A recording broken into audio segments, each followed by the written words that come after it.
Chapter E: The Unspoken Rules. King's Fu University. Counselor, fellow class leaders, I am here to present the case for evaluating your classmate Chen Yi second for the special hardship student award. In the conference room, Agile stepped forward. At first glance, she resembled beauty, clad in a light beige dress. Her arms were as delicate as lotus roots, glistening like jade. Her fingers, slender and graceful, held the documents, while her long, straight black hair cascaded over her shoulders. On her feet were high-heeled sandals adorned with white straps. Her elegant feet accentuated to a tingy refinement. She should have been a quiet goddess, beauty sentiment. She exuded an undeniable assertiveness, speaking with unwavering conviction. Zhang Yuan surveyed the room, acutely aware thought she could not falter. No, with only one slot available for the special hardship student award in the entire college, she, as the class leader, had to advocate fiercely for Chen Yi. Her gaze settled on the bicycle in heelless row, noting a simply tire, which stirred an inexplicable pang of sadness within her. Taking a deep breath, she produced the materials. It will outweigh 50 points. Please record the information in presenting. First, Chen Yi grew up in orphanage. However, now that he has reached 18, the orphanage no longer provides support, and has no other social benefactors. Currently, aside from student loans, heroism part-time work, he desperately needs this scholarship. Second, he also hospitalized dress and lied due to excessive fatigue and malnutrition. Third, as he continued, the counselor turned to another male student, Wang Yi. Please share the situation regarding your classmate Zhang Nan. Of course, Counselor Dai. I believe Zhang Nan's circumstances are reformary exceptional and Chen Yi's, thus the award should be given to her. Firstly, Zhang Nan's family has fallen on hard times, and is agile, she cannot work out sit like Chen Yi. Secondly, based on feedback from her mates, Zhang Nan is very frugal. Before he could finish, Zhang Yuan quickly raised her hand to interject. No, that's not accurate. I've heard Zhang Nan has numerous designer and backs and even used an Apple phone. Aren't you misunderstanding her frugality? Her remark prompted several other class leaders to glance at Zhang Yuan. It's inappropriate to interrupt others like that. Yeah, and Wang Yi has said Zhang Nan's family eyes and decline perhaps how the things were purchased previously. At this point, Agile sitting get feedback hastily tucked her epiphany into her LV bag, shifting her gaze away from Chen Yi, as if to distance herself from the perceived poverty thoughts surrounded home. After a while, the counselor looked over the votes. After the voting process, that special hardship student award will go to Zhang Nan. What? Chen Yi is wetted in disbelief. Just as she was about to speak, Zhang Yuan slammed her hand on the table and exclaimed, Why, this is unfair. Yuan, how can it be unfair? This was decided by unanimous vote among the class leaders. Look at it, only one voted for Chen Yi. Zhang Yuan frowned, realizing she is the only one who had voted for Chen Yi. She turned to the counselor, clutching at straws. Counselor Dai, do you think this is fair? You're aware of Chen Yi's situation. The counselor smiled gently. Yuan, this was a collective decision. I regret it as well. I understand, it will raise this issue at the college, and even the university. Zhang Yuan showed a pointed glare at theater class leaders before storming out. Alright, meeting adjourned. The counselor followed suit, and the palpable release swept through the classroom. Everyone began to exit. Wang Yi threw one arm around Zhang Nan and turned to the remaining class leaders. Brothers, you'll treat you all to dinner tonight to celebrate. Let's go out. Zhang Nan smiled at the others. Thank you, everyone. It's the hang-style hat I received the award tonight. You'll treat you all. Then we won't stand in ceremony. Let's go.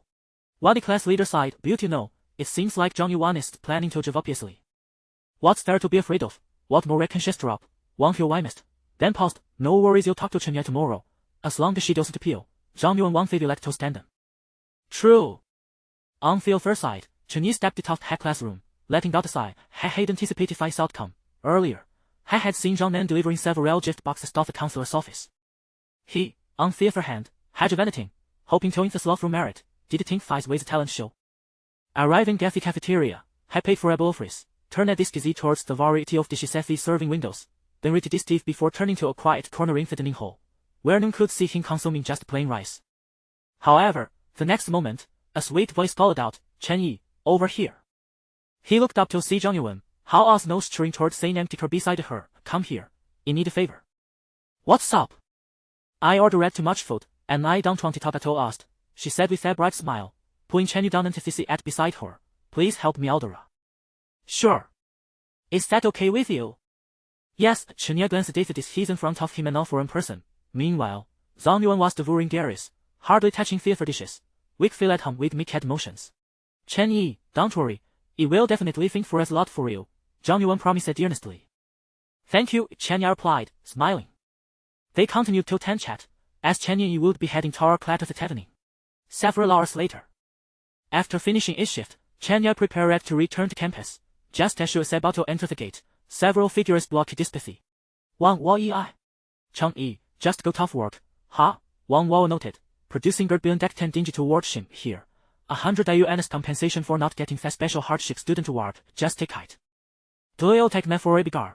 Chen Yi's expression darkened. He will report this to the class leader. Ha, so you'd rather not drink tomatoes, just take it, everything will be fine.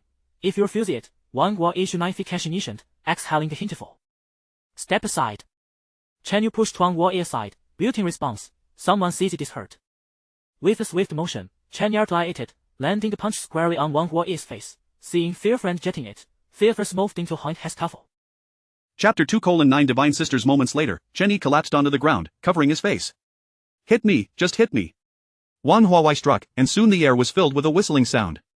Wang Huawei and the others turned to look, momentarily stunned. What on earth was this? In an instant, their eyes widened in disbelief at the sight before them, a line of Mercedes-Benz S-Class vehicles. My heavens, then, several young women emerged from the cars, swiftly making their way towards them. Each one was extraordinarily beautiful, leaving Wang Huawei and his companions in a daze, as if the 7 fairies were walking towards them. However, the one at the forefront was fixated on the prostrate Chen Yi. With a fierce glare, she charged forward, her fist slicing through the air. Before long, the girl picked Chen Yi up from the ground, carrying him on her back. Move aside. How noisy. Time passed, and Chen Yi felt an overwhelming ache throughout his body, his eyes barely able to open. He could hear the sound of weeping and sighs drifting in and out of his consciousness. The sobbing irritated him, prompting him to muster the strength to open his eyes. What met his gaze was a spacious, sterile hospital room.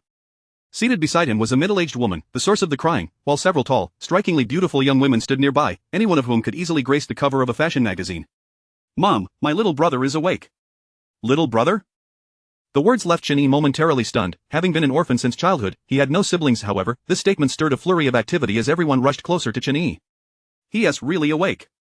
Little brother, do you want some water? Don't crowd him, quickly call the doctor. Eldest sister, don't run off, one girl exclaimed, her heart racing as she watched another girl dash out. Who would have thought that this flustered girl was the general manager of Lingcheng Group, a listed company worth billions? Little brother, how are you? Little brother, thank goodness you're awake. You scared your sister to death. One girl immediately threw her arms around Chen Yi. Chen Yi, ouch, it hurts, who are you people, wait, where am I, who am I? A middle-aged man helped Chen Yi sit up, then looked at him and said, I am your father. Chen Yi. What the hell, this is taking advantage to a new level, who are you calling your son? Who are you? Chen Yi shouted in anger. Look. The man produced a stack of documents. Is this a paternity test? Just then, the girl who had rushed out hurried back with a doctor in tow. Doctor, hurry, my brother has woken up. After what felt like an eternity, Chen Yi finally grasped the reality of his situation. He glanced at the paternity test in front of him, then at the man. You are my father, Chen Yan, the CEO of Lingcheng Group in Qingzhou. I was abducted as a child? And perhaps the traffickers, pressured by you, abandoned me, leading to my being taken in by an orphanage? Yes. The man nodded, his face a mix of joy and sorrow, evoking empathy from those around him. Dad, stop crying. If others see you, your reputation will be tarnished. A girl in an office suit comforted Chen Yan. Chen Yi turned to the girl in the suit. You are my eldest sister, Chen Xi, the current general manager of Lingcheng Group? Also its de facto leader? I'm your second sister. I've already examined you, it's just superficial injuries, a few days of rest and you'll be fine, said a girl in a white coat. The girl beside her, clad in traditional Han attire, chimed in, second sister, should we run more tests? Since consultant Chen Yan has said it's fine, then it should be alright, the director added, for Chen Yan was renowned as a miraculous healer in Qingzhou and had a prestigious reputation in the Shan City province, serving as the chief expert at the Qingzhou hospital. Little brother, have some soup. This is the Buddha jumps over the wall I just made, Chen Xi offered, presenting a bowl to Chen Yi, but then reconsidered and decided to feed him herself. Fourth sister, I want some too. Chen Shi exclaimed, eyeing the girl holding the bowl.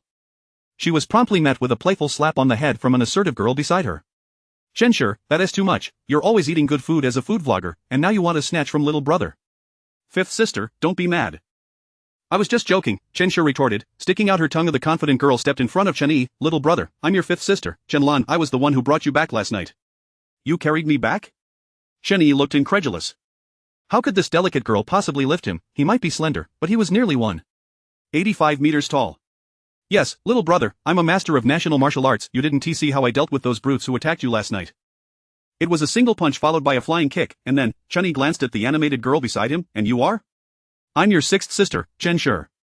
I am a streamer, but quite well known, she replied. Chen Yi mentally sorted through the information. Eldest sister Chen Xi, CEO of the Lingcheng Group, second sister Chen Yan, chief expert at Qingzhou Hospital, known as the Miraculous Healer. Third sister Chen Liu, skilled in the arts, currently abroad. Fourth sister Chen Xi, a culinary prodigy. Fifth sister Chen Yan, a martial arts master. Sixth sister Chen Xi, a notable streamer. Seventh sister Chen Liu, a renowned actress. Eighth sister Chen Wei, a singer, both abroad. And ninth sister Chen Yu, an archaeological expert, possibly still digging underground. Oh my, are you all endowed with extraordinary abilities? Not only them. Chen Yi turned to the middle-aged woman, his expression filled with confusion, then glanced at his eldest sister. Are you sure you're only 25 years old? Yes. Then you're 25, and I'm 18. Chen Yi's arithmetic seemed to falter. How could this possibly add up? Zheng Xiaojin and Chen Huayan's faces flushed, until Chen Huayan finally spoke. Your first 4 sisters are from one birth, then your 5th to 7th sisters are from another, and the last 2 sisters are from yet another birth, and then the rest you. Chen Yi, is childbirth capable of producing an arithmetic sequence? Chapter 3 of the Infinite 1 Yuan Flash Sale System. That's not right, you all possess a unique skill, but what about me? What about me? Congratulations, host, on binding the Infinite 1 Yuan Flash Sale System. Chen Yi. Now updating host information. Name: Chen Yi. Appearance: 92. Skills: none. Financial resources: 20 RMB. Chen Yi, this financial situation feels rather too authentic. 1 Yuan Flash Sale Mall Update. 1 Yuan Flash Sale. Tenfold Rebate Skill. 1 Yuan Flash Sale Luck-Filled Skill. 1 Yuan Flash Sale Divine Painting and Calligraphy Skill. Chen Yi, having just been swayed by a few sisters, now encountered the system, leading him to wonder if he was caught in a dream. Nevertheless, he quickly took action. Congratulations, host, 1 Yuan Flash Sale successful, acquired the Tenfold Rebate Skill. Congratulations, host, 1 Yuan Flash Sale successful, acquired the Divine Painting and Calligraphy Skill. Congratulations, host. 1 Yuan Flash Sale successful, acquired the Luck-Filled Skill.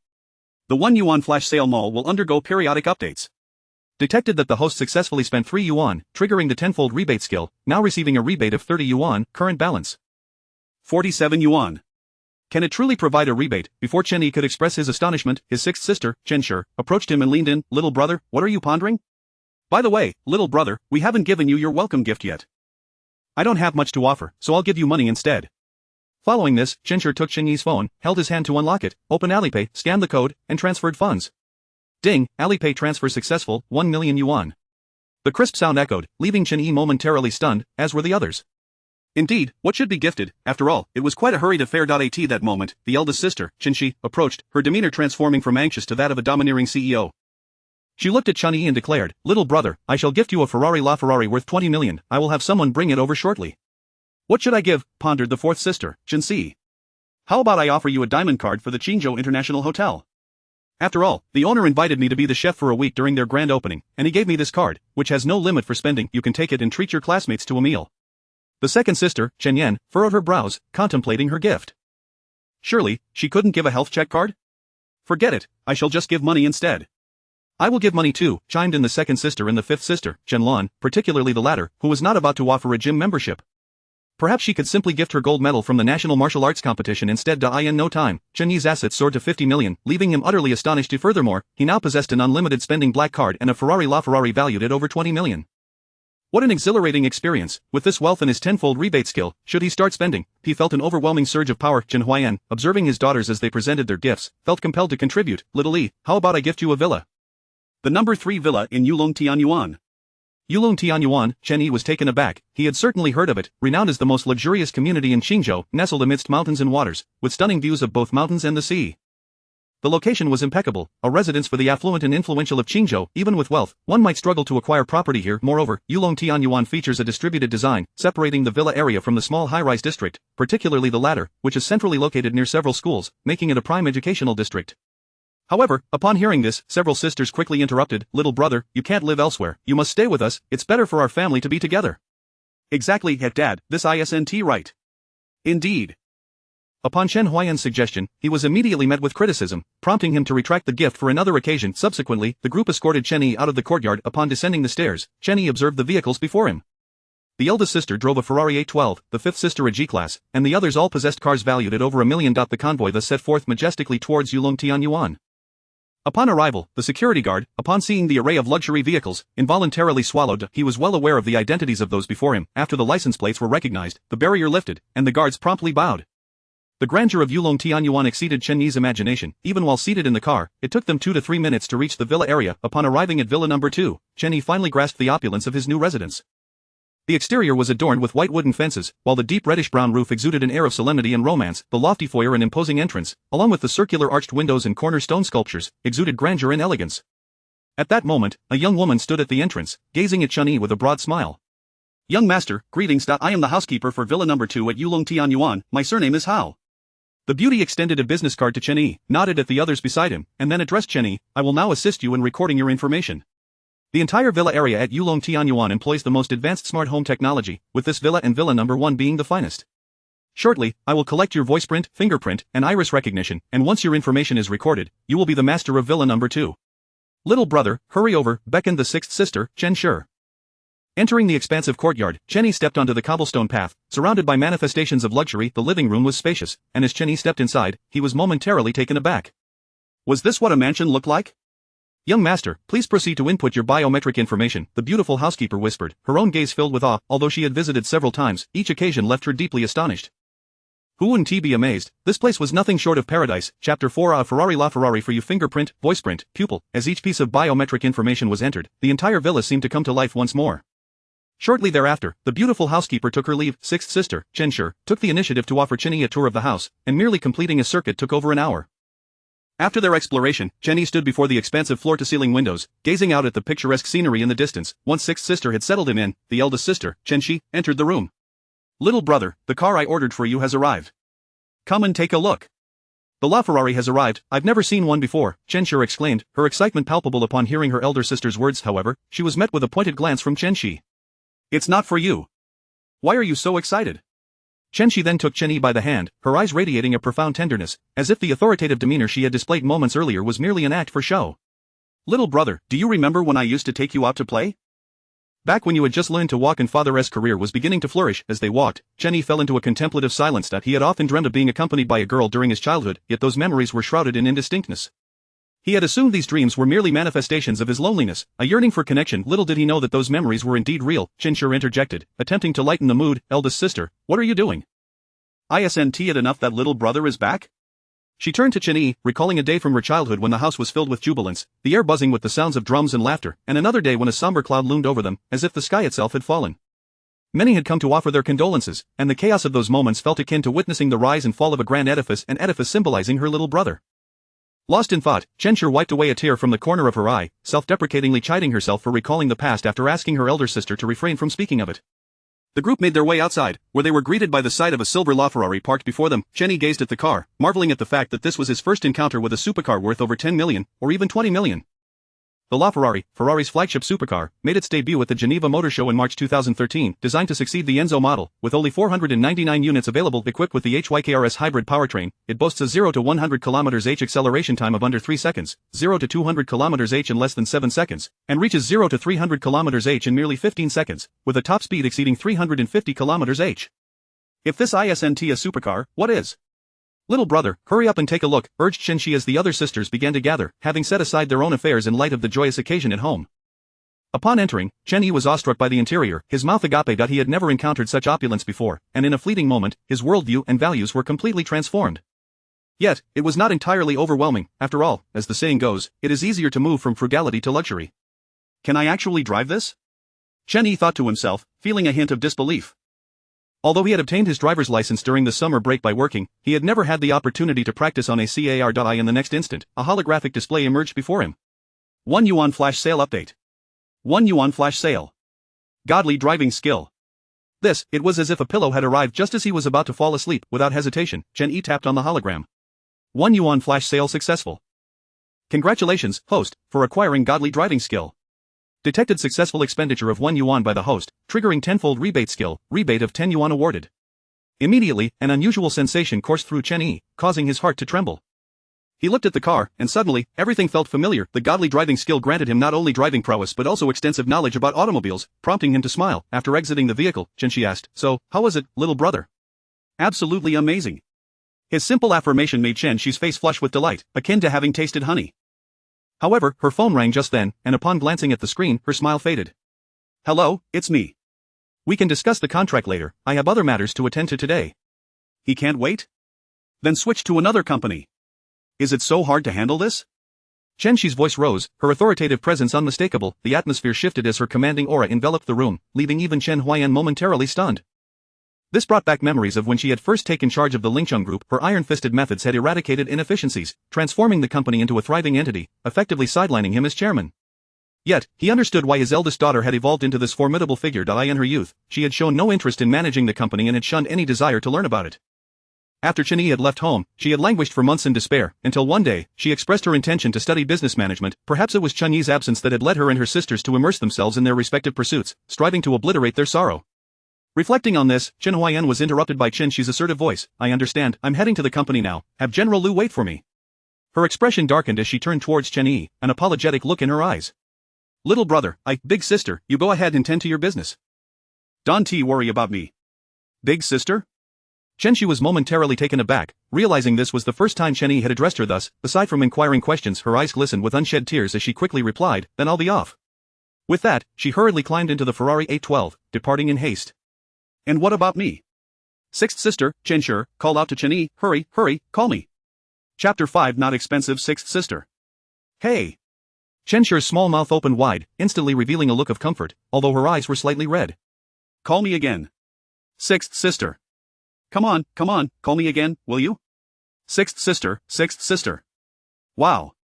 Chen Xi immediately burst into inconsolable tears, throwing herself onto Chen Yi. You heartless one, after all these years, you only come back to see your sixth sister. After a bout of crying, fifth sister Chen Lan approached, grabbing the collar of Chen Xi's back and pulling her down. Can your performance be a little less barren, like your chest? Chen Yi then glanced at sixth sister Chen Xi, followed by observing the other sisters. Chen Yi indeed, a unique presence. The other sisters appeared insignificant in comparison. Only this stunning sixth sister, lacking in both front and back. Is her petite figure laughable compared to an A-cup? At this, sixth sister Chen Xi cried even louder. Consequently, Chen Yi also called out to the other sisters a few times. Second sister Chen Yan turned around. I just remembered I have a video expert consultation. I'll head back to my room first. Fourth sister covered her face and walked away. It's rare for our little brother to come back. I'm going to buy groceries and cook. We'll have a grand feast today. Fifth sister Chen Lan, upon hearing this, was at a loss for what to do, standing there in a daze. Little brother, how about? The excitement in her heart was palpable. However, before leaving, they all looked towards Chen Xi. Sixth sister, we entrust little brother to you. Among us, you are the most free. Take good care of him, understood? What do you mean I'm the most free? I don't want to do live streaming, Chen Xi protested, but then felt a bit guilty, as she indeed was the least busy, and it was the quickest way to make money. Once she started streaming, gold would roll in. At that moment, she stepped forward, standing in front of Chen Yi, then tiptoed, resting her hand on Chen Yi's shoulder. Don't worry, I'll take good care of little brother. Her demeanor suggested that she would look after him, causing the others to exchange glances and smirk. Chen Xi checked the time. There's still a while until lunch. Little brother, let us go shopping. All right. Chen Yi was also eager to test out this Ferrari. Sixth sister, let us go. Get in the car. Okay. Chen Xi hurriedly got into the car and looked at Chen Yi. Let us go. Aren't you going to fasten your seatbelt? There's no one checking around here. I can buckle up once we hit the mountain road. Chen Xi said, but Chen Yi couldn't help but chuckle. Sixth sister, I advise you to buckle up. Seeing Chen Yi's smile, Chen Xi felt a shiver down her spine and quickly complied, fastening her seatbelt. Then, the sound of the engine roaring like a beast filled the air, followed by an overwhelming sensation pushing her back into the seat. Chen Xi, little brother, slow down, slow. Then came a drift around a corner, nearly sending Chen Xi's spirit soaring. The series of drifts showcased the full performance of the LaFerrari. No. Hey. Ah. The entire car was filled with Chen Xi's screams. Upon reaching the end of the mountain road, Chen Xi clutched Chen Yi. Little brother, I'm feeling carsick. I think I might throw up. Chen Yi, why didn't you say so earlier? Sixth sister, please, this is a new car, don't throw up. Thankfully, he held it together. Chen Yi sighed in relief and handed Chen Xi a bottle of water. Once they reached the city, Chen Yi refrained from driving like that, given the traffic. Just moments ago, he had seen an elderly man wobbling past on a small electric scooter. After a while, under Chen Xi's guidance, Chen Yi drove straight to Hailan International Plaza. It was one of the largest commercial squares in Qingzhou, bustling with a variety of shops, including numerous luxury brand boutiques from both domestic and international markets. At this hour, it was particularly vibrant. From noon until the early hours, the place was teeming with crowds. As Chen Yi drove, he attracted countless gazes to it. Wasn't he solely due to the LaFerrari, but also because of the striking looks of both Chen Yi and Chen Xi. Oh my goodness, look at that handsome boy. Don't even think about it. Didn't you see he has a girlfriend? Besides, he drives a Ferrari. He wouldn't look our way, a girl chattered to her excited friend. That car must be worth several million. Her friend murmured. Yet the next moment, a young man turned around to glance at the girl. What did you say? You think this car costs several million? What's wrong? The girl became anxious. Did I say something wrong? She felt flustered, as she genuinely didn't know much about cars. This car is a LaFerrari, over 20 million. What? Over 20 million, what kind of family is this? They're driving a car worth over 20 million just like that. Along the way, many drivers swiftly made way. Oh my goodness, La Ferrari. Honey, step on the brakes, quickly. Yes, just stop here and don't move, whatever you do. Saying this, the man in the passenger seat nervously pulled up the handbrake. Got a map reminds you, the vehicle ahead is too expensive, please turn off the engine and engage the handbrake upon arrival. Chen Xi skillfully led Chen Yi to the 5th floor. Walking in, Chen Yi beheld a plethora of international luxury brands. As soon they entered the Armani store. A sales associate noticed them and rushed over. Welcome, sir and miss. Although Chen Yi was dressed in seemingly generic clothing, the associate was still very respectful. Upon glancing at Chen Xi, her eyes lit up. This girl looked like a fairy. Originally decent looking, after her makeup, the sales associate felt dwarfed in comparison to Chen Xi's beauty. She couldn't find any brand tag on Chen Xi's attire. If Chen Xi knew the sales associate's thoughts, she would surely chuckle, as her clothes were custom-made, devoid of any brand labels. It was merely because Chen Yi had returned in haste without his clothing parameters that she had to accompany him to shop. Hello, both Chen Yi and Chen Xi nodded. What would you like, sir and miss? Could you show us your new arrivals? Chen Xi inquired. The associate promptly began guiding them through the selections. How about this one, sir? How much? Chen Yi asked the associate. Sir, this might be a little pricey. It costs over 40,000. That's too cheap. Chen Yi suddenly chuckled. Chapter 6 Tenfold Rebate, Acquiring 100 million. Chen Xi remarked. Indeed, it is not expensive, however, my little brother, your realm has truly ascended. Unbeknownst to her, Chen Yi had already acquired the tenfold rebate skill. Let me try this one, Chen Yi said as he entered the fitting room with a garment. Moments later, he emerged, and the entire Armani store erupted in exclamations. The onlookers gazed at Chen Yi, their eyes wide with disbelief, utterly astonished by his handsomeness. My goodness! My little brother, you are exceptionally handsome! Chen Xi exclaimed, equally mesmerized. Unable to contain herself, she spoke. Subsequently, Chen Yi glanced at his reflection in the mirror. This one is perfect, I will take it. By the way, please wrap up those items over there as well, Chen Yi instructed, gesturing towards several pieces, then turning to the sales associate. At that moment, the sales associate's eyes widened in astonishment. The items Chen Yi had selected were all globally limited editions. Each one casually pulled out was worth over 100,000, even reaching into the millions. Moreover, Chen Yi had already seen the prices, yet he could treat them as if he had not. What audacity! In a brief span, from the moment Chen Yi entered until he departed, he had spent a mere 20 minutes and had directly consumed 900,000. Detected that the host successfully spent 900,000, triggering the tenfold rebate skill, resulting in a rebate of 9 million. In an instant, Chen Yi's eyes widened in shock. 9 million. Following that, he once again pulled Chen Xi into several luxury boutiques, leather shoes, suits, shirts, edge belts. Instantly, every luxury store Chen Yi entered saw their sales associates descend into a frenzy, each transaction amounting to at least 1 million.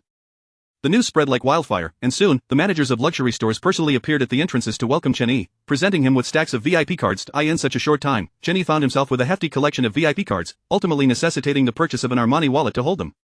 The store managers and sales associates regarded Chen Yi with the reverence of a deity of wealth. In no time, Chen Yi and Chen Xi were laden with bags, each filled with renowned brands. Inside each bag lay items worth tens of thousands, or even more. Bystanders were left agape, their eyes nearly bulging out in shock. This was truly extravagant. What kind of household could afford such lavish spending? Initially, Chen Xi observed with admiration but soon transitioned to astonishment. Her little brother's demeanor was anything but ordinary. In a different family, such expenditure would undoubtedly result in a severe reprimand, branding him as a spendthrift. Yet, for Chen Yi, the money he spent was something that his sisters could effortlessly earn. My little brother, are we done? Shall we leave? Chen Xi inquired, noticing that her arms could carry no more. One moment, sixth sister, Chen Yi replied, dashing into the Chanel store. Please wrap up your most expensive bags. I would like 5 of those also. These bracelets are quite nice, please package them as well. And this one. This one. Detected that the host successfully spent 10 million, triggering the tenfold rebate skill, resulting in a rebate of 100 million. Current balance, 195 million. Author's note, from now on, I will update with no fewer than 6 chapters daily, amounting to at least 12,000 words, likely exceeding 15,000. I appreciate your support, love you all. Chapter 7 Feast. Upon stepping outside, Chen Xi glanced at Chen Yi, who had produced several bags, instantly feeling overwhelmed. Little brother, did we buy too much? I can hardly carry this now. Sixth sister, you can manage, Chen Yi replied with a smile, handing her 2 gift boxes. Come on, sixth sister, hold on tight, don't let them drop. These 2 are meant for you, and if you drop them, they might get damaged. His playful remark compelled Chen Xi to clutch the 2 gift bags tightly. As they walked, she resembled a large penguin waddling along. Along the way, the pair attracted an abundance of curious glances, given the sheer number of designer gift bags and boxes they were carrying. Just how much had they purchased? Once they got into the car, both of them finally breathed a sigh of relief. It was simply too much to carry. Inside the vehicle, Chen Yi looked over at his eager sixth sister, who was itching to unwrap the gifts, and chuckled. Sixth sister, would you like to experience a little speed and thrill? Please, no. Chen Xi exclaimed, waving her hands frantically. Little brother, spare me. I suffer greatly from motion sickness, and I want to enjoy my time with you.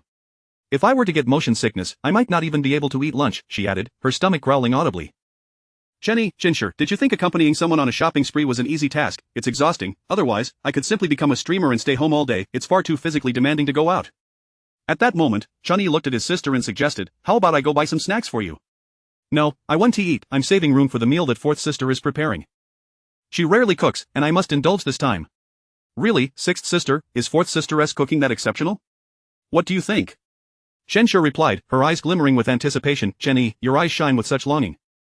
Is it truly that desirable? Upon returning home, Chen Yi called out, sisters, come out and collect your gifts. Moments later, several graceful figures emerged, each carrying their own presents, their faces lit with surprise. This we actually received gifts from our little brother? Chen Xi urged everyone, hurry inside for dinner. It will get cold. The sisters set down their gifts and made their way to the dining room, with Chen Yi following closely behind. Upon entering the dining area, he was momentarily taken aback, as if he had stepped into a fragrant paradise. Before him lay an array of dishes, each a signature of Shandong cuisine, crafted by a master chef. Braised sea cucumber featuring rehydrated sea cucumber and scallions as the main ingredients. The sea cucumber is fresh and tender, while the scallions exude a rich aroma. Stir-fried prawns, made from wild prawns sourced from the Bohai Bay, measuring between 15 to 20 centimeters, they are plump and glistening, embodying the best flavors of the sea after being fried to perfection. Grilled abalone, a dish that boasts color, aroma, and flavor. The abalone is tender and delicious, glazed with a glossy sauce that enhances its appeal. At this moment, a medley of enticing aromas wafted through the kitchen, as if a translucent hand were beckoning to everyone present. Fourth sister, I want tea, hold back. Chen Xi declared as she sat down, ready to grab a large prawn with her chopsticks. But fourth sister, Chen Xi, swiftly tapped her hand with her chopsticks. What's the rush? Little brother hasn't eaten yet. Here, little brother, take this largest prawn. Little brother, you must try this abalone. And here, let me carve you some meat from the Texas-style grilled chicken, added second sister. Each sister showered Chen Yi with attention, leaving him pleasantly astonished. After the meal, Chen Yi felt utterly satisfied. He had never indulged in such an extravagant feast. Not only had he never eaten such a meal, but he had never even seen one like it before. And here's dessert. Dragon yawning strawberry, Chen Xi announced as she brought out several desserts. Once they finished, Chen Yi, like his sisters, lay back to bask in the sun, utterly unwilling to move, savoring the flavors of the exquisite dishes they had just enjoyed. To have partaken in such a meal in this lifetime, Chen Yi felt this was truly worthwhile. In the afternoon, his phone suddenly buzzed. Chen Yi, which hospital are you in? I'd like to come see you, came the message from none other than Zhang Yuan. Class monitor, I'm fine. I should be able to return to school tomorrow. Great, do you have enough for your hospital expenses? I still have some money left from my scholarship, about 8,000 yuan, plus some pocket money. How about I transfer some to you for emergencies? No. Ding dong. Which entrance will you use tomorrow? I'll come to pick you up and discuss a few things. Zhang Yuan, thinking he was being modest, sent another message. South Gate. Alright, we'll be in touch tomorrow. Chen Xi peeked over at Chen Yi, who was engrossed in his phone. Little brother, what's this? Do you have a girlfriend now? No, it's just the class monitor asking when I'll return. I plan to head back to school tomorrow. Tomorrow is Sunday, why return? Second sister interjected, with the others nodding in agreement. Although second sister insisted that Chen Yi only had superficial injuries, they remained concerned, especially since he seemed like a treasure that had been lost and found, if he were to lose it again. However, fifth sister Chen Lan pondered for a moment. It's probably best to go back. After all, we didn't inform anyone there. But little brother, if anything happens, make sure to call fifth sister immediately. Calling me is far more effective than calling the police. Chen Yi, fifth sister, is so commanding. The next day, Chen Yi drove his Ferrari LaFerrari towards Qingzhou University. Halfway there, he called Zhang Yuan, class monitor, I'm almost there. I'm nearly at the South Gate too. Zhang Yuan, dressed in a white dress with a small bag slung over her shoulder, appeared refreshingly elegant.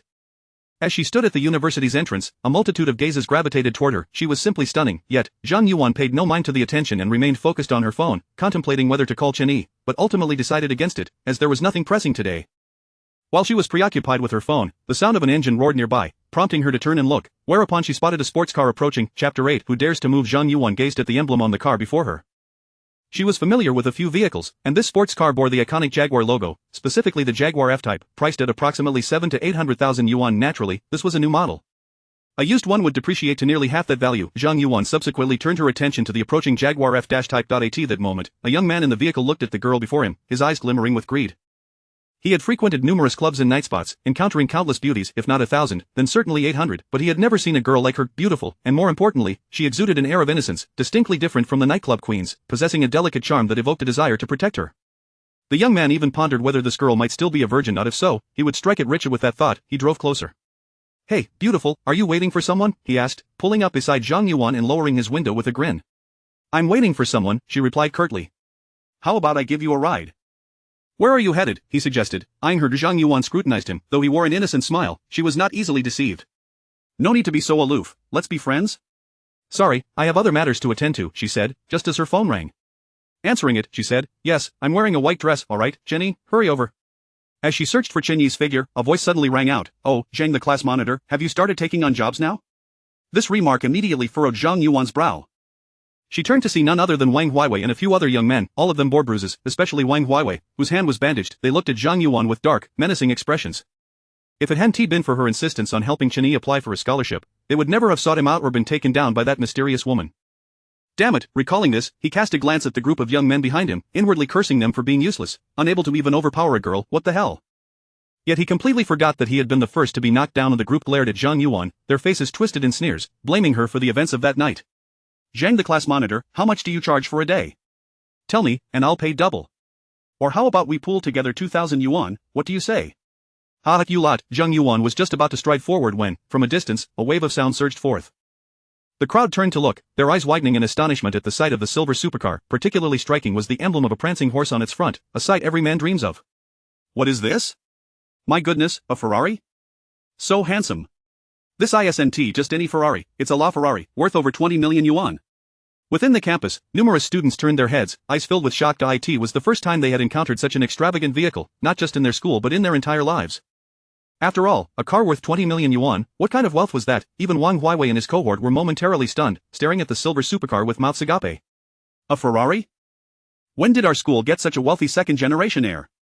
TSK, I envy that. I'll never be able to afford something like that in my lifetime. Then, the Ferrari slowed down and gradually came to a halt right in front of Zhang Yuan. A figure emerged from the vehicle, glancing at her. Class monitor, have you been waiting long?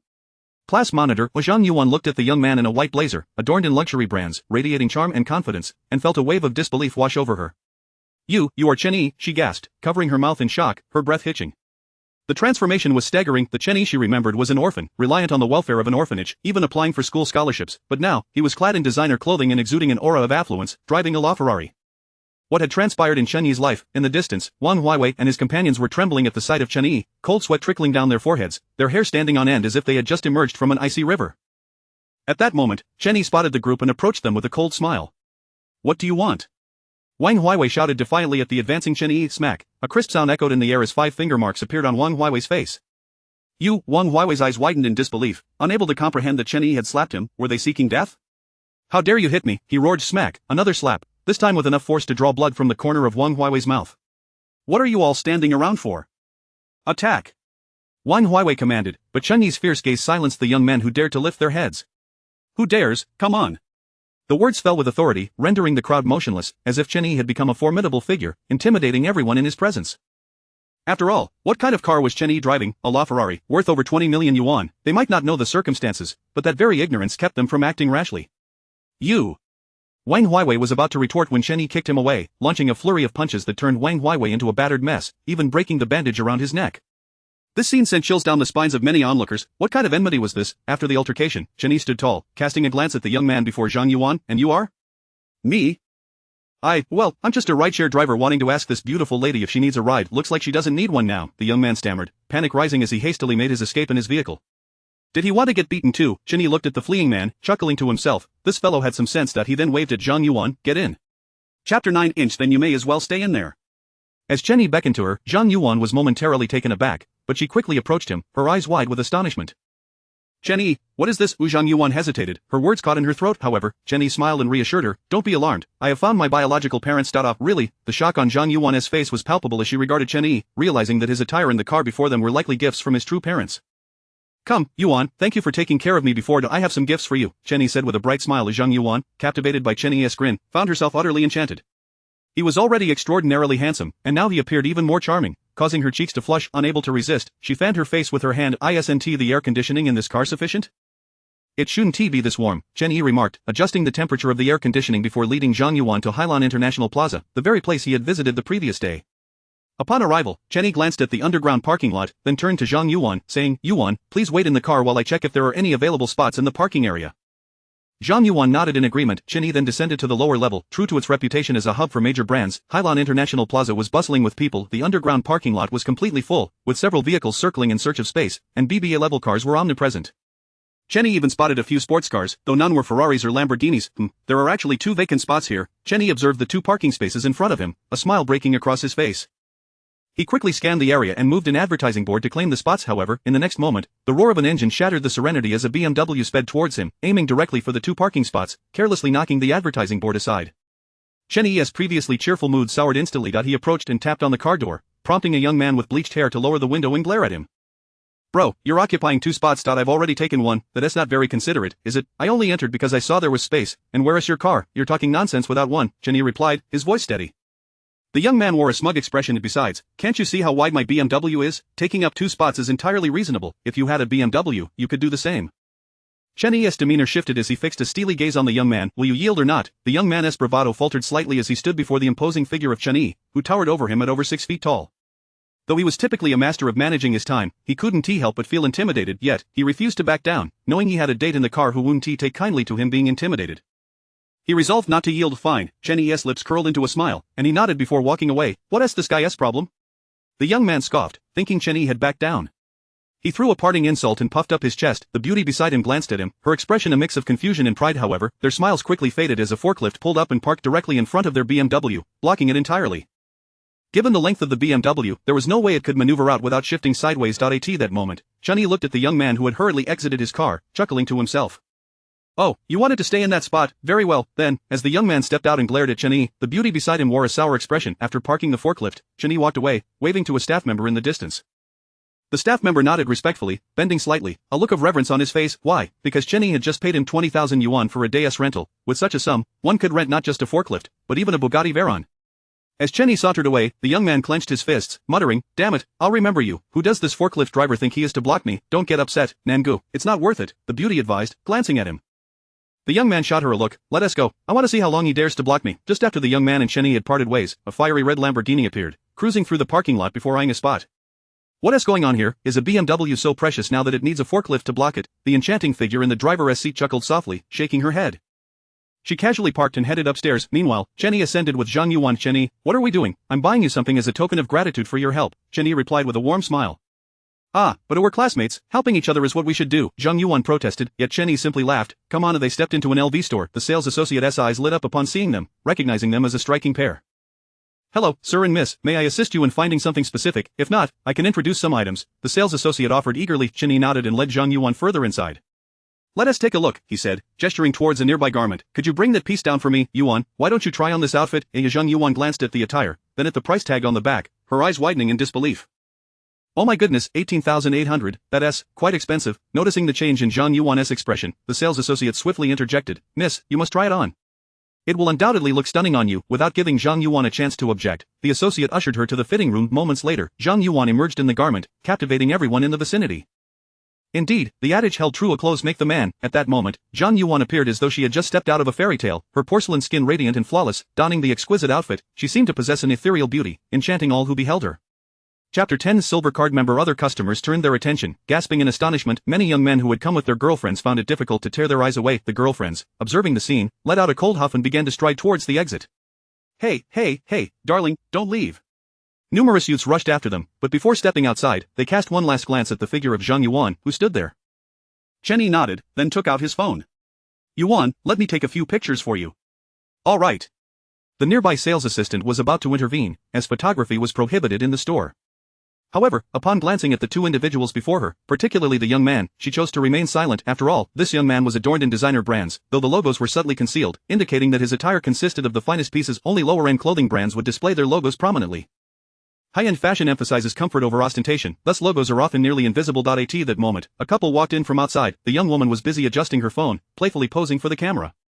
"Hello, everyone, today we're exploring the renowned brand, LV, let me show you around." She then turned the camera towards the sales assistant and the clothing racks. "Oh my, is this really a world-class brand? It looks so upscale. The sales assistants are all so beautiful." A flurry of comments flooded the screen. "Wait, host, quickly turn the camera over there. Look at that lady, she is stunning." "Absolutely." In an instant, the comments in the livestream praised Zhang Yuan, and even the young women present turned their heads, captivated by her beauty. Jealousy surged within them. Not only that, but the young man beside them was equally taken aback, yet, upon seeing the handsome figure next to the stunning woman, he froze in disbelief. No way, is that you? Who was this person? Wasn't he the one who had carelessly parked his forklift behind him just moments ago? What a twist of fate. At that moment, Chen Yi turned to the white-haired youth, equally surprised, silently acknowledging the irony of their encounter. However, he dismissed the thought of engaging with such individuals and continued to seek the perfect angle for his photos, yet, after considerable effort, he found himself unable to capture the essence of Zhang Yuan's unparalleled beauty.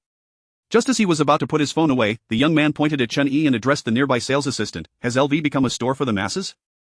Regardless, even if it is, it shouldn't allow people to take photos like this. Exactly, the young woman chimed in, momentarily taken aback, then looked at the screen. LV has really lost its charm.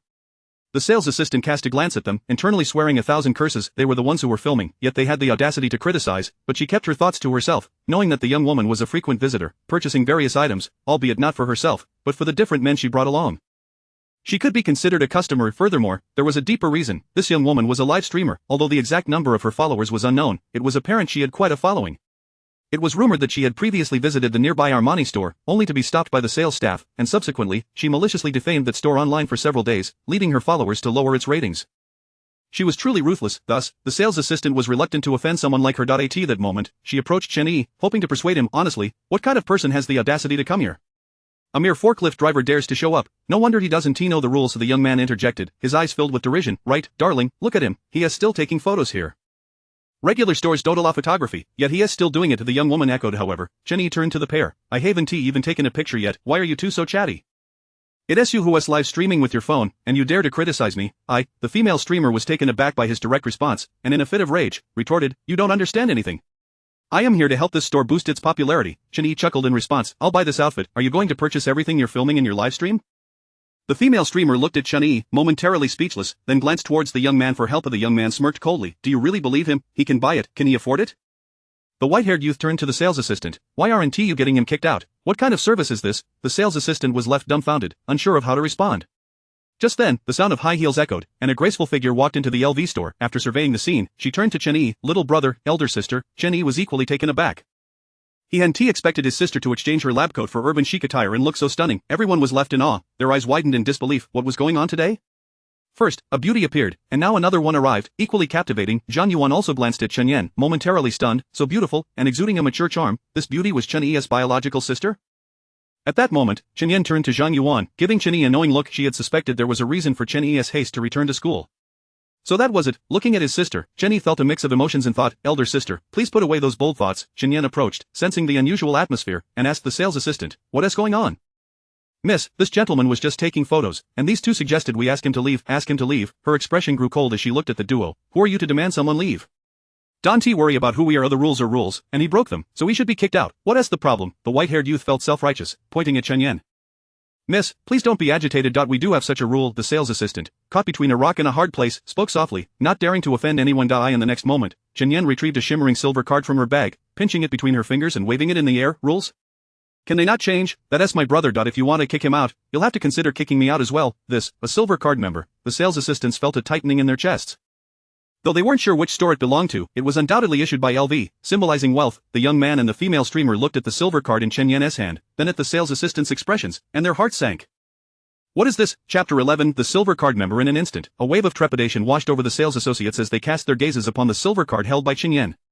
Their eyes widened in disbelief, for they understood that this card was a symbol of extraordinary purchasing power. To acquire such a silver card, one must spend at least 1 million. And that is merely the minimum. From 1 million to 10 million, the card remains silver, with the golden card only bestowed upon those who have spent over 10 million. Who could fathom how much this young lady had spent at LV?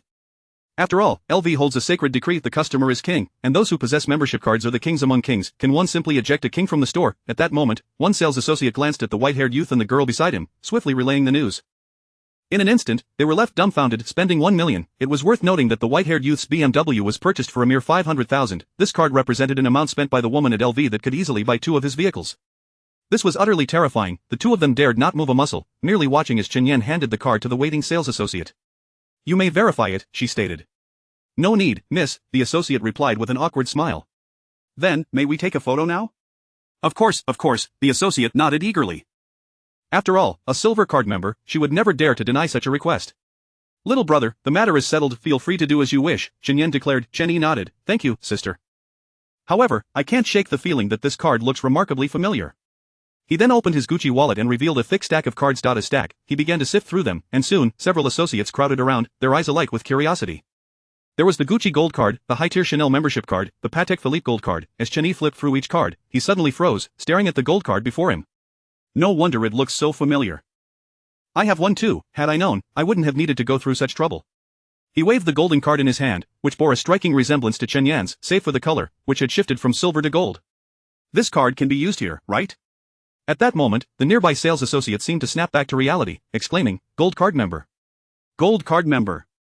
The beauty's voice, though soft, reverberated like thunder in everyone's ears, causing their eyes to widen in shock as they gazed at the card in Chen Yi's hand, their bodies trembling with disbelief. This card could only be obtained through expenditures exceeding 10 million. This meant that the young man had spent at least 10 million at the LV store. How utterly astounding! The white-haired youth instinctively recoiled, glancing outside and pulling the girl beside him, muttering to himself, "Oh dear, I just remembered I have something to attend to. Let us hurry and leave before it's too late." The two of them dashed away as if fleeing, utterly unable to be restrained. Meanwhile, Chen Yi chuckled at their retreat. He tucked away his card and turned to the beautiful sales associate. "Wrap up the bag she is carrying. Yes, and that bracelet over there. And the limited edition bag beside it. This bag looks nice too. Wrap that one up as well." The associate was practically beaming, her mind already calculating the commission she would earn after a quick tally. Her smile blossomed even further. "Sir, your total comes to 2 million. Very well, let us proceed with the card payment." Chen Yi, in high spirits, produced his bank card effortlessly. Nearby, Zhang Yuan was taken aback by the staggering figure. 2 million, this is exorbitant. Despite hailing from a wealthy family where her parents thrived in business, earning $1 million in a good year required both of them working together. Yet here was Chen Yi, spending in less than an hour what equated to her parents' 2 years' worth of earnings. System detected successful expenditure of 2 million, triggering tenfold rebate skill, returning 20 million. The sales associates swiftly packaged the items, and Chen Yi distributed them to the two women. "Sister, this is for you. Wanner, this is yours." Chen Yan looked at Chen Yi, bewildered. "Little brother, is this really mine?"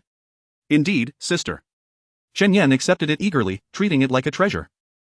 However, Zhang Yuan shook her head repeatedly, unable to accept such extravagant gifts. Ultimately, it was Chen Yan's insistence that allowed Zhang Yuan to keep her share. After purchasing a few more items, they made their way downstairs. In the underground parking garage, the white-haired youth stared despondently at the forklift blocking his car, feeling utterly helpless. "What should we do?" he asked the girl beside him. "Shall we go outside and find a staff member?" "Perhaps they can help us move the car," she suggested, and the youth nodded in agreement, recognizing it was a good idea. As they exited the garage, they spotted Chen Yi and the two women emerging from the building, laden with bags. Chen Yi then pressed a button on his key fob, causing a nearby Ferrari LaFerrari to illuminate. The white-haired youth was left speechless. The girl gasped, "My heavens, who on earth did we provoke today? A Ferrari LaFerrari?" The youth nearly collapsed in shock at the sight of the car. He watched as Chen Yi and Zhang Yuan climbed into the vehicle and drove off. Moments later, the headlights of a Lamborghini also flickered to life, as a striking figure approached and entered the car. The youth was left in a state of disbelief. One drove a Ferrari, while the other drove a Lamborghini. They were undoubtedly the elite of Qingzhou. The youth's heart sank. If they chose to target him, it would take mere moments for them to act. Meanwhile, Chen Yi dropped Zhang Yuan off at her dormitory. "Stay in touch if you need anything." "Sure, drive safely," Zhang Yuan replied, clutching her items. Unable to wave goodbye, she simply watched as his car pulled away before heading upstairs. Upon reaching the upper floor, several girls' gazes fell upon the distant silver Ferrari LaFerrari, their excitement nearly reaching a fever pitch. However, as they turned to look at Zhang Yuan, envy flickered in their eyes. Zhang Yuan entered her dorm room, where her roommates turned to her with curious expressions. "Yuan, you're back, how did the date go?" Who went on a date?" Zhang Yuan stammered, her cheeks flushing with a faint blush.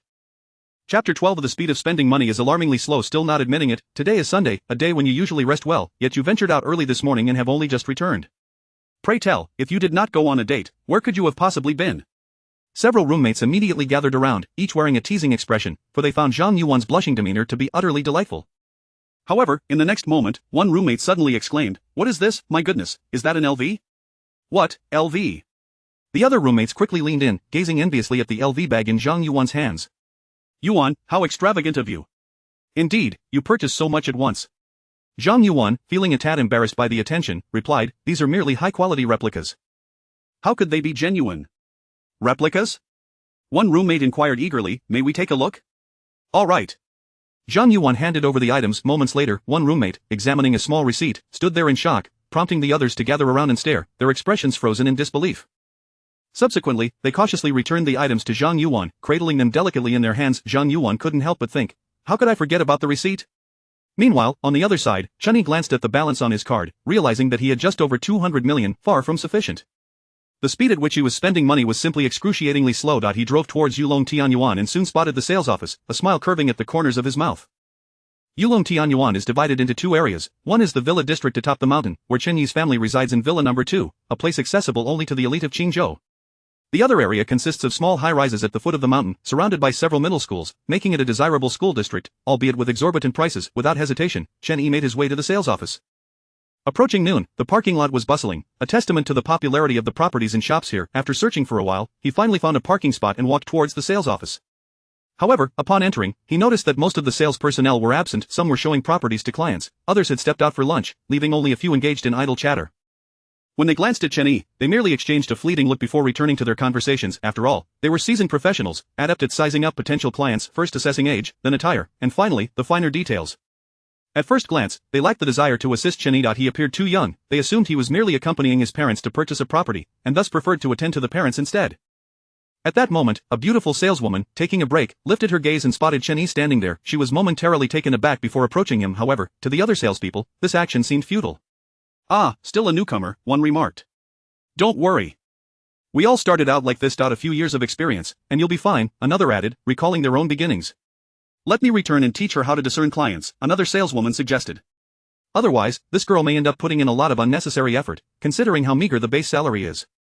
In the current market of Qingzhou, she might just starve." Upon hearing this, several salespeople nodded in agreement, reminiscing about their early days in sales. Before Chen Yi stood the stunning saleswoman, who greeted him warmly. "Hello, sir. My name is Chen Xi, and I am a sales representative here. Are you here to view properties? I would be delighted to assist you." Chen Yi regarded the beautiful woman before him, who was indeed captivating, dressed in an office outfit, a short skirt paired with sheer stockings and high heels, accentuating her long legs and igniting the imagination.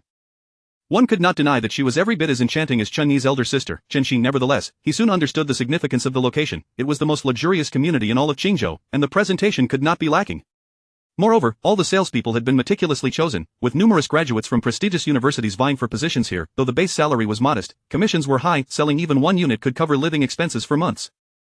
Yet, at this moment, Chen Xi hadn't sold a single unit. She was still in her exploratory phase as a newcomer. "All right, then thank you for your assistance," Chen Yi replied with a smile. Just as Chen Xi was about to lead Chen Yi away, a voice rang out. "Chen Yi?" Turning in surprise, Chen Yi spotted a familiar girl not far off. "Mao Hui?" This girl was none other than a former middle school classmate whom he hadn't seen in ages. He was astonished that she recognized him.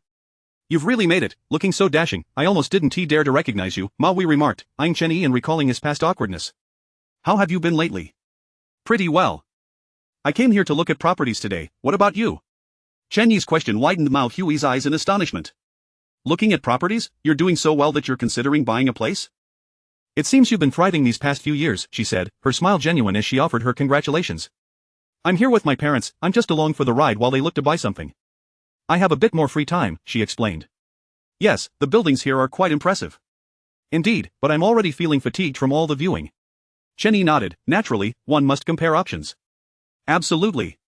Mao Hui pulled out her phone. "Let us add each other on WeChat for easier communication." "Sounds good." After exchanging contacts, Mao Hui glanced to the side. "I'll go find them now. If you encounter any difficulties, feel free to reach out to me." With that, she left Chen Yi momentarily speechless beside him. The beautiful saleswoman, Chen Xi, politely refrained from interrupting Chen Yi's conversation, instead preparing a cup of coffee to soothe his throat. Chapter 13, How is Villa number 1 sold? "What's the matter? You seem quite flustered." Just as Chen Xi was about to dash back, a graceful figure called out to her. Turning around, she saw a tall and slender woman entering from outside. "Sister Mei, what is going on? Have you seen Ngu? He just called me and mentioned he would be here shortly." "Ngu?" Chen Xi was momentarily taken aback, shaking her head to indicate her ignorance. "It's Wang Yan, such a prominent figure, and you don't know him? No wonder you remain so unsuccessful, despite being here for so long with such dismal performance. Ngu is one of our esteemed clients. He purchased a duplex." Lu Mei exclaimed, her admiration evident. "He is truly wealthy. That duplex cost over 10 million. With a boastful tone, she continued, "Just a few days ago, Ngu mentioned he was considering buying 2 more small high-rise units. If you happen to see him, make sure to let me know, got it?" A wave of disappointment washed over Chen Xi. She recognized Lu Mei's attempt to flaunt her connections, but feeling envious yielded her no solution, especially when the other party has prowess in selling properties eclipsed her own. "Sister Mei, I must be off. I have clients waiting for me," Chen Xi said, urgency creeping into her voice as she decided not to engage further with Lu Mei. "Clients?" Lu Mei regarded Chen Xi with a hint of disdain. This girl truly lacked exposure, rushing off for a mere client, moreover, not even a premium one. After all, the prime clientele were retained by those seasoned veterans like herself. If any new high-quality resources were to surface, they certainly would not land in the hands of a newcomer like Chen Xi, who could only attract casual lookers, those with no intention of purchasing. Why the hurry? Buyers of properties are treated like deities, those who do not buy are insignificant. Make sure to treat them well, Lu Mei remarked, her voice dripping with sarcasm. Chen Xi shot Lu Mei a glance before returning to Chen Yi's side. At that moment, Chen Yi had just finished conversing with Mao Wei, and Chen Xi promptly offered him the coffee she held. Mr. Chen, please enjoy. I hope it suits your taste. Thank you. Chen Yi accepted the coffee with a nod of appreciation, standing by the model display, while Chen Xi proceeded to introduce him to the properties. However, she focused solely on the smaller high-rise units, as she found it hard to believe that Chen Yi could afford a villa. Then, Chen Yi turned to Chen Xi and approached the villa model section. How much is this villa number 1? The question took Chen Xi by surprise. Mr. Chen, this villa number 1 is considered our crown jewel, equipped with the most advanced smart home systems, situated in the prime location of the entire Yulong Tianyuan community. It is undoubtedly the finest property here, complemented by a professional cleaning team. Additionally, it boasts the largest area, hence the price is quite steep. Chen Xi set the stage for the final figure with her preliminary remarks. She then slowly revealed the figure. This property is priced at 180 million. 180 million, Chen Xi felt a flush of embarrassment after stating the price. Such a luxury, it must rank among the best in the entire land of Huaxia, she thought. After delivering the price, she turned to Chen Yi. Mr. Chen, are you perhaps dissatisfied with the smaller high-rises? If so, please let me know, and I can provide you with further recommendations. Seeing Chen Yi fall silent, she assumed he was stunned by the staggering price, hence she attempted to ease the awkward atmosphere. However, Chen Yi simply turned away, retrieving a card. No need to waste time, I'll take this villa number 1. Please process the payment. What? Chen Xi's eyes widened in disbelief as she looked at Chen Yi. He wanted to purchase this villa number 1, he intended to acquire this 180 million crown jewel. Such audacity. Chen Xi glanced at the card Chen Yi extended, her face flushed with excitement. At that moment, her elation surpassed that of winning a lottery jackpot. Mr. Chen, please hold on, I will handle this immediately. Just sit tight. Chen Yi waved his hand, indicating she need not concern herself with him. Meanwhile, at the entrance, a middle-aged man was attending to a robust middle-aged gentleman. General Manager, what brings you here today? The middle-aged man glanced at the general manager standing before him, his lips quivering slightly. After all, who stood before him, this was none other than Lingcheng, the general manager of Tianlong Real Estate, the developer behind their project. To put it into perspective, Tianlong Real Estate is the leading property firm in the entire Shancheng province, with a multitude of developments under its belt. Lingcheng held a position of immense authority within the company, making the subordinate feel small in his presence. If you were to demand his dismissal, he would have no choice but to leave, utterly humiliated. Inwardly, the supervisor admonished himself. Today, I must not make a single mistake. However, he soon relaxed, reassured by the fact that Yulong Tianyuan had been performing well under his supervision, without any unusual incidents. Just as he thought this, several gasps erupted from the vicinity. Suddenly, his body trembled, cold sweat breaking out on his forehead and body. Turning to Lingcheng, he noticed the latter's brow furrowed slightly, a clear sign of dissatisfaction, sending a jolt of fear through him. What's happening over there? Lingcheng inquired, directing his gaze at the supervisor. That is the finance office, where payments and client procedures are handled. With that simple sentence, Lingcheng's frown deepened. Let us go take a look. He strode purposefully toward the finance office, with the supervisor trailing closely behind like an eager apprentice. Upon entering the finance office, the supervisor observed the scene unfolding before him and recognized that the source of the commotion was none other than the newcomer, Chen Xi, this rookie.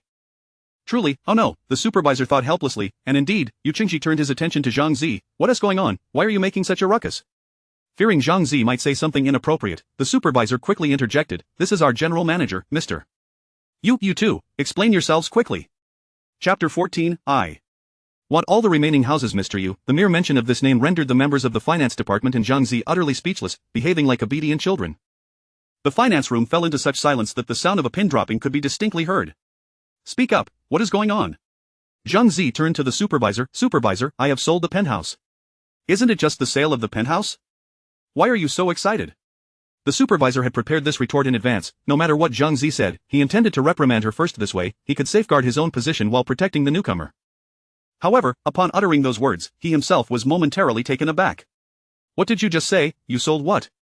The supervisor's eyes widened, hardly able to believe his ears. The penthouse, villa number 1. Supervisor, I said I sold villa number 1, Chen Xi exclaimed. At this revelation, not only was he stunned, but Lingcheng also trembled slightly, turning to Chen Xi. Well done, at such a young age, you have accomplished something so remarkable. Receiving praise from Mr. You left Chen Xi beaming with excitement. Where is that gentleman? Take me to him, Lingcheng instructed immediately. Upon hearing this, Chen Xi became vigilant, glancing at Lingcheng. But Mr.Yu, my commission, you little girl, fret not. Today, the commission from that client is all yours. Do you think I would embezzle from you? I just worry that you might inadvertently offend him in your excitement, Chen Xi replied, somewhat exasperated, wondering what was going through her mind. Chen Xi quickly responded, he's still in the lobby. I'll take you to him. Chen Xi gathered her materials and led Chen Xi and the supervisor towards Chen Yi. Upon reaching the lounge area, Chen Xi looked at the young man before him, momentarily stunned, his eyes nearly bulging out. Could it be that this young man is the one who purchased Villa number 1? He can't be serious. Nevertheless, Chen Xi promptly approached. Hello, sir. I am Chen Xi, the general manager of Tianlong Real Estate. Here is my business card. Chen Yi accepted it and inquired, so, have the formalities for Villa number 1 been completed? Chen Xi immediately nodded, yes, Mr. Chen, here are your documents. At that moment, a notification sounded. Detected that the host successfully spent 8 billion, triggering a tenfold rebate skill, resulting in an 18 billion rebate. 18 billion. Chen Yi's heart skipped a beat. This was astonishing, such a colossal sum. Meanwhile, Chen Xi addressed Chen Yi, Mr. Chen, it is nearly noon, how about we go out for a meal together? Going out for a meal now? Chen Yi inquired. Yes, Mr. Chen. Chen Yi chuckled, wait, who said I was only buying this one unit? With nearly 20 billion on his account, he certainly intended to purchase more. What, did you just say you want to buy more? The others gasped in disbelief, their mouths agape. You have already purchased the penthouse, and you still want to buy more? How many houses are left in Yulong Tianyuan? There are 7 villas remaining, and 125 small high-rise units. Chen Xi hesitated momentarily before responding. Chen Xi regarded her with newfound respect. This young woman was impressive, clearly having put in considerable effort. Yulong Tianyuan was a major project for Tianlong Real Estate, having been a hot commodity since its launch. However, due to its exorbitant prices, it had not yet sold out, but only about 10% remained. Had prices been slightly lowered, it would have likely been snatched up already. Approximately how much? Chen Yi inquired.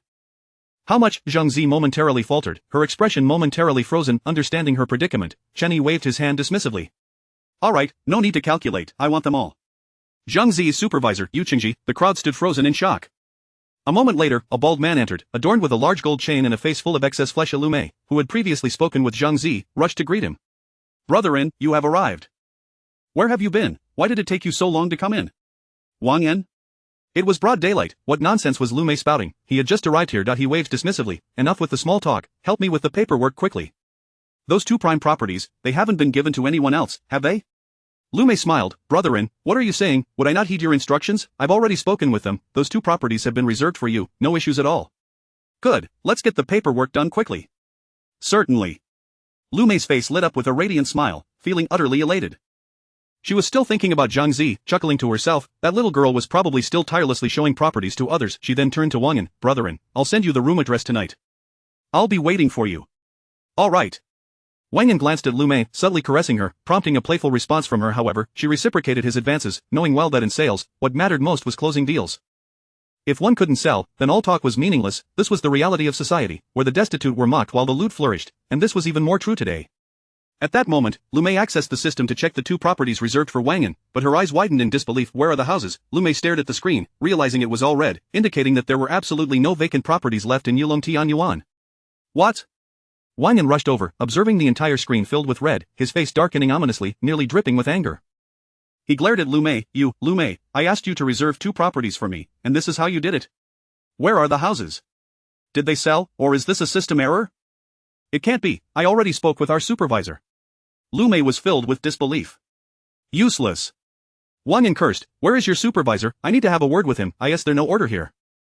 Don't you understand the rules? If you don't, I shall teach him properly today. Wang Yan declared, for he was not a man to swallow his pride lightly. In Qingzhou, Chapter 15, tenfold rebate of 500 billion. At this moment, Lu inquired with several salespeople before making her way to the other side, where the supervisor was located. Meanwhile, the crowd stared at the figures before them, their hearts beginning to grow numb. Chen Yi, without hesitation, swiped his card repeatedly. Detected that the host has successfully spent 10 million yuan, triggering the tenfold rebate skill, receiving a rebate of 100 million. Detected that the host. Eventually, Chen Yi glanced at the balance on his card, his heart filled with astonishment. 500 billion, to his amazement, he had 500 billion in his bank account. He had purchased a property worth 50 billion. This, Chen Xi looked at Chen Yi before him, as if beholding a deity of wealth. He almost felt compelled to bow in reverence. Truly, he had encountered many affluent individuals in his capacity as the general manager of Tianlong Real Estate, one of the elite in Shancheng province. Yet, he had never encountered anyone so extraordinarily wealthy. 50 billion, a full payment, not a penny borrowed, not a single cent discounted. It is worth noting that although the residents of Yulong Tianyuan were primarily dignitaries from Qingzhou or elsewhere, a considerable portion had signed contracts for installment payments rather than full payments. Those who could afford to pay in full were exceedingly rare. Just as excitement washed over their faces, a figure approached, exuding an aggressive demeanor, and stated, "Which of you is the supervisor? Step forward, I have some inquiries. Do you even adhere to rules here?" At that moment, the supervisor turned to the man before him and promptly stood up, saying, "I am the supervisor. May I ask what your concerns are, sir?" "What concerns? How dare you even ask? Do you uphold any principles here? I had reserved 2 apartments here previously. Where are they now? What is the meaning of this?" Wang Yan retorted sharply. "Sir, if I may, you mentioned reserving the apartments. Did you pay a deposit?" the supervisor inquired, causing Wang Yan to falter. Deposit? He had merely made a verbal agreement. There was no deposit involved. Moreover, he had only just decided to purchase. With a scoff, he adopted a defiant stance and coldly remarked to the supervisor, "What if I didn't pay a deposit? I had an agreement in place. This is an unspoken rule, a principle, and your actions reflect a breach of trust. Fine, I want to pursue this matter with you. Now, provide me with the contact information of the person who purchased my 2 apartments. I will reach out to him directly and demand he relinquish the properties. What he has taken, he must return, otherwise, humph." His words left both the supervisor and Chen Xi momentarily speechless, their faces displaying discomfort. Before they could respond, Chen Yi turned to Wang Yan. "The apartments you seek are mine. Do you have any objections? Do you have any objections?" The statement ignited Wang Yan's fury. How audacious could this young man be? Wang Yan glared at Chen Yi, preparing to retort. While Chen Xi quickly interjected, presenting his business card to Wang Yan. Upon seeing it, Wang Yan was taken aback. What was this, of the general manager of Tianlong Real Estate? If he were merely a manager, Wang Yan might disregard him, but the general manager was a different matter entirely. Wang Yan immediately reined in his demeanor. While Chen Xi continued, "Sir, this Mr. Chen has purchased all remaining properties in Yulong Tianyuan for a total of 50 billion, and since you have not made a deposit, should we not prioritize Mr. Chen's interests?" This statement rendered Wang Yan speechless, his legs growing weak with disbelief. What did this mean? This young man had purchased properties worth 50 billion, not 5 million, not 5 billion, but 50 billion. At that moment, not only was Wang Yan dumbfounded, but Lu Mei, who had previously mocked Zhang Zi, was now filled with regret. 50 billion, just think of the commissions. Had Zhang Zi, who had just started working, achieved financial independence. Meanwhile, she had squandered this golden opportunity after years of hard work. How blind could she be? Chen Yi stood up, addressing Wang Yan. "Do you have any further questions?" No, none at all." Wang Yan hastily retreated, his previous arrogance evaporated. Chen Yi regarded him with a cold smile before making his way outside. He had intended to speak with Mao Hui, but upon looking around, he found her absent and thus left directly. Meanwhile, Mao Hui's family was still observing. Mao Dad glanced at his wife and daughter, sighing in hesitation. Mao Mom, having little knowledge, refrained from offering an opinion. "I think it's acceptable. Why not just proceed with the purchase and avoid any delays?" Hearing his wife's words, Mao Dad nodded in agreement. A short while later, a salesperson approached, and Mao Dad declared, "We are ready to purchase that apartment. Please prepare the paperwork and see if there are any discounts available for us, alright?" However, the salesperson appeared taken aback and then smiled wryly. "I'm sorry, but you are too late." "What do you mean? Too late?" Mao Dad inquired, bewildered. Had the properties they were viewing already been sold? "Then what about the other apartments? We can choose again," he suggested. The salesperson chuckled softly. "Sir, the issue is not about reselecting. All available units have been sold, meaning we no longer have any properties left." "Mao Dad, but you said your inventory was abundant, and there were plenty of properties on the model display. How could they suddenly be gone?" he questioned, perplexed. The salesperson sighed. "Sir, the situation was indeed as you described, but just moments ago, a gentleman purchased the remaining 7 villas and all the small high-rise units, effectively buying out all the available properties in Yulong Tianyuan, and he paid in full." Upon hearing this, the salesperson couldn't help but express his astonishment. "All sold? Is this a joke? How much money would that require?" In the next moment, the salesperson turned to Mao Hui, addressing her father. "The gentleman who made that purchase even spoke with your daughter earlier." "He spoke with me?" Mao Hui exclaimed, astonished, pointing at herself. "Huh? Chapter 16, Home Service. Chen Yi? It seems so," the sales representative immediately replied, "though I can't be entirely certain, but he is indeed your friend." This revelation left the family of 3 in a state of disbelief, particularly Mao Hui, who struggled to comprehend how Chen Yi, whom she knew had relied on the assistance of an orphanage during his middle school years, could have amassed such wealth in just a few short years. At that moment, her parents gazed at her, their eyes filled with an indescribable astonishment. "You have such a classmate?" "I'm not quite sure how this happened," Mao Hui chuckled, equally bewildered by the sudden turn of events.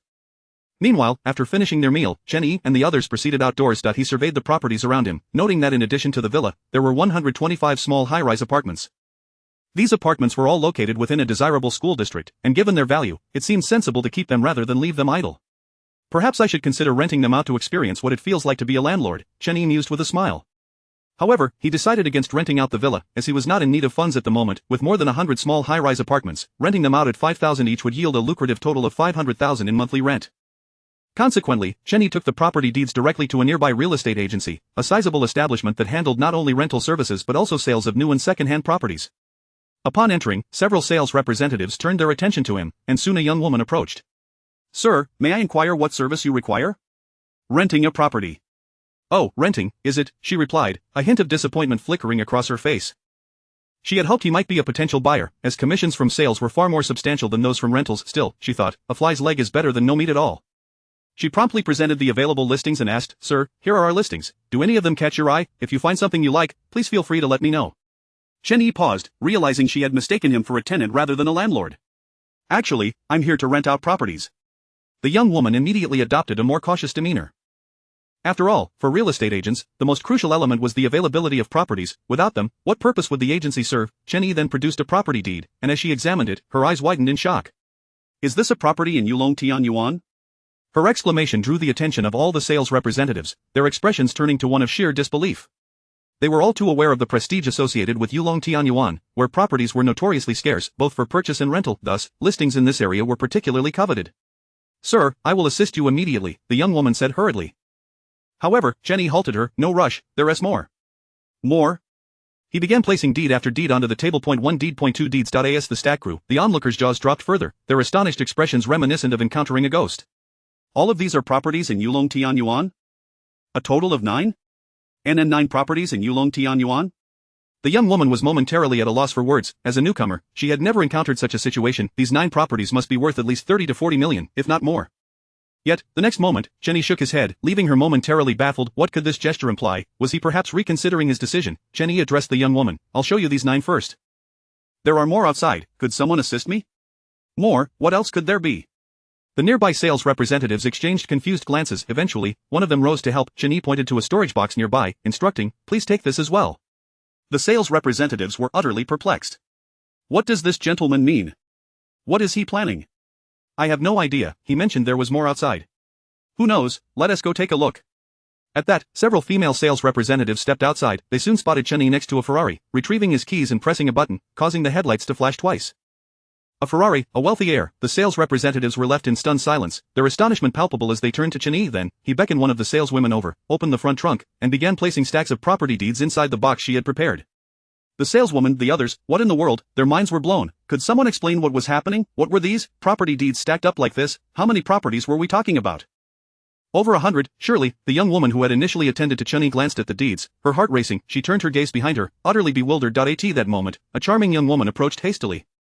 Although she felt anxious, her smile remained intact, her high heels clicking rhythmically against the floor. Good day, Sir. My name is Zhang Lei. Are you here to arrange a rental? She looked at Chen Yi with a warm smile. Chen Yi nodded in acknowledgement. Then, he addressed the previous sales representative. Is there a problem? How about I assist you instead? I assure you I will handle everything efficiently, Zhang Lei said, eager to secure the sale for herself. No need. Please proceed with the arrangements, Chen Yi replied firmly, prompting the young woman to snap back to reality. She shot a glare at Zhang Lei before rushing off to assist him. Zhang Lei, taken aback by Chen Yi's abrupt rejection, stood awkwardly. Yet, she had no one to blame but herself for not greeting him promptly. Shortly thereafter, she took out her phone and said, Sir, shall we add each other on WeChat? If you have any properties in the future, feel free to contact me directly. I can provide home service. The phrase home service was emphasized with a particular weight. Chapter 17. I intend to rent out over 100 properties. Without further ado, the sheer quantity of residences in Yulong-Tianyuan justifies Zhang Lei's actions, does it not? With so many units in Yulong-Tianyuan, their value must amount to billions. Shortly thereafter, Bei approached with a stack of documents. Once Chen Yi completed his tasks, he took his leave, while Zhang Lei remained by his side throughout, bringing coffee and snacks, only briefly stepping away to use the restroom. However, upon her return, the top button of her shirt had come undone, leaving one to wonder whether it was due to the inadequate air conditioning at the agency or some other reason. Mr. Chen, do keep in touch. I'll send you my phone number shortly, Zhang Lei said as she bid farewell to Chen Yi, turning to her WeChat with a look of triumph. As Chen Yi exited the agency, having barely walked a couple of hundred meters, his phone buzzed with messages. 5,000 yuan transferred to the ICBC account. 3,000 yuan transferred to the ICBC account. What remarkable efficiency. No, this level of promptness transcends mere agency efficiency. It speaks to the high demand for Yulong-Tianyuan. It was clear that these prospective tenants had made prior arrangements, ready to pounce as soon as properties became available. After all, parents are often willing to spend generously for their children's education. Subsequently, Chen Yi returned home to Villa number 2. At that moment, his sixth sister, Chen Xi, stood before the floor-to-ceiling window of the study, gazing longingly at Villa number 1, and mused, Second sister, do you think we should purchase Villa number 1? Purchase Villa number 1 for what purpose? Chen Yan, the second sister, replied absently while reading, the asking price for Villa number 1 is a staggering one. 8 billion. Besides, we haven't even fully utilized our current residence. How about this? I'll buy it for you, and you can move in on your own. Her words instantly deflated Chen Xi, who was the most timid among them, too fearful to sleep alone at night, let alone move into such a vast space by herself. The very thought of occupying such a large room alone was enough to terrify her. Just then, Chen Yan stood up. Our younger brother is back. Younger brother is back. Soon after, Chen Xi heard a familiar sound, one that she had come to recognize all too well, for Chen Yi had nearly left her breathless with his driving before. Younger brother, you're back. Chen Xi exclaimed as she rushed towards him. Chen Yi, must you be so exuberant, sixth sister? Hurry and wash your hands for dinner, quickly, quickly, fourth sister has already prepared the meal, but we had to wait for your return. I tried sneaking in a few times but was shooed away. Chen Yi, so your enthusiasm for me is merely due to dinner. At the dining table, Chen Yi was undoubtedly the one receiving special treatment. Where shall we go this afternoon? Chen Xi inquired eagerly. Singing, never mind, Chen Liu, the seventh sister, is a popular singer, and they all recalled the dread of being directed by her at the KTV. What a nightmare it would be to sing one's own songs there. Watching a movie, everyone hesitated, as the thought of seeing their eighth sister's poster in the cinema felt rather odd. How about this afternoon, I'll take you all to a club, Chen Lan suggested, awaiting their opinions. Chen Yi was the first to respond, I'm fine with anything. The second and fourth sisters also agreed, while the eldest sister, of course, was absent, having not returned since she left. Then, Chen Lan turned her gaze to the sixth sister, Chen Xi having been enjoying her meal. Chen Xi looked up at her fifth sister's scrutinizing gaze and immediately clutched her stomach. Oh dear, my stomach feels a bit off. Perhaps I should skip it. The next moment, she was met with a glare from Chen Lan, instantly reverting to her previous demeanor. That look reminded Chen Xi of the fear she felt when her fifth sister had dragged her away by the collar, causing her to shrink back. Alright, I'll go. Must you be so fierce? We're merely going to observe, right? There won't be any strenuous activities, will there? What do you think? Chen Lan replied curtly, though you're a streamer, look at you cooped up at home all day.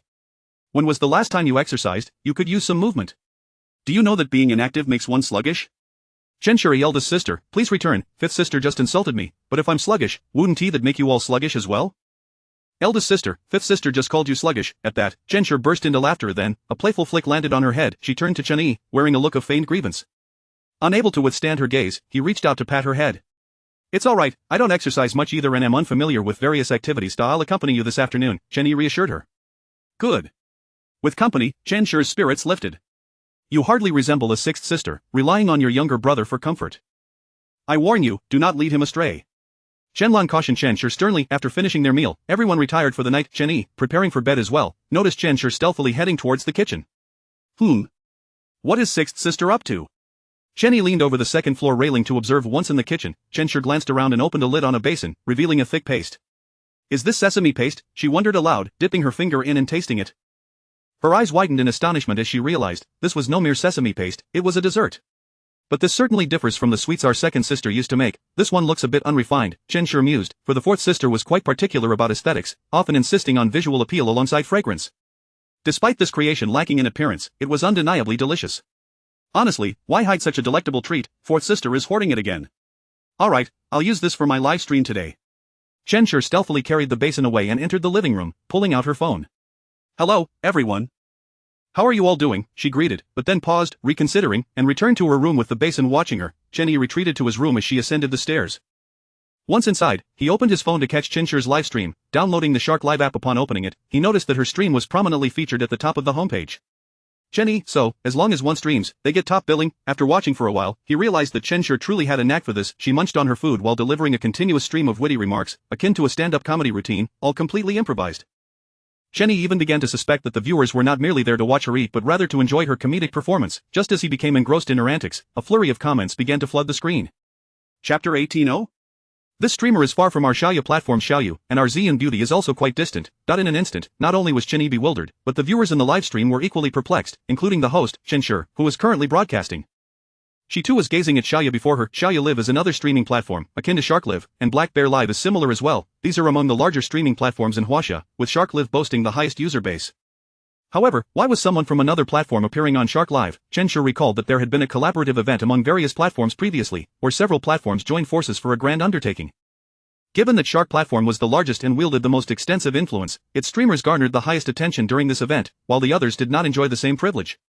Yet, while you possess a clever strategy, I have my own means. The other platforms also had their tactics, such as entering another's livestream to connect. This meant launching an attack on Shark streamers. They would broadcast while observing the activities of Shark streamers, commenting on each other's streams or connecting with them. Xiaoyu, being one of the key figures on Xiaoyu Live, had commenced her connections early in the morning, given that she was an adversarial host and had been instructed by her superior to do so. She would certainly not miss the opportunity to confront her opponent. However, when it came to Chen Xi, she felt somewhat intimidated. After all, she had amassed 2 million followers, reaching the pinnacle of Xiaoya live, but Chen Xi stood before her as a host with 5 million fans. For someone with 2 million followers to challenge a 5 million follower host was akin to courting disaster. Consequently, she allied with several other prominent figures from different platforms, which gave her the courage to approach. At that moment, noticing the increase in viewership and engagement in the livestream, Chen Xi felt a sense of delight. It appeared that this collaboration among platforms was indeed quite successful.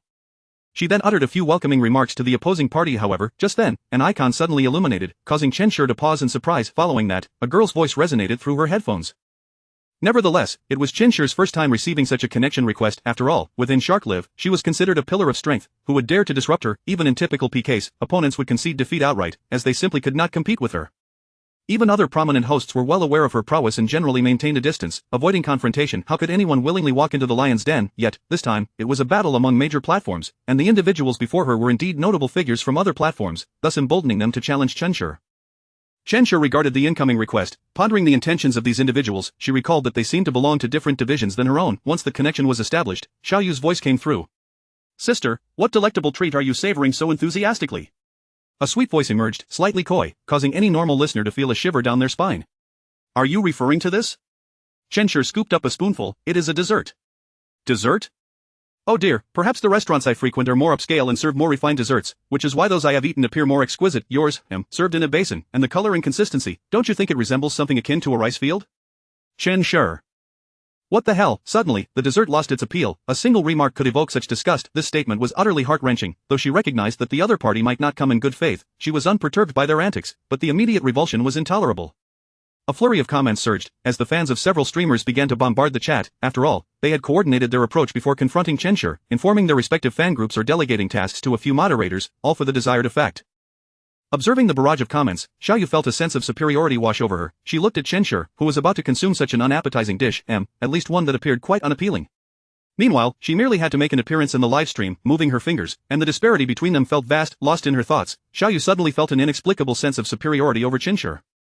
However, upon glancing at Xiao Yu, Chen Xi's expression darkened significantly. She directly rallied her own fan group. Instantly, the comments began to flood in. "Are you even capable of speaking properly? Exactly, look at your streamers, a bunch of clowns. That voice is enough to make my scalp tingle. If you can't articulate, then leave. You are not welcome here." In a heartbeat, both sides erupted into chaos, transforming the entire livestream screen into a flurry of snowflakes. What the hell? Xiao Yu and her companion stared at the comments on the screen, their mental state completely shattered. This Chen Xi was far too formidable. She had allied with several major platform hosts and brought in so many fans, yet they were barely able to match Chen Xi's level? What kind of support was this? Subsequently, Ziyun, witnessing the unfolding situation, initiated a PK. PK entails soliciting gifts. On these platforms, the unit of currency is gold coins, with 1 gold coin equating to 1 yuan, a gold bar to 100, a yuan bag to 2,000, and a golden mountain to 100,000. As the live stream commenced, 2 yuan bags fell on Xiao Yu's side. 2 yuan bags, 2,000 each, that totals 4,000. Chapter 19 of the Tycoon. This is not merely a matter of fan donations. Rather, it is a reward bestowed by the guild. On this occasion, it was Xiaoya who orchestrated the contributions from the Xiaoya guild to these live streaming hosts. Of course, the guild's rewards essentially reflect a collaborative relationship. The hosts do not receive any monetary compensation, but such gestures serve to enhance their popularity. The situation is similar for other hosts, where substantial donations are typically managed by their respective platform guilds, while smaller contributions stem from their devoted fans. Meanwhile, Chen Xi's fan group erupted in excitement. Damn it, the battle has begun. The opponents have initiated a PK. Brothers, let's rally to support. How dare they act so brazenly over a few ingots? Let us go, let us go. In no time, a flurry of ingots cascaded down from Chen Xi's side, leaving the opposing hosts momentarily stunned. They gazed at the contributors of these ingots, realizing with astonishment that these were high-level accounts, meaning they were real individuals, not guild members. Could it be that mere fan support was sufficient to challenge them? Then, a veritable mountain of gold descended, silencing all the hosts. What the hell, is that a mountain of gold? In an instant, everyone turned their gaze towards the golden heap, their eyes wide in disbelief, struggling to comprehend the magnitude of what they were witnessing. This was simply astonishing. 100,000 in gold. It dropped down as if it were nothing. At that moment, it wasn't just the hosts who were bewildered, even the websites and guilds supporting them were taken aback. A single mountain of gold represented a staggering sum of $10,000, triggering not just a localized sensation but a world announcement across multiple platforms. Viewers from various platforms would flock to Chen Xi's live stream, marking a tremendous loss for them. Consequently, the guilds could no longer remain composed. The other hosts also turned their attention to the account that had just made the donation, only to be met with confusion. Yundan Feng Chang? Who is this deity? I've never heard of them. A tycoon, so wealthy, dropping a mountain of gold just like that. Does the tycoon need any accessories? I want to roll with you. Simply too wealthy. I am in awe. This is exhilarating. Let us see how these hosts respond now. A mountain of gold just fell, call you daddy. At this moment, Xiao Yu felt a wave of embarrassment wash over her. Just moments ago, she had been mocking others, not expecting that their benefactor would arrive and unleash an avalanche of wealth. However, when she checked the profile of Yundan Fengcheng, she was taken aback. This person was a newcomer. Following this revelation, the other hosts and guilds reached a consensus. The mountain of gold was either a reward from the guild backing Chen Xi or a donation made by Chen Xi herself under an alternate account. Truly a cunning ploy, using this opportunity to undermine them while elevating her own status across multiple platforms. In that instant, the hosts and guilds seemed to have unraveled Chen Xi's intentions. Across the streaming room, silence fell. Xiao Yu, feeling utterly helpless, found herself in a predicament, yet, in the next moment, a mountain of gold crashed down within her own livestream. Xiao Yu was astonished to see that it was indeed the guild that had intervened. Not only her guild but several others joined in, and soon, multiple mountains of gold were raining down. My heavens, what does this mean? This is a divine battle. I've never seen so many mountains of gold, each worth 10,000. So many.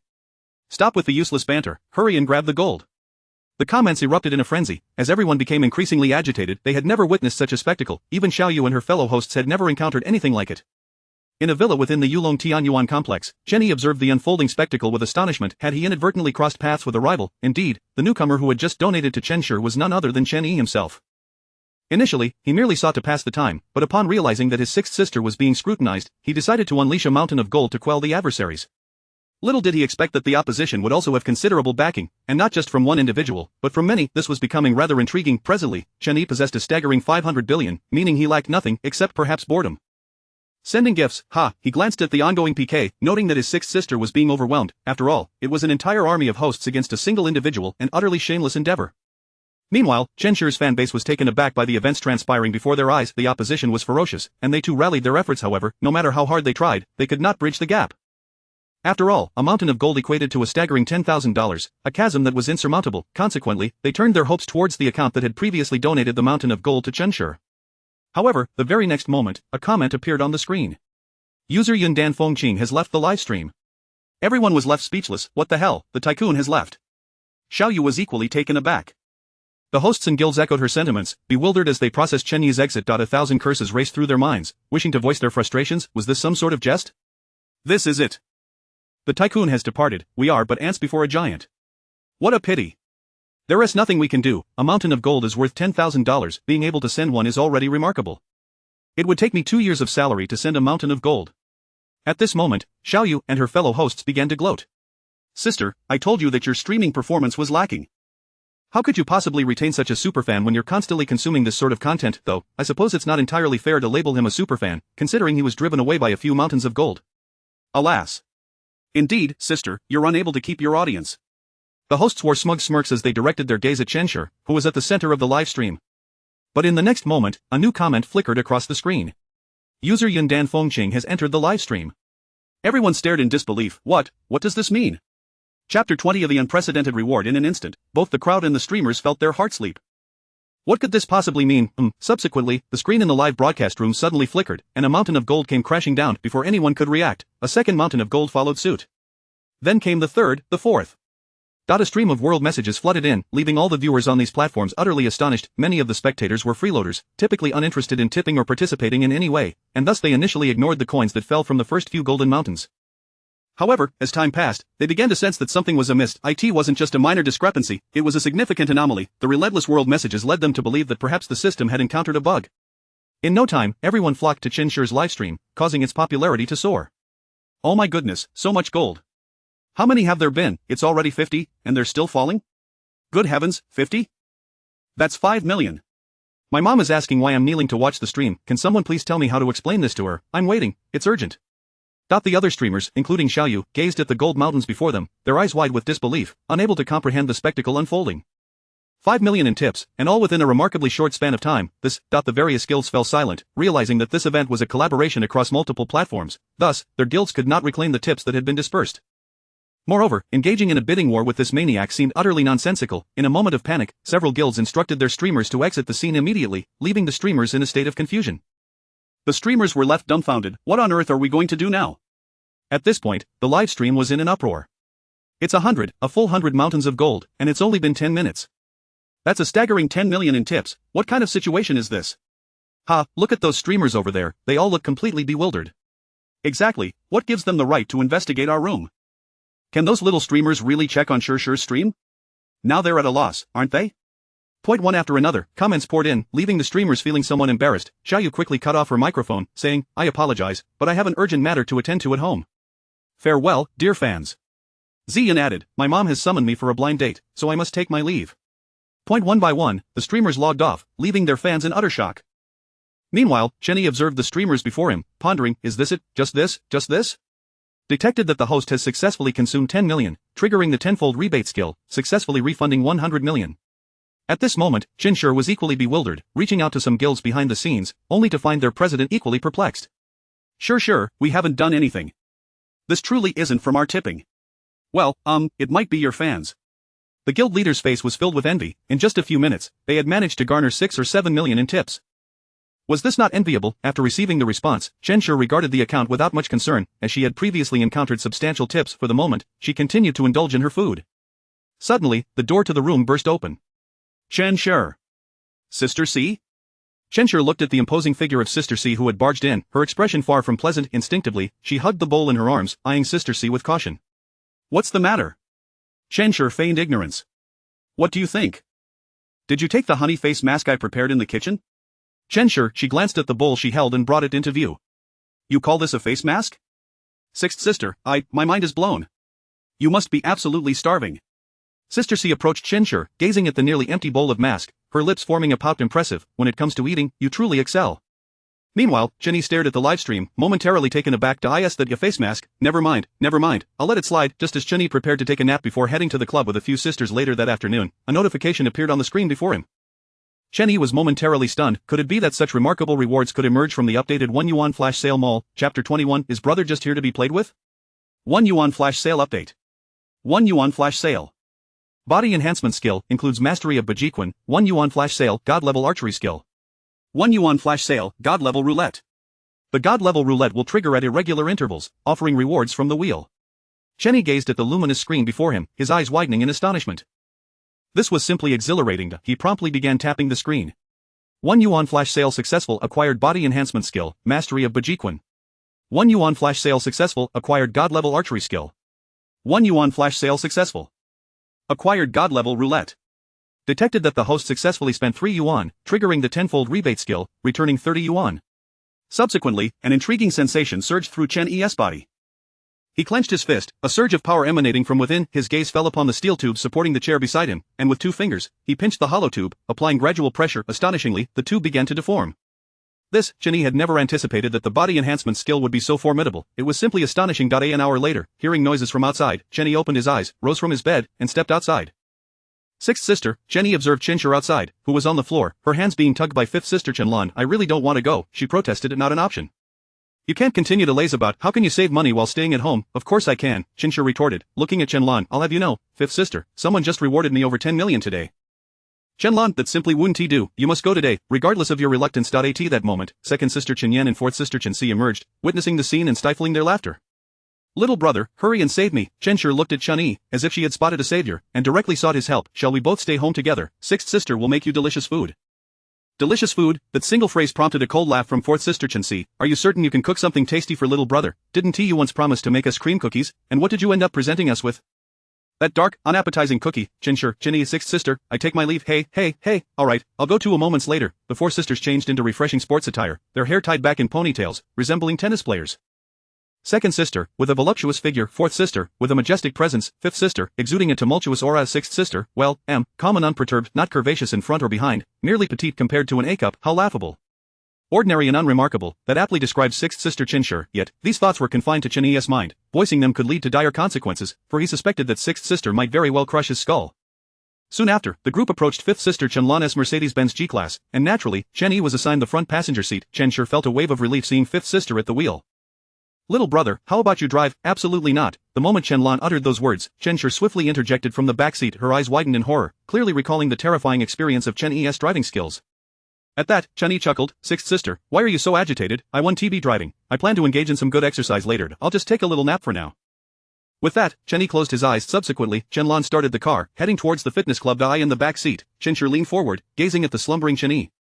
At that moment, Chen Yi wasn't clad in a suit but rather in sportswear, which suited him perfectly, lending him an air reminiscent of a tennis prince, with sharp brows and bright eyes, a high nose bridge. It was fortunate that his eyes were closed.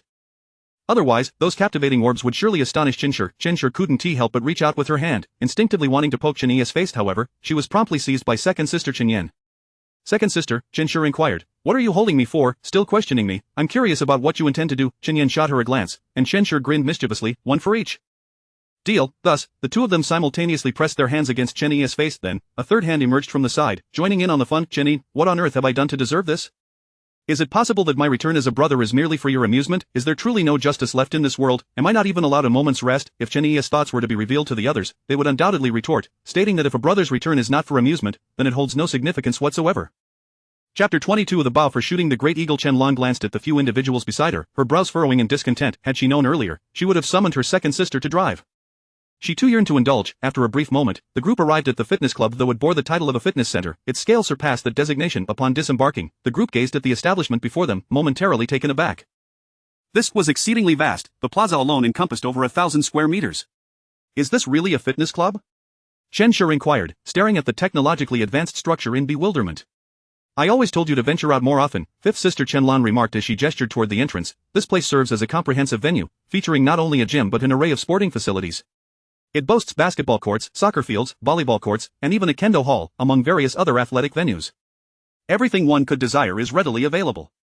There is more to discover. Once we enter, I shall provide you with further insights." As Chen Lan spoke, she led them inside. "This must have been developed by the Futian Group, correct?" second sister Chen Yan queried. Futian Group. Chen Yi was momentarily taken aback. The individual walking beside him leaned closer and whispered, "The Futian Group, alongside Tianma Entertainment, constitutes one of the three pillars of Qingzhou's economy, equivalent to our own Lingcheng Group. However, Tianma Entertainment is considered our rival, having lured away several key personnel from us. Thus, the relationship between Lingcheng and Tianma has been quite tumultuous in recent years. As for the Futian Group, they maintain a neutral stance, offending neither side." "Oh, is that so?" This was the first time Chen Yi had encountered the notion of the three economic pillars of Qingzhou. After all, he had previously been just a student, earning his living through part-time jobs, and was oblivious to such matters. He then turned to sixth sister Chen Xi. "So, was second sister's conjecture accurate? This indeed belongs to the Futian Group?" Chen Xi nodded in affirmation. "I deduced as much. Considering financial capacity, only these three could construct such a facility. Since it is neither ours nor Tianma's, it must belong to the Futian Group." As she spoke, Chen Xi recalled the insufferable young director from Tianma Entertainment and the duplicitous individual from the Futian Group. She pouted slightly, hastening to catch up with the others. "Look, over here is the gym. Let us commence with some warm-up exercises." The group proceeded, and shortly thereafter, Chen Xi's face flushed crimson as she gasped for breath, drawing the attention of several onlookers. Chen Yi thought to himself, "Sixth sister, you seem rather unfit. What are you staring at? Have you never seen a beautiful woman before?" Chen Xi exclaimed, puffing out her chest defiantly. However, after a while of this posturing, she failed to make any lasting impression.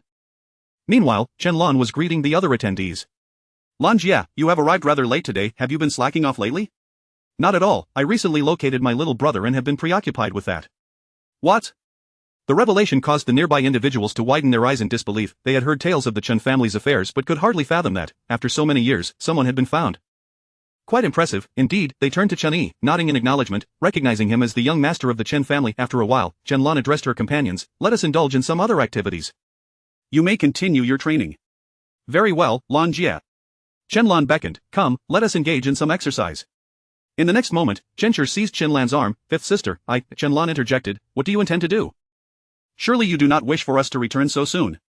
Chen Xi contemplated. "Fifth sister, is there an activity that requires minimal movement, is low in exertion, yet remains somewhat entertaining?" "Minimal movement, low exertion? And it must be entertaining. What kind of activity could possibly fit that description?" In an instant, Chen Lan felt an overwhelming urge to reprimand Chen Xi. However, a nearby female instructor approached. "Miss, we actually have such an activity." "Archery, what do you think?" "Archery." Chen Lan was taken aback. This indeed fit the criteria perfectly. Hearing this, Chen Xi's eyes sparkled with excitement. Chen Yi, too, was momentarily stunned. While he may not be proficient in many other sports, this was one he truly excelled at, having recently acquired a supreme archery skill. The instructor then led them to the archery range, distributing bows to each participant. As Chen Xi examined the bow before her, her enthusiasm waned. "Why is it like this? Shouldn't it resemble the ones in movies? You know, the kind used for shooting great eagles."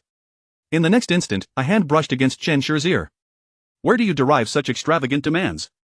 "It hurts, fifth sister, I was wrong. I shall refrain from speaking." Chen Xi exclaimed, her eyes brimming with tears. Moments later, a curved bow was handed to her. Miss, we have everything you could desire here. Chen Lan, Chen Xi, Chapter 23. You give it a try, do you truly possess everything? Several individuals cast sidelong glances. Chen Xi gazed at the bow before her, which was indeed quite substantial. Who is this bow intended for? Chen Lan inquired as she inspected the weapon, immediately recognizing its extraordinary nature, primarily due to its sheer size. Even she could not draw it, let alone this fellow.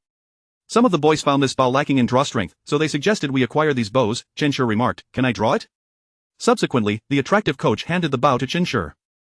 She received it with both hands, unable to imagine wielding it with just one hand while drawing it back. Just then, a hand reached over, taking the bow from her grasp and weighing it in his hands. Where are your arrows?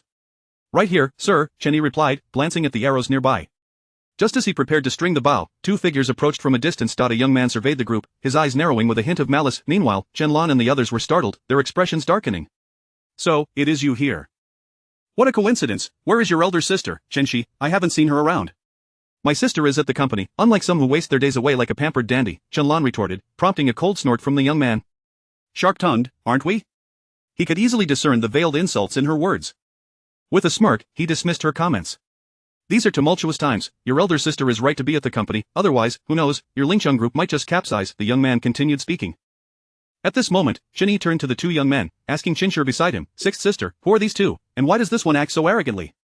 This one is Sha Jinghao, the young director of Tianmen Entertainment, and beside him is Wang Zhoning, the young director of Futian Group, she explained. Understanding now, Chen Yi nodded. He observed Sha Jinghao, who wore an ostentatiously flamboyant pink outfit, sported a metallic perm, and had an earring dangling from his right earlobe, presenting an effeminately flamboyant demeanor. In contrast, Wang Zhoning appeared reserved, smiling as he regarded the unfolding situation, exuding an air of dispassionate detachment, a classic smile that masked a predatory nature. Sha Jinghao regarded the group with a mocking grin. If the Chen family were to go bankrupt, I wouldn't mind taking you all in.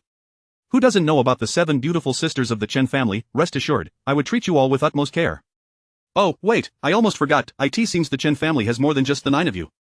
One went missing in childhood, hasn't she? Who knows where she ended up? Perhaps she has already met her end.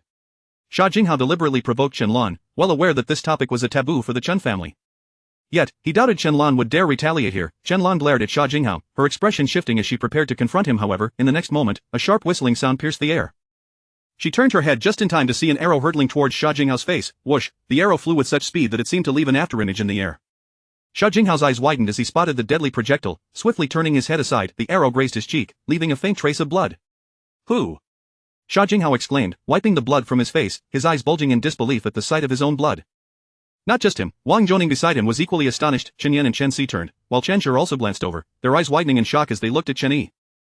At this moment, Chen Yi held the bow in one hand while his other deftly knocked an arrow onto the string, drawing it back effortlessly as he aimed directly at Sha Jinghao, a sardonic smile gracing his lips. You! Sha Jinghao's expression twisted in shock as he beheld the drawn bowstring. Who are you?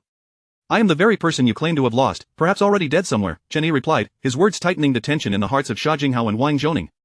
They looked at the approaching Chen sisters, a tumultuous storm brewing within them. The son of the Chen family has returned. When did this happen? Nevertheless, Sha Jinghao glared at Chen Yi, fury boiling within him. He clutched his face, his eyes darkening with malevolence. For so many years, no one had dared to lay a finger on him. He was always the aggressor. He had never been bullied like this. Did you just attempt to kill me? Sha Jinghao demanded, recalling how Chen Yi's arrow had been aimed directly at him. Had he not dodged in time, he might have lost his life. Turning to Wang Zhoning, he continued, young Director Wang, I expect an explanation since this incident occurred on your premises. Wang Zhoning assessed the Chen sisters before glancing at the bloodied Sha Jinghao, quickly weighing the gravity of the situation.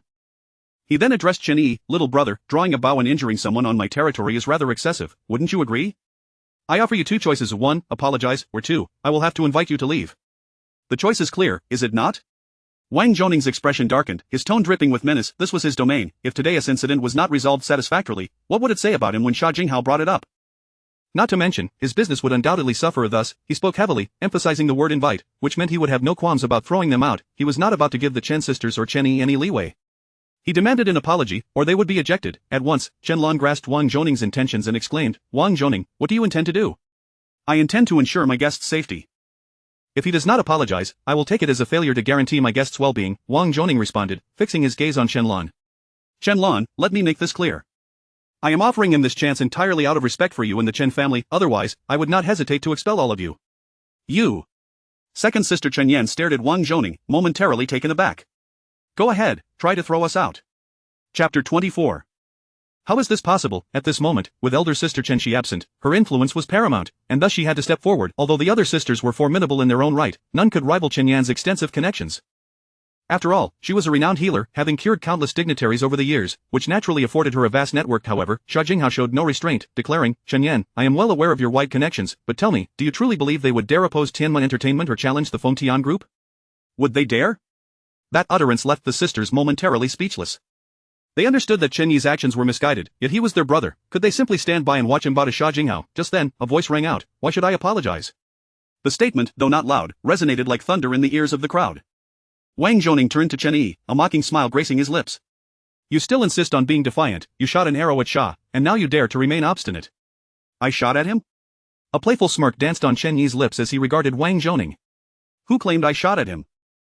I merely noticed the unsanitary condition here. There was a spider, and I dispatched it with my arrow. Now you turn around and accuse me. How amusing. His words left Wang Zhoning visibly irate, his eyes blazing with fury. You mentioned a spider, did you? Let us see. He strode towards the direction of the arrow, determined to uncover the truth. Unyielding as he was, he would not relent until he was proven right. After traversing 40 to 50 meters, the smirk on Wang Zhoning's face grew more pronounced. Yet, in the next moment, his expression shifted dramatically as he beheld the scene before him, his eyes wide with disbelief. He hastened towards the wall, where the arrow's tip was embedded, and there, unmistakably, was a spider. How could this be possible? From such a distance of 40 to 50 meters, to have pinned a spider that was smaller than the palm of one's hand, this was simply surreal. Was this akin to the legendary feats of Elbu shooting a spear at the gate? He never anticipated witnessing such a marvel today. At that moment, the crowd turned their gaze toward Wang Zhoning, their thoughts varied. Xia Jinghao, wearing a cold smile, scoffed, still shooting spiders, are we Wang? I suggest we expel them immediately. If anything were to happen, it would be on my head. You. The sisters were incensed, unable to believe Chen Yi's claims, particularly Chen Lan, an adept archer herself. The distance was surely around 50 meters. Could one truly strike a spider from such a range? This was beyond the realm of possibility. Nonetheless, as Wang Zhoning approached, he addressed Xia Jinghao. Xia, I must apologize. There truly is a spider on the arrowhead. What? In an instant, silence enveloped the room. The sound of a pin dropping could have echoed through the air. The most astonished of all was Chen Lan, who regarded Chen Yi with a dawning realization akin to Wang Zhoning's thoughts. This distance was no less than a legendary feat. She had honed her archery skills to perfection, yet she could not claim to possess such precision. Indeed, it seemed impossible. This indicated that Chen Yi's archery skills surpassed her own by a considerable margin. Impossible. Absolutely impossible. Xia, are you doubting my eyesight? Wang Zhoning's expression darkened at Xia Jinghao's insinuation. In that moment, Xia Jinghao regained his composure, contemplating, could this boy truly be a blind cat stumbling upon a dead mouse? He turned to Wang Zhoning. Wang, you witnessed it. He aimed directly at me. Had I not dodged, I'd surely not be standing here. A hearty laugh erupted from Chen Yi. I was indeed aiming for that spider. You simply positioned your face too close. Who can I blame for that? You. Xia Jinghao nearly exploded with rage at Chen Yi's words. Impossible, you must have simply gotten lucky. From this distance, 50 meters, how could you possibly hit a spider? Then, by your logic, you must be even more skilled than an athlete. With that, Chen Yi raised his bow. If you don't believe me, watch closely. In the next instant, a sharp whistle sliced through the air. The crowd followed the trajectory of the arrow, their eyes widening in astonishment as if witnessing a ghost. Even Xia Jinghao's mouth fell agape. How is this possible? Chapter 25. Do you believe now? They gazed at the scene before them, momentarily taken aback, and then shuddered in disbelief. A single arrow had pierced through another, the tip embedding itself onto the previous arrowhead, creating a remarkable spectacle of arrows upon arrows.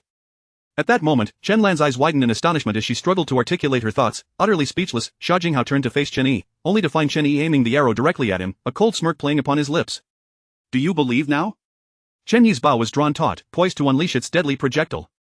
The moment he released it, it would be anything but a trivial affair. Heart-piercing was a distinct possibility. Thud, Xia Jinghao's legs gave way beneath him, collapsing to the ground. Why you? He stammered, desperately kicking backwards to move his body, but Chen Yi's arrow followed his every motion. Ah! In the next moment, Xia Jinghao sprang to his feet and fled in terror, bolting towards the exit without a backward glance. Get out of my way! All of you, move aside! As he ran, he shoved those in his path, and though some stumbled and glared in displeasure, the mere thought of confronting the infamous Xia family scion quelled their ire. How had the once arrogant Xia family heir been reduced to such a state? In the archery range, Chen Yi set his bow aside and turned to his wide-eyed fifth sister, Chen Lan. Sister, what's wrong? Do you not recognize me? No, Chen Yi, your archery skills? I practiced before, Chen Yi replied, leaving Chen Lan deep in thought. Even if he had practiced, the feats he demonstrated were nothing short of fantastical. An arrow, from 50 meters away, pierced through a spider caught in its web. Another arrow had shot through the shaft of the first, embedding itself atop the arrowhead. What force, what precision! It was utterly inconceivable. Even Wang Zhoning shook his head in disbelief, applauding. I never imagined the true dragon of the Chen family would return, and with such an impressive display, truly remarkable. However, Chen brother, do exercise caution in the future. His words caused the previously elated sisters to darken in countenance. Chen Yi chuckled. Are you implying he intends to retaliate against me? You've humiliated him today, leaving him utterly terrified. I know his temperament, he will certainly not let this slide. Wang Zhoning shrugged, quite pleased to witness the rivalry between Tianmai Entertainment and Lingcheng Group, allowing their own Fengtian Group to reap the benefits. Chen Yan observed the worried expressions on her sisters' faces. I will inform eldest sister shortly. Rest assured, no matter how reckless Xia Jinghao may be, he will tread carefully. Hearing this, the sisters felt somewhat reassured. Chen Yi smiled. Second sister, fret not, there is nothing to worry about, they cannot touch me. After all, how much wealth did Chen Yi possess? 500 billion in cash, not even Tianmai Entertainment could compete. Even when combined with the financial might of the Fengtian Group and Lingcheng Group, the cash flow was incomparable. Indeed, market value and cash flow were entirely different concepts. The group spent some time at the club before returning home. That evening, fourth sister Chen Xi prepared dinner. Little brother, this dish is specially made for you. Chen Yi glanced at the table filled with delicacies, steamed oysters, stir-fried kidney, shrimp with chives, and more. Chen Yan couldn't help but laugh. Fourth sister, what are you trying to do? Nourish him to the point of excess? Well, indeed, Chen Yan replied, glancing at Chen Yi with a teasing smile. I happened to see little brother enter the LV store with a lovely young lady. What? Really, this revelation stirred a wave of excitement among the sisters, who leaned in to hear more, their expressions a mix of shock and delight. They looked at Chen Yi, their faces brimming with amusement, silently conveying their admiration. Little brother, well done. Little brother, come, eat some more. Little brother, if you ever struggle with a girl, just tell fourth sister. I am a master of romance, fourth sister Chen Xi declared, only for sixth sister Chen Shi to roll her eyes. Fourth sister, you've never even been in a relationship, and yet you call yourself a master? What's so difficult about it? I have countless suitors pursuing me, just a wave of my hand and they come flocking. Fourth sister puffed her chest in pride. As Chen Yi savored the feast, he mused, a fourth sister truly understands me. Now possessing 500 billion, he held but one aspiration, not a dream, but a reality: to enjoy the finest meals, sleep in the coziest beds, and woo the most exquisite women. Surely, this is the dream of every man. After a sumptuous meal, having satiated his hunger, Chen Yi glanced at his phone. He felt a desire to visit his other villas. After all, he was the largest owner within the entire Yulong Tianyuan, possessing 7 villas and several mid-rise buildings, truly extravagant. The underground garages of those villas seem a bit empty, Chen Yi mused, then noticed that the Qingzhou Auto City was hosting a car exhibition the following day. A sleepless night passed. The next morning, as Chen Yi descended the stairs, a delightful aroma wafted through the air. A fourth sister Chen Xi had already prepared breakfast. After finishing his meal, he inquired, Sister, what about second sister and the others? Should I wake them? Second sister, fourth sister Chen Xi paused, then chuckled. Second sister and fifth sister are already awake. Second sister has a medical seminar today, and fifth sister has gone out for her morning run. You might as well check on sixth sister, she should still be asleep. Sixth sister, never mind. After his meal, Chen Yi set out directly towards the Auto City. Qingzhou Auto City is the largest automotive marketplace in the region, offering a plethora of both new and used vehicles. While Qingzhou may not rival the likes of Beijing, Shanghai, Guangzhou, or Shenzhen, it is still a thriving second-tier city, boasting an impressive array of luxury cars at the exhibition. Upon arriving at Qingzhou Auto City, the car exhibition drew a large crowd, with many automotive enthusiasts and prospective buyers eager to seize the opportunity for discounts. After all, a car costing hundreds of thousands was no small feat for many young individuals. Chen Yi drove in, and the sound of revving engines drew attention from all around. The crowd's gaze was irresistibly drawn to his presence. Oh my God, is that a LaFerrari? Exclaimed a girl, her eyes wide in disbelief. This is the first time I've seen a silver LaFerrari. Usually, they're red, and this is the first time I've encountered such an expensive car in Qingzhou. It's stunning, that sleek design is my ultimate dream. A chorus of admiration erupted, as the crowd gazed in awe at Chen Yi's LaFerrari, utterly captivated. The car was simply breathtaking. Chapter 26. I have a condition, however. Once Chen Yi parked the car and alighted, it elicited a chorus of gasps. A multitude of girls turned their gaze towards Chen Yi, who was clad in a tailored suit, and they erupted into shrieks. Compared to the LaFerrari, Chen Yi appeared even more dashing at that moment. His striking countenance was leagues ahead of those youthful heartthrobs, resembling a domineering CEO. In no time, a throng of admirers gathered around him. Chen Yi, unfazed, left the vehicle as it was, not even bothering to place it in a designated parking space. While onlookers were oblivious to the implications, the security personnel were certainly aware. However, a newly assigned guard was momentarily taken aback by the sight of Chen Yi's LaFerrari parked there, and turned to his supervisor. Captain, why has this individual parked here? It's obstructing the entrance. Should we not tow the vehicle away? Smack, in the next instant, the captain slapped the new recruit on the head, exclaiming, Are you daft? What's wrong, Captain? He is indeed not parked in a designated spot. By the way, why didn't you stop him earlier? The captain, glaring at the rookie guard, was filled with exasperation, realizing the latter's ineptitude. That gentleman is showcasing this car as our front, you dolt. And do you even comprehend what kind of vehicle this is? A LaFerrari, worth over 20 million. The captain's words left the novice guard in a state of shock, trembling in disbelief. This car, over 20 million, my heavens. Gather the others, surround this vehicle and ensure it isn't scratched, understood? The captain commanded, prompting the new recruit to dash off. The captain watched the young guard scurry away, a smile creeping onto his face. This lad was indeed amusing. Meanwhile, Chen Yi entered the automotive plaza, showing little interest in vehicles priced in the range of hundreds of thousands, or even those of the BBA class, as he attracted countless admiring glances along the way. Moments later, he arrived at the luxury car exhibition area. As he perused the displays, a figure approached, dressed in a form-fitting suit, with high heels and black stockings accentuating her long legs, her oval face and lips reminiscent of blooming peach blossoms. Her eyes sparkled with an almost ethereal quality, as if they contained the cosmos. The girl appeared slender, yet her presence was strikingly voluptuous, defying conventional expectations. She was even more beautiful than his several elder sisters. At first glance, she was utterly captivating, yet, upon a closer inspection, Chen Yi's brow furrowed in confusion. Wang Yi? This girl was none other than his high school escadus, a paragon of beauty pursued by countless admirers, including the wealthy heirs of the school. However, it was said that she had been raised with strict morals and had never engaged in romantic pursuits. What was she doing here? Shouldn't she be attending university? Sir, do you know me? Who are you? Wang Yi inquired, her eyes widening in surprise as she scanned Chen Yi, seemingly puzzled, unable to recall having met him before. Hearing her words, Chen Yi couldn't help but smile. Indeed, although he had spoken with her a few times during events and meetings, how could she possibly remember him? Back then, Wang Yi was the epitome of allure, while he was merely a poor boy.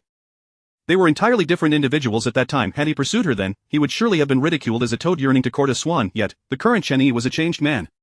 I am Chen Yi, he introduced himself, nodding at Wang Yi, then glanced at the vehicles nearby: Bentleys, Rolls-Royces, and more. Is this exhibition hall your responsibility? Yes, Mr. Chen, Wang Yi replied, her impression of him seemingly blank, but she nodded nonetheless. As a newcomer, her manager had assigned her to oversee the high-end exhibition area due to her striking beauty, making this her first time handling such a prestigious section. She felt somewhat anxious. Please, do provide an introduction, Chen Yi urged, gesturing towards the cars behind Wang Yi. She nodded in response and began to lead him onward. Sir, this vehicle is a Bentley Mulsanne, with a domestic price tag of 5 million renminbi. Not only is the level of luxury and refinement astonishing, but its configuration, featuring a turbocharged 6.75-liter V8 engine, endows it with an impressive 505 horsepower, enabling it to accelerate from 0 to 100 km per hour in a mere 4.8 seconds. Sir, this one is a McLaren P1. Chen Yi glanced at the individuals before him, a smile gracing his lips, before turning to Wang Yi. If I were to purchase a vehicle, what discounts would be available? Sir, we can offer you a 10% discount, along with some complimentary features. A 10% discount? Chen Yi chuckled, is there no possibility of a greater reduction? Sir, I'm afraid that's the best we can do. It's what our manager has instructed me, and my authority is limited to this. What if I were to pay in full, and purchased multiple vehicles, would there be additional discounts? Paying in full? And purchasing multiple? Wang Yi was momentarily taken aback. Sir, I will need to confirm that. There will certainly be further discounts based on this. After a moment of contemplation, Wang Yi responded. Chen Yi, observing her intent to verify, waved his hand dismissively. No need to inquire further. I'll take these few, this one, and this one. Wang Yi stared in astonishment at the locations he indicated. Was he pointing to around a dozen vehicles, and all of them were luxury cars exceeding $1 million? Such an array of cars, what would that mean for her commission? Sir, are you serious? Do you think I am jesting? Chen Yi gazed at the beautiful woman before him, a smile curling his lips as he produced a card. Here's the deal. I will pay the full price without any discounts, and whatever discounts you can secure along with your commission will be entirely yours. What? This, in an instant, Wang Yi's eyes widened in disbelief, hardly able to comprehend what she had just heard. All of it would be hers. At this rate, she could potentially earn over 3 million. Over 3 million. Is that true? Indeed, however, I do have one condition. Upon hearing Chen Yi's words, Wang Yi felt a flutter of apprehension within her heart.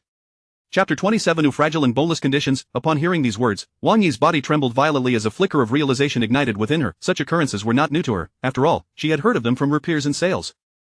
It was laughable. Selling a luxury car could yield commissions in the thousands or even tens of thousands, enough to cover several months or even a year's worth of her base salary. For that kind of money, many people flocked eagerly. Although Wang Yi had only been in this profession for a brief period, she had received subtle hints from others, which she had resolutely declined.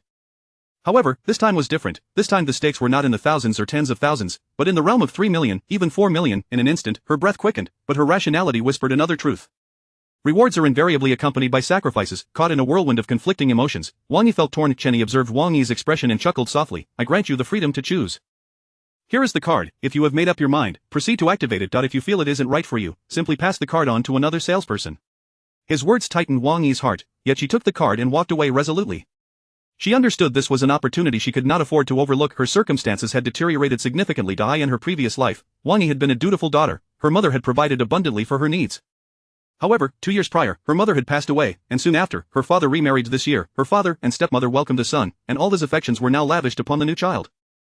Wang Yi was acutely aware of her father's preference for sons over daughters, which left her feeling even more neglected. Without a single cent to her name from her family, she often resorted to instant noodles for sustenance. Thus, Chen Yi's proposition was undeniably enticing, yet, just as she pondered this, a phone call interrupted her reverie. It was none other than her stepmother. Auntie, Wang Yi began, but was immediately met with a shrill voice on the other end. Wang Yi, you need to send over 1,000 yuan right now. Your brother's formula money has run out this month. I don't have any money, Wang Yi replied, her voice trembling. No money? The woman scoffed coldly. Whom are you trying to deceive? Let me remind you, this job was secured for you through my connections. Do you think I am unaware? Sales can be quite lucrative, far more than attending that university of yours. At this, Wang Yi's heart ached.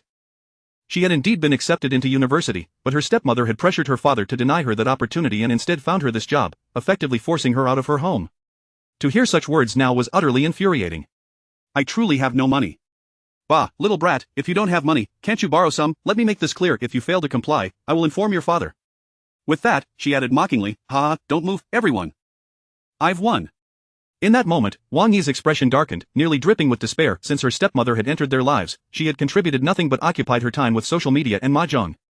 If she were to send that 1,000 yuan, it would undoubtedly serve as her stepmother's gambling fund. With determination, Wang Yi hung up the phone, a wave of bitterness washing over her. However, she felt a sense of relief at having moved out. A simple phone call was all it took, and given the distance from Qingzhou, her stepmother's reach was limited. Suddenly, clarity dawned upon her. If she declined Chen Yi's offer, she would eventually be coerced into blind dates, becoming merely a tool for dowries, ultimately sold off. Given such a fate, she might as well seize the opportunity. With newfound resolve, she strode towards the finance department to complete the formalities. Shortly after, a notification flashed before her. Frowny face detected successful consumption of 45 million, triggering tenfold rebate skill, rebating 450 million. Seeing this message, a smile spread across Chen Yi's face. His phone buzzed, a class reunion. He looked at the messages from several individuals in the group, his close friends from high school, their camaraderie pure and untainted. During his times of need, these brothers had lent him their support. In the group, the class monitor noted the responses. Nearly half the class had chimed in. After all, some had attended universities far from home. The monitor realized Chen Yi was also in Qingzhou. Su Wenxiang. Chen Yi, are you free, tomorrow at noon at Mingyue Pavilion? Moments later, he was added to a new group chat, now containing 5 members, totaling 6 including himself. Su Wenxiang. What are you all doing? Why create a separate group? Lin Yuhan's monitor, that is not fair. You know Chen Yi's situation, we just discussed it, and the 5 of us will cover the expenses. You just need to announce it in the group. How does that sound? Wang Jia. Exactly, this way, Chen Yi will definitely join without feeling burdened. Su Wenxiang, you guys are too generous. You really want to bear the cost? Lin Yuhan, is that a problem? These friends hail from relatively affluent backgrounds, so their contributions were mere trifles to them. Su Wenxiang then sent a message. Su Wenxiang. You all should just let me handle it this time. The group fell silent. Lin Yuhan. No way, that is not acceptable. Wang Zhao. Indeed, if one of us pays, we all should. Just as the conversation unfolded, Chen Yi interjected in the group. Chen Yi. Sounds good to me. Su Wenxiang glanced at the small group. Su Wenxiang. Enough of the debate, let us split the costs among ourselves. Lin Yuhan agreed. Soon after, Chen Yi received a message indicating that the class monitor wanted to treat them. He grasped the implication but chose not to speak further. Meanwhile, Wang Yi returned, presenting all the necessary documents for Chen Yi's signature. Have you made up your mind? Chen Yi asked, eyeing the beauty who was soon to be his, a smile gracing his lips. Yes. I've decided, she affirmed. Excellent. This afternoon, have someone deliver the car to this location, and you can wait for me there. Chen Yi provided Wang Yi with the address of Yulong Tianyuan Villa number 18, which she nodded to in agreement before escorting him out. Upon exiting, they were met with a throng of onlookers. Had it not been for the security personnel, they would have rushed towards the Ferrari LaFerrari. Chen Yi pressed the key fob, and the car's lights flashed to life. In an instant, the head of security motioned for the crowd to clear a path. Welcome back, sir. Thank you, Chen Yi acknowledged, nodding at the security before getting into the car and waving at Wang Yi as he sped off. Wang Yi gazed at the vehicle before her eyes wide in disbelief. He must be incredibly wealthy, she mused. Having spent some time in sales, she recognized the car for what it was, the Ferrari LaFerrari, a supercar worth 20 million. In that moment, she could hardly fathom the extent of Chen Yi's wealth. Subsequently, Chen Yi made his way to Wanda Plaza to pick up a few items before heading to Villa number 18. Although this villa was not as grand as Villa number 1 or number 2, it was still luxurious, adorned with the finest materials. Chen Yi then called the Qingzhou International Hotel and later returned home for a meal before retiring for the night. At 2 in the afternoon, Wang Yi called to inform him that the car had been delivered. Chen Yi walked over and, upon seeing Wang Yi standing before him, opened the garage door. One by one, the cars rolled in, showcasing the vastness of Villa number 18, which could easily accommodate a dozen luxury vehicles without a hitch. Once the staff departed, Chen Yi took Wang Yi's hand, marveling at its softness, as delicate as if it were boneless. Wang Yi, gazing at Chen Yi, felt a flush of color rise to her cheeks, fully aware of what awaited her. They would soon engage in the pleasures of intimacy. However, once they entered the villa, Chen Yi took her on a brief tour before arriving at the living room. "I didn't have much time this morning, so I picked up some items and clothes for you. Take a look and see if they suit you." Chen Yi gestured toward the array of gift bags and boxes scattered across the sofa. Chapter 28. This bed is of subpar quality. Wang Yi gazed at the gift bags and boxes on the sofa, her eyes widening in astonishment. These were all high-end brands, LV, Chanel. Moreover, each gift box appeared to be far from the most affordable options from LV and Chanel. "Come, let me help you unwrap them and take a look." This was the first time Chen Yi had witnessed such an expression from Wang Yi. Previously, she had been the elusive beauty at school, the object of many a longing glance. He took her hand and led her closer. As they approached the gift bags and boxes, they began unwrapping them one by one. Moments later, Wang Yi transformed into a top-tier young lady from Qingzhou, adorned with a limited edition LV handbag, a Cartier necklace, and a limited edition Chanel ensemble. Quite nice," Chen Yi remarked as he glanced at Wang Yi, nodding in approval before waving his hand dismissively. "After wandering around the villa for so long, you must be tired. Each room has its own bathroom. You can take a hot shower while I prepare dinner." "Cooking?" Wang Yi was momentarily taken aback by Chen Yi's words. A storm of emotions surged within her. To her, the scions of wealth were nothing more than idle wastrels, each living off the labor of others, which was why she harbored disdain for the affluent. Yet, before her stood Chen Yi. Wang Yi felt her perception of him beginning to waver. Previously, she had considered Chen Yi to be a frivolous rich kid, but now it seemed there was more to him than met the eye. Chen Yi then entered the kitchen. Upon entering, he surveyed the ingredients before casting his gaze upon a small box nearby. Within it lay a secret sauce crafted by his fourth sister.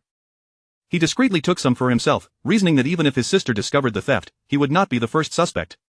"I'm sorry, sixth sister," Chen Yi thought with a twinge of sadness for Qin Shi, his sixth sister. He then set to work chopping vegetables. The rhythmic sound of knife against cutting board filled the air. Wang Yi approached the kitchen and peered in. She saw Chen Yi, deeply focused, skillfully slicing the vegetables. His knife skills were impressive, perhaps even surpassing those of her parents, clearly a testament to frequent practice. After all, Chen Yi had spent time in the orphanage where everyone took turns cooking, and he had often prepared meals in the dormitory to avoid expensive dining out. Soon, the aroma of stir-fried dishes wafted through the kitchen. The scent was intoxicating, causing Wang Yi's stomach to grumble. She had been in turmoil since agreeing to Chen Yi's offer earlier that day and had skipped lunch, leaving her ravenously hungry now. Yet, Chen Yi's culinary prowess provided her with a sense of security, allowing her to relax despite her growling stomach. Moments later, the dishes were served: oil-braised prawns, steamed scallops, garlic sea cucumbers, and stir-fried meat with green peppers. The table was adorned with a feast that tantalized the senses, filling the dining area with a fragrant haze. "Here, try this red wine," Chen Yi said as he retrieved a bottle from the wine cabinet, allowing it to breathe before pouring a glass for Wang Yi. She picked up her chopsticks and took a bite. Wang Yi nodded demurely. "Delicious, isn't it?" Chen Yi smiled. After a while, he glanced at Wang Yi, who was now slightly flushed, illuminated by the soft glow of the lights, rendering her breathtakingly beautiful. She was the embodiment of grace and allure, her long, slender legs, serpentine waist, delicate face, and the perfect curve of her figure captivating every gaze. "Later, I will input your information into the villa's system, and the car keys are in that cabinet. You do have a driver's license, right?" Chen Yi said nonchalantly as he continued to eat. "Ha?" Wang Yi was taken aback. "Are you saying, I can live in this villa, drive the car?" "Of course, why not?" Chen Yi chuckled. "What else would I input your information for? Feel free to use those cars. They're merely a means of transportation and are also meant to help you in your endeavors," he stated candidly. In that moment, Wang Yi felt tears welling up in her eyes from the moment Chen Yi took her hand, to their stroll through the villa, to the luxury gifts, the cooking, and now his evident trust and kindness towards her. Wang Yi felt a lump in her throat. Ever since her mother's passing, no one had treated her with such care. In recent years, she had experienced the coldness of human relationships. Even her own father spoke to her with indifference, as though they were mere strangers. The next moment, Wang Yi stood up and, under Chen Yi's watchful gaze, leaned in and placed a kiss on his forehead. "Young lady, you're playing with fire," Chen Yi remarked, momentarily stunned. This was utterly intolerable. However, before he could process his thoughts, Wang Yi leaned in again. In his swift motion, Chen Yi lifted her effortlessly into his arms. Her slender form felt weightless in comparison to his enhanced physique, delicate and yielding to the touch. They returned to the bedroom and shut the door. Wang Yi's cheeks were flushed with embarrassment. Chen Yi couldn't help but think, this bed creaks, its quality leaves much to be desired. The following day, Chen Yi noticed the telltale signs of the previous night's escapades, which had been anticipated. He felt invigorated and lively after the enhancement to his body, while Wang Yi lay curled up like a small cat, utterly exhausted. Chen Yi gently nudged her. Wang Yi stirred, her body feeling as though it might fall apart, accompanied by lingering aches. Yet, as she recalled the events of the previous night, her face turned crimson. She glanced at the disheveled sheets, which bore the marks of their earlier activities. After their intimate encounter, she still rose to embrace Chen Yi, softly murmuring, "Husband." As she uttered those words, she buried her head in his embrace. Chen Yi stroked her back. "Shall we take it easy today?" "Absolutely not. Yesterday, my supervisor promoted me to sales manager, marking my official entry into the middle management. I have numerous tasks to tackle, so I'll go take a shower now." "Shall we shower together?" Chen Yi suggested playfully. "You rogue!" Wang Yi exclaimed before retreating into the bathroom.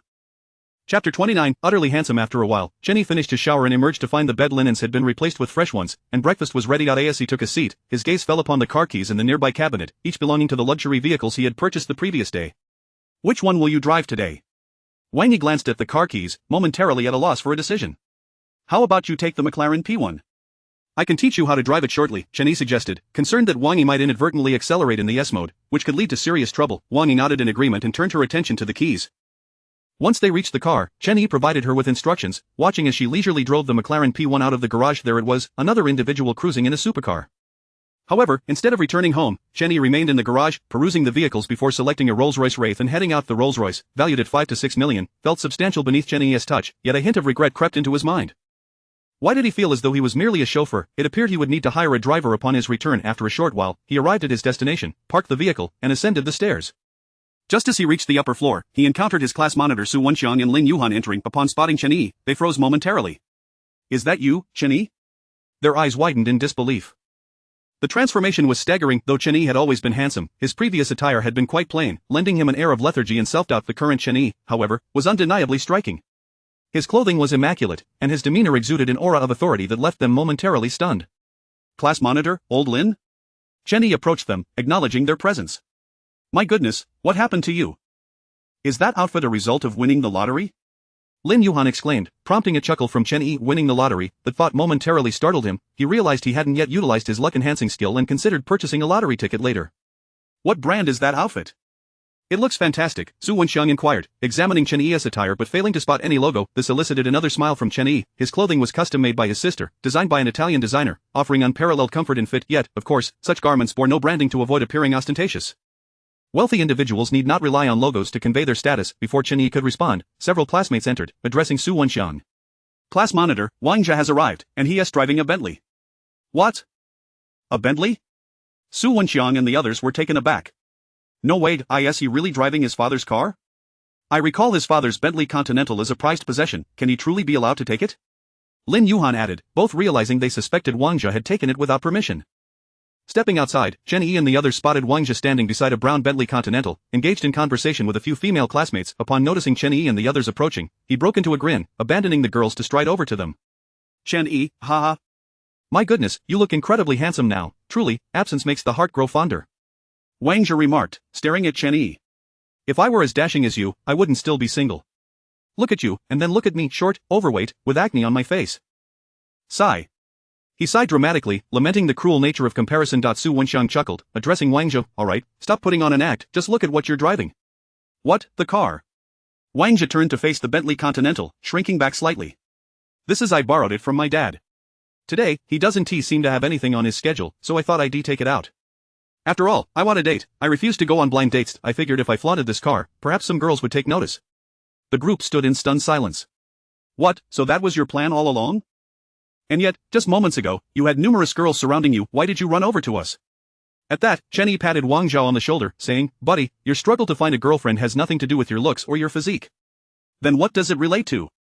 You're just too straightforward. Chapter 30.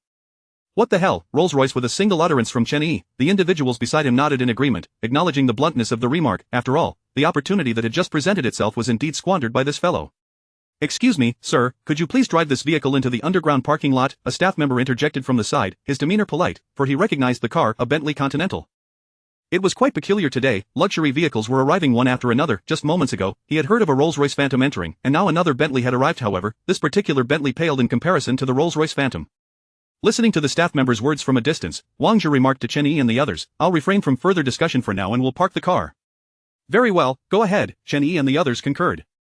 With that, Wang Zhi entered the vehicle, preparing to navigate towards the underground parking lot. Su Wenxiang observed Wang Zhi, muttering, this kid is at it again. Indeed, it's like a sow wearing a bra, one act after another. Lin Yuhan added, however, we really ought to help this lad out. Let us see if there is anyone around who could be a good match for him, otherwise, he might end up a lifelong bachelor or resort to matchmaking. Who is good for matchmaking nowadays? If there were any decent prospects, they wouldn't be looking for arrangements, someone remarked, prompting nods of agreement from the group. But in the next moment, a loud crash echoed through the air, accompanied by the shrieks of a girl. The trio turned to witness the calamity. Goodness, they beheld the Bentley Continental crashing against the wall, its lights shattered. Everyone stood in stunned silence at the spectacle, including the staff, who appeared equally bewildered. What kind of driving skill was this? With such a wide entrance to the underground parking lot, how could one possibly crash into the side? At that moment, Wang Zhe swiftly engaged the handbrake and exited the vehicle, his eyes wide with disbelief as he surveyed the scene before him. His body began to tremble. The Bentley Continental was his father's prized possession, one he was typically forbidden to drive, leaving him oblivious to its condition. Just moments ago, he had thought it would be fine, but now what was he to do? In an instant, Wang Zhe felt his heart sink. If his father found out, he would surely be in deep trouble. What on earth am I to do? He exclaimed, glancing towards Su Wenxiang and the others who were approaching. What can we do? What else is there? Su Wenxiang responded, looking at Wang Zhe. Why are you still dawdling? Get back in and drive. We'll head to the repair shop to change the light. But that is going to cost a lot of money, Wang Zhe lamented, feeling helpless as he certainly didn't possess such funds. We'll pool our resources. It should be sufficient. Hurry up. If we delay any longer, you won't be able to explain yourself to your father tonight. Su Wenxiang's words sent a shiver through Wang Zhe, who nodded reluctantly. All right. This plan was a clever ruse. However, just then, a phone call came in. Wang Zhe glanced at the screen and nearly lost his composure. The others gathered around, peering at the caller ID. It was none other than Wang Zhe's father. Everyone stood frozen. You'd better answer it, someone urged, taking a deep breath. Wang Zhe picked up the phone. Dad. Xiaozhe, did you take my Bentley? Yes, Dad, Wang Zhe stammered, momentarily taken aback by his father's calm tone. Could it be that today was a fortunate day? As it turned out, Wang Zhe's father had arranged to meet with a significant client to discuss a contract, intending to showcase his wealth with the Bentley Continental to assure the client, thus facilitating the signing of the contract. Then please bring the car back. I have a meeting with a major client today. Those words caused Wang Zhe's expression to plummet. Bring it back. That wasn't merely a return, it was a return to certain doom. Desperately, he racked his brain for a solution but found himself at a loss. Finally, he could only say in a pained voice, Dad, the car I crashed it, and the light is broken. On the other end of the line, silence prevailed, followed by a tempest of furious words that left Wang Zhe's face ashen. When the call ended, Wang Zhe's complexion could only be described as ghastly. It's over, my dad needs the car for his meeting, if he doesn't secure the deal because of this, my friends, you may never see me again, he lamented. Everyone remained speechless. Chen Yi looked at him and sighed. Why don't you take my car back first, and we'll use this one to head to the repair shop. Your car? Your car? The others echoed, including the girls, who were equally stunned. You bought a car?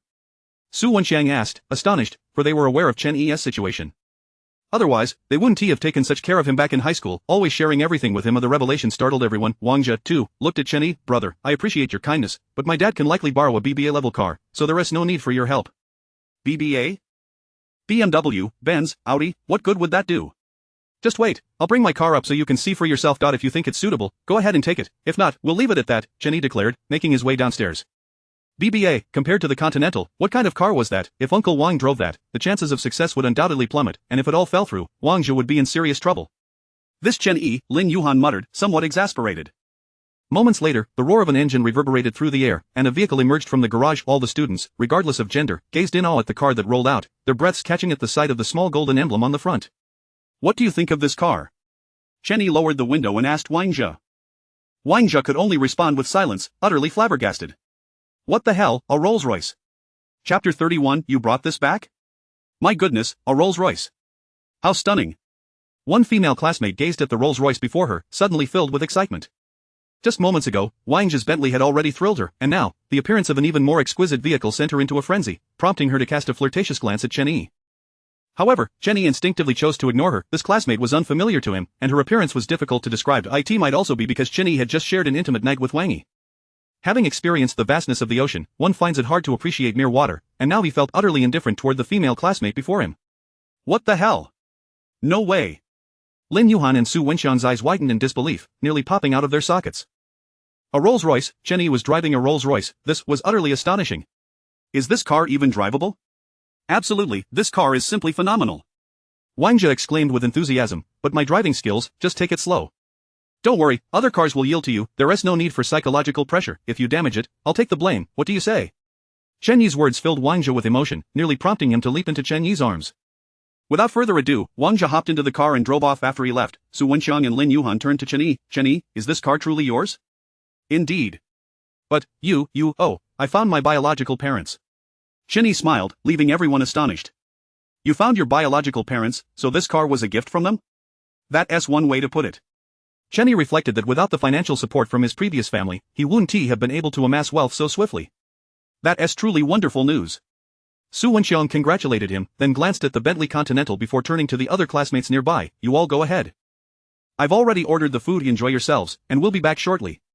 Alright, just be careful, came the response from the others. Meanwhile, as Wang Zhe drove the Rolls-Royce, he noticed many vehicles leisurely cruising along, some even yielding the right-of-way or pulling the handbrake entirely. Wang Zhe, is this the privilege of driving a luxury car? He then dialed his father. Dad. Don't call me Dad, I have no son as precious as you.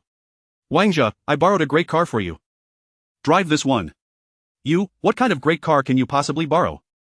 Wang Zhe's father scoffed, clearly skeptical of his son's words. He is still troubled by this matter. Borrowing a car has become quite a challenge.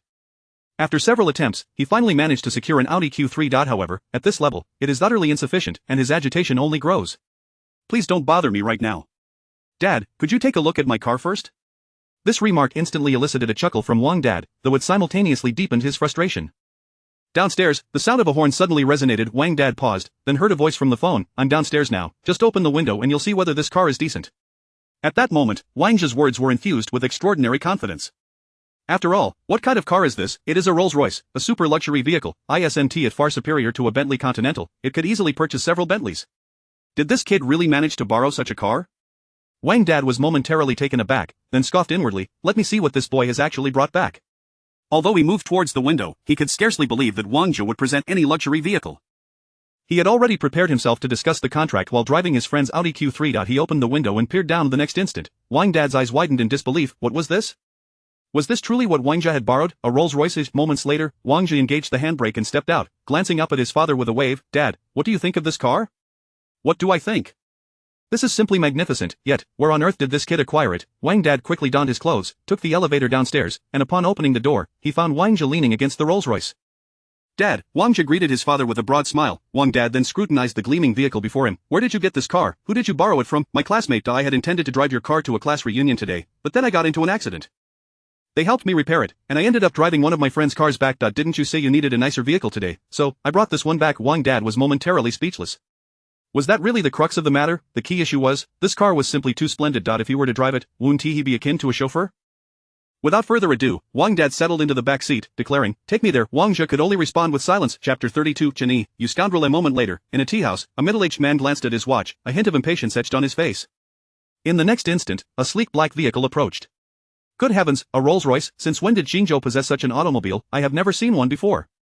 The Rolls-Royce came to a halt before him, and a young man alighted from the driver's seat, proceeding to the rear as if a professional chauffeur were escorting his esteemed father. The middle-aged man was momentarily taken aback, his expression of annoyance evaporating instantly. Boss Liu, I hope I haven't kept you waiting. My apologies, there was a traffic jam on the way, said the young man. Oh, Mr. Wang, I've only just arrived, came the reply. These words filled Wang's heart with joy. Previously, this client had merely been courteous, but never had he shown such an overt display of respect. He understood all too well the reason behind this change. It was indeed due to the presence of the Rolls-Royce. He cast an approving glance at his son, which instantly alleviated Wang Zhe's anxiety. This hurdle had finally been surmounted. Meanwhile, within the Minghui pavilion, Chen Yi and the others had returned to the car was, of course, left for repairs. After several rounds of drinks and dishes, the conversation flowed freely as everyone began reminiscing about their high school days. Suddenly, a male classmate exclaimed, do you all remember Wang Yi, the belle of our class? At the mention of Wang Yi, a spark ignited in the eyes of nearly all the male classmates. Though she had donned school uniforms and sported a bare face during their high school years, she had already surpassed all in beauty. One could only imagine how breathtaking she would be with a touch of adornment.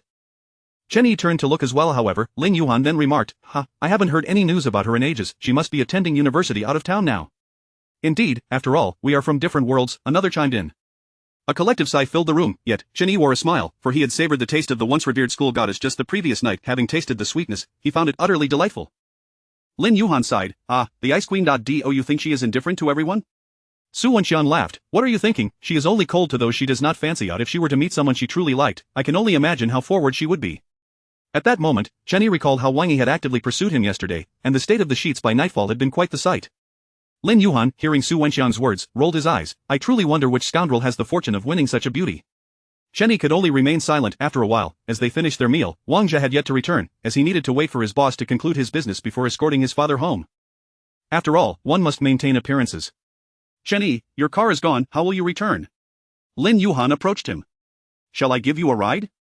No need, someone will come to pick me up shortly. Someone is coming to pick you up? The group was taken aback. Then, the sound of an engine roared to life, and they turned to see a striking yellow supercar approach. My goodness, what is that? A McLaren P1. I can't believe my eyes. As the McLaren P1 came to a stop, the driver rolled down the window. Darling, I've come to pick you up. Everyone was momentarily stunned by the beauty seated in the driver's seat.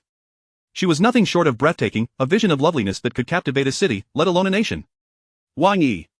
Lin Yuhan was the first to recognize the girl from their past, but he then wondered who she had just called. At that moment, Chen Yi smiled.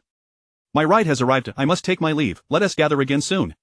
With that, he slid into the passenger seat. Wang Yi nodded to the others in greeting before they departed. 1 second, 0.2 seconds, 0.3 seconds later. Damn it, so Chen Yi is that scoundrel. Lin Yuhan cursed, pounding his chest in frustration. That bastard. The others echoed his sentiments, particularly the boys, who were nearly driven to the brink of exasperation. They erupted in a chorus of condemnation directed at Chen Yi. However, by then, Chen Yi had already driven far away, oblivious to their outcry. Chapter 33. Third sister, Chen Liu. At this moment, Chen Yi cast a glance at Wang Yi beside him and was struck by a sense of change. It was as if she had matured overnight. He couldn't tell if it was merely his illusion. Honey, shall I drive you back? Wang Yi looked at Chen Yi, her confidence evident as she navigated the McLaren P1 with increasing proficiency. Chen Yi shook his head. Just drop me off at this intersection, alright, then I'll head back to work shortly. Chen Yi smiled, inquiring, how is work going? Today's work has been quite smooth. Wang Yi recalled the envious gazes of the older salespeople as they beheld her driving the McLaren and adorned with luxury items. The feeling filled her with delight. Initially, she believed herself indifferent to such materialistic desires, often feeling no envy when observing others. However, basking in the glow of others' admiration was undeniably gratifying. Afterward, she set Chen Yi down by the roadside and proceeded towards the automotive city. Meanwhile, Chen Yi's gaze wandered and landed on a lottery shop nearby. A playful spirit ignited within him as he made his way towards the establishment. With his newfound luck-enhancing ability, he was eager to see if it would yield results. Upon entering the shop, the listless female proprietor looked up from her slouched position, sitting up abruptly. Young man, here to buy a lottery ticket? Indeed, just here to have some fun, Chen Yi replied. Please select a random number for the double chromosphere. A random number for the double chromosphere.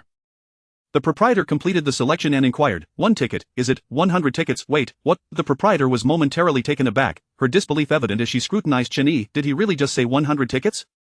She felt compelled to confirm, 100 tickets. The proprietor stood there, utterly astonished. To select one number and then wager 100 tickets. In her years of running the lottery store, she had witnessed many gamblers, but never anyone as audacious as this.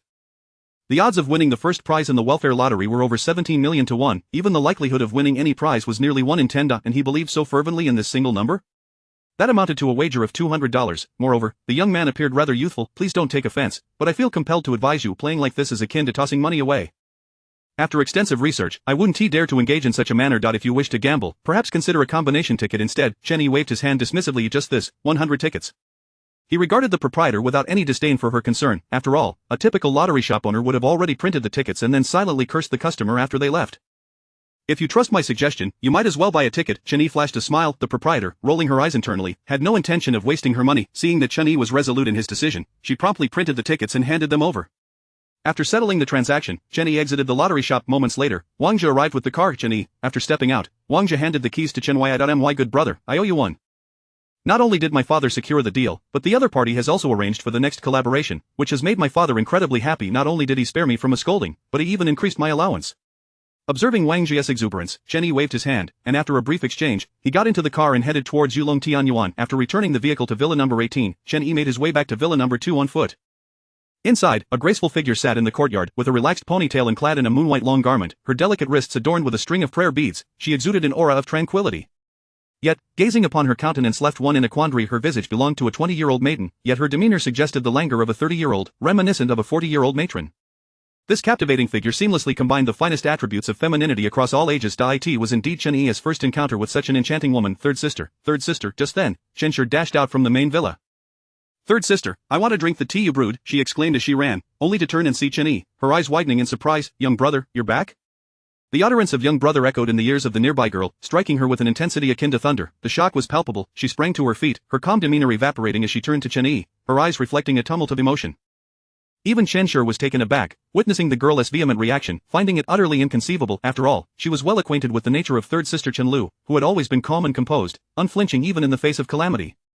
Yet now, the tranquility seemed to have vanished. The more you urge for updates, the quicker they come. Your encouragement and praise inspire swifter releases. Chapter 34 of the Grand Prize. Subsequently, Chen Liu cast her gaze upon Chen Yi and took a few steps towards him, initially at a leisurely pace, which gradually escalated into a near sprint, until she enveloped him in her embrace. Little brother, you have returned. You have finally come back. Chen Liu had believed she could maintain her composure, yet the moment she laid eyes on Chen Yi, her restraint faltered. After a brief pause, Chen Liu playfully reproached Chen Yi, why didn't you let them inform us? Little brother was concerned about disrupting your work, Chen Xi interjected from the side. At this point, Chen Yi settled down and addressed his third sister, I am feeling a bit parched.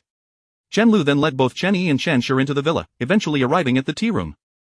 This chamber was exclusively reserved for Chen Liu, only her fingerprint could grant access, rendering it inaccessible to anyone else. Upon entering, a wave of fragrant tea enveloped them. "Little brother, what would you like to drink?" Chen Liu inquired as they entered the tea room. Noticing Chen Yi's indecision, she promptly retrieved a small jar within the tea room. A black sandalwood table stood at the center, upon which Chen Liu knelt, presenting a meticulously crafted tea set. The delicate porcelain cups were so thin they appeared almost ethereal, unmistakably the work of a master artisan. "Allow me to brew tea for you," Chen Liu smiled with fluid grace. She prepared a pot of tea, her jade-like wrists reflecting the porcelain's brilliance, which seemed to pale in comparison. The aroma of the tea soon permeated the air, uplifting both Chen Yi and Chen Xi, who were instantly enraptured by its richness. "Third sister, what kind of tea is this? Why have I never tasted it before? It seems far superior to anything I've had. Look at you, hoarding such treasures from your younger sister." Chen Liu shot her a glance before chuckling. "I haven't tea even shared this with our father. Consider yourself fortunate, you are merely basking in the glow of your little brother. And what exactly is this tea, third sister?" "Da Hong Pao, of the finest quality." The mention of the exquisite Da Hong Pao left even Chen Xi momentarily speechless.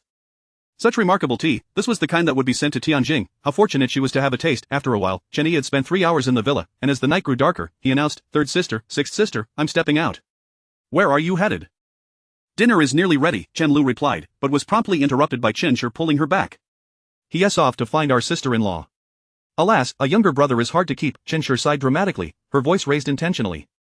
Chen Yi shot her an exasperated glance before making his way towards Villa 18.at. That moment, Wang Yi had returned to the villa, and the meal was already prepared. As Chen Yi knocked on the door, Wang Yi opened it, her face lighting up with joy, reminiscent of a young girl eagerly awaiting her beloved's return. "Darling, you're back?" Chen Yi glanced at the delicious spread before him, sampling a bite and finding it quite delightful. After finishing their meal, he pulled out the lottery ticket, wrapping an arm around Wang Yi as they settled in front of the television, awaiting the draw. Wang Yi leaned over for a better look, noticing merely a series of numbers. However, her attention was soon captured by the parentheses following the numbers. 100, 100 tickets. "Why did you buy so many?" "Because it allows us to completely drain the prize pool," Chen Yi responded with a grin. Wang Yi was left speechless. How could that be? The odds of winning the lottery are notoriously low, especially for the grand prize, which is almost infinitesimal. Yet, moments later, as the results were announced, Wang Yi's eyes widened in disbelief as she compared the final number against Chen Yi's ticket.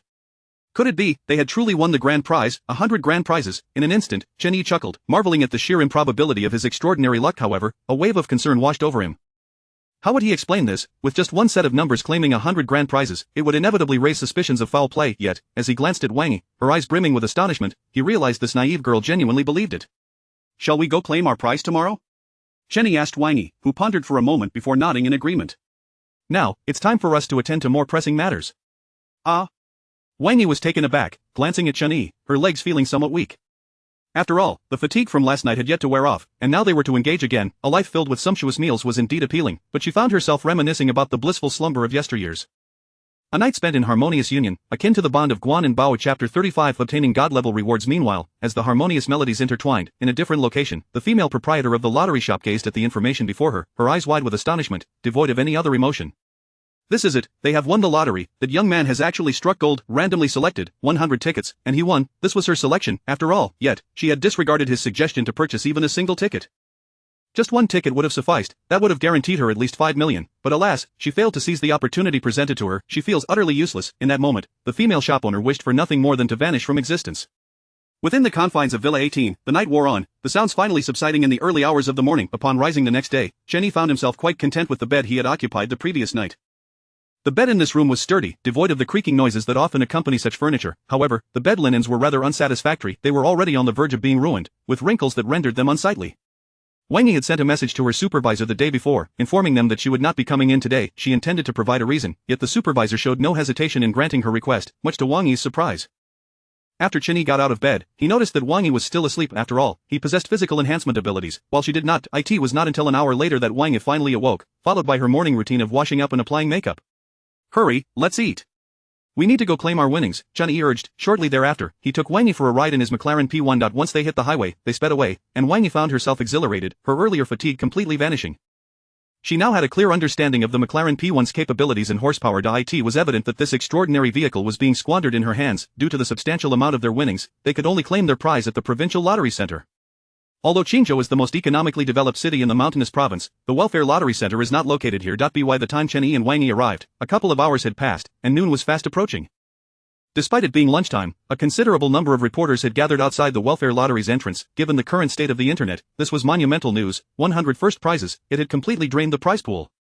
Such an occurrence had never happened before, there had been none in the past, and it seemed unlikely there would be any in the future. Thus, they had arrived early in the morning, waiting patiently, yet still had not encountered the winners of the 100 grand prizes. Though hunger gnawed at their stomachs, none dared to leave. After all, their editors and supervisors had issued strict orders. They must return with news of the 100 jackpot winners, otherwise, they would not be welcome back. Hence, unless they fainted from hunger, they were resolute in their vigil. At that moment, as Chen Yi prepared to lead Wang Yi inside, a shimmering screen materialized before him. What is this? 1 yuan flash sale update. 1 yuan flash sale. God-level skills in music, chess, calligraphy, and painting. 1 yuan flash sale, 1 chance at a God-level roulette spin.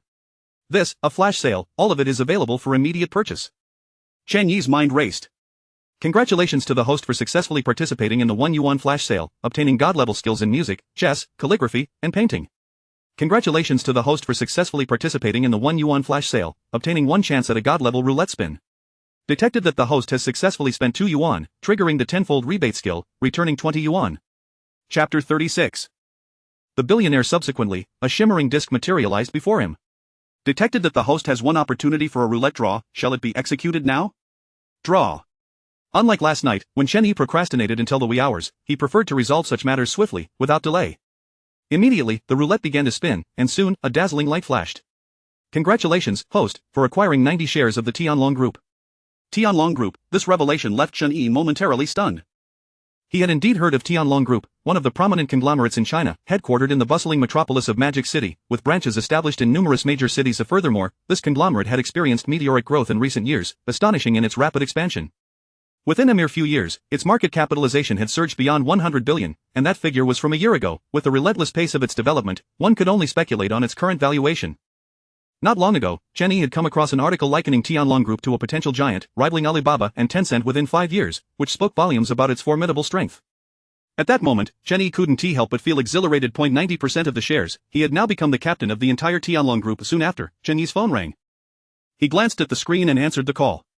After conversing for a while, he hung up the phone. Just then, a car passed by, the driver's window rolled down. The occupant, cigarette in mouth, glanced at the overcrowded parking lot with a smirk. Damn it, hurry up and find a parking spot. 100 lottery tickets worth of grand prizes. Today I'm bound to seize a substantial fortune. Damn, I've longed to change my car, and finally, an opportunity has arrived. The man spoke in a low tone, barely audible, and Wang Yi didn't catch a word of it. However, Chen Yi, having undergone physical enhancement, could discern the sounds clearly and cast a few more glances at the individual, though he paid it little mind. He then strode confidently into the venue alongside Wang Yi. In that instant, they captured the attention of numerous reporters, who gazed at Chen Yi and Wang Yi, utterly captivated by their striking appearance. The man was extraordinarily handsome, akin to a celestial being, while the woman possessed an unparalleled beauty, as if descended from the heavens. As they beheld Chen Yi and Wang Yi, feelings of inadequacy washed over the reporters. It was a visceral reaction. While they were momentarily entranced, Chen Yi and Wang Yi continued to walk unabashedly inside, prompting the reporters to regain their composure. Are these two the winners of the 100 grand prizes? I'm not sure. I was too busy staring to ask. What should we do now? Don't worry, they can't be. One reporter spoke up confidently, and the others turned to him. He continued, let us not forget what this is, 100 grand prizes. Ask yourselves, if you were to win such a windfall, would you stroll in without a mask or have to claim your prize? If someone captured your image, you'd attract countless envious gazes. Not to mention, those relatives could bring considerable trouble. Upon hearing this, the crowd paused to reflect, realizing the validity of his words. Indeed, if it were them, they would prefer to don disguises while claiming their winnings. There was no way they would flaunt their success so brazenly. With this reasoning, the reporters felt a sense of relief and ceased to focus on Chen Yi, returning to their quiet anticipation. Chapter 37. A manager Tan awaits the arrival of the 100 grand prize winners to claim their rewards. Little do they know, the winners have just slipped away unnoticed. Meanwhile, Chen Yi and Wang Yi, upon entering, find themselves puzzled by the incompetence of the journalists present. However, this turn of events proves advantageous, sparing them from much hassle. Indeed, it works to their benefit. With an air of confidence, Chen Yi and Wang Yi saunter in, directing their gaze towards the front desk attendant. Good day, sir or madam. What service may I assist you with? We are here to claim our winnings, Chen Yi replies. The attendant's expression shifts to one of deference, for anyone fortunate enough to be at this venue must have won a substantial prize. A mere casual winner here would typically be someone whose fortune exceeds several hundred thousand, otherwise, they would simply redeem their tickets at the same location where they purchased them. Thus, the attendant regards Chen Yi with respect, inquiring, may I see your lottery ticket, sir? Certainly, Chen Yi responds, handing over the ticket. The attendant receives it with both hands, glancing at the numbers, her eyes widening in disbelief. This ticket, the very numbers she recalls, the ones broadcast as the winners of last night's news. Upon inspecting the quantity printed on the back, she sees it is none other than 100, a full 100 tickets. Sir, please hold on for a moment, I shall promptly contact our general manager. Shortly thereafter, a middle-aged man in a tailored suit approaches with hurried strides, exuding an air of urgency. The front desk attendant watches him with astonishment, well aware of his stature. Typically, the general manager receives the grand prize winners with an unflappable demeanor, remaining as calm as a tranquil lake amidst a tempest. Yet now, the usually composed manager appears flustered. The attendant understands his reaction. After all, they are in the presence of someone who has won 100 grand prizes. The middle-aged man turns to Chen Yi, then glances at the front desk attendant, asking, "Is this the gentleman you referred to?" Faced with the manager's query, the attendant is momentarily at a loss. Indeed, he is so young, surely, it cannot be a mistake that he has won such a monumental fortune. How enviable, to have become a billionaire at such a tender age. However, she does not have time to dwell on her astonishment, for every lottery draw brings forth such fortunate individuals. Yet, Chen Yi stands out as the most fortunate of all. A staggering 100 grand prizes. He has completely drained the prize pool, but while one may win, the welfare lottery will never incur a loss. It is rumored that following this wave of publicity, today's lottery sales have skyrocketed to several times that of yesterday, potentially reaching tenfold. It won't be long before the prize pool is replenished. At this moment, Chen Yi gazes at the lottery redemption building, contemplating whether to return once the prize pool swells again, perhaps to deplete it once more. However, he quickly dismisses this thought. After all, the journey would be too lengthy. Should the manager learn of this notion, he would surely be incensed, exclaiming, "What, you would forsake billions due to the inconvenience of travel?" Chapter 38. Dog food. At this moment, the middle-aged man turned to Chen Yi and said, "Hello, Mr. Chen, I am the manager here, my name is Tan Zikan." "Greetings, Manager Tan," Chen Yi replied with a nod. Tan Zikan then cast a glance outside. He had noticed the throng of reporters with their cameras and microphones as soon as he arrived that morning, yet, observing Chen Yi's demeanor, it seemed he had faced no obstruction whatsoever. A smile of amusement crept into his heart. These journalists were indeed quite entertaining. "Mr. Chen, please come this way and have a seat for a moment," Tan Zikan invited, leading Chen Yi into a room. "Please, make yourself comfortable here." Soon, a female secretary appeared, presenting a platter of fruits along with coffee and pastries. Leaning back on the sofa, Chen Yi relaxed while Wang Yi, seated nearby, reached for a grape, peeled it, and offered it to him. "Thank you," Chen Yi said as he accepted the grape. This scene struck Tan Zikan as if someone had forcibly stuffed him with a mouthful of dog food. Is this how the younger generation flaunts their affection these days? He thought to himself. The atmosphere was undeniably peculiar and simply could not continue in this manner. Tan Zikan swiftly changed the subject. "Mr. Chen, did you not notice the throng of reporters outside upon your arrival? Or did you perhaps enter from another location?" Chen Yi shook his head. "I strode in boldly without any hat or disguise." Tan Zikan remarked, "Impressive, truly impressive." After all, those reporters outside were astute individuals. Many had arrived from various provinces the night before, lying in wait for the fortunate winner of 100 first prizes. They expected the individual to arrive fully masked and concealed. However, they had not anticipated Chen Yi's bold entrance, which spared him much hassle. In that case, the reporters outside will surely regret missing your arrival. They are likely still anxiously awaiting the lucky winner, completely unaware that the fortunate soul is seated right before me. Meanwhile, in the lobby, one journalist anxiously awaited news, when suddenly a man clad in a Gucci suit strode in briskly. This individual was none other than the person Chen Yi had previously observed. "Zhang Guo, what is going on?" the journalist inquired of the man. "Wei, why on earth are you still lingering outside? What am I waiting for?" "I am here to see the recipient of those 100 first prizes. Opa, are you still waiting out there like the rest of them? You could wait all day and not see a thing. I have connections inside, and they informed me that the winner has already arrived, submitted their lottery ticket for verification, and is merely awaiting the prize distribution. Li Zhang looked at Wei with a disdainful expression. "What? How did they manage to get in?" Wei was utterly perplexed. "I, along with the other reporters, have been stationed at the entrance and saw no one enter. How would I know? Regardless, we managed to be the first ones here. Let us proceed as before. I will secure the exclusive interview, while you will handle the donations. We can sort through those contributions together later," Li Zhang concluded, and a look of understanding illuminated Wei's face. With that, he gathered his materials and headed inside. Bang, the two entered without knocking, startling Tan Zikan, who turned to face them, momentarily taken aback. Before he could speak, Li Zhang and Wei directly addressed him. Chapter 39. Your performance is truly remarkable. You must be the fortunate recipient of this round's 100 grand prizes. You are indeed young and quite lucky. Greetings, I am Li Zhang, a reporter from Liuzhou television station, and I would like to conduct an exclusive interview with you. Hello. I am Wei, the manager of the Tianhe Donation Center, pleased to meet you. Chen Yi glanced at the two individuals, remaining silent. Their audacious entrance without so much as a knock left him feeling quite displeased. Moreover, the Tianhe Donation Center, the Guamimi incident, for some reason, the mention of the Tianhe Donation Center conjured a series of unpleasant memories in Chen Yi's mind. It was hardly surprising. Over the past few years, numerous scandals regarding the center, mismanagement of funds, donations failing to reach their intended recipients, and allegations of embezzlement had surfaced incessantly. As such, Chen Yi's demeanor towards the two before him was far from amiable, particularly given their abrupt intrusion. However, the straightforwardness with which they presented their identities as representatives of the Tianhe Donation Center in the media was not lost on him. What was their purpose? Surely, the Tianhe Donation Center was not here to extend a helping hand to someone as impoverished as him.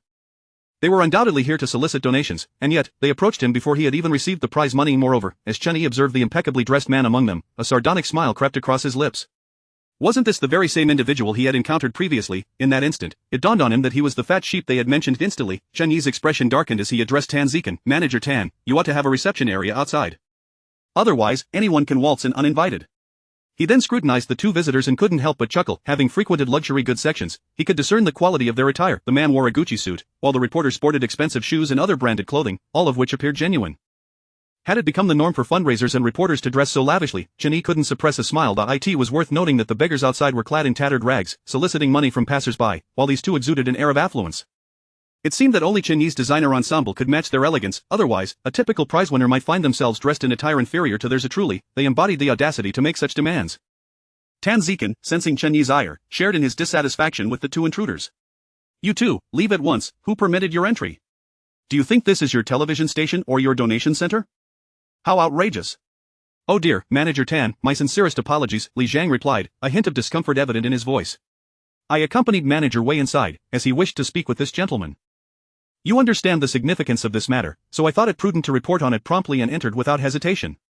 In that moment, Wei seethed internally at being so brazenly thrown under the bus.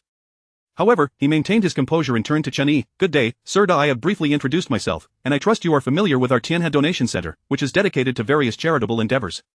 Chapter 40. The exit. It is akin to the treatment of children with leukemia, the donations to Hope Elementary Schools, and they are truly pitiable. This set of phrases, Wei could recite by heart. However, at this moment, Tan Zikan beside him furrowed his brow. He had heard this rhetoric dozens of times, nearly memorizing it himself. He now genuinely questioned the veracity of Wei's claims. It is worth noting that the nation had long instituted 9 years of compulsory education. The notion of being unable to afford schooling was virtually non-existent. Even if such cases did exist, they could not possibly be as numerous as suggested.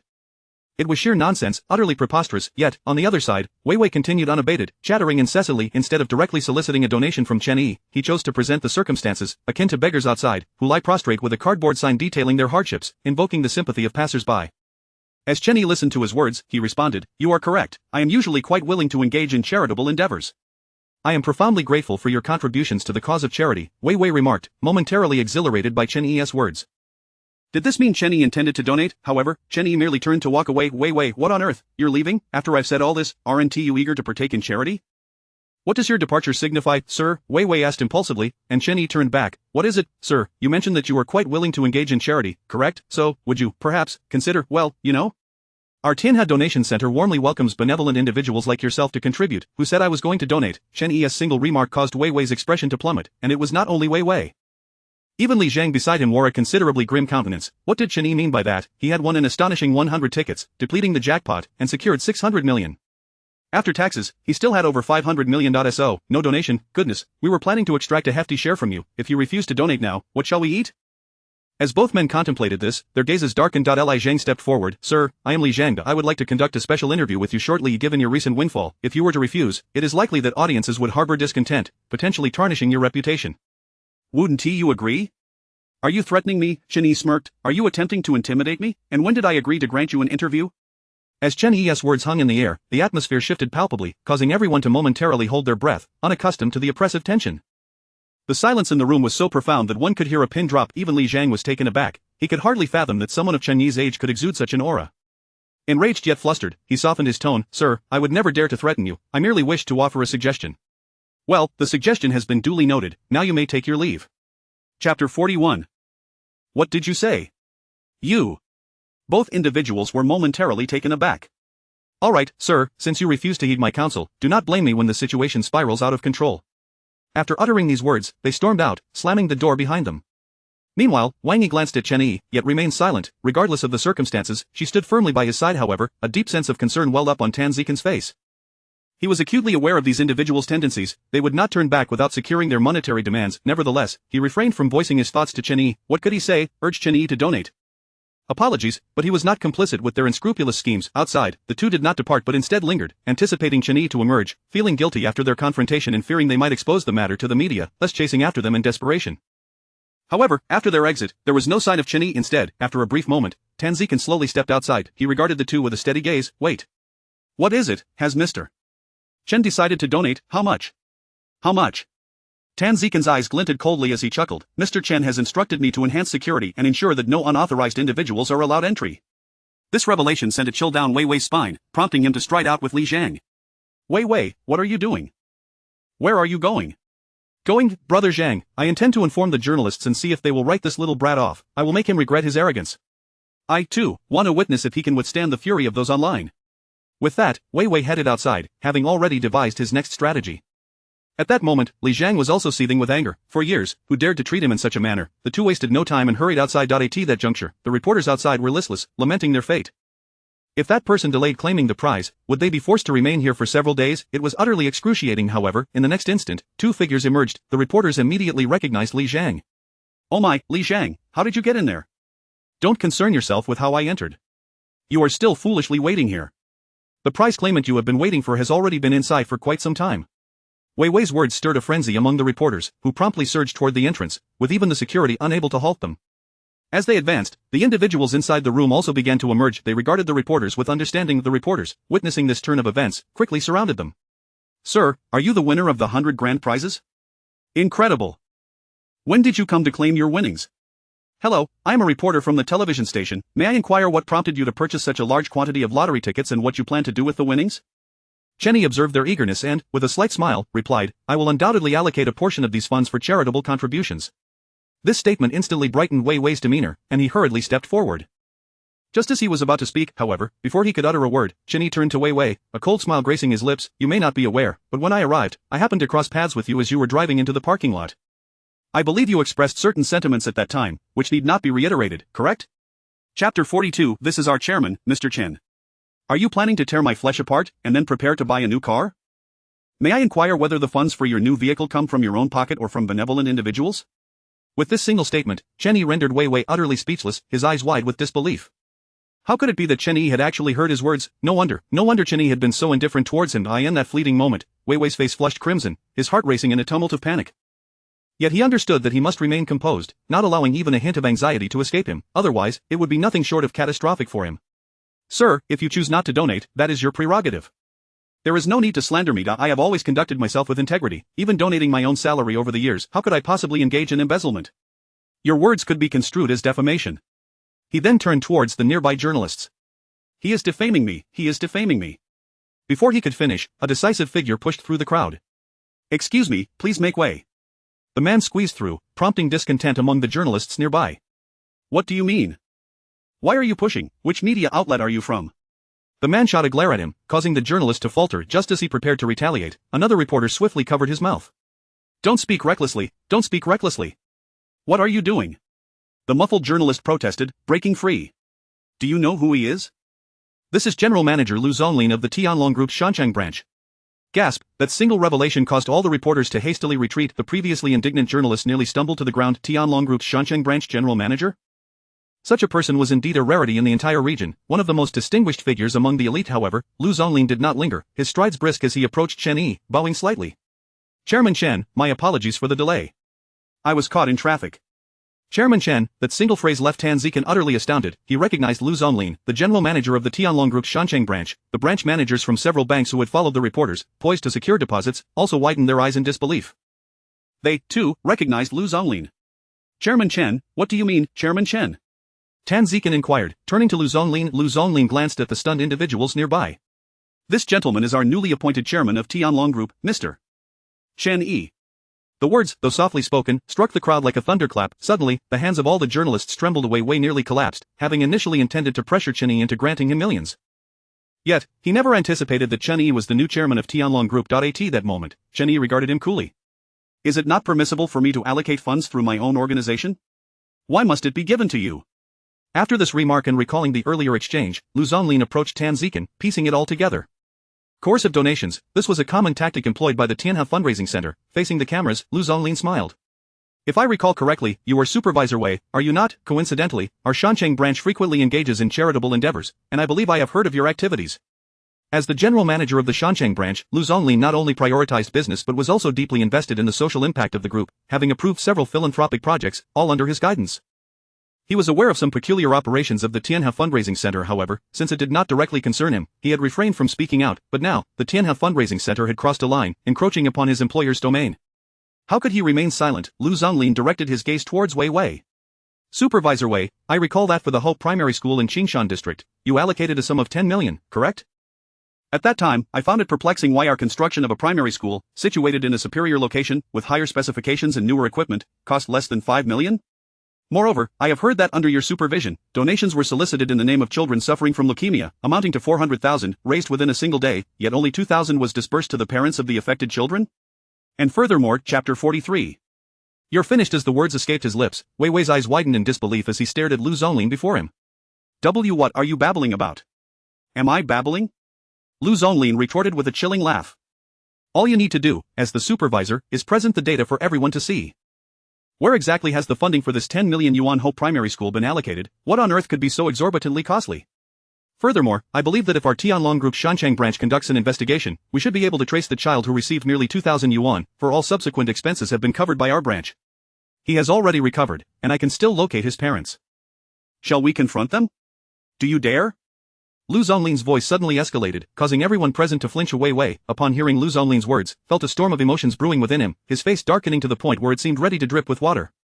After all, these were indeed actions he had taken. If he were to disclose the data or confront the child's parents, but in that moment, as he gazed at the advancing Lu Zonglin, he stumbled backward, collapsing to the ground. Lu Zonglin fixed his gaze upon him. Supervisor Wei, where did you acquire that suit? And your car and house, where did they come from? Are you sleeping well at night? After committing such shady deeds, are you not afraid of the ghosts knocking at your door? With each statement, Lu Zonglin took a step closer, while Wei Wei's complexion grew increasingly pallid. In that instant, all the journalists present understood that, compared to Chen Yi, there seemed to be an even larger scandal unfolding here. And who was Chen Yi, the chairman of the entire Tianlong Group? Who would dare report this? If any inaccuracies were penned, it would not merely cost them their jobs, their very bosses could be ousted from the industry altogether. They had no doubt that the Tianlong Group possessed such formidable power. Thus, they swiftly redirected their cameras toward the fallen Wei Wei. Supervisor Wei, is what President Liu said true? Supervisor Wei, do you wish to offer any explanation? May we examine the data?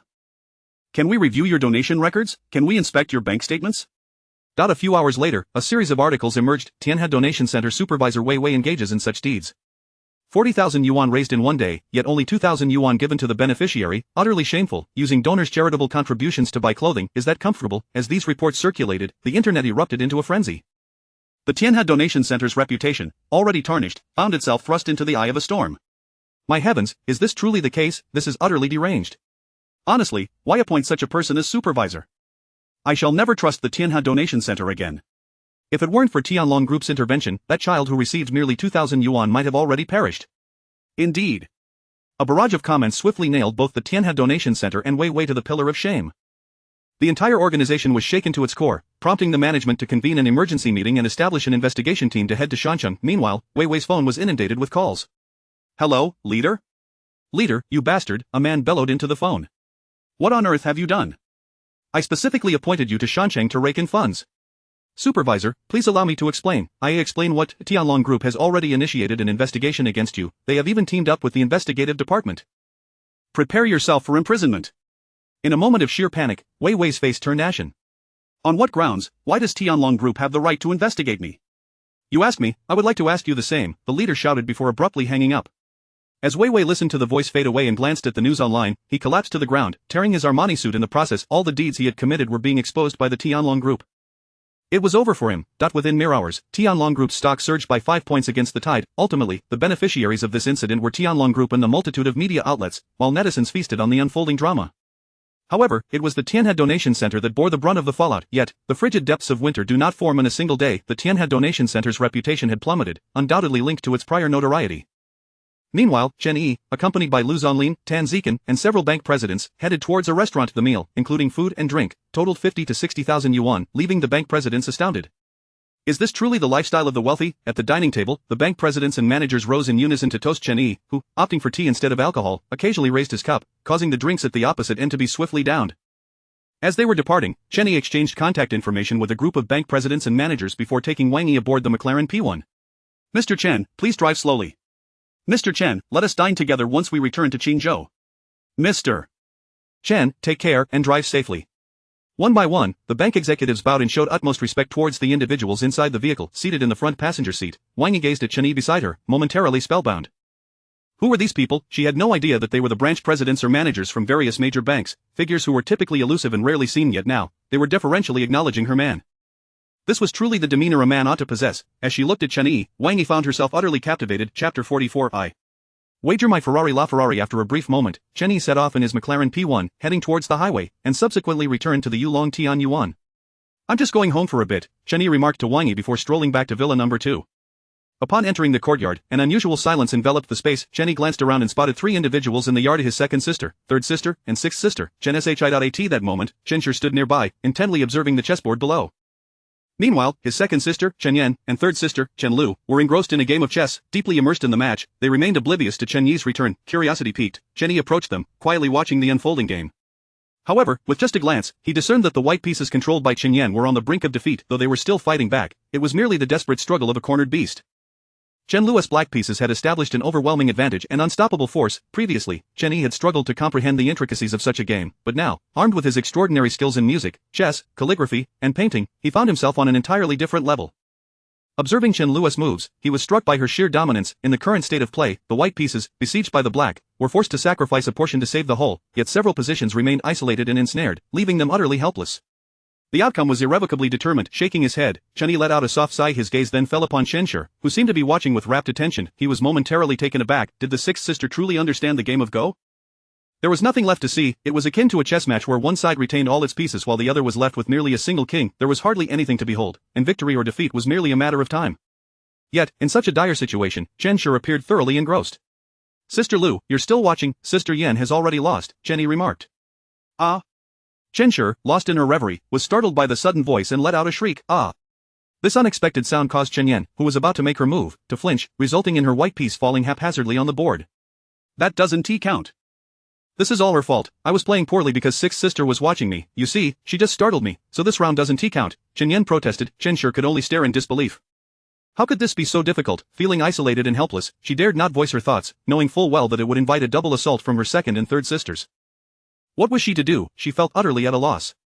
Sister Yan, Chen Yi chuckled, your skill level is vastly inferior to Sister Liu's. You were merely led by the rhythm of the game, with no chance of a comeback. His words caused Chen Yan's face to flush with embarrassment. Without further ado, she conceded defeat by surrendering her pieces.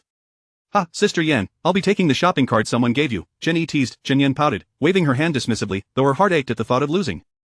Then, Chen Liu turned to Chen Yi. You were observing the game and analyzing it. It seems you have a considerable understanding of Go. How about we engage in a friendly match? Let us play a game, but we should have a wager. Without a wager, it lacks excitement, she continued. Upon hearing this, Chen Yan grew indignant. You're even picking on your younger brother now. Who doesn't he know that you're? Before she could finish her sentence, Chen Liu interrupted her. It's all right, Sister Yan. Can I not tease my younger brother?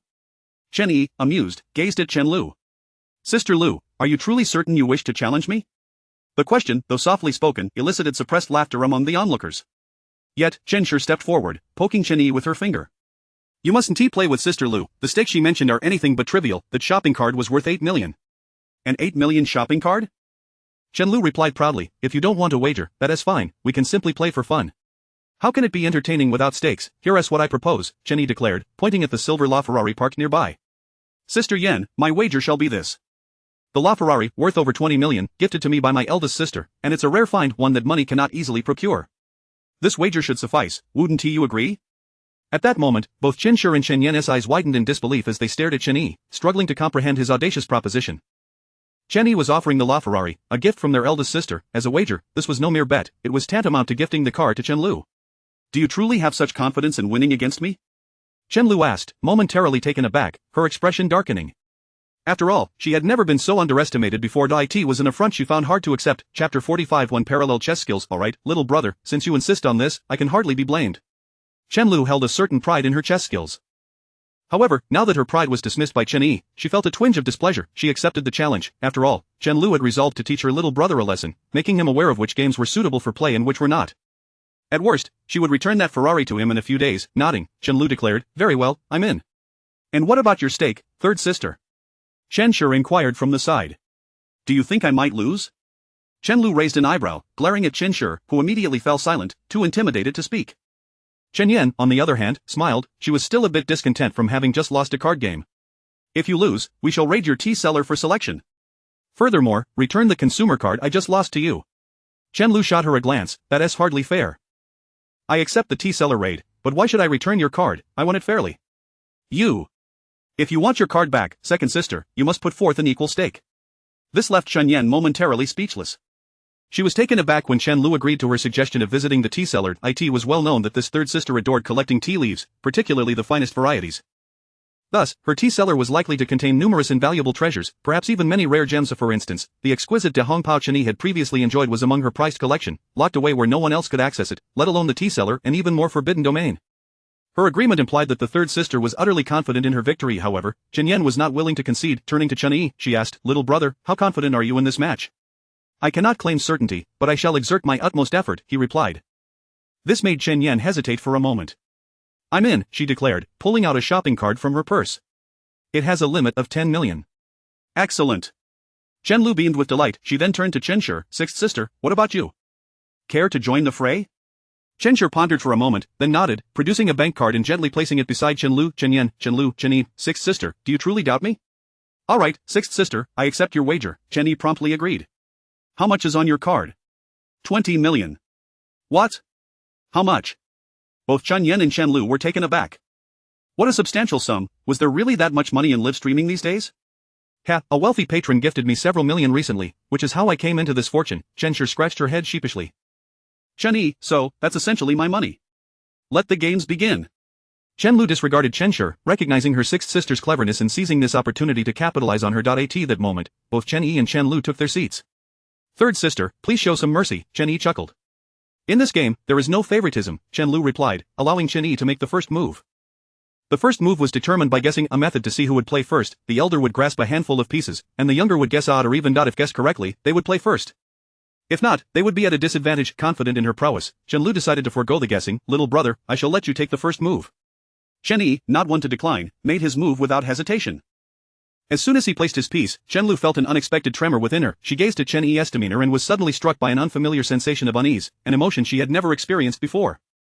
Today was indeed peculiar then. As she observed Chen Yi's move, an overwhelming aura surged towards her. Although brief, it left her momentarily astonished. Such a situation was unprecedented for her. Nevertheless, she pressed on with the game, but as they continued, her expression grew increasingly grave. By the end, her body was taut with tension. The strange sensation, it was as if Chen Yi had seen through her every strategy, each step she intended to take. "Oh no, I underestimated him." At that moment, Chen Liu steeled herself and began to play with utmost caution. Conversely, Chen Yi felt a hint of discomfort as Chen Liu became serious. After all, her chess skills were truly formidable. Even a Go master would likely struggle against her transformative mastery. Third sister's chess skills had reached an extraordinary level. Meanwhile, Chen Xi, observing from the sidelines, felt as though she was witnessing a different caliber of game compared to the previous one between second sister and third sister. This match was far more dynamic, yet Chen Yan, who possessed knowledge of the game, watched the board with bated breath. She had never anticipated that the game would evolve in such a manner. She was astonished at the extent of third sister's skills. This meant that third sister had merely toyed with her earlier and won effortlessly. What was even more surprising was that little brother's prowess was equally exceptional. Each of his moves was masterfully executed. To contend with third sister in such a manner was undoubtedly impressive. After all, who was third sister? A player without equal in the entire mountain city. An exceptional talent in all of Huaxia, she had even triumphed decisively against experts from country or in numerous international competitions, showing no mercy. And little brother, at that moment, Chen Yan's heart surged with tumultuous waves. The two were locked in a fierce exchange, their moves increasingly rapid, as if they were engulfed in a chaotic storm. Standing beside them, Chen Yan felt as if she were positioned next to two deities, observing their divine chess match unfold. Unbeknownst to her, time slipped away, and what felt like a millennium passed. At last, with a decisive move, Chen Yi placed a piece down, unleashing an aura that surged forth as if that single piece was the crowning stroke that animated the entire dragon. With that one move, the dragon soared from the board, roaring towards the heavens. The winds whipped up around them, and leaves cascaded down. Silence, an eerie stillness enveloped the surroundings. It was as though the entire world had frozen in place. Even the faintest rustle of wind felt deafening. After that move, Chen Yi straightened in his seat, gazing ahead as if awaiting something. Meanwhile, Chen Liu was drenched in sweat, her eyes quivering uncontrollably.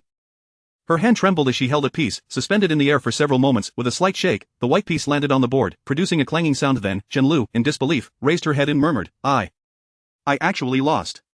Chapter 46. Acknowledging mistakes and standing tall in adversity. In a single sentence, all three were taken aback. Sixth sister Chen Xi had been thoroughly engrossed in the game just moments ago, relishing every moment as she always did.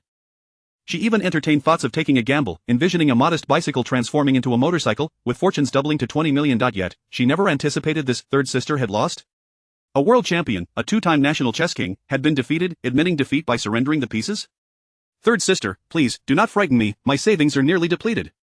Chen Xi exclaimed. Immediately, she was met with a stern glare from Chen Liu. I am not speaking in jest. I have never played with my little brother. From the very start, I was at a disadvantage, perpetually on the defensive. There were opportunities for a counterattack, yet they were swiftly suppressed. I simply do not know how to secure a victory. Chen Xi, what about her money, then? She observed Chen Yi's hand reaching for that bank card. Woo, Chen Xi burst into tears, clinging to Chen Yi's arm. Little brother, does sixth sister treat you well? Generally, yes. Chen Xi, you didn't even place a bet on me. Chen Yi's remark struck a nerve, causing Chen Xi to weep even louder. Sixth sister has erred, sixth sister acknowledges her mistake.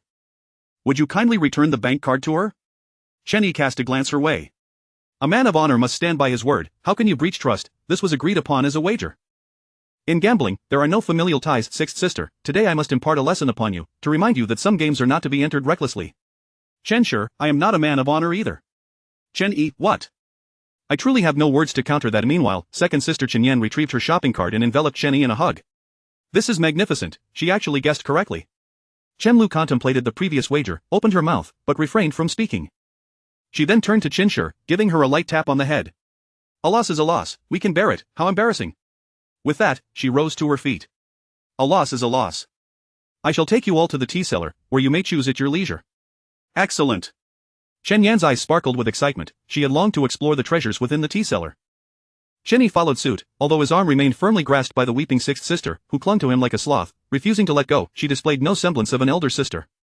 Follow me, Chen Liu instructed as she opened the tea cellar. Chen Xi ceased her wailing. After all, it was her first time in this place, and she was now filled with childlike curiosity. While the connoisseurs appreciated the nuances, the novices were merely spectators, and second sister Chen Yan, being a classical scholar, possessed substantial knowledge about tea. Nevertheless, she was eager to broaden her horizons and discover what treasures third sister had in store. Upon entering the tea cellar, the three were greeted with optimal temperature and humidity, truly the best conditions for preserving tea. Second sister Chen Yan couldn't help but exclaim. Chen Liu, filled with pride, dismissed the compliment. Having momentarily forgotten her earlier defeat, she began to introduce the treasures, saying, Second sister, you flatter me. These are merely ordinary teas. However, there are even more exquisite varieties within. Each type of tea has its own unique requirements for temperature and humidity, thus each is stored in its own compartment. Chen Liu spoke with grace, embodying the demeanor of a refined lady, and her explanation piqued the interest of Chen Yan and the others. Chen Yi, though lacking expertise in tea, was equally intrigued, able only to discern whether tea was palatable or not. Without any other discernment. As they traversed the tea cellar, their eyes were dazzled by the myriad of teas on display. It could easily be mistaken for a tea museum.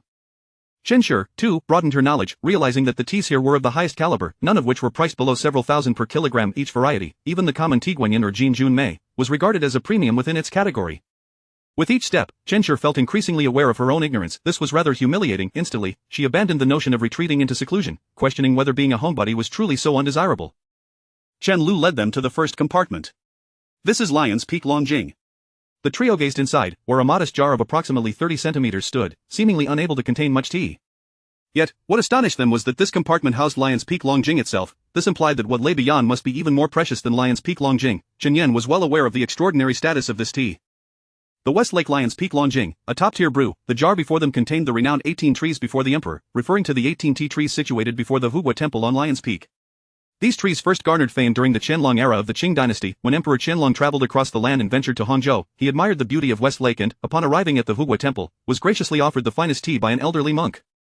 After tasting it, the emperor found it sweet and fragrant, leaving a lingering aftertaste, and extolled its virtues. Later, when the empress dowager fell ill, by chance, she sampled this tea, and within days, her health remarkably improved.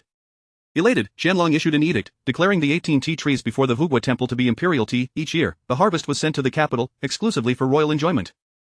To this day, the 18 trees before the emperor yield a mere 2 taels annually, their value beyond numerical measure. Furthermore, the price of Mingqian premium Longjing tea skyrocketed to 100,000 per kilogram in 2014. Now, in 2020, the price of top-tier Lion's Peak Longjing soared to over 400,000 per kilogram. To think such tea could be procured, third sister is truly formidable. Moreover, if such tea is kept outside, what treasures could be hidden within? Second sister, please guide me. I wish to learn. Chen Xi tugged at second sister Chen Yan, eager to grasp the knowledge surrounding this world of tea. Very well, understood, second sister Chen Yan replied, while Chen Liu took the lead, saying, allow me to introduce. Come, let us venture further inside. If you find anything appealing, feel free to take it. Chen Liu, displaying a carefree attitude, seemed unperturbed by her loss. As Chen Yi observed third sister's demeanor, a profound admiration welled up within him. Third sister truly exhibited the courage to accept her fate, standing tall in defeat. Had she been a man, she would undoubtedly be a pillar of strength. Hence, he generously praised her, expressing his admiration. Just as third sister Chen Liu anticipated that Chen Yi would decline her tea, he declared, very well, I shall take this first Lion's Peak Longjing. I will take them all. Chen Liu, Chen Yan, all of them? In that moment, Chen Liu wished she could slap herself. Why was she trying to show off? Now, the stock of Lion's Peak Longjing had vanished in an instant. It was infuriating to see someone grab everything upon seeing something good. You brought this upon yourself. Chen Liu lamented inwardly, growing increasingly frustrated, knowing full well that this was merely the first compartment, and she was aware of the abundance of fine teas that lay ahead. With this thought, she felt on the verge of tears. No, I must endure. I cannot be as unaccomplished as sixth sister. Chen Liu reassured herself. Shall we continue to explore? Chen Yi inquired, glancing at Chen Liu. Indeed. This is Duyun Maojian. Chen Liu pointed at a small cabinet containing a porcelain jar. Duyun Maojian, also known as Duyun Fine Maojian or White Maojian, is made from the young leaves that sprout just days before or after the Qingming festival. The leaves must be small, thin, and tender, with a uniform green hue. They are fine, round, smooth, and straight, with abundant white hairs, shining a vibrant green. When brewed, it releases a high, lasting aroma, rich flavor, and a bright, clear liquor. The color, aroma, taste, and appearance of Maojian all possess unique characteristics, being fresh, clean, and free from impurities, with an elegant and refreshing fragrance, and a delightful, mellow taste that leaves a sweet aftertaste. Visually, they are uniform, bright green with luster, and prominent white hairs. Beside her, second sister Chen Yan was taken aback at the sight of this Duyun Maojian. Is this a top-tier Duyun Maojian? Of course, all the tea here is of the highest quality. Gasp. In an instant, second sister Chen Yan drew a sharp breath. What is it? Chen Xi asked. Second sister Chen Yan chuckled softly and replied, this tea was auctioned in 2011 for 22,000 yuan for a 150-gram package. Now, that 150 grams probably exceeds 50,000. Chen Liu nodded in agreement. Chen Xi was momentarily stunned. For such a small amount, the price was 50,000. Just as she contemplated this, a voice rang out. Third sister, I will take all of this, please pack it up for me. The three of them, Chen Liu felt a pang of regret. This tea, precious beyond measure, had been procured with immense effort. Very well, Chen Liu gritted her teeth in resignation. Chapter 47. You set the agreement and proceed. This is Anqi Tiguanyan, a member of the oolong tea category, recognized as one of China's top 10 famous teas and a quintessential representative of oolong tea. Second sister Chen Yan added, at the auction in 2012, it fetched 670,000 yuan per kilogram. Its current price far exceeds that, likely surpassing 1,000,000. I will take it all. As the conversation progressed, Chen Liu's voice gradually faded away, leaving only the dialogue between second sister Chen Yan and Chen Yi, Chen Xi. This is Luan Guopian from Anhui, renowned alongside Huanshan Maofeng. In 2002, the esteemed tea master Su Daoxian auctioned it for an astonishing price of 46,000 yuan per tael. In 2014, during an auction on Taobao, affluent buyers engaged in a frenzied bidding war, ultimately setting a record high of 103,800 yuan per set for tea leaf auctions on the platform. Very well, I shall take it. This is the Songzhong No. 1 from the Phoenix Dan Song variety of Chaozhou. This year, during the harvesting ceremony in Chaozhou, Guangdong, an exorbitant price of 1,000,000 yuan per kilogram was revealed for this tea. The Songzhong No. 1 has an annual yield of approximately 2 jin and is the oldest tea tree in the Phoenix tea region, boasting a history of over 600 years. I will take it. This is Huanshan Maofeng from Anhui, which, like Xinyang Maofeng, ranks among the top 10 renowned teas. In June 2007, at the inaugural Wanshan Cup Premium Tea Auction held by the Shanghai International Commodity Auction Company, Limited, 50 grams of the exquisite Wang Mantian brand Huanshan Maofeng was sold for an astronomical price of 85,000 yuan, equivalent to 1.7 million yuan per kilogram, a price that remains unfathomable even today. Chen Yi was too weary to speak, merely gesturing with his hand, his meaning unmistakable. At this moment, Chen Liu, once proud, had begun to appear somewhat sullen, a grimace of pain etched across her face. Shall we perhaps take our leave here? Chen Liu, no longer exuding her previous arrogance, spoke in a softer tone. Third sister, are you feeling unwell? Perhaps you should step outside for a moment while we continue to browse? Chen Liu is second sister. I was mistaken. I truly erred. However, her admission of guilt was futile. For now, Chen Yan and Chen Xi, along with Chen Yi, were thoroughly engrossed and were unwilling to relent. Very well, let us continue our exploration, second sister Chen Yan remarked. This is Xinyang Maofeng from Hunan, celebrated for its unique character both domestically and internationally, and is indeed a pinnacle among green teas. Wrap it all up. This is Taiping Monkey King from Anhui, often referred to as the noble princess of the deep mountains. It is produced in the vicinity of Huangshan and is regarded as the finest among. At the 2007 Shanghai Wanshan Cup Premium Tea Auction, 100 grams of the Lu Billy brand Taiping Monkey King fetched an astonishing price of 159,000 yuan, while in 2009, 100 grams of Taiping Monkey King was sold for 200,000 yuan. Oh my, exclaimed my second sister, Chen Yan, as she swallowed hard. Is this the mother tree de Hongpao from Wui Mountain? She continued, the mother tree de Hongpao from Zhejiang in Wui Mountain boasts a history of over 300 years and has been recognized as an ancient tree, classified as a World Natural and Cultural Heritage. During the Song Dynasty, it was already designated as a royal tribute. In 1998, during the inaugural Huaishan de Hongpao Tea Culture Festival in China, a mere 20 grams of mother tree de Hongpao was astonishingly auctioned for an impressive sum of 156,800 yuan. On April 13, 2005, during the 12th Shanghai International Tea Culture Festival, a staggering price of 198,000 yuan was achieved for a lot. Similarly, in 2005, at the 7th Wui Rock Tea Festival, 20 grams of the mother tree de Hongpao from Wui Mountain fetched an astonishing 208,000 yuan at auction, averaging over 10,000 yuan per gram. Ah, what's in this last small cabinet? My goodness!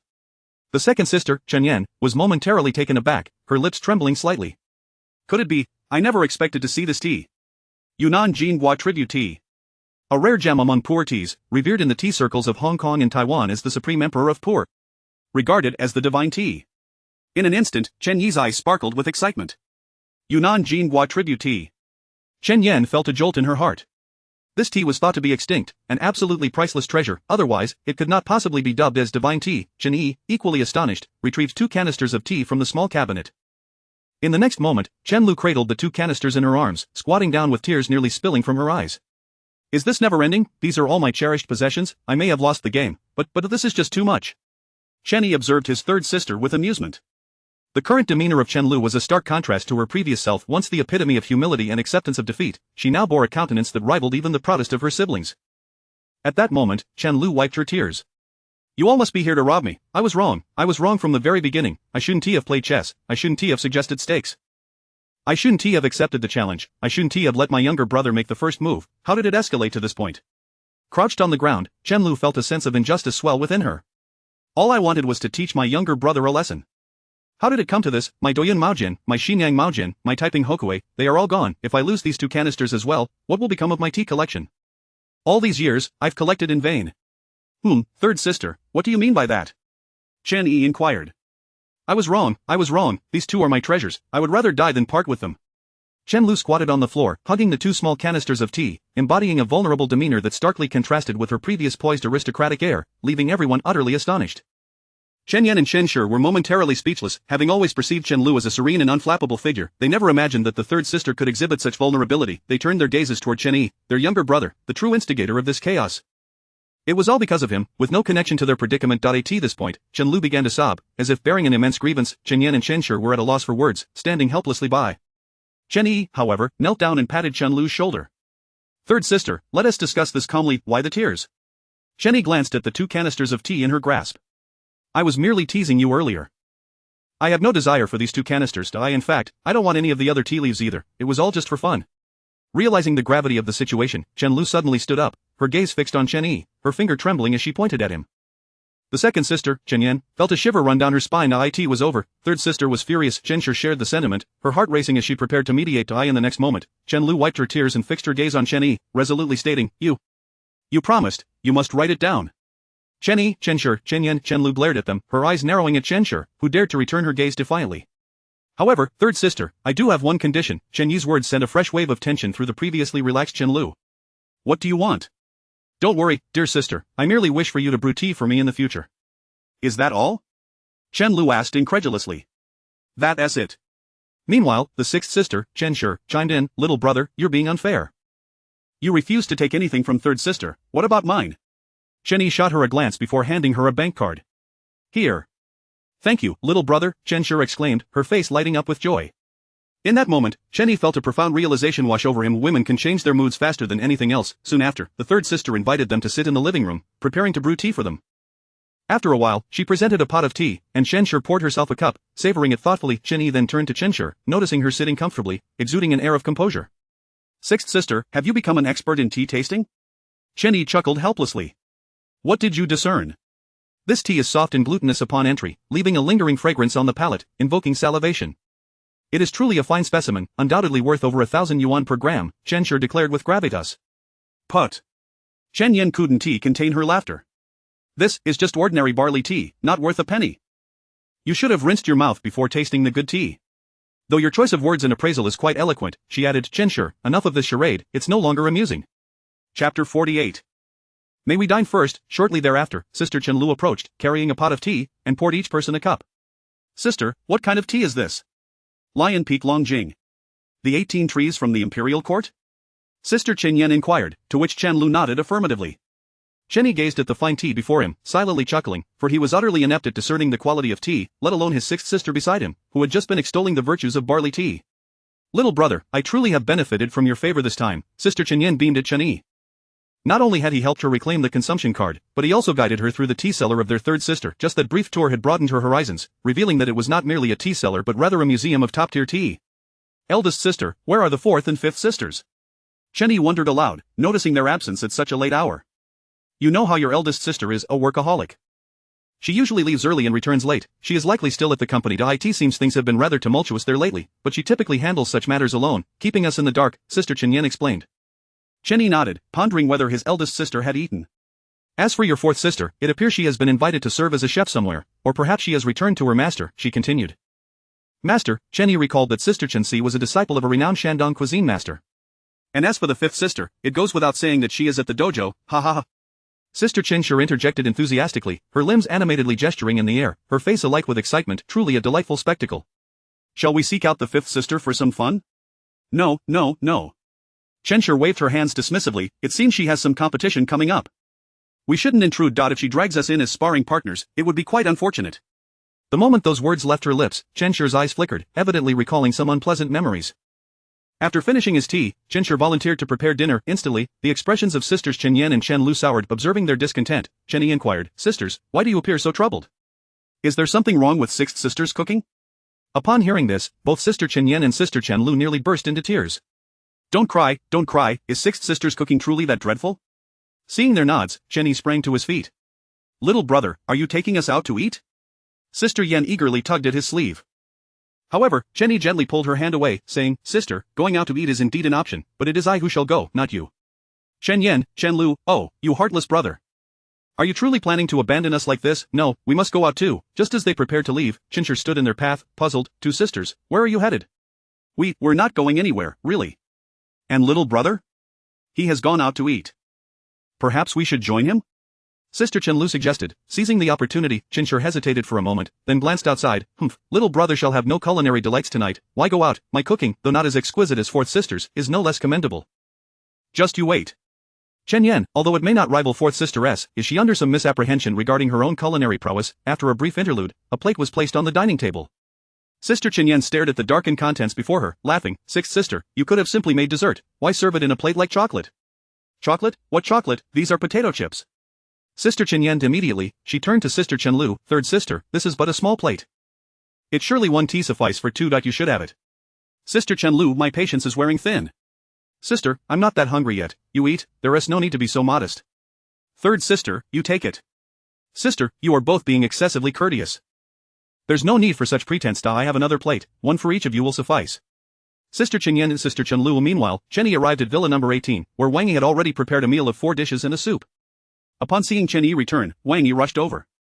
Darling, you're back. Oh. Chen Yi chuckled at Wang Yi's exuberance, promptly lifting the delicate beauty into a princess carry and heading toward the bedroom. Wait. I'm hungry. May we dine first? Wang Yi murmured, for if the door were to close, she feared she might have to wait until the wee hours to eat. Moreover, she would end up clutching the bedsheets once more. Poor bedsheets. Chen Yi, observing Wang Yi's pleading expression, smiled. Very well, let us dine first. Good. Wang Yi nodded eagerly, akin to a chick pecking at grains, and then planted a quick kiss on Chen Yi's lips. Chapter 49. Chen Yi, vice director of Lingcheng Group. Chen Yi gazed at the dishes laid out on the table. He urged Wang Yi to have a bite before he took out a thermos and filled it with some of the food and soup before him. Husband, what are you up to? I'm going to deliver some food to my elder sister. What do you say? Are you coming along? Sure. Wang Yi swallowed her mouthful of rice and then turned to Chen Yi. Aren't you eating? I am not hungry yet. Oh, I see. With that, the two set off inside the car. Wang Yi looked out at the world beyond. These past few days felt like a dream to her. Since her mother's departure, she had not experienced warmth until now. With the presence of the first man in her life, bringing her an unprecedented sense of comfort, she had also stepped into a mid-level position at work. All of this was bestowed upon her by Chen Yi. At that moment, she glanced at Chen Yi beside her, feeling a bit infatuated. What's the matter? Have you never seen such a handsome guy and fallen for him? Of course not. Wang Yi immediately turned her head away. I just feel so warm right now. Chen Yi chuckled softly and teasingly remarked, perhaps it's not just warmth, it might be something hotter. Hotter? What does that mean? Wang Yi was momentarily taken aback and then suddenly realized, looking at Chen Yi with a huff, you're not being serious. However, the memories of the past 2 nights made her body tremble slightly. She had thought her demeanor was cold, but these 2 nights had proved otherwise. After a while, Wang Yi turned to Chen Yi, husband, where is your elder sister? She should be working overtime at the company. She is the general manager of Lingcheng Group, so she is usually quite busy. Lingcheng Group, general manager. In an instant, Wang Yi's eyes widened in disbelief at what she had just heard. Who in Qingzhou didn't know about Lingcheng Group? It was an enormous company. They reportedly only recruited graduates from top-tier universities, meaning if you didn't have a degree from such an institution, you wouldn't even qualify for resume screening. Of course, a degree from a top university was just the beginning. Candidates had to pass written tests and multiple rounds of interviews. Each recruitment cycle saw hundreds of thousands of applicants vying for a single position. The difficulty was exponentially greater than attempting to pass public service exams or graduate school entrance tests. However, once you got in and worked hard, financial freedom could be achieved within a few years, making others envious. Wang Yi never imagined that Chen Yi's elder sister was the general manager of Lingcheng Group that made him, by extension, a vice director of the company. With this realization, Chen Yi was also taken aback. Indeed, his father was the chairman of Lingcheng Group, making him a vice director. He hadn't expected such an additional layer to his identity. Consequently, Chen Yi couldn't help but smile as they arrived outside Lingcheng Group. He looked up at the glass curtain walls that soared like a landmark building. What surprised him even more was that the lights were still ablaze inside the company, indicating that many were still working overtime. Clearly, his sister was exceptionally capable. He couldn't help but wonder if this constituted a 996 work schedule. Wang Yi, observing the situation beside him, shared similar thoughts but smiled instead. 996? What if it's 997? After a few years of hard work, one could achieve financial freedom. An annual salary of $1 million. How appealing. Even fresh graduates reportedly earned around 500,000 in their first year, which could easily rise to $1 million in just a few years. Wasn't that enticing? For her, it was truly irresistible. Meanwhile, Chen Yi parked his McLaren P1 by the railing, and immediately a security guard approached. Good day, sir, may I ask if you have an appointment? Do I need an appointment? Chen Yi smiled. The security guard was taken aback by Chen Yi's response. This young man was quite audacious. Didn't he even think he needed an appointment? Even the company's executives had to schedule visits in advance? With that, the security guard looked at the sports car Chen Yi was driving and suppressed his annoyance. Sir, the policy is such that without an appointment, entry is not permitted. I am just here to deliver food to my elder sister. Elder sister. The guard pondered for a moment and came up with a compromise. How about this? The company's regulations are unchangeable. I can call your elder sister to come down and collect it. If that is alright, that works. Chen Yi provided a string of numbers. My elder sister's name is Chen Xi. The moment those two words were uttered, all the security guards were momentarily stunned, their eyes widening in disbelief at what Chen Yi had just said his elder sister was. Is your elder sister, Chen general manager? Yes, she is the general manager. Chen Yi nodded. The guards collectively thought, why didn't you say so earlier? Hurry, let him through. Chen Yi pressed the accelerator, not needing to wait for the barrier to rise, he simply drove right under it. After all, that's the privilege of a supercar. Are you coming up? Chen Yi asked after parking the car, but Wang Yi shook her head. She wasn't ready to meet Chen Yi's family, especially not Chen general manager of Lingcheng Group. She felt unprepared and feared losing her composure. With a nod, Chen Yi took the thermos and headed inside. Upon reaching the front desk, he stated his identity clearly. The receptionist immediately led him to the top floor, not daring to be negligent in the slightest. Upon arriving, in the general manager's office, Chen Xi was furrowing her brow, intently reviewing the documents before her, the atmosphere in the office thick with tension. Even the vice president beside her felt the pressure. Just then, a secretary entered. General Manager Chen, your younger brother has arrived. Younger brother. Chen Xi's brow relaxed instantly, a smile unconsciously spreading across her face. The vice president, too, felt a wave of relief wash over him, wiping the sweat from his brow. Younger brother, did you eat yet, sister? Chen Yi entered, pointing at the thermos. Sister, I brought you some food. How thoughtful. How did you know I hadn't eaten? Chen Xi's smile brightened even more. And who might this be? Chen Yi inquired, glancing at the man beside her. Hello, I'm Vice President Li Jiang, at your service. Oh, Vice President Li, you haven't eaten either, have you? Chen Yi made his intentions clear. He had plenty of food to share. No, this is specially for General Manager Chen, and I've already eaten. Li Jiang quickly clarified, the earlier tension dissipating. The aura of General Manager Chen was simply too intimidating. Sister, please eat quickly. Chen Yi set the food out, watching his elder sister as she dined. Didn't second sister mention that there are some matters at the company? Is there anything I can assist with? Chen Xi paused at his words, then waved her hand dismissively. Don't listen to your second sister, there is nothing happening, just a bit busy. Once I'm done with this hectic period, I'll come back and spend some quality time with you. Chapter 50 of The Stepmother Arrives. Chen Yi glanced at Chen Xi, then chuckled. Sister, are you tired? If you are, I happen to have a rather appealing task for you, which should be preferable to your current situation. Preferable to my current situation? Chen Xi looked at Chen Yi and couldn't help but smile. Her younger brother certainly had a knack for humor. However, at that moment, Chen Yi was weighing the implications of being the general manager of the Tianlong Group, which should be significantly better than being the general manager of the Lingcheng Group. The scale of the Tianlong Group was several times, if not a dozen times, that of Lingcheng Group. From that perspective, it seemed advantageous, yet, it also appeared to be far more challenging to manage. In a moment of contemplation, Chen Yi found himself uncertain whether this was indeed a favorable proposition or not. Chen Xi waved her hand, dismissing Chen Yi's suggestion as a jest. I am quite content here, and this is our family's enterprise. If I do not manage it, who will? By the way, do you have any money lately? Chen Xi handed over a card, saying, there are 50 million in here, take it for now. Elder sister, do you truly think I came here for money? Chen Yi laughed, for he currently held hundreds of billions in his grasp. Moreover, he possessed 90% of the shares in the Tianlong Group, rendering him extraordinarily wealthy, indeed, a true magnate, even ranking among the elite in all of Huaxia. At that moment, Chen Xi shot him a glance. What nonsense are you spouting?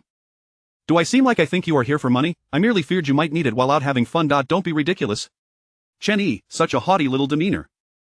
After sharing a meal with his elder sister, Chen Yi chose not to linger any longer. He returned to villa number 18. The night passed as usual. There is a saying that goes. The idyllic tree-lined path is, in truth, adorned with frost each morning and evening. This encapsulates the essence of reality. Ah, it's time to change the sheets again. Wang Yi awoke the next day, having become somewhat accustomed to her new routine. A fresh sheet each day, her legs still ached, and walking remained somewhat uncomfortable, but standing for a while alleviated it. Not a shred of compassion. Wang Yi pouted, her face nonetheless radiating happiness.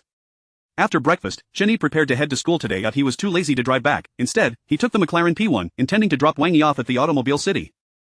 However, within the automobile city at that moment, a figure had already arrived. A woman, heavily made up, was none other than Wang Yi's stepmother, the one who forbade Wang Yi from attending university and instead arranged for her to earn money to support her son. Damn it, that little wretch dared to hang up on me. She has gone too far. The woman glanced at the crying child in her arms and muttered, crying, always crying. Once I get the money from that little wretch, I'll recoup my losses playing cards and buy you some milk powder.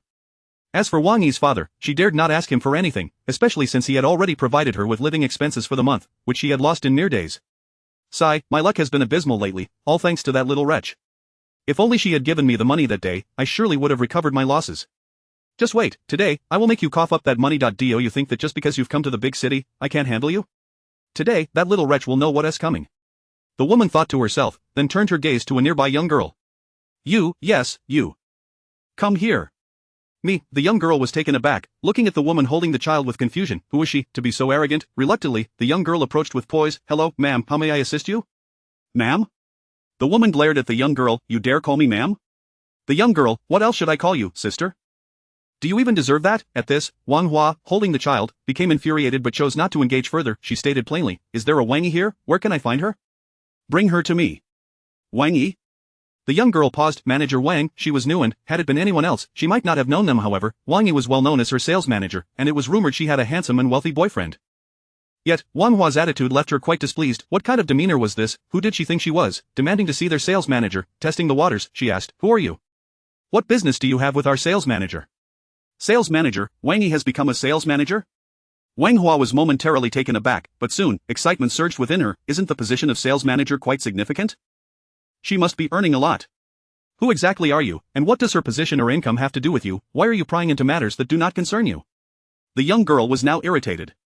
What was wrong with this person? She carried herself as if she were a common street vendor. That Wang Hua let out a cold snort. I am Wang Yi's mother. Wang Yi's mother? The young girl immediately plastered on a smile. Oh, so you're her mother, you're looking for manager Wang, right? She hasn't arrived yet. How about I take you for a cup of coffee? She hasn't arrived? Wang Hua frowned. When will she be here? I really don't know, the young girl replied just as a middle-aged man in a suit approached from the other side. Upon seeing the man, the young girl immediately inclined her head in respect. Supervisor, you're here. Supervisor, Wang Hua turned to the approaching man, striding toward him. You are Wang Yi's superior, correct? The man was momentarily taken aback, then the young girl explained, Supervisor, this is Wang Yi's mother. Oh, so you are manager Wang's mother. Greetings. You are here to see Wang Yi. Is there something you need? Xiaonan, please fetch her a cup of coffee. The supervisor instructed, for Wang Yi was the sales champion of their automobile city this month, a remarkable asset under his leadership. Thanks to her outstanding performance, he had already met this year's targets well ahead of the new year. It was a glorious situation now. Hearing that this woman was Wang Yi's mother, he naturally treated her with courtesy. Listening to the supervisor, Wang Hua began to tear up. Supervisor, you have no idea, Wang Yi has gone too far. Wait, what? The supervisor was momentarily stunned, as were several sales staff and customers who had turned to look. The supervisor, at a loss, asked, Don't cry, what on earth happened? You don't know, that little wretch, Wang Yi, she completely abandoned me. To be frank, this job was arranged for her by her father after seeking countless connections to get her in, yet is it really so hard to get into the automobile city? Did it require connections? He was puzzled but listened nonetheless. Wang Yi has become a sales manager, and she has grown wings. She doesn't even give me living expenses anymore. Just a few days ago, she hung up on me. Chapter 51. Chairman of the Tianlong Group, Mr. Chen Yi leader, you have no idea, just look at me now. I've just given birth and am utterly incapacitated. This child is restless and cannot be left unattended, while her father is merely a laborer, earning a meager sum each month. Now that Wang Yi has started working and is making money, is it excessive for me to ask her for some financial assistance? Would you consider that unreasonable? But what about her? Not long ago, when I called her, she claimed she had no money. What does no money even mean? It simply implies she doesn't wish to help me. Tell me, is there anyone else like this in the world? This is driving me to the brink of despair. I might as well perish here. With each word uttered, the supervisor's expression grew increasingly somber. He then turned his gaze towards the heartbroken woman before him and let out a heavy sigh. On a typical day, he found Wang Yi quite commendable, aware of her diligence and her harmonious relationships with colleagues, yet he had never anticipated such a revelation. It was utterly outrageous. Wang Yi has truly crossed the line, the supervisor gritted his teeth in indignation. In an instant, his favorable impression of her evaporated. Nearby, several of Wang Yi's colleagues, upon hearing these words, felt a heavy weight in their hearts. How could one truly know a person's heart? They had never imagined that this seemingly pure and gentle girl could be so callous towards her own family. Despicable. Furthermore, she had recently amassed a considerable amount of commission. People often harbor a resentment towards the affluent. With Wang Yi's substantial earnings, her luxurious lifestyle flaunting sports cars and high-end brands, and her promotion to sales manager, many colleagues were consumed with envy and contempt. How could they not feel envious and resentful? Upon hearing this, their feelings of outrage intensified. I never would have expected Wang Yi to be so heartless. Today has truly opened my eyes. She can treat her own mother with such cruelty. I had suspected she was a manipulative person all along. Who would be so kind to others? It was all an act, and now her true nature has been laid bare. Indeed, this is quite laughable. Auntie, please stop, I'm about to explode with anger. We must demand justice from Wang Yi. Absolutely.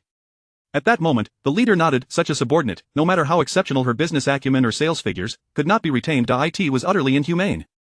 This was akin to pushing her own family to the brink of despair. Not only that, but customers nearby began to murmur amongst themselves. In no time, a wave of indignation swept through the crowd, all vocally condemning Wang Yi. Do not speak ill of Sister Yi. She is not that kind of person, a young girl defended Wang Yi, inciting the wrath of the crowd even further. What do you know? Do you understand Wang Yi's true thoughts? Still defending her? I see you have potential to be a deputy sales manager. As the crowd erupted with scorn towards the young girl, she was left speechless, tears streaming down her face, before she ran outside the car dealership. The supervisor, witnessing the fervor of the crowd, realized he must step up and set an example. Please, do not see her wide. It is almost time for work. Wang Yi should be arriving shortly. When she does, I will certainly advocate for you and ensure you receive justice. With so many witnesses here, I refuse to believe she can escape accountability. Yes, we must expose her. Expose her. Such a woman does not deserve to live in this world. She has driven her own mother and brother to such a state, she deserves condemnation. Voices rose in a cacophony of outrage. Even the young girl who had fled could still hear the tumultuous sounds behind her. Wiping her tears, she stepped outside, preparing to make a call when she suddenly heard an engine roar.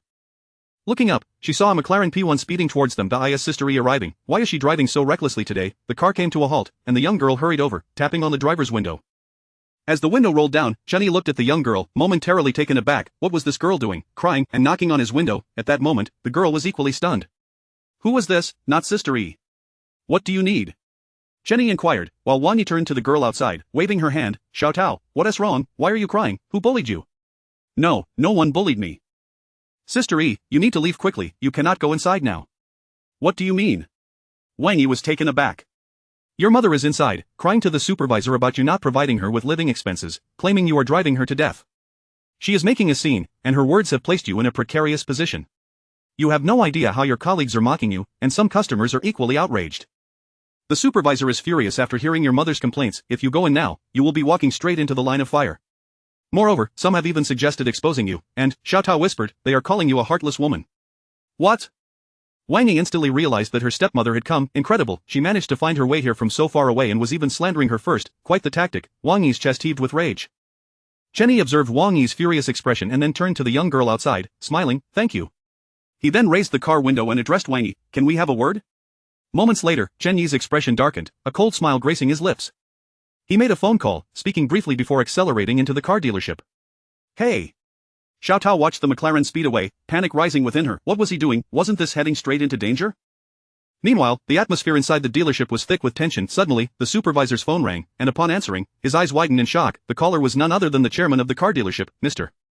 Lu Ming. He announced that a significant figure was arriving today, the chairman of the Tianlong Group, Mr. Chen. In a flurry, he glanced at the chaotic scene before him, anxiety gripping his heart.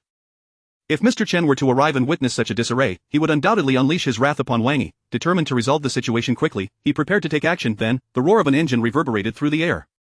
Everyone turned to see a McLaren speeding towards them, eyes widened in awe as they beheld the magnificent supercar. In an instant, their anger was momentarily forgotten. As the car came to a stop, a woman holding a child, Wang Hua, felt her mouth twitch. Although she didn't recognize the vehicle, she understood its value was beyond measure. It was undoubtedly a luxury car, if only she could be so wealthy. Her gaze was drawn to the figure emerging from the car, a girl carrying a limited edition LV handbag, adorned with Cartier earrings, her face painted with Chanel custom cosmetics. She exuded an air of opulence. At first glance, Wang Hua almost failed to recognize her, but then she shrieked, "Wang Yi?" The revelation stunned the crowd. This girl was Wang Yi? How splendid, truly, as her mother described, radiantly glamorous, clad in designer brands and arriving in a supercar, yet, she was completely indifferent to her mother and brother, driving them to the brink. Incredible. The crowd's resentment towards the wealthy surged, with many pulling out their phones to capture the moment. Everyone, look! This is the heartless woman who abandoned her mother and brother. Look at her expression. She appears beautiful, but how dark her heart must be. Indeed, look at her designer attire, and then compare it to her mother and brother. What a stark contrast. With each word, they pierced Wang Yi like daggers. Leaders, kind-hearted individuals, you must advocate for me. Wang Hua seized the moment, reigniting the flames of outrage. Chapter 52. Silence. Everyone rest assured, we shall certainly assist you in taking a stand. Indeed, what does it matter if she has money? Can wealth compel one to drive their mother and brother to death? Exactly, do not be afraid. Even with her riches, she cannot withstand our numbers. At that moment, even the supervisor turned his gaze towards Wang Yi, contemplating Director Liu's earlier words. Without further ado, he stated, "Wang Yi, you are no longer required as the sales manager. Proceed to the finance department to collect your salary." The abruptness of his words caused Wang Yi to shudder. "Why have I been dismissed? Why, do you truly remain unaware of the reasons? Are you oblivious to your own actions?" The supervisor chuckled coldly. "We are all well aware of your recent conduct. I never would have imagined that beneath your seemingly obedient demeanor, you were merely feigning niceness. Just moments ago, your mother informed us that you provide her with no living expenses. Do you intend to drive her to her demise? Do you still aspire to be a sales manager? Before you embark on your duties, perhaps it would be prudent to first comprehend the essence of humanity." The supervisor's words echoed with a force that seemed almost a roar, leaving Wang Yi's heart chilled and prompting a bitter smile. The onlookers cheered in approval of the supervisor's remarks, with nearby colleagues expressing their elation. At last, the position of sales manager had become available once more, igniting their competitive spirits. They felt a sense of satisfaction, their voices not idle. "Well done, supervisor, such scum should not remain among us. Does she even deserve to be here? Absolutely not. Indeed, she claims to be a sales manager, yet lacks the character to fulfill such a role." At that moment, Chen Yi also alighted from his vehicle, observing those around him and committing their appearances to memory. Just then, a voice broke through the cacophony. "Silence!" Wang Yi's exclamation startled the crowd, and she scanned her surroundings. "Who claims she is my mother? Who dares to say that?" Her words struck like thunder, silencing the entire assembly. Everyone froze, gazing at Wang Yi in disbelief. Was this woman not her mother? Then who was she? Instantly, all eyes turned to Wang Hua, with hands on her hips and an air of a common street brawler. Wang Hua pointed at Wang Yi. "Oh, how wonderful! You no longer recognize me? What, is a stepmother no longer a mother? How am I not your mother? Let me tell you, do you think you can deny me money over this? Do you wish to abandon me in my old age? Dream on. And you are, what responsibilities have you fulfilled?" Wang Yi advanced step by step, articulating each word with clarity. "Pray tell, what responsibilities have you shouldered? Did you give birth to me? Did you raise me, or even care for me, comfort me? The year before last, when my mother passed, you entered our home and urged my father to prevent me from pursuing my education, insisting I should leave to work. I labored for a decade, all for a single opportunity to take the college entrance examination and further my studies, yet you denied me even that chance." As Wang Yi pressed forward, her voice grew louder, gradually overshadowing those around her. "Despite all this, I still extended you the respect you deserved. I am aware of my father's bias toward sons. After I left, he provided me with not a single penny, and where did his money go? To you. He gave you over 10,000 a month, is that not sufficient? Oh, right, 10,000 yuan, how long could you possibly spend that on gambling? And then you come to me for money. Have I ever uttered a word of complaint? I earn 4,000 a month, give you 3,000, and keep only 1,000. What can 1,000 do in Qingzhou? Is gambling truly enjoyable? While you indulge in your games, why do you not consider purchasing a shirt for your son or some quality formula? What of me, what am I doing? I greet others with a smile, bowing and scraping before them. I toil relentlessly to support you, a parasite. What more could you possibly desire?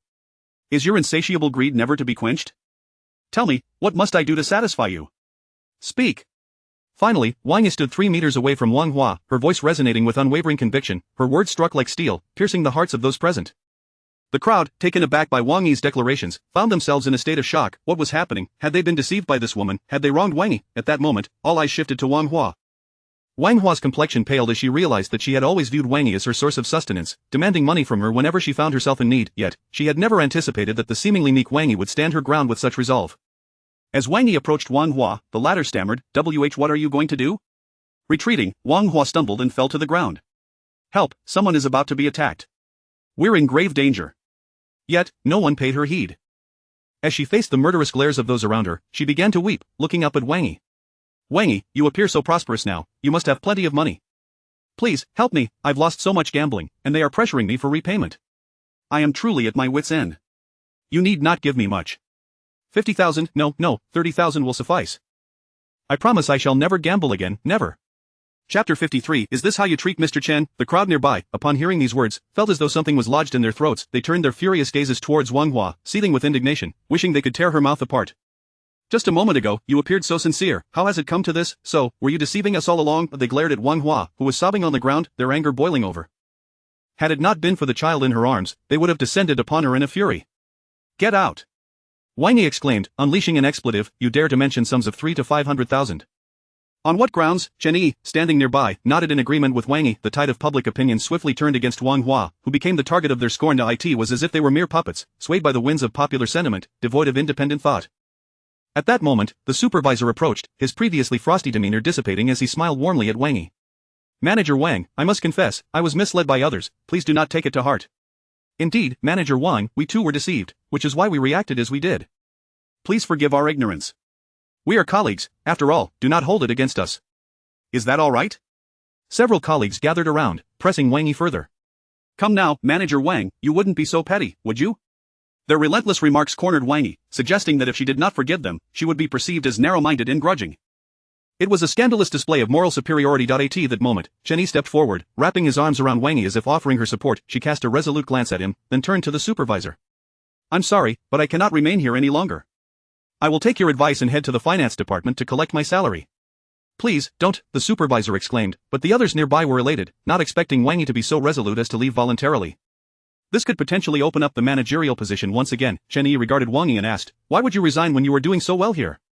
Exactly, the supervisor concurred, nodding at Chen Yi's words. Chen Yi then smiled at the supervisor and said, if she is to leave, then they should go as well. You should assume this managerial position and personally select your own team. What do you think? His words, though softly spoken, reverberated like thunder in the ears of those present, causing them to widen their eyes in disbelief. What did this young man just propose? To relieve the supervisor of his duties, to have Wang Yi take his place, and to dismiss them? Had this lad lost his mind? Ha, how amusing, truly, there are all sorts of people these days. Such arrogance. Do you even know where you are? Exactly, you should consider your own worth. A chorus of derision erupted against Chen Yi, and even the supervisor's expression soured, taken aback by this bold young man. At that moment, several figures strode in with purpose. The supervisor, upon recognizing them, was momentarily stunned before hastily moving forward. These individuals were none other than their esteemed company's owner, the chairman. His superior's superior, the chairman seldom visited this place. What could possibly bring him here today? Without further consideration, the supervisor rushed to greet him. Chairman, you've arrived, you didn't inform me beforehand. I would have gone to meet you at the entrance.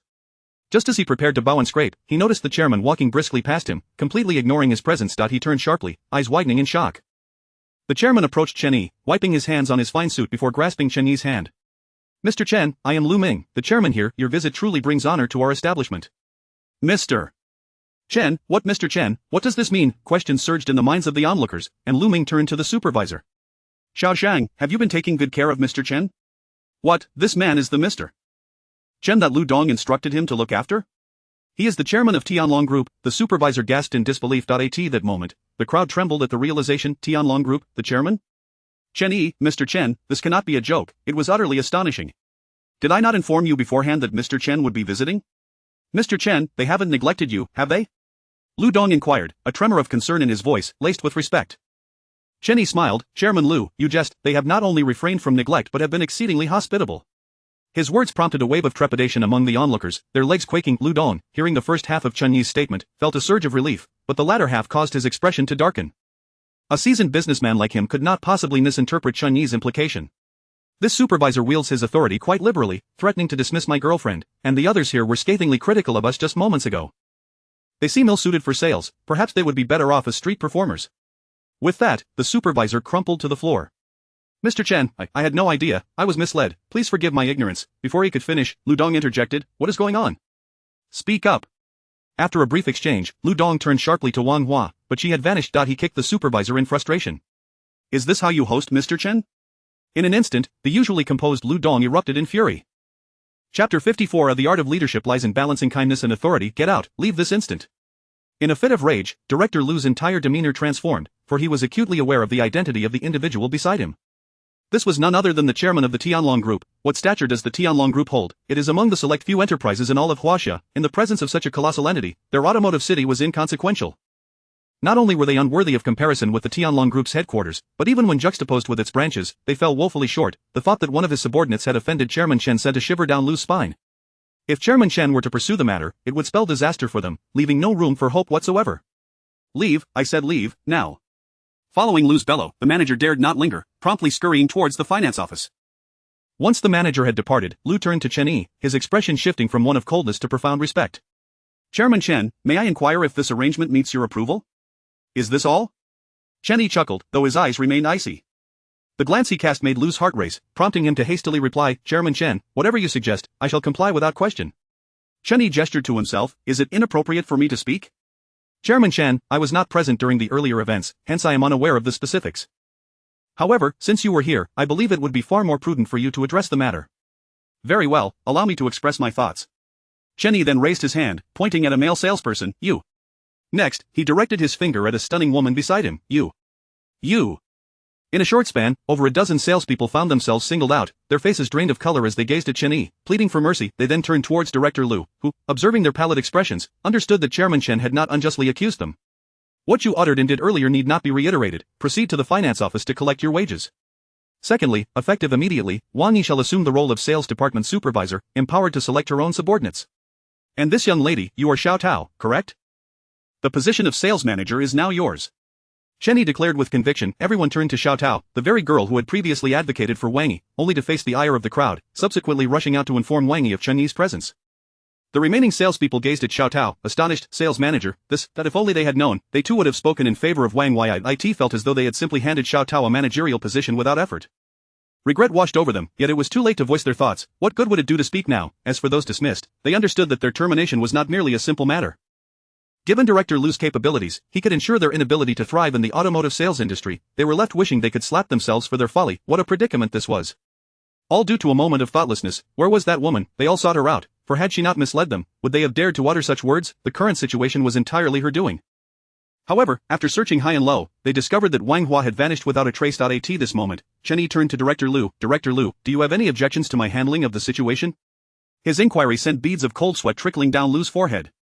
Did he dare voice any objections? Could he even entertain such a notion? He lowered himself further. Chairman Chen, how could I possibly have any objections to your arrangements? I assure you, such incidents will never occur again. Chen Yi surveyed Lu's demeanor before breaking into a smile. I recall that the Tianlong Group's Shancheng branch is due to replace a fleet of vehicles. You should convey this to Lu Zhonglin upon your return. This matter had been relayed to Chen Yi by Lu Zhonglin just yesterday, seeking his approval. Ah? Lu's eyes widened in astonishment, his excitement palpable. A fleet replacement, this was no trivial sum. Chairman Chen, I am immensely grateful. I assure you, I will offer you the lowest possible price. In the current climate, the automotive business was challenging, with numerous dealerships outside the automotive city. The market was limited, and with so many vying for a share, everyone's slice grew smaller. Thus, Lu had been tirelessly searching for new sales channels, yet, he had never anticipated forming a connection with Chairman Chen, with the entire Tianlong Group. This was exhilarating. Who could possibly rival their automotive city now? Chairman Chen, thank you. How about I treat you to lunch today? Lu proposed, glancing at Wang Yi and Xiao Tao. Supervisor Wang, Manager Tao, shall we all dine together? Upon receiving Wang Yi's affirmative response, Chen Yi found it difficult to decline. As Wang Yi observed Lu's demeanor, she felt a moment of confusion. Who truly held the upper hand here? Was it Director Lu or herself? How was it that Lu treated Chen Yi with greater reverence than his own superior? Her admiration for Chen Yi deepened. The art of leadership, after all, lies in the delicate balance of kindness and authority. A slap on the back for a job well done. Chapter 55. Just act according to the law. In the afternoon, after Chen Yi, along with Wang Yi and Director Lu, finished their drinks, they proceeded directly back to Villa number 18. Wang Yi, who held no particular affection for her stepmother, felt a sense of satisfaction after confronting her. She found it hard to fathom what kind of person could commit such acts. Ultimately, it was the lack of education that had led to this predicament. However, Wang Yi was left pondering just when her stepmother had fled and to where she had gone. At present, she couldn't be bothered to care. Unbeknownst to them, trailing behind Chen Yi and Wang Yi's vehicle was a taxi. Inside the taxi, a woman cradled a child and pointed at the driver ahead, instructing, follow the luxury car in front. Upon arriving at Yulong Tianyuan, Wang Hua gazed at the villa before her, her eyes wide with disbelief. What manner of individual could reside in such a magnificent abode? The beauty of the villas, complemented by exquisite landscaping, water features, and various recreational amenities, left her utterly captivated. For a moment, Wang Hua longed to inhabit such a place herself. She had not anticipated that Wang Yi was now residing in such opulence. That little wretch, refusing to lend me money despite being so wealthy now, what a despicable person, just wait. Wang Hua's eyes narrowed with determination as she strode forward. Good day, may I ask whom you are looking for? Inquired the security guard who intercepted her. Am I not allowed to enter? Wang Hua glared at the guard, preparing to assert her dominance to force her way in. However, the guard merely scrutinized her. Apologies, but if you are not a resident of this community or invited by a resident, you cannot enter. We must ensure the safety of the homeowners inside, the guard stated, eyeing Wang Hua. Wang Hua quickly retorted, I am Wang Yi's mother, did you not see a car enter just now? My daughter was in that vehicle. At that revelation, the guard's eyes widened in shock, his heart racing. Who had been in that car? It was Mr. Chen, the one who had purchased the Yulong Tianyuan for 50 billion. This woman was connected to Mr. Chen. The guard's demeanor shifted instantly, becoming anxious. Hello, please come in. Would you like me to escort you to Mr. Chen? Wang Hua was taken aback by the sudden change in the guard's attitude and waved her hand dismissively. No need, I know where she lives. I can find my way. With that, Wang Hua entered, cradling the child. Upon stepping inside, she felt as if she had stumbled into a grand paradise, her eyes darting around in wonder. Each villa appeared more splendid than the last, and she soon found herself lost among the architectural marvels, unable to discern which one belonged to Chen Yi and his companions. As night fell, she spotted a sports car parked in front of one of the villas, her eyes sparkling with intrigue. However, inside the car sat a man and a woman who bore a striking resemblance to Chen Yi and Wang Yi. In an instant, Wang Hua felt a surge of anger, thinking to herself, after all this time, with my aching back and legs, they are cozying up in that car. I live in such a dilapidated place, while they reside in a villa? That little wretch, I will have my revenge. Glancing around, Wang Hua searched fruitlessly for a stone, finally seizing a flower pot left outside by another homeowner, she hurled it at the sports car. Smack, the flower pot struck the windshield, shattering it into a spider web of cracks. Instantly, two cries erupted from within the vehicle, with the woman in the passenger seat screaming the loudest, as the pot had aimed directly at her. The driver's door swung open, and a man emerged, cursing furiously. Who the hell dares to smash my car?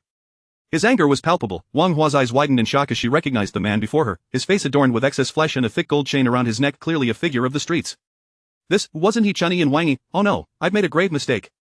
Who are you, and why did you smash my car? This is my brand new Ferrari, just bought yesterday. What are you playing at?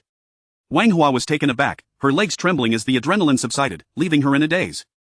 How could she afford to compensate him? Speak up, do you have any idea how much my Ferrari costs? Over 5 million, you will pay. The man's words sent Wang Hua reeling, the sheer amount overwhelming her. How much would she need to compensate? This was terrifying. I don't have the money to pay you, I'm still in debt. Are you kidding me? The man was momentarily stunned. You smashed my car and you don't have the money? Are you out of your mind? Please, I have no money, just let me go. Wang Hua pleaded desperately. The man, consumed by rage, glared at her. If you have no money, then I'm sending you to jail. Jail? The mere mention of it sent Wang Hua into tears.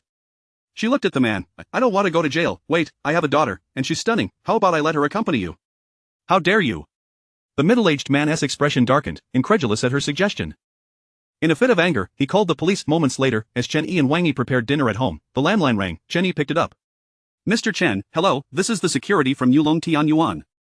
There is an incident that may concern you. A woman has smashed someone's Ferrari windshield, claiming a connection to you. Is that true? Chen Yi replied with a bemused pause. Oh? How amusing, truly amusing. He relayed the incident to Wang Yi, whose breath caught in her throat, her face clouded with frost. This woman had followed them into the community, and now she had vandalized a car.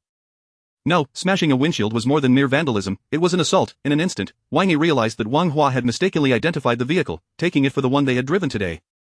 If she and Chen Yi had been in the car. Wang Yi glanced at Chen Yi, her heart racing at the thought that if that mad woman had harmed Chen Yi, she would regret it for all eternity. With that, she turned to Chen Yi. Darling, could you pass me the phone? Of course.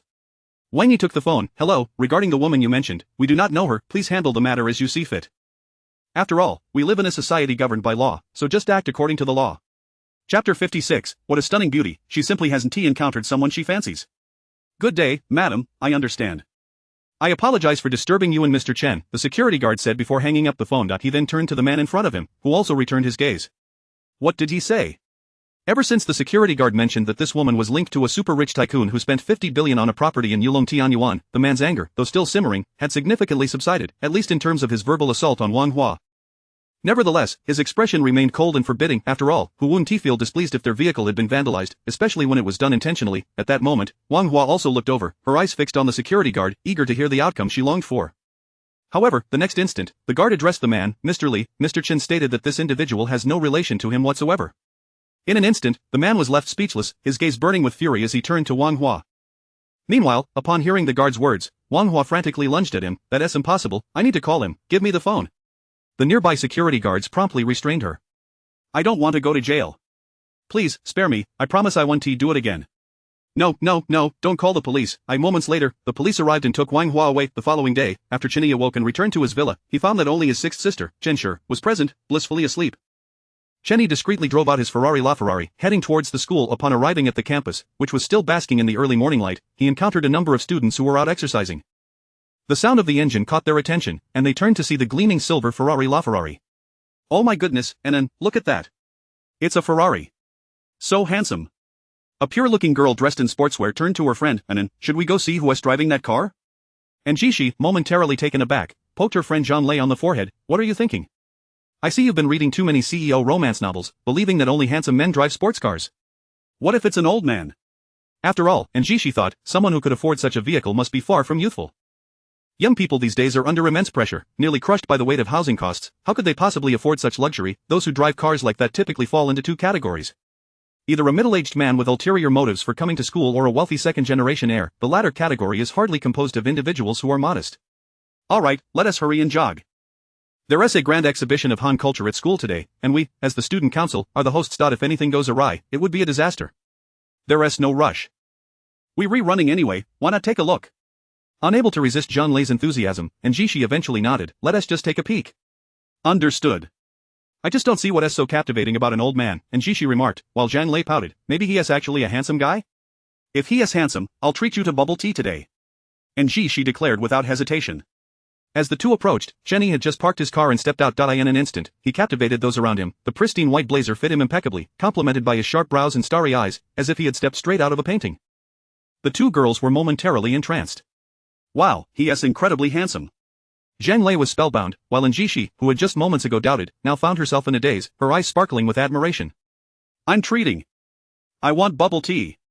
Zhang Lei exclaimed eagerly. After stepping out of the car, Chen Yi walked a few paces when he noticed two girls approaching him. One stood around 5 feet 5 inches, while the other was approximately 5 feet 7, both clad in athletic wear, their faces glistening with a light sheen of sweat and a hint of rosy flush, clearly having just finished their morning workout.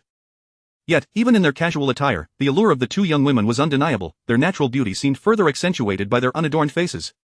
Look, who are they? Aren't those the vice president and president of our student council? The two most beautiful girls in school. I can't believe we're seeing them here. Nearby, several boys displayed expressions of adoration, and Xi and Zhang Lei weren't merely their idols. They were the beloved figures of countless boys in the school, talented and accomplished. As leaders of the student council, coupled with their stunning looks and figures, they appeared like a pair of blooming flowers, elevating their allure even further. Many harbored dreams of sharing their lives with such extraordinary individuals. Look at you, with that smitten expression. If you want to see them, just wake up early every morning, one boy scoffed. But if you harbor any unwelcome intentions, you'd best reconsider. Those two are renowned ice queens, having turned down countless suitors. Just then, the boys watched in astonishment as the two girls blushed and hurried towards Chen Yi, engaging him in conversation. One boy turned to the youth beside him, mocking, is this the so-called ice queen you mentioned? The youth could only remain speechless. Chapter 57 of The Enigmatic Beauty of the Iceberg. At this moment, Chen Yi was preparing to head back to his dormitory when he was suddenly intercepted by two young ladies. He gazed at the pair before him, both radiating an aura of innocence, clearly having just returned from a run. Clad in athletic attire, their bodies glistened with a fine sheen of sweat, exuding a subtle fragrance reminiscent of youthful vitality. Among them, Wang Yi too bore a similar scent. Before Chen Yi could utter a word, one of the girls spoke up, hello, fellow student. I am Zhang Lei, the vice president of the student council, and this is our president, Xi. The mention of the student council piqued Chen Yi's interest. He had contemplated joining previously but had ultimately dismissed the idea due to his hectic schedule. Are you a student at our school? Zhang Lei inquired, her eyes sparkling. We are currently conducting a survey, and it would be immensely helpful if you could assist us. It won't take long, just a brief moment. Upon hearing her request, Chen Yi nodded in agreement. Zhang Lei promptly took out her phone. Then let's add each other on WeChat, shall we? Certainly. Here, let me scan your code. After a brief exchange, Zhang Lei glanced at her newly added contact with a heart full of delight. A triumphant smile graced her already stunning features, though she skillfully concealed it from Chen Yi. Thank you so much, fellow student. We will reach out to you later, she said graciously, while Xi also offered Chen Yi a nod, her smile accentuated by delicate dimples that left a lasting impression. One could only wonder how such beauty was crafted by her parents. Once Chen Yi departed, Zhang Lei's gaze remained fixed on her phone as she reveled in her good fortune. And then, let us be off. We still need to return and freshen up for the exhibition, she declared just as she was about to leave, and Jiqi pulled her back and, with a slight pout, glanced at her phone. Could you send me that WeChat ID from earlier? Zhang Lei was momentarily speechless. Wasn't she the one who had just referred to him as an old man? How had her sentiments shifted so rapidly? Meanwhile, Chen Yi had arrived at the foot of the dormitory when he was startled by the roar of an engine. Turning his head, he noticed a Porsche Panamera idling nearby, the driver revving the engine repeatedly. Caught off guard, Chen Yi wondered, why would someone be revving their engine so early in front of the dormitory? As he approached, he caught a glimpse through the window and spotted two young Caucasian men inside. Foreign students, he mused. But their dormitory isn't here, is it? And what business do they have revving their engine beneath the girls' dormitory? Choosing to ignore them, Chen Yi made his way toward another building, the boys' dormitory across from the girls. Just as he was about to ascend the stairs, he spotted a familiar figure emerging. Tianfeng? Chen Yi called out to his roommate. Chen Yi? Tianfeng replied, equally astonished. The transformation in Chen Yi was striking. He looked exceptionally handsome today, dressed in inkwash-style attire. He exuded an effortless charm that resembled a dashing young gentleman. Are you heading back to the dorm? Tianfeng asked. Is there any other option? Chen Yi replied. The dorm is empty right now. Zhang Gu and the others went out for a meal and then planned to assist the student council. I only came out for breakfast this morning, Tianfeng explained. That he then turned to Chen Yi. There's no point in going up. Come with me instead. Let's grab a bite and check out the exhibition. A large Han culture exhibit is taking place today. Chen Yi nodded. What brings you up so early? Typically, university students wouldn't rise so early unless they had a class.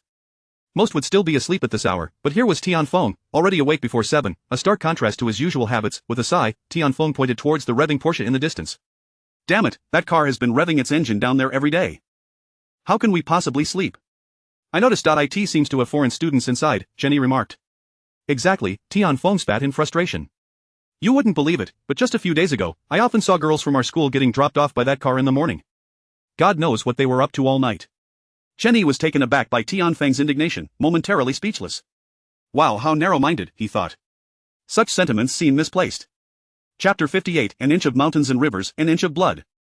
100,000 youths, 100,000 armies indeed. Such girls may appear fresh on the outside, yet within, they are already decayed. Let us go, Tianfeng declared after a lengthy discourse, leading Chen Yi to the dining hall, and subsequently, they made their way directly to the exhibition venue. The exhibition had commenced by this time. This grand event was truly remarkable. Even before entering, Chen Yi felt a wave of charm emanating from traditional Chinese culture. As he and Tianfeng strolled, they admired the displays of modern history, stone carvings, and calligraphy exhibitions. Numerous young women donned hanfu, elegantly wielding folding fans, an exquisite sight to behold. As they passed by the calligraphy exhibition area, Chen Yi paused, captivated by the displays before him. Calligraphy, without a doubt, is one of the treasures of Chinese heritage. Throughout history, how many luminaries have emerged? Wang Shiji, Mifu, Su Shi. Countless masters have elevated calligraphy to new heights. Chen Yi yearned to explore further, especially since he now possessed divine skills in the arts. Just as he prepared to enter with Tianfeng, two graceful figures appeared before him. Chen Yi? Turning around, Chen Yi beheld the two girls who had stopped him that morning. However, now both were adorned with light makeup. Zhang Lei, in particular, wore a hanfu, appearing even more enchanting than in her earlier bare-faced simplicity, her cheeks adorned with a delicate blush that rendered her utterly captivating. Hello, Chen Yi greeted, nodding. Beside him, Tianfeng's eyes widened in astonishment as he recognized the two girls, Zhang Lei and Jiqi, one the vice president of the student council and the other its president, both renowned beauties within the school. As the two approached, Tianfeng, usually gregarious, fell silent, nervously fidgeting as if he were confessing his feelings to a girl for the very first time, unable to relax. Yet, Zhang Lei and Jiqi's attention remained fixed on Chen Yi, leaving Tianfeng feeling isolated in his shyness. Chen Yi, I didn't expect to see you at the exhibition. How long have you been here? What do you think of the event we organized? Zhang Lei inquired. This exhibition is quite impressive. It must have taken considerable manpower and resources to put together. My classmate and I just arrived, Chen Yi replied, engaging in conversation, inadvertently attracting numerous curious gazes. Look, isn't the Zhang Lei and Jiqi, the stunning duo? They're so beautiful, I'm utterly mesmerized. Who is that guy? I envy him so much. Many boys expressed their envy and jealousy towards Chen Yi. Well, we just wrapped up our tasks. How about we introduce you to some people? And Jiqi suggested, startling Zhang Lei, who was aware that Jiqi was typically an ice queen. It was rare to see her so proactive. Sure, thank you, Chen Yi replied, unable to decline. They then entered the calligraphy exhibition area together. Chen Yi approached a piece of rice paper and picked up a brush. Chen Yi, do you practice calligraphy? Zhang Lei asked, her eyes sparkling as she observed him. Clad in an ink-splattered outfit, his posture with the brush was nothing short of striking. Could you teach me? Zhang Lei implored. Chen Yi nodded, demonstrating as he spoke. Let me first teach you the basics. Before long, and Jiqi noticed Zhang Lei standing beside Chen Yi, his hand guiding hers as they wrote together. A surge of frustration welled up within her. How deceitful! Zhang Lei was merely pretending to be inept, and Ji Shi knew very well that Zhang Lei was not only skilled but exceptionally proficient. Not only was Ji Shi envious, but the surrounding students began to feel jealousy as well. The girls envied Zhang Lei for being so close to Chen Yi, while the boys envied Chen Yi for holding Zhang Lei's hand. The atmosphere grew increasingly peculiar. Zhang Lei turned to Chen Yi, glancing at his brushwork. Chen Yi, would you consider joining the calligraphy club? Your skills are quite remarkable. Although Chen Yi's strokes were merely simple flourishes, they exuded an ethereal quality that surpassed those of even the most esteemed calligraphers. Being a member of the calligraphy club herself, Zhang Lei considered pulling him in, knowing that if Chen Yi joined, she would be one step closer to him. All the characters here are written by members of the calligraphy club. Most of us have practiced since childhood, and several have won awards in competitions. Just as Zhang Lei was introducing Chen Yi, an unrefined voice interrupted from nearby. Ha ha ha, is this the calligraphy you've produced? It's utterly mediocre. His words attracted attention, and the speaker, a foreign exchange student, stood alongside a group of Caucasian students. The lead student scoffed at the displayed calligraphy, exuding an air of arrogance and disdain. His remark darkened the expressions of many calligraphy club members, who glared at the foreign student with discontent. What did you just say? Do you even understand calligraphy? A chorus of retorts erupted against the foreign student. Nearby, a middle-aged man, who happened to be the vice president of the Shancheng Calligraphy Association, frowned upon hearing the foreigner's words. He had been invited to the event, holding calligraphy in high regard, especially as some of his own students were present.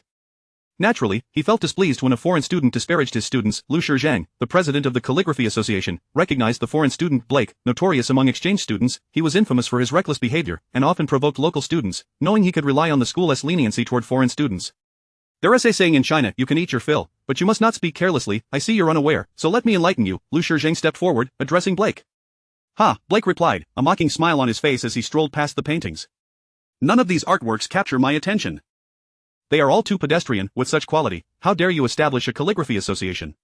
Simply laughable, he continued, each word igniting indignation among the members of the Calligraphy Association and other students present. Liu Shizhang, unable to contain his anger, retorted, so, according to you, a foreigner can master the essence of our national treasure? Absolutely, Blake replied, glancing at Liu Shizhang, clearly, you don't believe me.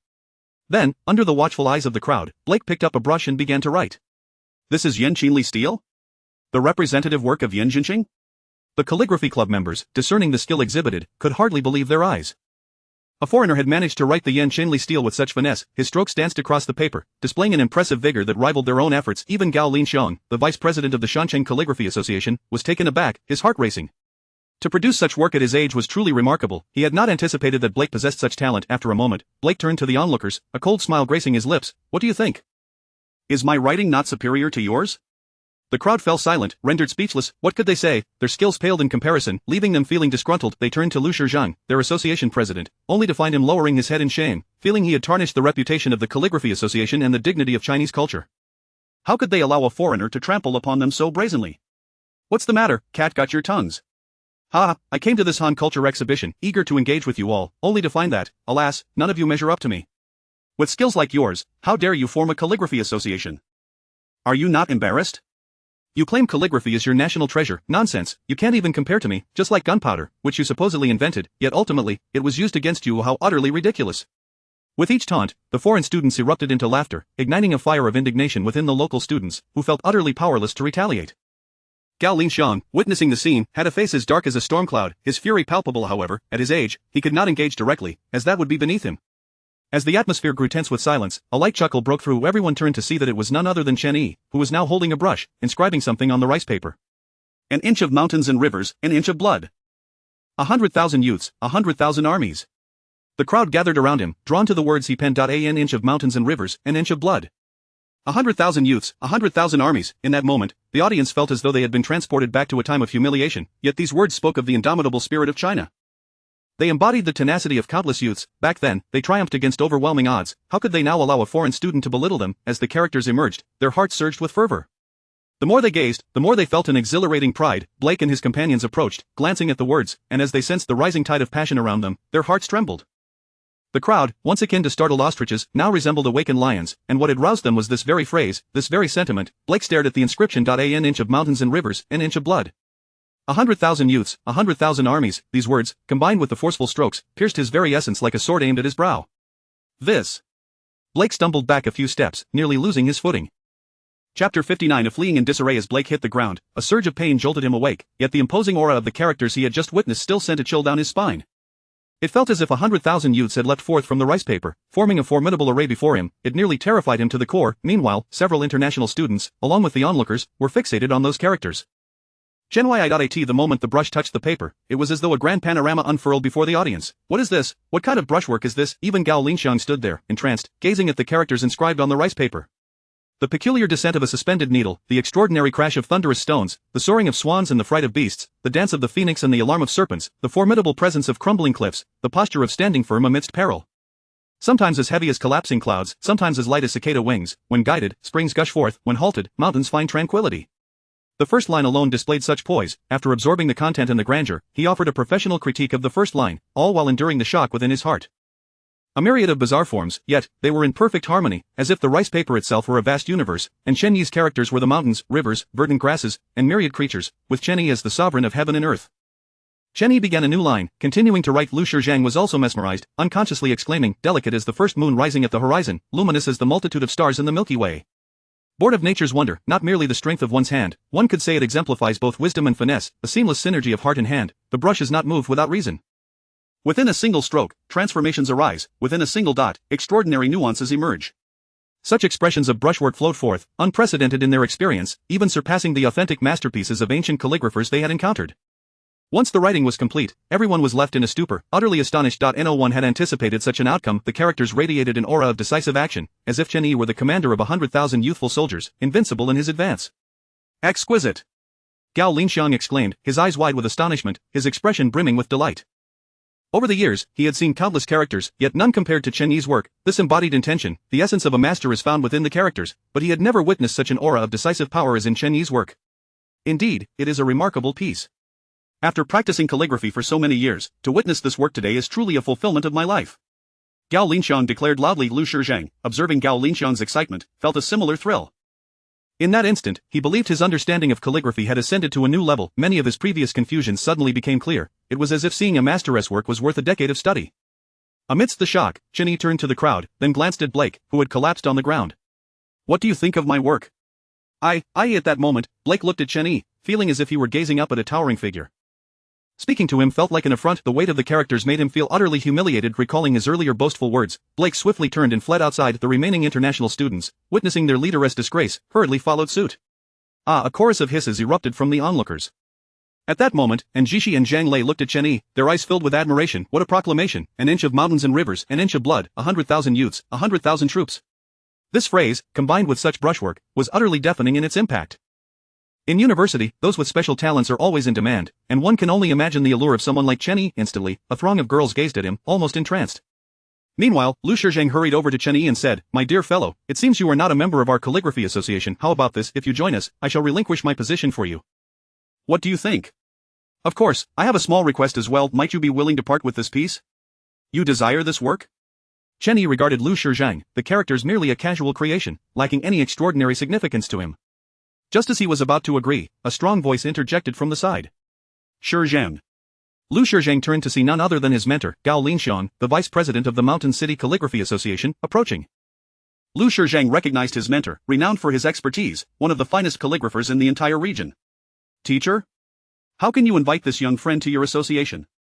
Gao Lingcheng stated with gravity. His calligraphy surpasses mine. If anyone should yield, it ought to be I. What? Zhang Lei and Xi looked at Gao Lingcheng, their eyes wide with disbelief. They were aware of his reputation, having specifically invited him to oversee the event. Now, he claimed his skills fell short of Chen Yi's, and he spoke of yielding? My young friend, I am Gao Lingcheng, vice president of the Mountain City Calligraphy Association. I wonder if you would be interested in joining us. Naturally, I would gladly cede my position to you. Of course, I would also like to collect your work. Liu Shizhang was left speechless, thinking, teacher, you cannot be serious. Chen Yi looked at them and waved his hand. As for joining the association, I shall pass. As for this piece, whoever desires it may take it. He then turned to Zhang Lei and Xi. Shall we continue our stroll? Once Chen Yi departed, Gao Lingcheng cradled the characters as if he had received a priceless treasure, his eyes misting with emotion. Master, may I see this work again in the future? Liu Shizhang whispered beside him. This was gifted to us by that young friend. We cannot keep it to ourselves. I shall safeguard it for now, and you may view it any time. When I have the chance for an exhibition, I will ensure it is displayed for all to see. Thank you, teacher. Gao Lingcheng examined the characters, then furrowed his brow. Oh dear, the young friend did not sign his name. What a pity. He contemplated seeking out Chen Yi again but thought better of it, realizing that if he was disinterested, it would be futile to press him. Thus, he decided against being secretive, capturing an image of the work with his phone and sending it to the Mountain City Calligraphy Association group. Instantly, this sparked a flurry of reactions. The masters of calligraphy in Mountain City gazed upon the piece, their mouths agape, their eyes widened in astonishment and disbelief, more shocking than witnessing the authentic works of Wang Shiji or Mi Fu. Vice President Gao, your characters have reached a transcendent level. Who would have thought that in such a short time, you would reach this caliber? To aspire to your heights is a daunting challenge, indeed. Yes, if I could achieve such heights in my lifetime, it would be more than enough. Voices echoed throughout the room. Meanwhile, in a villa, two graceful figures were sipping tea, but one of them, her gaze fixed on her phone, froze mid-sip, her cup suspended in the air. Sister, what's the matter? What are you looking at? Chen Xi inquired, perplexed by her sister's sudden stillness. Moments later, Gao Lingcheng posted several messages in the group. Gao Lingcheng, everyone, you must be joking. Today at Qingzhou University, I encountered a prodigy. This is his work, and he appears to be merely around 20 years of age. Upon reading these words, the group fell silent. Everyone was in shock. Meanwhile, within the villa, the graceful figure saw this message, her hand trembling violently. The cup she held shattered upon the floor, spilling tea everywhere. How is this possible? Chapter 60, is this your car? At this moment, Chen Liu, the third sister, widened her eyes in disbelief as she gazed at the message sent by Vice President Gao Lingcheng. If you were to say that such words were penned by an elderly individual over 50 or even 70 years of age, Chen Liu might have found it plausible. However, to claim that these words were written by a young man around 20? That seemed utterly fantastical, yet, the very next moment, a shrill scream, reminiscent of a pig being slaughtered, pierced the air. Ah! Third sister, it burns, it's scalding me to death. Startled, Chen Liu quickly turned to see that the hot tea, which had spilled from the cup she dropped, had splattered onto Chen Xi. Chen Liu thought to herself, would you believe me if I said it was unintentional? Chen Xi cast her a resentful glance, as if to say, I believe you, sure, you mischievous elder sister. Ignoring Chen Xi, Chen Liu promptly resumed her messaging in the group chat. Chen Liu, did you not invite him to join our calligraphy association in Shanshang? Gao Lingcheng, did I not extend an invitation? Yet he did not attend. The shock I experienced at the scene was beyond your comprehension. By the time I regained my senses, he had already departed, and I hadn't even had the chance to ask for his name. Chen Liu, the others, what the hell? You possess his calligraphy, yet you do not even know his name. What a mess. In an instant, the group chat erupted in a chorus of complaints, all directed at Gao Lingcheng. Upon reading the messages, Gao Lingcheng instinctively shrank back, too intimidated to respond. Meanwhile, Chen Yi, Tianfeng, Zhang Lei, and Njishi had nearly finished their stroll. Chen Yi, thoroughly enlightened by the experience, turned to his companions and said, lunch is on me. Let us go out for a meal. This statement prompted Zhang Lei and Njishi to shake their heads vigorously. It should be us treating you. If it weren't for you, our exhibition would have been a tremendous embarrassment. If those international students had trampled us, not only would the Calligraphy Association be in disarray, but the student union would also face severe backlash. Let us treat you to lunch. Nearby, Tianfeng observed the scene with a heart full of grievances, his mind racing with 1,000 expletives. He quickly composed himself and smiled, saying, Chen Yi, I must take my leave. I suddenly remembered I have other commitments. With that, he turned and departed, feeling utterly dejected. He wished to join them, even if just to catch a glimpse of the two campus beauties. Yet, he realized that they were not there to express gratitude towards him. If he lingered, he would only make a fool of himself. Feeling a twinge of envy towards Chen Yi, he couldn't help but resent him a little. Chen Yi, equally resigned, responded, alright then, where shall we go? How about Hinyo, suggested Njishi, noting that the newly opened restaurant was a Western establishment, reputed to be quite popular, and importantly, it was within their budget. Earlier that morning, they had seen the car Chen Yi drove. It would be unthinkable to invite him to a roadside stall. Understanding Njishi's intention, Zhang Lei nodded in agreement. Thus, Chen Yi led the two ladies ahead. As they approached the parking area, a cacophony of voices erupted nearby. The trio quickened their pace, drawn to the commotion, where a crowd had gathered, chattering animatedly. The atmosphere was electric, with many individuals brandishing their phones, capturing the moment. It resembled the frenzy one might witness upon the arrival of a celebrity at their school. Chen Yi, upon surveying the scene, realized with a mix of amusement and resignation that his car had once again drawn a crowd. This was not the first time. Its streamlined body, reminiscent of a fighter jet, was undeniably eye-catching, not to mention the emblem it bore, the Ferrari logo. As onlookers beheld the car, excitement surged through the crowd. Among them were car enthusiasts who could barely contain their exhilaration at the sight of a Ferrari LaFerrari. Wow, this is the first time I've laid eyes on a genuine supercar. It's absolutely stunning. Indeed, I've only seen pictures online, but in person, it's even more magnificent. What kind of car is this? Inquired a girl nearby, her lack of automotive knowledge evident. A young man beside her replied, this is a Ferrari, you don't know? The girl shot him an incredulous look. Of course I know what a Ferrari is, I meant which series. This is the LaFerrari, worth over 20 million. What? At this proclamation, several nearby individuals turned, disbelief etched across their faces. Did he just say what they thought he said? Over 20 million, with that kind of money, one could purchase 10 houses. Who wouldn't he prefer to collect rent instead? In that moment, they all realized just how alien the lives of the wealthy seemed to them, yet, they instinctively began to distance themselves from the car. I need to step away from this car. If I accidentally scratch it, I'd have to sell my house. I can't afford to get involved, I must hide. As Chen Yi listened to the chatter around him, amusement flickered across his face. However, he refrained from approaching the car immediately, allowing the crowd to capture their photographs. After all, he, too, had once admired luxury cars while dreaming of one day owning a similar vehicle. Just as Chen Yi and the crowd were absorbed in the spectacle, a woman jostled against Chen Xi, sending her crashing into Chen Yi's embrace. Ah! And Xi gasped, quickly straightening up. I'm so sorry, Chen Yi, that was unintentional. Chen Yi looked at Chen Xi, fully aware that the incident was not her fault but rather the result of the woman pushing through the throng. Turning his gaze to the woman, he found himself speechless. She stood at barely 5 feet tall, yet her round figure suggested she weighed around 200 pounds, resembling a bowling ball as she squeezed her way through the crowd. You impoverished fools, what are you all gawking at?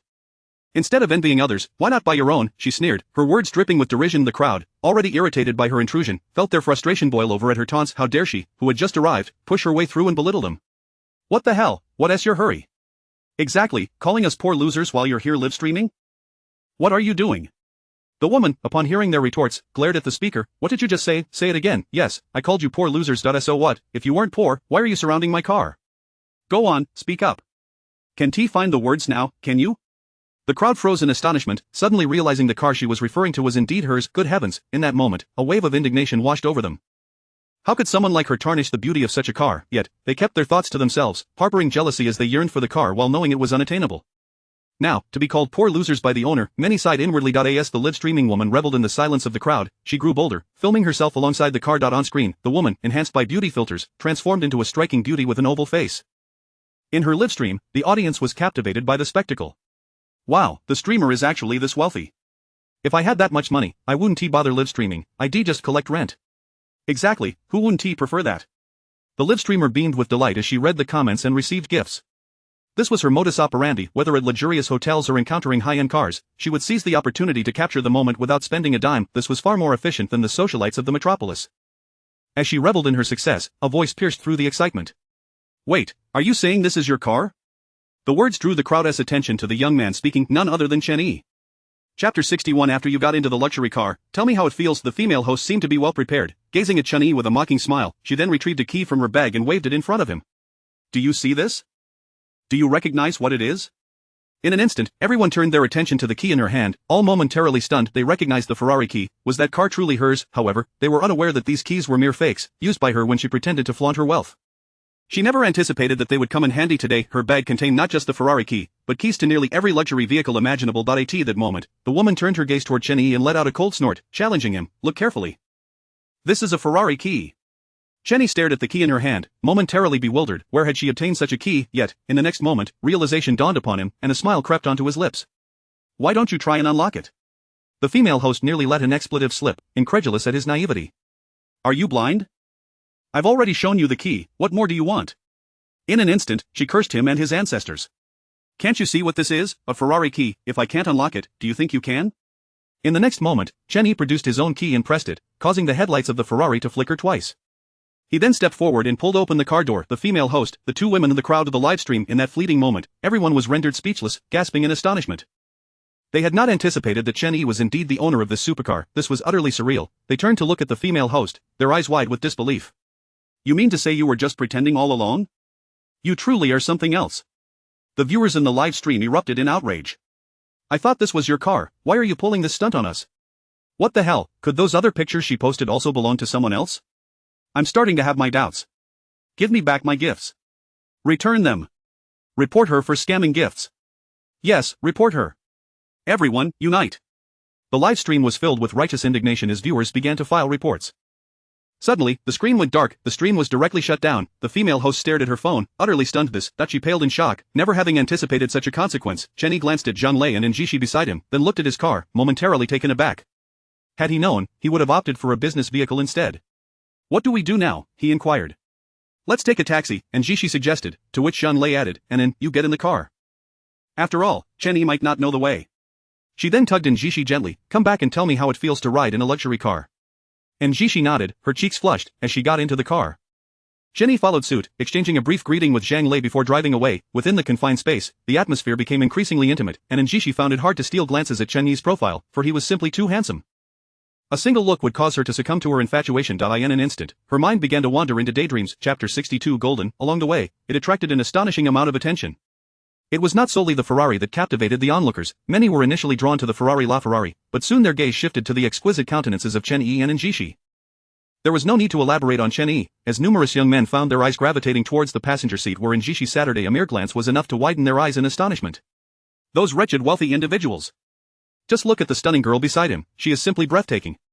So pure and innocent, a true goddess.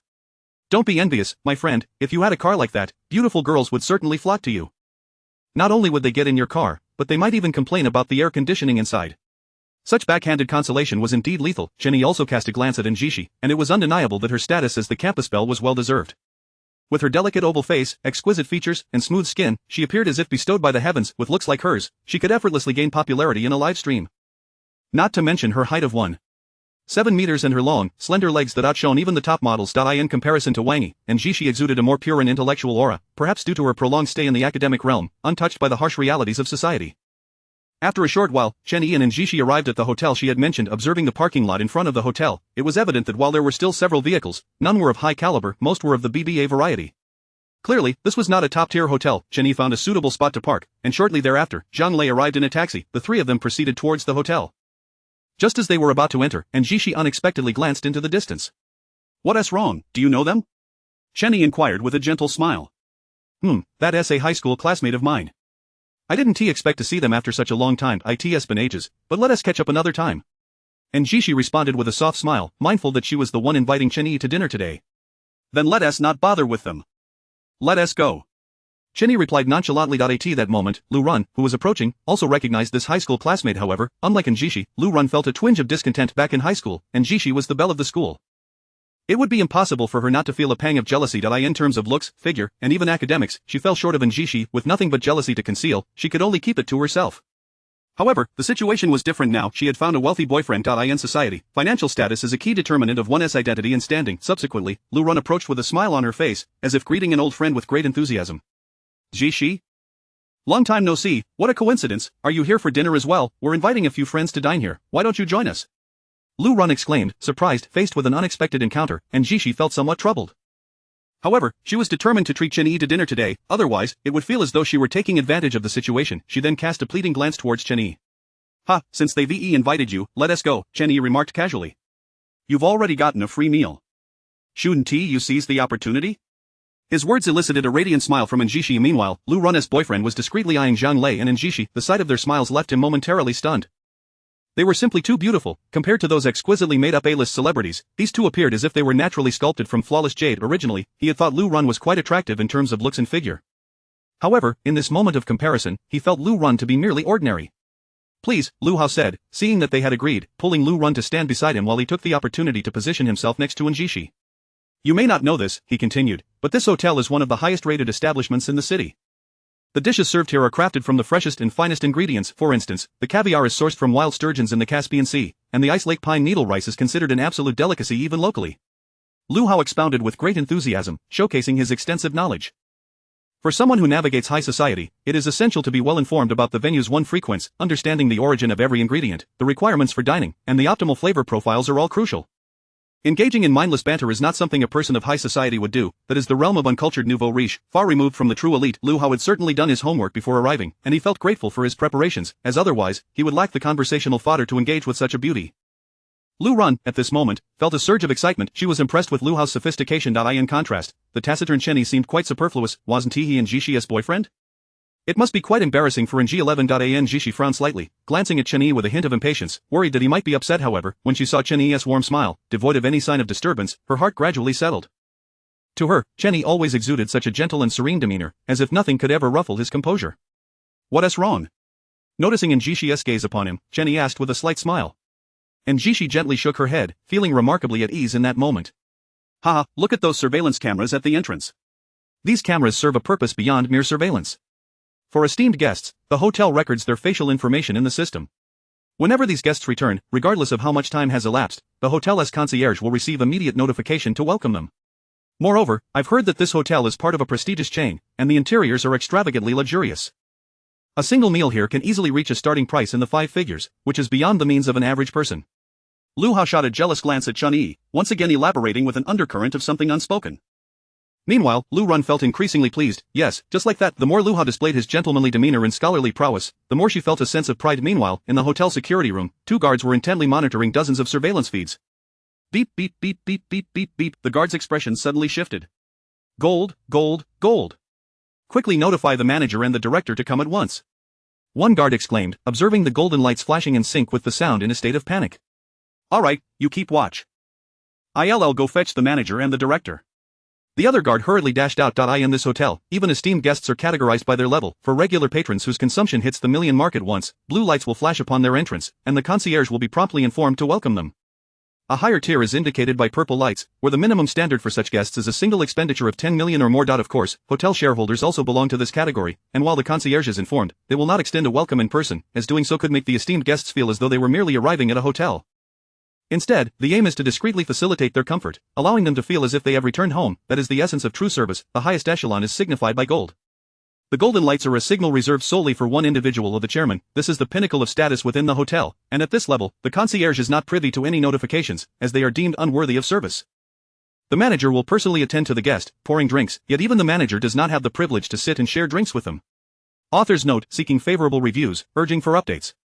Once it surpasses 300, I will expedite more updates. Chapter 63. Just a bargain. In a mere moment, the security guard who had previously dashed out returned with the store manager and the supervisor. Can we be certain? The store manager inquired with a serious expression. Absolutely. Facial recognition has confirmed it, there is no doubt, the security guard seated at the computer replied, directing his gaze towards the manager. What should we do now? Should we pay our respects to the chairman? The supervisor asked uncertainly, aware that such a high-profile guest was beyond his usual purview. No.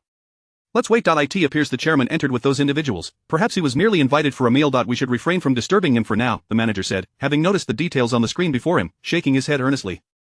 At that moment, Chen Yi and his companions had already followed Lu Hao into a private room. Ah, Mr. Liu has finally arrived.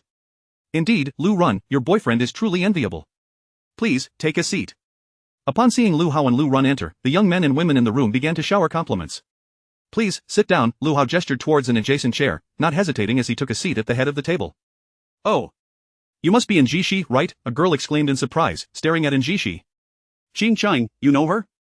This is Chen Xi, Lu Run's high school classmate, and these are her 2 friends. Lu Hao smoothly introduced the trio. Chen Yi was indifferent, pulling the 2 women to sit beside him. At this moment, Lu Hao seized the opportunity to scrutinize Chen Yi closely, only to be taken aback. To his astonishment, Chen Yi's attire bore no logos whatsoever. Typically, garments from brands like Dior, Chanel, and Versace prominently display their logos, yet here was Chen Yi, devoid of any branding. Even lesser-known workshops would ensure their products showcased a logo for prestige. After a cursory assessment, Lu Hao felt a surge of pride, quickly followed by a twinge of jealousy. Why was it that I possess greater wealth, yet my girlfriend pales in comparison to his? Moreover, he has not 1, but 2 companions. Chen Yi, oblivious to Lu Hao's thoughts, remained unconcerned. His garments were crafted by top designers during Fashion Week, tailored to his specifications, making the absence of logos entirely normal. However, Lu Hao, with his limited perspective, would never comprehend that true luxury often transcends branding. Masterpieces do not require logos to assert their worth, the names behind them serve as the finest insignia. Alas, this insight eludes the average person. Though Lu Hao had some capital, his tastes remained rather pedestrian, unable to discern true depth. Chen Xi, with your beauty, you ought to find a more suitable boyfriend. It's essential to seek genuine love, though sometimes love is built upon a solid financial foundation, the girl named Lingcheng remarked cheerfully, sharing Lu Hao's perspective, still tethered to the notion of brands. Yes, you're right. Wealth is secondary to personal preference, and Chen Xi replied with a slight smile, puzzled by the sudden topic of boyfriends. Surely, they couldn't be mistaking Chen Yi for her partner. In that moment, a flicker of hope ignited within her. It would be wonderful if Chen Yi truly were her boyfriend. She caught on to Lingcheng's implication, yet Chen Yi showed no interest in engaging with her. Ha, lacking money is no issue. Chen Yi, why not consider joining my company? I can offer you a generous salary. Experience isn't a problem, I can assign you simpler tasks, Lu Hao declared generously. Wow, Mr. Liu, could you extend an opportunity to me as well? Indeed, I've heard your company has business dealings with a subsidiary of a renowned group in Huaxia, with quite favorable returns, another young man chimed in. I truly envy Lu Run for having such a boyfriend, they all continued, showering praise. Lu Run felt a swell of pride, surrounded by friends who were anything but ordinary, each possessing their own enterprises, yet, in comparison to Lu Hao, they fell short. As she basked in the adulation of her friends, Lu Run felt immensely gratified. Ah, sounds good. I'll visit when the opportunity arises, Chen Yi replied with a slight smile, choosing not to elaborate further, recognizing that there was indeed a business connection with his subordinate company that could be beneficial. Alright, then it's settled, Lu Hao surreptitiously glanced at Chen Xi and Zhang Lei. Whether Chen Yi accepted or not mattered little to him, as long as he could persuade Chen Xi and Zhang Lei to join, everything else would fall into place. His heart raced at the sight of the 2 stunning women. By the way, Anjishi, I haven't inquired about what your friend does, Lu Run resumed, eager to assert her status. Previously, she had felt only jealousy towards Anjishi, but now, she intended to demonstrate that academia and the real world differ significantly. She was the true lady of society, while Anjishi was merely an inexperienced girl. Hee, I'm a classmate of Anjishi, currently still a student, Chen Yi replied with a modest smile. No worries. Once you graduate, you can follow Mr. Liu, I'm sure he won't neglect us friends, a young man said cheerfully. Lu Hao cast a satisfied glance at the speaker, secretly impressed by the astuteness displayed. His objective was clear, to showcase his gentlemanly demeanor before Anjishi and Zhang Lei, ensuring they remembered him fondly. Ding, as the door to the private room swung open, 2 waitstaff entered, pushing a cart laden with delicacies. Sir, may we serve the dishes now? One attendant inquired respectfully, as guests sometimes awaited others or had specific circumstances delaying service. Yes, please serve, Lu Hao replied with a slight smile. One attendant lifted the silver cover from a dish while another gently placed the plate before the guests. This dish features exquisite imported French foie gras, crafted by a master chef from France. The optimal serving temperature for foie gras is 35°C, melting in the mouth, and its delicate sweetness ranks among the finest ingredients globally. Additionally, we have prepared a top-tier black truffle sauce to enhance both flavor and texture. Upon concluding his description, the attendant smiled and ceased speaking, while the guests began to comprehend what true sophistication entailed. Another attendant, equipped with specialized knives, meticulously sliced the foie gras, arranging it according to each guest's seating. Moreover, the table was set with both knives and forks, ensuring a refined dining experience. Once the guests commenced their culinary journey, the attendant spoke once more. Foie gras is rich in carbohydrates, proteins, and fats. It also contains various beneficial minerals for the body. It aids in eye protection, detoxification, and preventing iron deficiency anemia. Among these, French foie gras is renowned for its superior flavor. Delightful, Lu Hao nodded with a smile, embodying the essence of a gentleman. Let us proceed with the next dish. Certainly, one waiter replied as another unveiled the silver cover from a new dish. Next, we present Kobe beef. Kobe beef is sourced from the Taijima strain of Wagyu cattle raised in Hyogo Prefecture. Only cattle born, raised, and slaughtered in Hyogo can be labeled as Kobe beef. Furthermore, prior to 2012, Kobe beef was never exported. Even within Hyogo, only around 40,000 kilograms are produced annually. In comparison to nearly 10 billion people worldwide, only those of high status can indulge in the finest Kobe beef. Its texture is tender, rich, and melts in the mouth, leaving a lasting impression. As the description concluded, a waiter utilized specialized knives to portion the Kobe beef onto each plate. As the guests picked up their utensils, the attendant continued, beef is a high-protein, low-fat, and low-cholesterol ingredient. It is immensely beneficial for health. Traditional Chinese medicine believes beef nourishes energy, strengthens the spleen and stomach, and fortifies muscles and bones. Kobe beef excels in delivering both exquisite taste and exceptional flavor, making it the finest choice. With each dish presented, the guests were treated to a true display of opulence, further endearing themselves to Lu Hao. Lu Run felt increasingly proud. This was the epitome of a wealthy lifestyle. As the meal approached its conclusion, ding, the door to the private room opened once more, revealing 2 neatly attired middle-aged men, exuding professionalism as they entered, each bearing a bottle of red wine. Good day, Mr. Chen, shall we open these 2 bottles of wine now? Chapter 64. Why one of the middle-aged men cast his gaze over the assembly before it settled upon Chen Yi with a smile. He slightly inclined his body and inquired, what? In an instant, those present were rendered speechless. What on earth was happening, particularly Lu Hao, who appeared utterly bewildered. He had not ordered any red wine. Could it be that this young man felt embarrassed to partake without contributing, hence he ordered 2 bottles? However, this red wine was no ordinary beverage. Its unpredictability was considerable. Let us open it, Chen Yi remarked with keen interest, directing his attention towards the man who had spoken, casually acquiescing. It was merely a bottle of wine. He was indifferent. The middle-aged man bowed slightly and proceeded to retrieve a corkscrew from a nearby cart. With 2 resounding pops, the bottles were uncorked.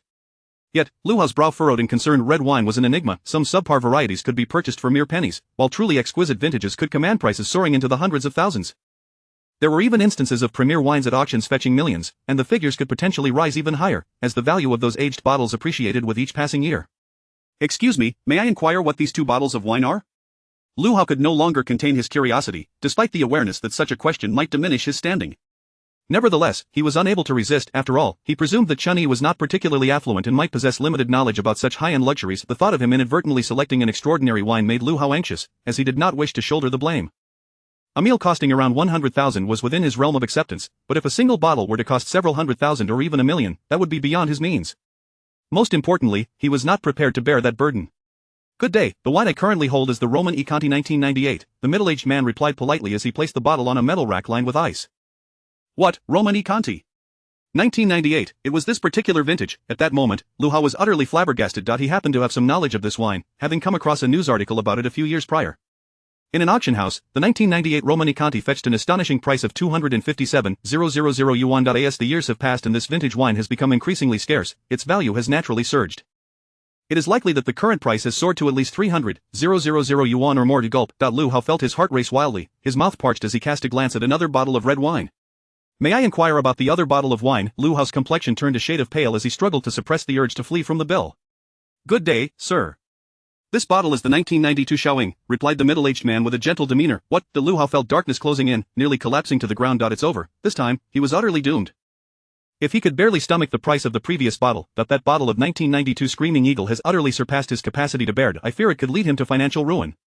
No, it may very well be that he cannot even afford to go bankrupt. The auction price for this vintage red wine in the year 2000 was a staggering 500,000. The current price is bound to soar dramatically. When converted, it could amount to several million or even nearly 10 million, a truly astronomical sum. Even selling it would not suffice to cover the losses. What's the matter? Isn't it just a bottle of wine? Lu Run, slightly annoyed, tugged at the despairing Liu Hao. She had initially refrained from speaking, but Liu Hao's current demeanor was far too unbecoming. He appeared as a rustic bumpkin, utterly overwhelmed by the unfamiliarity of the situation. This was quite humiliating for her. Liu Hao, coming back to his senses, cast a glance at Lu Run without acknowledging her. Instead, he pointed at Chen Yi and shouted, "This has nothing to do with me, you all heard it. This guy was the one who opened the bottle. This matter does not concern me, I am not acquainted with him." At this, everyone in the private room was taken aback. What on earth is happening? Why has Liu Hao suddenly adopted this stance? A wave of astonishment washed over the onlookers as they regarded Liu Hao. What kind of wine is this that could provoke such a reaction from him? Liu Hao. What do you mean by that? Lu Run's expression turned as cold as ice. She had initially felt quite dignified, but with those two remarks, her face had lost all semblance of pride. What is this? It is utterly disgraceful. What do you mean? Liu Hao shot an indignant glance at Lu Run. Do you have any idea of the value of these two bottles of wine? That bottle of Romani Conti 1998 is now worth at least around 300,000. What? Instantly, the group present widened their eyes in disbelief. 300,000, just a single sip would cost thousands. Suddenly, everyone comprehended Liu Hao's distress. No wonder he was so flustered, even he would feel the sting of such a price. And that bottle of 1992 Screaming Eagle had an auction price of 500,000 2 decades ago. The current valuation is likely beyond comprehension. When converted, it could reach millions or even approach 10 million. I certainly will not shoulder this burden. Liu Hao explained, his face ashen. What? This time, the crowd was thoroughly astonished. A red wine priced in the millions, just a single sip would set one back several tens of thousands. Gulp. In an instant, the others in the room instinctively distanced themselves from Chen Yi, adopting the demeanor of strangers to him. After all, they wished to avoid being entangled in such a debacle, otherwise, their own fortunes could be at stake today. And Jishi, how could your friend order such a high-caliber wine? This time, even I cannot assist you. It is crucial to possess self-awareness. For this matter, you must bear the consequences yourselves. Having grasped the value of the two bottles of wine, Lu Run felt a chill in her heart. She retorted, "Indeed, you must take responsibility for this." "Exactly, don't think we will clean up after you. Jishi, while I wish to help you, you are well aware of my situation. I simply cannot bear such a hefty price." "You, young man, what are you waiting for? Hurry and apologize to them." In an instant, the attendees of the private room began to admonish him. Such a price point was beyond their means. If the previous wines had cost several 100,000, they might have been able to share the burden, but millions were beyond their wildest imaginings. If Liu Hao was in such a state, one could only imagine how they felt. Ding-ding. At that moment, the door to the private room was pushed open once more. A well-dressed middle-aged man, impeccably attired in a suit, entered with a smile. "Ladies and gentlemen, there is no need for agitation. These two bottles of wine are a gift from me, and you need not settle the bill." The manager, who had been waiting at the door, recognized the urgency of the situation. He knew that if he did not intervene now, it would reflect poorly on him. Although he was in charge of the establishment, he generally had little connection with ordinary patrons. However, Chen Yi was an exception. He stepped into the private room to clarify. "What, a gift? This is wine worth millions, you're giving it to us?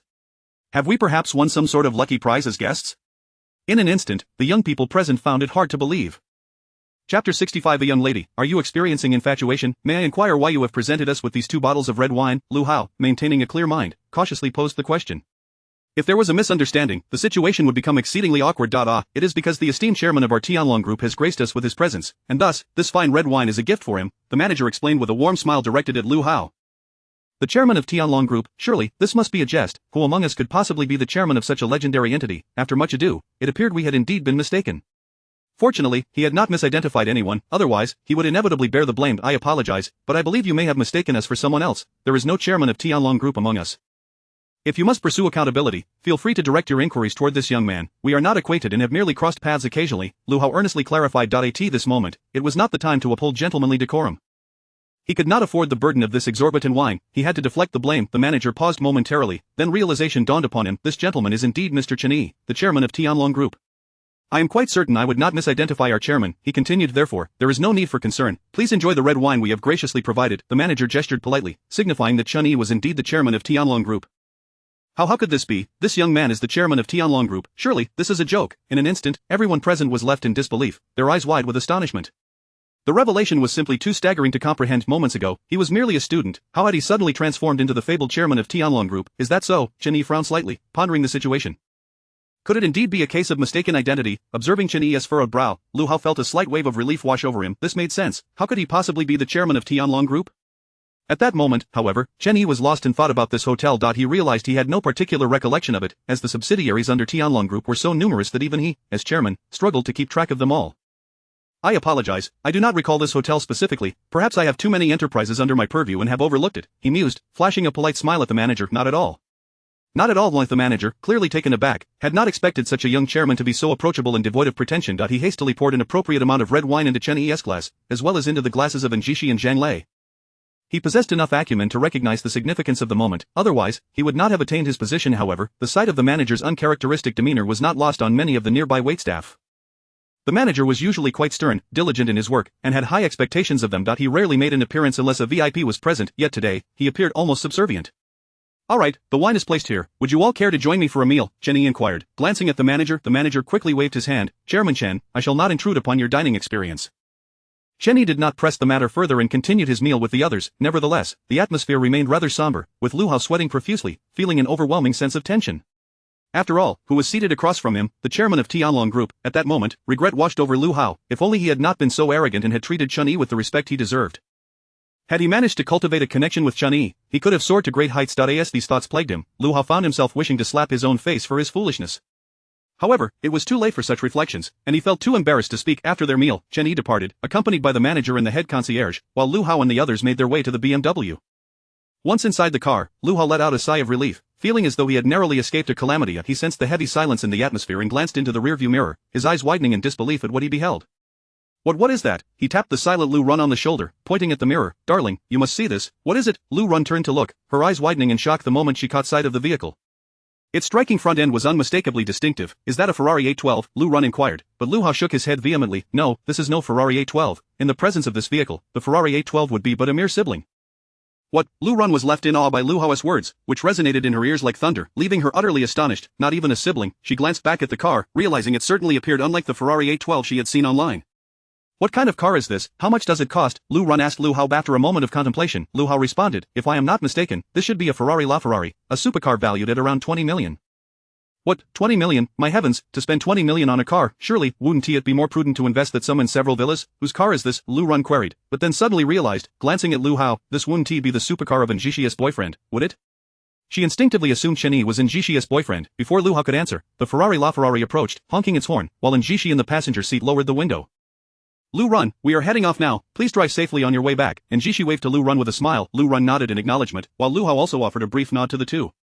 With that, Chen Yi drove off in the Ferrari LaFerrari, leaving Lu Hao and Lu Run behind, gazing in awe at the departing vehicle. How wonderful it is to possess wealth.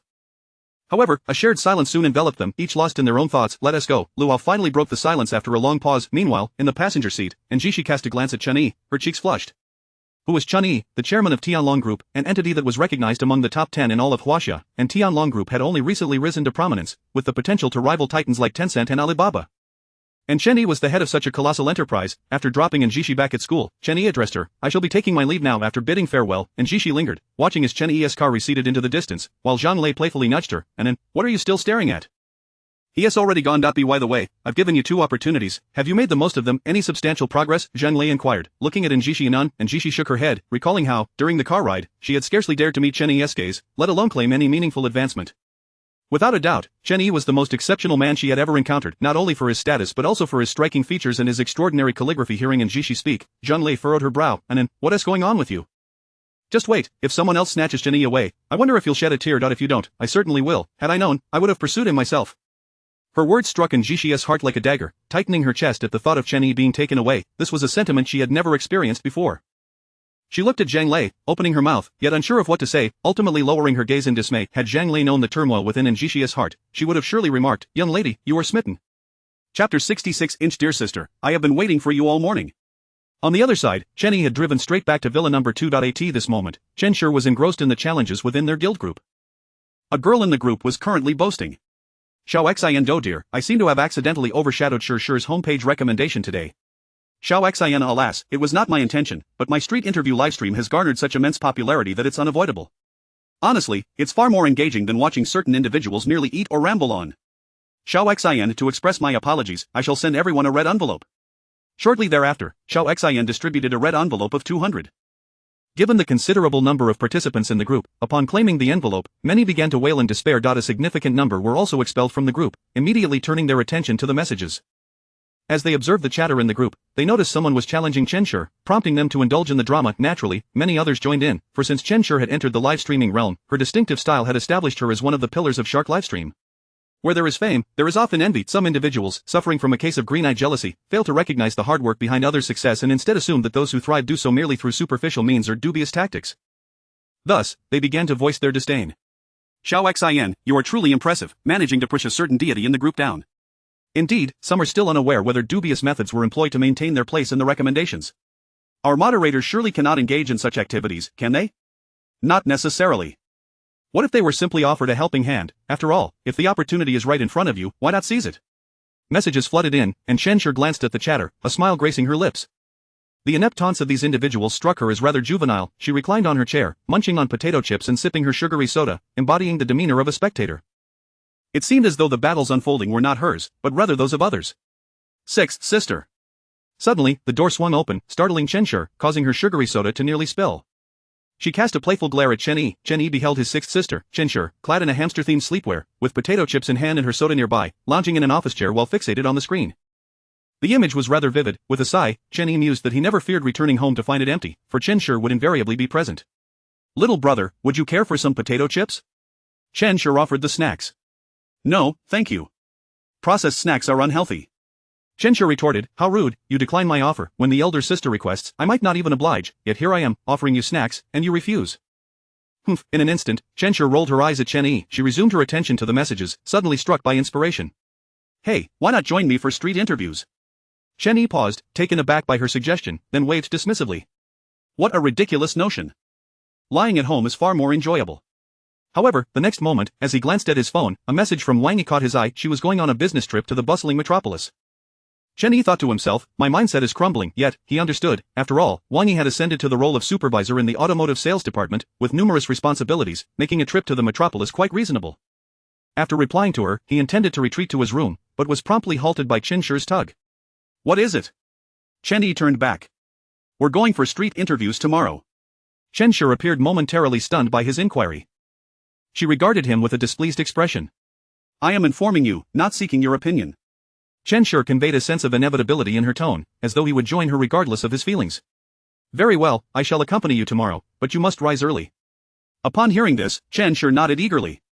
Rest assured, your elder sister is quite adept at rising early. The following day, Chen Yi had already commenced his lunch when Chen Xi arrived fashionably late. Goodness, little brother, why are you having breakfast so late? Chen Yi looked at Chen Xi incredulously. Are you kidding me? Dear sister, am I having breakfast? I am enjoying lunch, I sat waiting for you all morning. Chen Xi could only respond with, I sense my little brother is rather upset. What should I do? I am anxiously awaiting guidance. Chapter 67 Street Interviews. Chen Yi cast a glance at Chen Xi beside him, feeling somewhat exasperated. Among his sisters, it was his sixth sister who was the least reliable. Of course, he had yet to meet the others. He then turned to Chen Xi. I thought you had called fifth sister as well, but it seems she left after breakfast. Oh, fifth sister appears to have a competition coming up, but she hasn't been in the best of spirits lately, though I'm not sure why, Chen Xi replied as she ate her lunch. She then looked at Chen Yi and exclaimed, little brother, I'm all set, let us go. With that, Chen Yi drove his Ferrari LaFerrari, while Chen Xi followed in her Maserati Quattroporte, both heading towards the most bustling street in Xinzhou. Upon arrival, Chen Xi surveyed the crowd before her, quickly adjusting her equipment. She tugged at Chen Yi's arm, her eyes filled with curiosity as she noticed the small box he held. Elder sister, are you really sure street interviews are a good idea? What if people find it annoying? Chen Yi inquired of his elder sister, who had just opened her live stream, revealing a substantial audience already tuned in. One couldn't help but marvel at the formidable popularity of Sixth Sister. Do not worry, little brother, who do you think your sixth sister is? I am the pillar of Shark Live.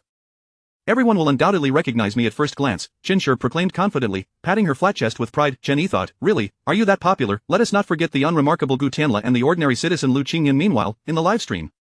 Where is the host? Yeah, I want to go see too. Who is this boy next to her? Is he the hostess' boyfriend? My youth is over. At this moment, Chen Xi aimed the camera at Chen Yi, grinning as she introduced, this is my little brother. So handsome. Ah, I'm smitten. Please give me your brother's contact information. Host, if you give me your brother's contact, I'll reward you with a super rocket. Pfft, you up there, I suspect you're just trying to leech off her. I am going to reward a super rocket anyway, waiting for the hostess' response. As a super rocket soared into the livestream, followed by several more, Chen Xi was momentarily speechless. Hey, I don't usually see you all showering me with rockets like this, feeling a bit sour. Wait, no, this is for me, never mind. Keep it coming. Observing his sister's gleeful demeanor, Chen Yi placed his hands on her shoulders. Sixth sister, you wouldn't sell me out for a few super rockets, would you? Chen Xi replied, how could I? You are my most beloved little brother. She then turned to the screen. Did you hear that? My brother just spoke. A few super rockets cannot be traded for him. Got it, waiting. Let us have a few more. My super big star is ready to launch. With that, another wave of super rockets shot forth. Chen Yi thought to himself, I somewhat regret coming here. In an instant, Chen Xi's spirit soared, her confidence brimming as she spotted a couple ahead and prepared to approach them. Just then, the girl in the couple shot a cold glance at her boyfriend, exclaiming in exasperation, seriously, not even a little gold accessory for me. The young man, equally frustrated, had only 200 yuan left in his pocket. What could he possibly buy? They walked in silence until a voice broke through. Hello, may I conduct a street interview with you? The couple looked up to see Chen Xi approaching with a warm, inviting smile. A street interview? Are you a host? The girl asked, curling her lip. We're not interested in your interview. Exactly, none of those street interviews online ask serious questions. Don't bother us. We're already annoyed, the young man chimed in before walking away. Chen Xi stood there, stunned. One after another, several people declined her invitation. Meanwhile, in a group chat, Xiao Xian, who had mocked Chen Xi the day before, laughed heartily at her livestream. Xiao Xian. Ha, what a case of imitating East Shires. I'm doing street interviews too, how embarrassing for you. Xiao Xian. Fine, I'll head over too.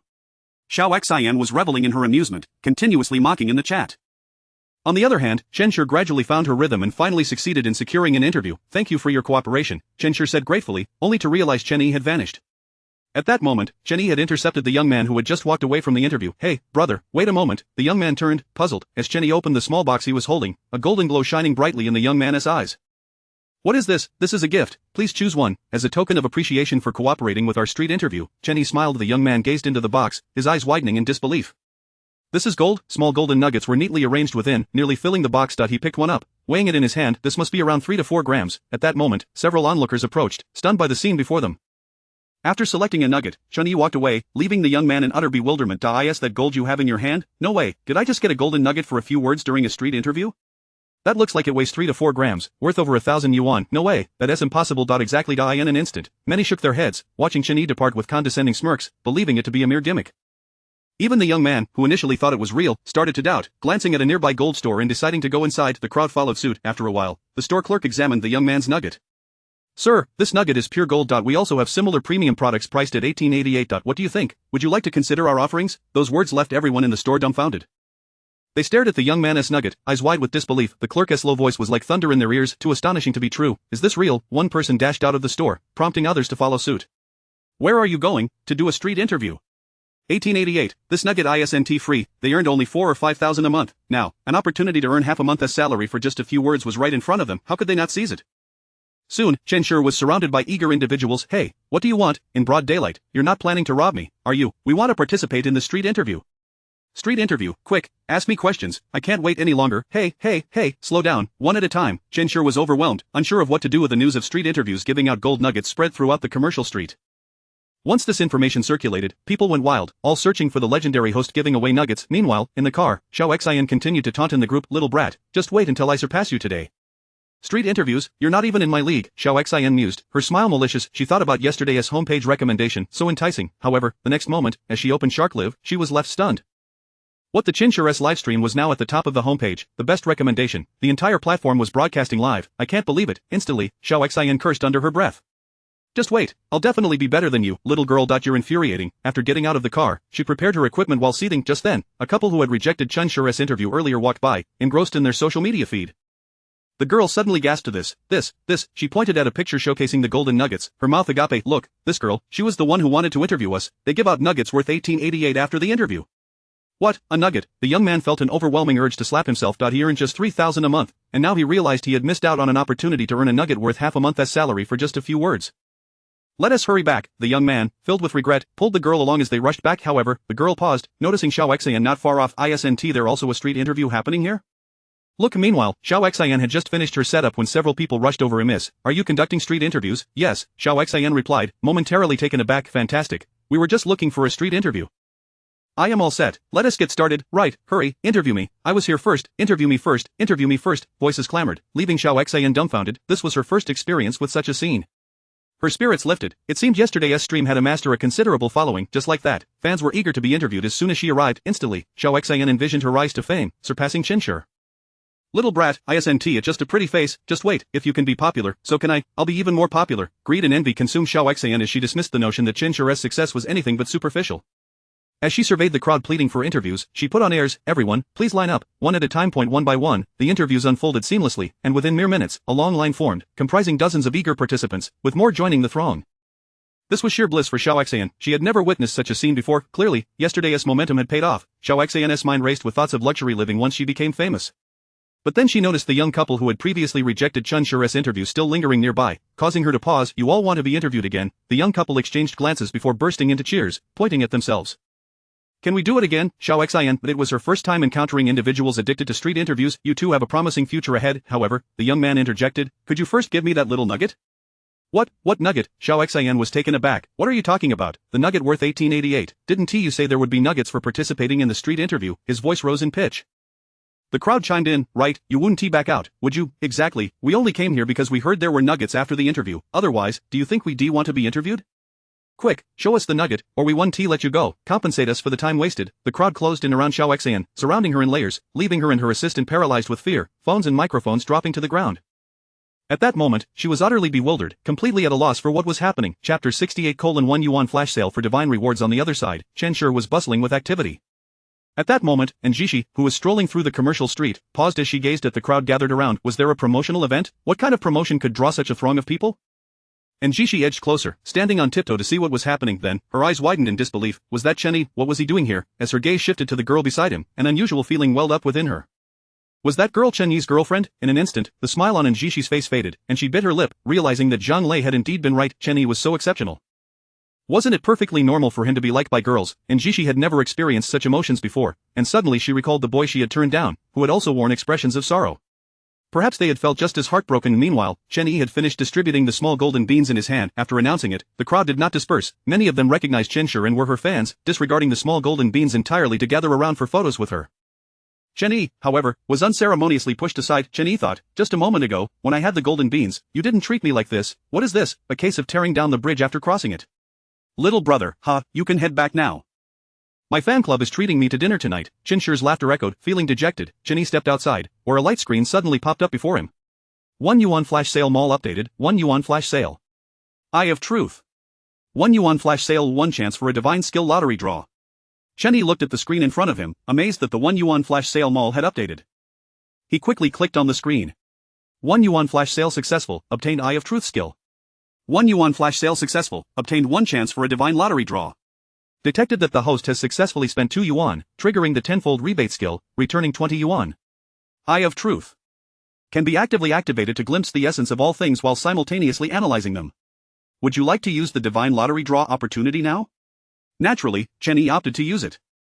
After all, he possessed the Eye of Truth skill, and it would be a waste not to utilize it. Congratulations, the host has obtained a 30% stake in the Volkswagen Group. At that moment, Chen Yi's eyes widened in astonishment.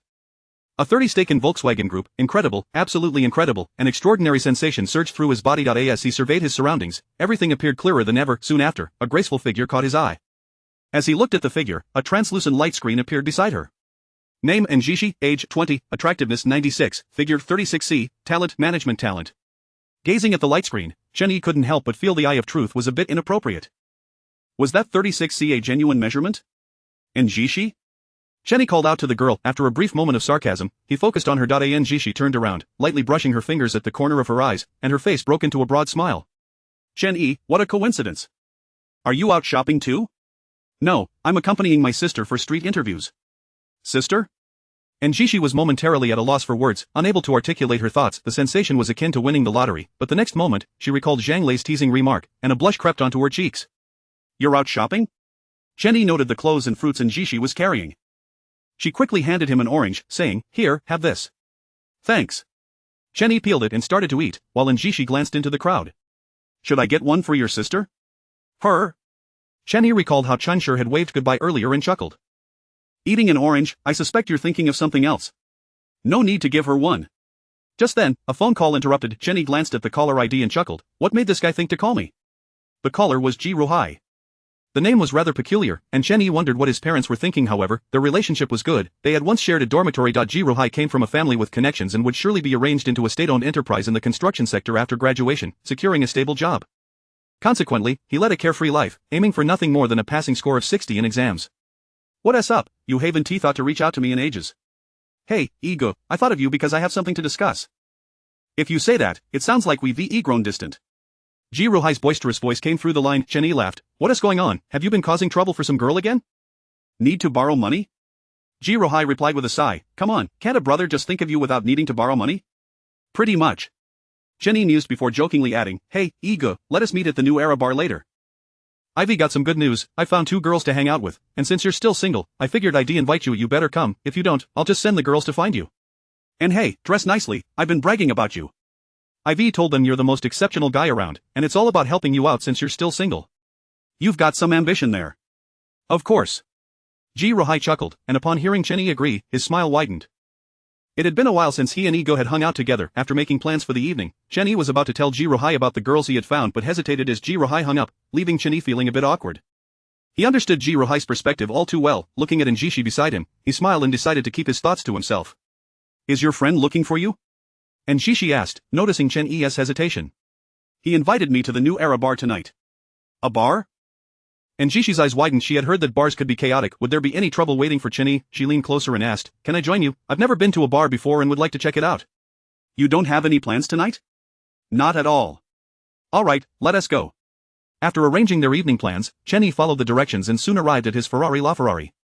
A crowd of supercar enthusiasts had gathered around the vehicle. Chen Yi pressed the car key, and the headlights instantly lit up. The crowd fell into a stunned silence, as if a pin dropping could be heard. Everyone began to disperse as the car owner had arrived. Many young men stared at Njishi, their eyes wide with admiration. She was stunningly beautiful, and it was no surprise that a luxury car would attract attention. Nearby, several beautiful women were also awestruck when they saw Chen Yi getting into the car. Many of them blushed, clearly taken aback by the wealth on display. As Chen Yi prepared to leave, someone knocked on the window.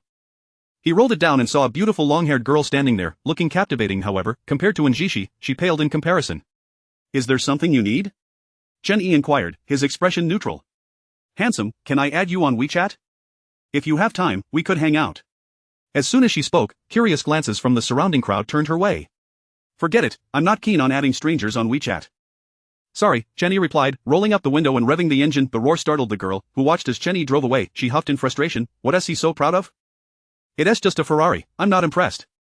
She stomped her foot, a blend of indignation and anger on her face, yet, as she gazed at the disappearing supercar, envy and longing filled her heart. Just because he won T-ad me, there are plenty of others who would want to, she muttered. At that moment, a plain-looking guy approached her. Can I add you on WeChat? The girl turned to him, noting his unremarkable appearance and the fake Nikes on his feet. Get lost, she snapped. The boy was taken aback. As night fell, Chen Yi leisurely drove his silver LaFerrari down the road, akin to a parade, capturing the attention of countless onlookers. Oh my, is that a LaFerrari? Honey, hit the brakes. Quick. Gauda map reminds you, the vehicle ahead is too expensive. In truth, it wasn't that Chen Yi was driving slowly, it was simply the nature of big cities. In the evenings, especially during rush hour, traffic was nearly at a standstill. Sometimes, a shared bicycle could be faster than a supercar. Now, Chen Yi was acutely aware of this reality. Under the night sky, he finally found the opportunity to accelerate. He drove his LaFerrari down a quieter road, where traffic was sparse, allowing for a bit more speed. Before long, they arrived near the New Era bar. Chen Yi treated Njishi to an exhilarating taste of speed and thrill, causing her eyes to widen and her heart to race. She felt a slight flush on her cheeks. After all, she had never experienced such exhilaration before. Moreover, for reasons unknown to her, Njishi felt an inexplicable sense of trust towards Chen Yi. As they approached the New Era bar, although Qingzhou was the most economically developed city among mountain cities, it still paled in comparison to major cities like Beijing, Shanghai, Guangzhou, and Shenzhen. While it was said that the Magic City was a city that never slept, this place was still relatively lively at this hour, with nightclubs bustling. The bar was somewhat remote, attracting local youths who drove their parents' cars to visit. Thus, Chen Yi's car stood out like a sore thumb in an instant. Passers-by gawked at Chen Yi's Ferrari LaFerrari, their eyes wide in disbelief. This car was rare even in the city center, yet here it was. Excitedly, many pulled out their phones to capture the moment, realizing they might never again have the chance to see such a luxury vehicle. My goodness, whose son is this, arriving at a small bar in such an extravagant car? Isn't that overkill? Cut it out, who knows if it's rented, maybe he is just here to pick up girls. How shameless, one young man grumbled, though envy glimmered in his eyes. A nearby girl shot him a disdainful glance. I see you're just jealous of his car. Honestly, how much do you think that LaFerrari costs? At least 4 to 5 million, right? I could never afford that in my lifetime. If you're not born with it, you probably won't have it later. Exactly. I come here often and have never seen such a luxury car. Tonight is truly bizarre. I saw a Jaguar earlier, and now a Ferrari. Please, a measly Jaguar can't even compare to a LaFerrari. That's an insult. You don't know anything. I even saw a Lamborghini earlier. As they chatted, Chen Yi finally found the bar. He looked at the entrance of the new era bar and revved the engine, parking right at the entrance. His bold entrance immediately drew the attention of several nearby girls. What kind of car is that? Why did it just park here? Isn't it obvious that it's a LaFerrari, worth over 20 million, of course, it belongs here. A nearby young man scoffed, over 20 million, to buy a car at that price, the family must have considerable wealth, at least in the hundreds of millions. Many girls preparing to enter the bar were instantly captivated, their eyes sparkling with hope. If they could win over the car's owner, their lives would be set for the future. They moved closer to the Ferrari, hoping desperately that the owner wouldn't be some greasy middle-aged man, but then again, they thought that if he were old, they could just milk him dry for his wealth. However, Chen Yi dashed their hopes. After parking, he stepped out of the car. At the moment he did, gasps erupted from the crowd. The girls couldn't help but cover their mouths in excitement. Dressed in custom attire, adorned with a bespoke Patek Philippe watch, and possessing strikingly handsome features, he exuded an aura of dominance. Just standing there was enough to overshadow even the hottest young stars in Huaxia. No wonder the girls were going wild. So handsome. Oh my, I need to ask for his WeChat. Me too. Line up, line up. As the girls plotted their approach, they suddenly noticed a stunning figure emerging from the passenger seat. And Xi was breathtaking, standing at 1.7 meters tall, with a slender figure and exquisite features. She eclipsed them all, leaving them feeling utterly inferior. With such beauty and poise, approaching her would be akin to courting disaster. They quickly decided against it. Chen Yi led Xi towards the new era bar. He pulled out his phone and called Jiruhai. Where are you? I don't see you. Inside the bar, men and women leaned against one another, releasing the pressures of life, a chaotic atmosphere brimming with hormones. It was no exaggeration to describe bars as disordered places. While Chen Yi conversed on the phone, and Xi, acting like a curious child, leaned against him, aware of the many eyes on her. She then mimicked the other girls by wrapping her arms around Chen Yi's. This action indeed reduced the attention on her and provided a comforting sense of security. Chen Yi was taken aback. Just as he was about to speak, a man roughly 1.85 meters tall stood up from a booth, peering towards the entrance. Spotting Chen Yi, he waved enthusiastically. Ego, I'm over here. You relate. Traffic, what can I say? Chen Yi laughed, then caught sight of the two girls seated at the booth, momentarily taken aback. When did this guy level up enough to date such stunning girls? Not one, but two. Jiruhai turned to the girls and said, See, didn't I tell you, no boasting here, this is my buddy, Igu. The girls' gazes turned fiery as they beheld Chen Yi. He was simply too handsome, leaving them momentarily entranced, almost unable to believe their eyes. Such a figure was rare indeed. Jiruhai noticed the intense interest in the girls' eyes and was momentarily taken aback. What was with that look? Did they all have a crush on Igu? He began to regret inviting Chen Yi, though he chuckled at the thought. Chapter 69 of former classmates. Two young women swallowed nervously. Just as they were about to speak to Chen Yi, their attention was drawn to Xi on the opposite side. In an instant, their mouths snapped shut, and they felt a wave of self-consciousness wash over them. Subsequently, Jiruhai turned his gaze towards Xi, who was standing next to Chen Yi, his eyes widening in disbelief at what he beheld. This girl was undoubtedly the most exquisite in the entire bar. There was simply no comparison. At that moment, she was entwined with Chen Yi's arm. How remarkable. He had painstakingly arranged for two girls to meet up, hoping that brother Yi would make the first choice, yet here was this top-tier beauty accompanying him. Hello, everyone, and Xi greeted the group with a nod. After a brief introduction, as Jiruhai accompanied the two girls to the restroom, he leaned closer to Chen Yi and handed him a cigarette. Jianhua, you're quite the connoisseur now, indulging in fine smokes, Chen Yi remarked, waving his hand at the cigarette Jiruhai offered. I stole it from my dad. I can't afford to smoke such luxuries daily, Jiruhai replied, glancing at Chen Yi. Brother Yi, you still don't smoke? Chen Yi nodded, and Xi turned to Jiruhai, asking, how do you know Chen Yi? Xiao Ji was my classmate in middle school. Back then, I was rather down on my luck, so he would find any excuse to treat me to meals. Chen Yi chuckled, reminiscing about the past. Jiruhai, overhearing, waved his hand dismissively and pulled Chen Yi closer, whispering, brother Yi, you're making this quite difficult for me. Chen Yi was taken aback. What's the matter? I went through great lengths today to coax these two girls into coming out with me. They already don't think highly of me. It was only through my extravagant praise of you that they agreed to join, and then you show up, looking undeniably handsome, but you brought your own date. Those two girls went to the restroom. They're probably looking for an excuse to leave. It seems my efforts were in vain, Ji Ruhai lamented, exhaling a puff of smoke. Chen Yi replied, I thought it was no big deal. They re just girls, how about I give you a gift? Gift? What kind of gift? Ji Ruhai inquired. Just then, a young woman approached. Hey there, handsome, what is going on? Chen Yi accepted the drink menu from her and glanced over it, announcing, 20 sets of Ace of Spades champagne, 50 sets of soft drinks, and this, let us have 50 of each. At that moment, Xiao Ying's eyes widened in disbelief. So much alcohol, did one person really order all this? In an instant, she felt a sense of surrealism. After working here for quite some time, she had encountered lavish customers, but none as extravagant as this. Moreover, looking at Chen Yi, she had no doubt he could afford it, as he was clad in designer labels Gucci, Armani, and other luxury brands, many of which appeared to be limited editions. The cost of this ensemble was unfathomable. Who was this wealthy second-generation heir? It seemed so strange. Such affluent individuals typically frequented the grand bars in the city center, not a modest one like this. A flurry of thoughts raced through Xiao Ying's mind, but she quickly dismissed them, focusing on providing exceptional service to such a distinguished guest. She bowed slightly to Chen Yi before hurrying off to place the order, not daring to slack off. Meanwhile, Ji Ruhai looked at Chen Yi, still reeling from the shock of the order. How much would all this alcohol cost? He tugged at Chen Yi, saying, Bro, why are you ordering so much?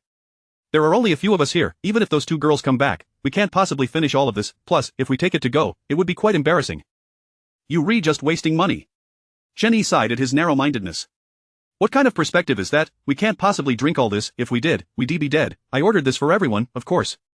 Just because you don't have enough alcohol doesn't mean you can't attract girls, right? It's like Dragon Balls, you can't summon Shenron without all 7. Alright, just stop talking. Your mindset, Sai, Ji Ruhai replied. Fine, just enjoy yourself tonight, Chen Yi said, dismissing him. Before long, servers began bringing bottles upon bottles of premium liquor, creating a scene that was nothing short of staggering. What was happening? Who could explain what they were witnessing? So much alcohol, and all of it was high-end. They were all left dumbfounded. Many young women gazed at the abundance of fine drinks, their curiosity piqued. They had not expected such a wealthy patron to grace their bar. Oh my goodness, am I seeing things? Is that Ace of Spades? One exclaimed, covering her mouth in shock. It's not just Ace of Spades. Look closely, that is the pink gold edition. One bottle costs 5,000, another tall beauty chimed in. 5,000 a bottle, with so many orders, plus soft drinks and other beverages, wouldn't tea that total tens of thousands? My goodness, who is this extravagant person, spending money like it's nothing? Wow, this is impressive. Naturally, many women gravitated toward the spectacle. After all, it was common knowledge in a bar that if someone ordered such a lavish amount of alcohol, they would likely be treating everyone. While some harbored intentions of mooching drinks, many were genuinely drawn by the allure of Chen Yi's opulence. They had never encountered someone so generous before. Who knows, perhaps if they pretended to get tipsy, they could spark a romantic connection. As Chen Yi surveyed the messages popping up before him, he noted frowny face detected host has successfully spent 500,000, triggering a tenfold rebate skill, returning 5 million. At this point, he had grown indifferent to the 5 million and instead leaned toward Xi. Chen Yi, what are you smiling about? Xi asked, her cheeks flushed as she glanced at his grin. I just mentioned giving Xiao Ji a gift, worried he wouldn't accept it. Now, I'm curious to see how it goes, Chen Yi replied, then looked at Xi. Could you be my shield? A shield? What did that mean? Xi was momentarily puzzled. Soon, she noticed a group of girls approaching their booth, their eyes immediately locking onto Chen Yi. Why, his looks and charm were simply irresistible. He was strikingly handsome, exuding an aura akin to a domineering CEO, making it hard for anyone not to feel drawn to him. However, sitting beside him was Xi, whose beauty made the others feel inferior. Her ethereal purity stood in stark contrast to the bar's atmosphere. Consequently, they turned their attention to Ji Ruhai, gravitating toward him instead. Hey there, handsome, can I sit next to you? That seat is mine. Don't hog it. In an instant, Ji Ruhai found himself surrounded by a throng of beautiful women, feeling as though he had stepped into paradise. The laughter of these ladies was dazzling, almost dizzying. Though they paled in comparison to the beauty beside Chen Yi, they were certainly an upgrade from the previous two. Meanwhile, in the restroom, the two girls stood before the mirror, touching up their makeup. One girl huffed, ugh, Ji Ruhai is such a joke, he hyped up that guy so much, dragging us out to play, and now just they're chatting away without ordering any drinks. Exactly. And that friend of his is undeniably handsome, but he brought his girlfriend along. Ji Ruhai is just playing with us. Let us leave, this is a waste of time. Right, Ji Ruhai is just a loser. I regret coming out with him. We should spread the word about tonight's events, so our friends steer clear of him and that Chen Yi. Agreed. After reaching this consensus, the two girls made their way outside. However, before they could exit, they overheard another girl touching up her makeup say, hurry, Nan, there are so many people gathered over there, if we wait any longer, we won't get in. I know, the other girl replied, stamping her foot in frustration. I'm anxious too. This is my first time seeing someone order so much alcohol. Those drinks might total around 30,000. Definitely over 30,000, more like 50, the other girl countered. In an instant, the two girls who had been invited by Ji Ruhai were left stunned. During their brief time in the restroom, what had transpired outside, had a wealthy patron truly arrived, 50,000 in drinks, how rich could someone be? Their eyes widened in shock, unable to fathom what they had just heard, it was utterly astonishing. 50,000 in drinks, wouldn't it be better to buy a luxury car? One of them grabbed the other's hand and rushed outside, scanning the crowd and gasping at the sight before them. What was this? What were they witnessing? In a massive booth, numerous beautiful women surrounded a table brimming with fine alcohol, and in the midst of them sat Ji Ruhai. The one who ordered 50,000 in drinks. This couldn't be true, yet, even as the girls thought this, the reality remained unchanged. Ji Ruhai was right there, ensnared by a throng of stunning women. Why did I have to go to the restroom? Now that spot is taken, one girl lamented, filled with regret. How had she not realized Ji Ruhai was an invisible tycoon? 50,000 in drinks, how wealthy could that be? The other girl echoed her sentiments, equally remorseful, but it was too late to change anything. With so many beautiful women surrounding Ji Ruhai, they knew there was no way they could squeeze any. Moreover, these women were all stunning, far surpassing them in beauty. What could they possibly offer that would compete? In that moment, both girls fell silent, their faces betraying their frustration. Chapter 70 of the Joyous Ocean. Congratulations to Mr. Chen for becoming tonight's champion with a staggering 50,000 yuan. Let the cheers commence. The DJ, seizing the microphone, exclaimed with palpable excitement, his gaze drifting towards Chen Yi, whose presence sparked admiration in the DJ's eyes. Such wealth was simply astounding. 50,000 yuan spent in the blink of an eye. Simultaneously, the spotlight illuminated both Chen Yi and Ji Ruhai, rendering them strikingly prominent amid the throng. At that moment, Ji Ruhai's eyes narrowed into joyous crescents. This might very well be the pinnacle of his existence. With the DJ's proclamation, the entire bar erupted into a cacophony of revelry, the voices of numerous enchanting women resonating throughout. Within Chen Yi's VIP booth, several young ladies indulged in drinks, some already flushed with inebriation, eagerly awaiting the prospect of being whisked away. The bar had transformed into a jubilant sea of merriment. However, for some young men, the atmosphere was decidedly less welcoming. They had originally come to pursue romance, yet now, the most alluring women were flocking towards Chen Yi and his entourage, completely disregarding their presence. In comparison to Chen Yi, they were simply outclassed. 50,000 yuan worth of libations. What extravagance! At that moment, Ji Ruhai turned to Chen Yi, utterly at a loss for words. The magnitude of this gift was simply overwhelming. He glanced at the women nearby. Such grandeur, each one was more captivating than the last. Of course, he was referring to the lavish boon bestowed upon him by Chen Yi. Observing Ji Ruhai's expression, Chen Yi couldn't help but chuckle. He then addressed a nearby server. How about handing me the microphone?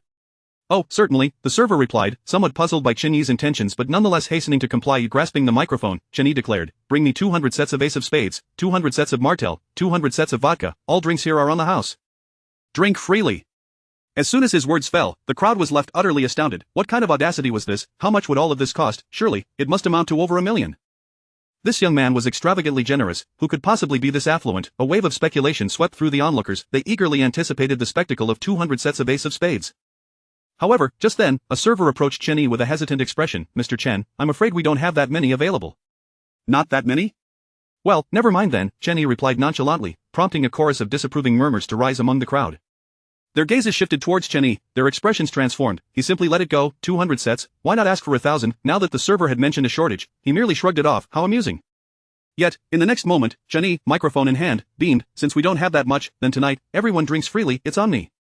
Everyone drinks freely, it's on me. Although Chen Yi's voice was not loud, it resonated throughout the bar, amplified by the microphone, echoing like a thunderclap in the ears of the patrons, causing their eyes to widen and their legs to tremble. What had Chen Yi just proclaimed? The entire venue would indulge in drinks, he would foot the bill. This was far beyond the realm of mere tens or hundreds of thousands. Instantaneously, the young men and women within the bar erupted in a fervor akin to water boiling in a pot. My goodness! I finally encountered a true tycoon today.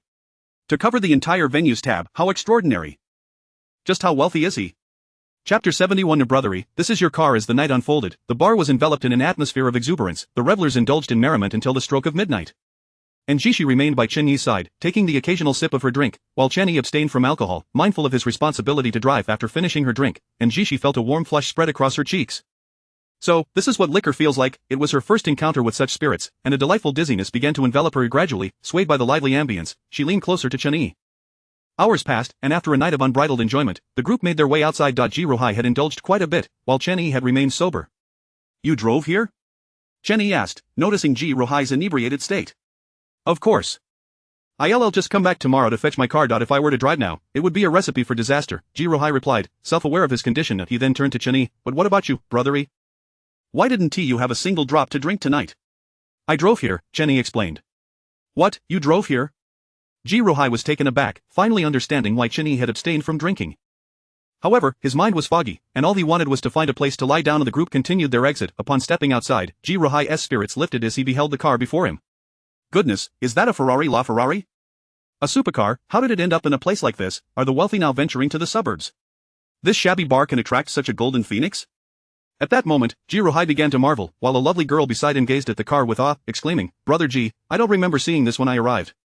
Ji Ruhai nodded in agreement. Then, he noticed Chen Yi approaching the LaFerrari. What could Brother Yi possibly be doing? In an instant, Ji Ruhai was jolted awake, as if drenched with a bucket of ice water. "Brother Yi! What are you doing? Stay away from that car," he shouted. However, Chen Yi merely glanced at him and waved his hand dismissively. "It's fine, don't panic." He turned to Ji Ruhai. "So, what do you think? Want to experience it for yourself?"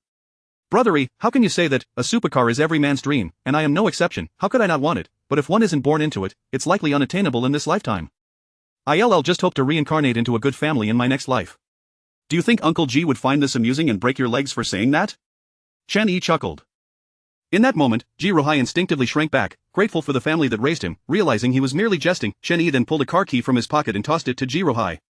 "Get in." "What?" Ji Ruhai exclaimed as he pressed the key fob. "Goodness, Brother Yi, is this car really yours?" His eyes widened in disbelief, unable to fathom that such a magnificent vehicle belonged to Chen Yi.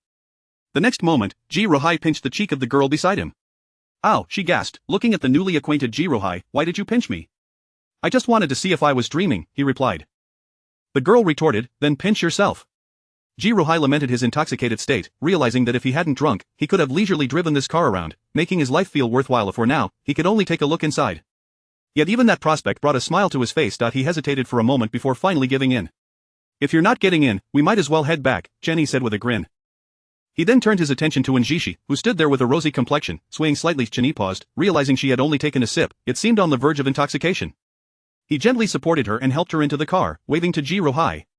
"Brother Yi, drive carefully," Ji Ruhai called out as he waved goodbye. The girl beside him also waved to Chen Yi, while Fan Xiang and the others stood by, hesitant to move. Only after Chen Yi had departed did they leave, feeling utterly humiliated by the events of the night. Meanwhile, Chen Yi glanced at Njishi, her cheeks still flushed, her eyes clouded with a dreamy haze. "Shall I take you home?" he inquired. She shook her head repeatedly. "It's too late now, the dormitory must be locked by now." Stifling a yawn, Chen Yi took Njishi to a nearby 5-star hotel, booking 2 presidential suites. After gently placing her on the bed, he prepared to leave. Suddenly, a small hand grasped his. "Chen Yi." Turning around, he found Njishi blushing, and before he knew it, she had thrown herself into his embrace, banishing his drowsiness. Njishi nestled against his chest, pleading, "Please, don't go." She then pulled the blanket over herself as if seeking solace. Author's note, over 10,000 words updated, seeking 5-star reviews. Chapter 72. Even running exudes a goddess aura. In the evening, the hotel front desk suddenly received a phone call. "Good evening, sir." The receptionist glanced at the caller ID. It was a distinguished guest from the presidential suite. Immediately, the voice on the other end began to rage. "I wish to lodge a complaint. The soundproofing here is utterly atrocious." "I apologize, sir. Could you please elaborate on the issue?" The receptionist was momentarily taken aback, then inquired. "The soundproofing is poor, do you not understand?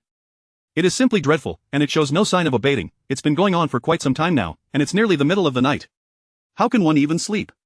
"Sir, may I ask, what exactly are you referring to?" The receptionist grew increasingly perplexed. Subsequently, the caller abruptly hung up. The following morning at 9, Chen Yi woke up feeling utterly refreshed. He glanced at the bed linens and couldn't help but recall a famous quote from Napoleon: "The first soldier to enter the city must be drenched in blood." The coveted tree-lined path, adorned with white frost every morning and night. He then looked at the still slumbering Njishi, got up, washed up, and exited the hotel room, heading directly to Wanda Plaza. Upon reaching the 5th-floor luxury store, the entire staff and manager went into a frenzy the moment they spotted Chen Yi. They all recognized him. Wasn't he the walking wealth god from before? At once, they all came forth to welcome him. Observing the scene before him, Chen Yi mused, have the service standards of these sales associates improved so dramatically, from greeting customers at the entrance to now meeting them at the staircase? Feeling a sense of exasperation, Chen Yi replied, "Sir, we have new arrivals at our LV store. Would you care to take a look?" "Sir, why not come see our Chanel collection?" "Sir." Eventually, Chen Yi stepped into Chanel, surveyed the items before him, nodded, and said, "I'll take this set, and that one as well. Which of your limited edition bags is the most expensive?" "Alright, just bring me the most expensive items in the store for me to peruse." After a short while, he remarked, "Good, these are all fine. I'll take them, please wrap them up." Thus, Chen Yi visited several luxury stores, sending the entire 5th floor into another frenzy. Detected that the host has successfully spent 8 million, triggering a tenfold rebate skill, returning 80 million. After placing his purchases in the car, Chen Yi headed straight back to the hotel. At this moment, Njishi had already awakened, feeling as if her entire body had fallen apart, a stark contrast to the sensation of floating on clouds she had experienced the previous day. It hurt so much. However, the space beside her was empty. Where was Chen Yi? In an instant, Njishi's eyes dimmed. She stared at the bed linens, still in a daze. Suddenly, the sound of a door opening broke the silence. Are you awake? Came Chen Yi's voice as he entered the room. And Xi immediately clutched the blanket, exclaiming, no peeking, no peeking. It's not as if there's nothing to see, stop talking, it's so embarrassing. Just go outside, and Xi pouted, prompting Chen Yi to comply. A little later, dressed and ready, and Xi peeked her head out of the room, glanced around, then took the neatly folded bed linens and held them close. Chen Yi caught sight of her and smiled broadly. Come, take a look at what I bought for you. He gestured towards the gift boxes and bags on the sofa, and in Xi's mouth fell open in surprise. However, the next moment, she shook her head.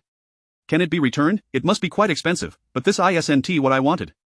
This isn't what you wanted? Chen Yi chuckled, what you desired, I no longer have, none left at all. Rogue. And Xi's face flushed crimson as Chen Yi pulled her closer, settling on the sofa. Alright, take a look, do you like it? And Xi gazed at the luxury items before her, hesitant to touch them.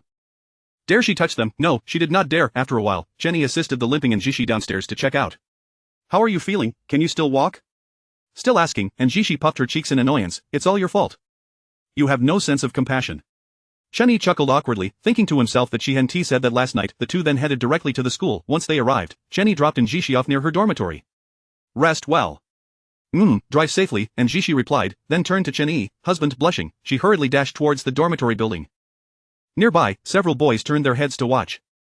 Look, it's the goddess in Xi. She is absolutely stunning, even when she runs, she exudes a goddess aura. Though, why does she seem to be limping a bit, a young man remarked, observing in Xi. The young man beside him responded, didn't you see, her knees are bruised, she must have taken a tumble. In an instant, the boys realized the truth, devoid of any of the romantic notions associated with a tree-lined path, glistening with white frost every morning and evening. Chapter 73. If you like it, keep it on the other side. Chen Yi rolled up his sleeves, preparing to check the time, only to be taken aback. His watch was gone. It must have been left in the hotel. Shortly thereafter, his phone rang, and he answered it. Hello, sir, this is the front desk of Qingzhou Hailan International Hotel. Our staff discovered that you left your watch behind while cleaning your room. Would you like to come and retrieve it, or should we send it to you? The receptionist glanced at the watch before her voice trembling slightly. This watch, she had just checked, was a Patek Philippe.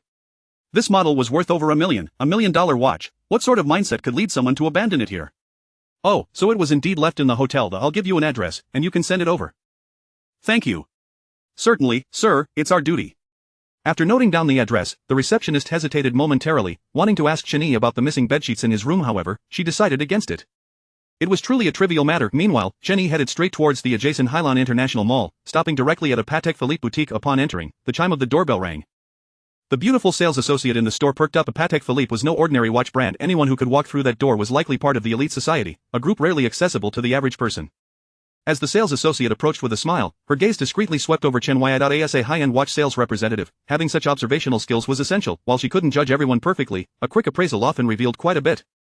So young, so handsome, so wealthy, not a single counterfeit on him, all high-end brands, likely worth tens of thousands altogether. In an instant, the sales associate's smile grew even more radiant. Hello, sir, welcome to Patek Philippe. Right this way, please. She gestured professionally. Chen Yi nodded slightly, smiling and indicating she could lead on. The sales associate felt a thrill. This was the upper class. The gentleman before her, in both attire and demeanor, was no ordinary person. She was well aware that the company one kept reflected their status, and thus led Chen Yi directly to the high-end watch section. May I ask your name, sir? Once Chen Yi settled into a seat, the sales associate politely inquired. Chen Yi replied warmly. Mr. Chen, take a look at this watch. It's the latest model of the year. The sales associate carefully presented an exquisitely luxurious watch, but before she could finish her pitch, Chen Yi gently shook his head. The sales associate's heart leaped with joy. The high-end section had varying price points. Items could reach millions, while the least expensive there were around 100,000. The watch she had shown him was priced at approximately 200,000, which, while not the top tier, was still significant. However, seeing Chen Yi's dismissal, she realized he likely viewed it as no different from a low-end watch. The upper class, like these timepieces, also had its stratifications. Mr. Chen, this watch is a classic commemorative piece from 2015, with only a few in the world. She began again, presenting another watch with a smile. Yet, Chen Yi glanced at it and lost interest almost immediately. By chance, he caught sight of a promotional flyer on the table. After a brief look, he casually picked it up. Was he interested in these? The sales associate was momentarily taken aback. The watches on that flyer were seldom sold, especially the one representing the Patek Philippe Duke, which had never been intended for sale due to its exorbitant price. Such pieces were typically the store's crowning treasures. Mr. Chen, the watches on this flyer are stored in a nearby high-end warehouse, as it is quite unsafe to keep them in the store. If you are interested in any, I can have them brought over immediately, though it may require a moment's wait. The sales associate was intensely excited. The watches featured on that flyer started at 5 million. Anything less didn't qualify for inclusion. Please tell me about this one. After a cursory glance at the flyer, Chen Yi pointed to a picture. The Duke. The sales associate blinked in surprise. The Patek Philippe dupe was arguably the most expensive watch in the world and was one of a kind, with even Patek Philippe unwilling to create a second. The resources, time, and craftsmanship involved were immense and deemed not worth duplicating. Certainly, Mr. Chen, this watch is a commemorative piece created by Patek Philippe this year. In fact, its design was completed 3 years ago, but it was only finalized 2 months ago. The entire watch is handcrafted from platinum, gold, and enamel, among other materials.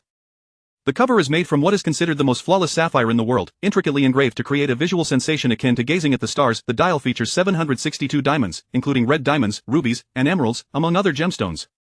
Especially at night, this watch evokes a feeling more magnificent than observing the actual stars. The Patek Philippe Duke includes functions such as a tourbillon, perpetual calendar, moon phase, leap year cycle, week, month, date, flyback, minute repeater, celestial map, moon phase, and lunar trajectory, among others. Due to its remarkable technical complexity and exquisite design, it took dozens of Patek Philippe's top masters 3 years to complete this astounding masterpiece. Chen Yi nodded slightly. And not bad, I'll take it. Really, did I just casually purchase a watch worth 20 million? Hearing Chen Yi's words, the sales associate's mind momentarily blanked. If he had haggled over the price, she might have found it easier to digest. But he hadn't even inquired about the cost, simply announcing his intent to buy. For a moment, she felt as though she were dreaming. Could there truly be someone in this world so extravagant? Mr. Chen, the price of this watch is 20 million. After a moment of shock, the sales associate finally confirmed, her heart racing. 6 zeros for the password. Chen Yi was quite understanding of this. After all, 20 million could cover a family's expenses for a lifetime. Gulp. The sales associate trembled slightly as she accepted the card. This was her first encounter with such a large sum of money. Moreover, her commission would amount to at least several tens of thousands, nearly equivalent to her annual salary. Please hold on, I will contact the high-end warehouse to have this watch brought over. The sales associate, flushed with excitement, managed to politely express herself. Chen Yi nodded nonchalantly, smiling slightly, indicating she was free to proceed. With Chen Yi's approval, the sales associate hurriedly left. As the store door swung open once more, a young man entered with a cheerful smile. That figure looks familiar. Chen Yi, hello, sir, welcome to Patek Philippe. This way, please. Another sales associate promptly approached with a smile. It's nothing, just saw a friend. You carry on. Li Hao casually replied and turned towards Chen Yi. A poor chap has come to buy a Patek Philippe watch? It seems he is willing to sell everything just to maintain appearances. With a slight smile, Li Hao shook his head inwardly. Not everyone could afford a Patek Philippe. Oh, is that you, Chen Yi? What a coincidence, are you here to buy a watch too? Li Hao laughed and sat down beside Chen Yi. Just browsing. Chen Yi smiled slightly while casually playing with a watch that the sales associate had forgotten to retrieve in her excitement. For a man, not having a good car is acceptable, and lacking a villa with a sea view is also fine, but one must possess a fine watch. That is where a man's true essence lies. Li Hao picked up another watch from the table, gazing at it with a sigh of genuine sentiment. Chen Yi responded nonchalantly, not paying much mind. Who says a man doesn't need a luxury car? Who says he doesn't need a villa with a sea view? He had it all. Wasn't that splendid? At that moment, a sales associate glanced over at Li Hao with a peculiar expression. Are these two friends? But it didn't seem so. Hello, has the watch I reserved earlier arrived? Noticing Chen Yi had fallen silent, Li Hao smiled politely and waved. Are you? Mr. Li, your reserved watch has arrived. I'll fetch it right away. The sales associate was momentarily taken aback before understanding. No wonder that person could casually spend 20 million on a watch. Meanwhile, this individual could only afford one worth a mere tens of thousands. With neither looks nor wealth, he still attempted to associate himself with the affluent, pretending to be generous. Patek Philippe watches were not something everyone could reserve. Thus, the sales associate was not worried about making a mistake. After all, they were the most luxurious and sought-after brand in the watch industry. The entry-level Patek Philippe watches were priced around 100,000, equivalent to a regular white-collar worker's annual salary. Soon, the sales associate approached, delicately holding an exquisite box. Mr. Here is the watch you ordered.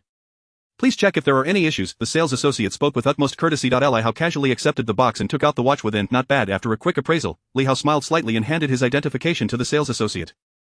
After all, verification was necessary. It wouldn't do for someone to impersonate him and claim the watch worth over 100,000.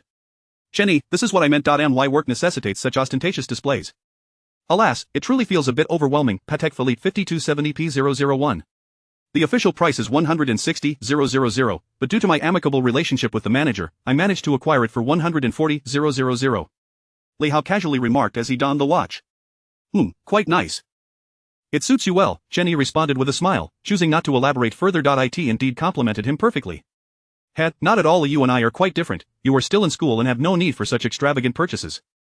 After all, the world of academia is not as mercenary. Even a counterfeit would go unnoticed. However, once you enter society, the dynamics shift entirely. Li Hao shook his head, a look of melancholy etched upon his face. Yet, he quickly recovered, chuckling softly. I toil endlessly in the outside world, using it merely to maintain appearances. Otherwise, I would not splurge on something so lavish. You could simply opt for one of those entry-level models. You could secure one for around 70,000 or 80,000. I'm quite familiar with the manager here and could arrange a 10% discount for you. If your funds are insufficient, just let me know. I can lend you a few thousand, and you can repay me whenever it suits you. Just then, the bell jingled as the store door swung open once more. Li Hao glanced back. Look, speak of the devil, here comes the manager. We've collaborated on business before, our relationship is quite cordial. I'll greet him and see if I can procure you a discount. Li Hao patted Chen Yi's shoulder with a grin and stood to approach the figure behind him. Manager Zhao, you're finally back. I've been waiting for you for ages. Oh, what a rare guest, you could have given me a heads up before coming, Manager Zhao exclaimed in surprise. The two had previously engaged in business dealings, and Manager Zhao found Li Hao to be quite astute, leading him to forge a friendship. After all, there's no harm in making friends. Manager Zhao. Chen Yi tilted his head to look back. However, upon turning, he caught the manager's peripheral gaze. How familiar, could it be him? Chairman Chen of Tianlong Group? A chill ran down Manager Zhao's spine. He hoped that the sales associates had not caused any trouble, otherwise, they would all face dire consequences. With this thought, he hurriedly approached, his face adorned with a forced smile. Meanwhile, Li Hao, who had extended his hand for a handshake, was completely overlooked. Slightly taken aback, Li Hao glanced in disbelief at the manager, who had brushed past him without acknowledgement. What is going on? Manager Zhao isn't even nearsighted. Chairman Chen, you've arrived, please have a seat. Xiaotian, how are you treating our esteemed guest? Have you not even offered him tea? Manager Zhao greeted Chen Yi obsequiously, then turned sternly towards a distant sales associate. Chairman Chen, Li Hao's face was a mask of confusion. He then scrutinized Chen Yi with growing suspicion. What, Chairman Chen? I was unaware of this, wasn't he just a student? How did he suddenly become Chairman Chen? Brother, what is happening here? After a brief pause, Li Hao asked uncertainly. My friend, this is none other than Chen Yi, the chairman of Tianlong Group. Your timing today is fortuitous. This is your stroke of luck. With but a word from Chairman Chen, your life could be transformed into one of wealth and prosperity. Don't just stand there. Quickly greet Chairman Chen. Manager Zhao stood respectfully beside him, his expression filled with anticipation, before quietly urging Li Hao. What, the chairman of Tianlong Group is him? Li Hao felt as though the world had gone dark, collapsing onto the ground in disbelief.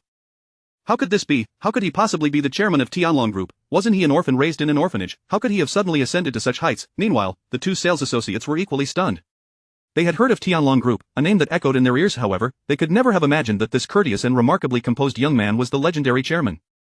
Such a reality was simply too hard to fathom. How could he be so young? Dingling. Just then, the shop door opened once again. A strikingly attractive woman in professional attire entered, holding a box, while two security guards outside stood vigilantly, aware that they were guarding watches worth millions. Robbing such items would be far quicker than stealing cash. They were cautious, knowing that any mishap could cost them dearly. The sales associate who had previously introduced the watch to Chen Yi felt her heart racing. Trembling, she approached with the exquisite wooden box, overwhelmed with excitement. Such legendary figures were not one she could hope to meet at will, especially the chairman of Tianlong Group, who was so remarkably young and handsome. Even a saintess would be captivated. Is this the watch purchased by Chairman Chen? Manager Zhao inquired, puzzled. Yes, indeed, it is. The sales associate's heart raced uncontrollably. Does Chairman Chen truly have the ability to carry such a box? Clearly, he lacks discernment. Go to the counter and fetch the crystal box. Manager Zhao reprimanded sternly. Yes, manager. The sales associate hurriedly dashed back to the counter. Chairman Chen, this crystal box is entirely crafted from natural crystal and is handmade. It is not expensive, merely around 200,000. Your visit to our humble shop to purchase a watch is an honor. Consider this box as a gift from our store to you, and I hope you won't find it lacking. Manager Zhao introduced the box to Chen Yi with a beaming smile. What? Li Hao, having regained some composure, was struck once more. A mere box for a watch, and it costs more than the watch I purchased, a gift, and I shouldn't find it lacking? Could I possibly receive one? It's of no consequence, it's just a box, Chen Yi replied with a gentle smile, shaking his head dismissively. Upon hearing this, beads of sweat trickled down Manager Zhao's forehead. Clearly, Chairman Chen was not impressed by the box, yet it was the most valuable one in the store. Manager, it's ready. The sales associate returned, her face aglow with excitement. As she spoke, she discreetly stole glances at Chen Yi. Patek Philippe. Manager Zhao paused momentarily, then suddenly understood. If any watch could possibly match Chen Yi, it would surely be the Patek Philippe. Realizing this, he was not surprised. Chairman Chen, your watch. Manager Zhao respectfully presented the crystal box and bank card with both hands. All right, you all carry on with your work. I must take my leave now. Chen Yi accepted the box and bank card, patting Manager Zhao on the shoulder as he exited the store. Li Hao's expression was one of utter desolation. At that moment, he felt like a mere clown. Chen Yi couldn't even be bothered to acknowledge him. It was all one-sided. Brother, what is going on? You seem off today, Manager Zhao remarked, puzzled as he observed Li Hao sitting on the floor. Typically, Li Hao was quite cheerful and talkative. What had happened to him today? Manager, just now this gentleman, compared to that previous one with the watch. At that moment, a nearby sales associate explained. What? Manager Zhao was taken aback, scrutinizing Li Hao. He had previously regarded him as quite perceptive, but now it seemed he lacked basic awareness. Associating with such a person could invite disaster.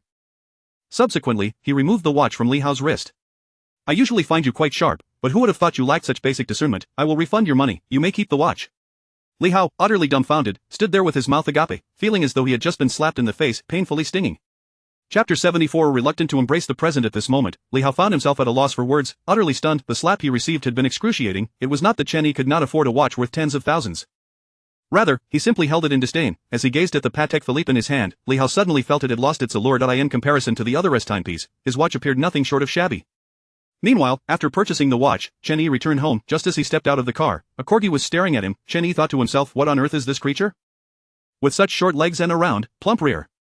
The corgi, noticing Chen Yi, looked at him with a pair of vigilant eyes and even let out a soft whimper. As Chen Yi approached, the corgi barked, woof woof woof. Inside the villa, sixth sister Chen Xi was comforting a sobbing girl beside her, embodying the role of a big sister. There, now that you know the truth, don't blame us. Why didn't you inform me sooner? The girl lifted her head, gazing at Chen Xi, biting her lip, her expression one of profound grievance. In an instant, Chen Xi pointed accusingly at third sister Chen Liu. It was third sister who forbade me from telling you. Chen Liu remained silent, her expression one of disbelief. Chen Xi. Do you dare to believe I put you in your place? At that moment, Chen Yan and Chen Xi were about to speak when a voice interrupted them. Sisters, whose new puppy is this? It seemed like it wanted to bite me just now. Currently, the corgi was being held by Chen Yi by its scruff, dangling helplessly in the air, looking quite pitiful. Suddenly, a figure sprang up from the sofa, tearful eyes fixed upon Chen Yi. She stumbled forward, quickening her pace until she ran directly into him, practically launching herself into his embrace. Chen Yi was taken aback. Who on earth is this? In the next moment, he found himself enveloped by her, and as he looked down at his clothes, he felt a wave of despair wash over him.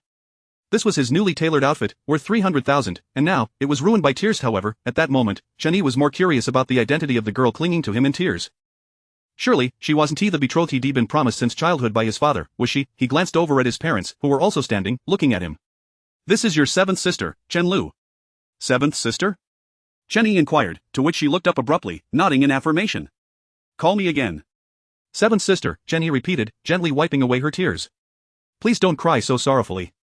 Little brother, ignore her. She has always been dramatic since childhood, and now she has even become a leading star, having acted in numerous dramas. Of those tears can flow at a moment's notice. Chen Xi remarked, only to be glared at by Chen Liu. This time, it's genuine. Chen Yi turned to seventh sister Chen Liu and then lifted the corgi up. Is this little creature yours, seventh sister? Indeed, it is mine. Chen Liu took the corgi into her arms, and it gazed at Chen Yi with lingering wariness. Just as it was about to bark at him, Chen Liu silenced it with a swift pat, leaving it subdued and merely whimpering. Alright, dinner is ready, fourth sister Chen Xi announced as she approached, looking at the corgi. Pippi, come here, I have prepared something special for you too. The little dog was then carried away by fourth sister. The corgi thought to itself, aren't you just taking advantage of my vulnerability? As the family gathered in the kitchen, Chen Yi noticed that only eighth sister and ninth sister were absent. All the others were present. However, eldest sister and second sister had yet to arrive. Chen Dad's side, realizing that all his daughters were successful in their own right and rarely found time to gather. Just then, several voices echoed from outside. What's this, are we to be ignored at dinner? Everyone turned towards the entrance, where eldest sister Chen Xi and second sister Chen Yan gracefully walked in. Everyone except Chen Dad and Chen Mom stood up. Eldest sister, second sister. Why are you all standing? Sit down quickly, Chen Xi said with a smile, placing down the limited edition LV bag Chen Yi had bought for her, encouraging everyone to take their seats. In that moment, a sense of familial warmth enveloped the room. This could be dubbed a family feast, though the Chen family's gatherings were far more relaxed compared to those of other prestigious families. Laughter and chatter filled the air. Afterward, Chen Dad pulled out an invitation card from his pocket and placed it on the table. A few days ago, I was in the Magic City on business. Recently, many heirs from prominent families in East China are embarking on a luxurious cruise for a few days as a means of mutual exchange, and I was given an invitation. Let us see who is interested in attending. As he spoke, everyone's gaze turned to Chen Xi. Chen Xi thought to herself, why are you all looking at me? I swear I didn't eat fourth sister's share of Australian abalone. I didn't. She had been too busy eating to even hear what Chen Dad had said. What's wrong with you? Why are you all staring at me? Chen Xi felt her heart race as she sensed their scrutiny. What are you feeling guilty about? Chen Yan asked. Dad has an invitation for a lavish cruise, and you seem to have the most free time, always lounging at home. How about you go as our representative? Chen Xi bristled, what's wrong with staying home? Is there an issue? Are you looking down on us home buddies? Watch out, or I'll lead the home buddy association against you. Of course, such rebellious thoughts remained unspoken. Second sister, I have work too. You think I just sit around eating and drinking? I saw you just bought a case of cola. I still have to livestream and manage other affairs, Chen Xi insisted. I saw you just bought a case of cola. I saw you just bought a case of cola. Chen Xi exclaimed, can we stop discussing the cola? I saw you just bought 2 cases of chips. Chen Xi fell silent, enough? This is bullying. At that moment, Chen Xi received a stern lecture from Chen Dad and Chen Mom about the perils of excessive cola consumption and the dangers of snacking too much, leaving her feeling like a docile little lamb. Chen Yi couldn't help but chuckle at the scene. However, despite her newfound meekness, the prospect of becoming a social butterfly was not something Chen Xi was willing to entertain. Chen Xi turned to Chen Yi, little brother, why don't you take the opportunity to go? After all, you will inherit our Lingcheng group in the future. It wouldn't hurt to mingle with those affluent young heirs. Inherit Lingcheng group? Chen Yi was momentarily taken aback. What did that even mean? He was hardly managing his own Tianlong group, treating it like a mere side project, and now he was expected to take charge of Lingcheng group as well? Besides, wouldn't it be better for eldest sister to handle it? Before Chen Yi could voice his thoughts, Chen Xi continued, I have too much on my plate at the moment and cannot go myself. I need someone reliable to accompany you, seventh sister, you're it. Alright, eldest sister, Chen Liu nodded, tucking the invitation into her belongings. She then patted Chen Yi on the shoulder. Little brother, just come along with me. The dinner was filled with joy, and Chen Yi savored the delicious meal prepared by fourth sister, finding it utterly irresistible. After the feast, the family settled into their favorite pastime of lounging around in blissful contentment. Chapter 75 Greetings, Mr. Chen. After lying down for a while, Chen Yi ventured outside to play with the dog. At that moment, the creature regarded Chen Yi with the same hostility one might reserve for an adversary. As soon as Chen Yi approached, it scampered away, leaving him at a loss. Just then, his sister Chen Xi approached and, observing Chen Yi's predicament, chuckled, little brother, here is something for you. She then produced a small box containing the remnants of the ribs they had just consumed, handing it to Chen Yi. Without hesitation, Chen Yi whistled at the dog, crouched down, and placed the box before it. The corgi, drawn by the delectable aroma, trotted over eagerly, devouring the food in front of Chen Yi. Its animosity greatly diminished. After all, he was the one feeding it. However, Chen Yi recalled his elder sister's words. Perhaps he had been too lax, neglecting the Tianlong group and assuming a role akin to that of a hands-off manager. He had yet to visit the headquarters in Modu, let alone the Tianlong group's branch in Shanchang. Contemplating this, he thought to himself that perhaps a visit tomorrow would be prudent. Later, he returned to lounge with his sisters. The following day, Chen Yi arrived at school, parking beneath the girls' dormitory. Shortly thereafter, a lovely figure dashed out. Lao. Chen Yi, and Xi was about to call out, but upon noticing the onlookers, she altered her words and halted her advance toward him. Have you been waiting long? And Xi inquired, still captivated by Chen Yi's ever-dashing appearance, though she recalled that he had looked most handsome that very night. Is there anything planned for today? Nothing at all, and Xi replied, shaking her head. Let us go have some fun in Jeju. Jeju was one of the more prosperous cities in Shanchang, second only to Qingzhou, and naturally, the Tianlong group's Shanchang branch was located there. Jeju? And Xi paused, what are we going to do there? To check on my company. Her eyes widened at the mention of the Tianlong group. All right. Without delay, and Xi climbed into the car. Instantly, the hearts of many onlookers shattered. My heavens, my goddess is getting into someone else's car. Ah, my goddess. A young man exclaimed, his roommate lamenting, if only you had a car like this, she'd hop in with you too. The young man scoffed, I may not have the car, but I possess a knife. I could puncture a tire. Food can be casually consumed, but one must choose their words wisely. Do you even know what kind of car this is? His roommate was taken aback, utterly at a loss for words. This fellow was simply too impulsive. The young man gazed at the Ferrari before him. I know this car, it's a Ferrari. Judging by its appearance, it must be worth millions. If I just act discreetly, millions? Open your eyes and take a good look. This isn't just any Ferrari, this is a LaFerrari. Valued at over 20 million, with tires imported from abroad that may not even be available domestically. If you were to act rashly and get caught, you can expect your family to sell their house to pay for it. The young man was momentarily stunned, his legs trembling at the mention of the LaFerrari. Chen Yi then drove slowly through the campus, not speeding, yet attracting considerable attention. Several individuals even took out their phones to capture photographs. Upon reaching the highway, Chen Yi unleashed the LaFerrari's full potential, arriving in Jeju in under an hour. Following the navigation from Gauda Maps, he approached the Tianlong group's Shancheng branch. As he gazed out the window, a towering 100-story building loomed nearby, standing as a landmark that evoked awe in all who beheld it. The expansive glass curtain walls reflected the sunlight, exuding an unparalleled opulence. No, opulence was an inadequate term, luxury was far more fitting. Such a masterpiece must have cost a fortune. It was worth noting that this building had been erected several years ago, at a time when glass curtain walls were not yet commonplace, requiring billions in resources and manpower. The sum spent back then was staggering. Thus, the financial strength and influence of Tianlong Group were evidently formidable. Now, Chen Yi wielded control over 90% of Tianlong Group's shares.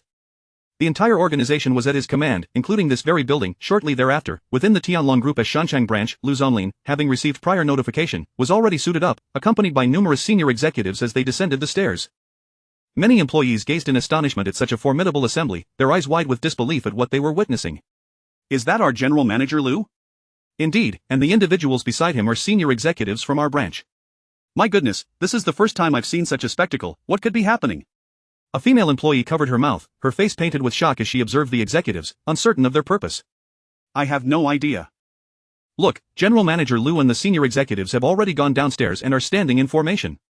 Ah, are they waiting to welcome someone? Who could possibly warrant such a reception from General Manager Liu and the senior executives? You ask me, I ask who? Meanwhile, several pairs of eyes were trained on Lu Zonglin and his cadre of executives, quietly awaiting something. Keep your voices down. I think I know what is going on, a young man said quietly, as if afraid of being overheard. Instantly, everyone turned to him, gathering around in curiosity. What is happening? Yes, do enlighten us. What are General Manager Liu and the others up to? Is there a notable figure arriving? The young man nodded toward the girl who had spoken earlier. You seem quite perceptive. I've received word that a significant individual is indeed coming, and not just anyone, it's the chairman of Tianlong Group. His words rendered everyone speechless. The previously bustling office fell into a profound silence. The sound of a pin dropping could be distinctly heard. One by one, they seemed to turn to stone before a wave of realization washed over them. What? The chairman of Tianlong Group's headquarters was visiting the Shancheng branch for an inspection. No wonder. It explained why General Manager Liu and the executives were hurriedly making their way downstairs to await his arrival. Excitement rippled through them. Having worked at Tianlong Group for so long, none had ever encountered the chairman before. Not only were the employees exhilarated, but the senior executives below were equally stirred, some feeling anxious. After all, aside from Lu Zonglin, this would be the first time many would meet Chen Yi, their big boss. Everyone awaited the arrival of Chairman Chen Yi. Numerous visitors, executives and other high-ranking individuals were presently gathered in the parking lot, hesitating to enter the building.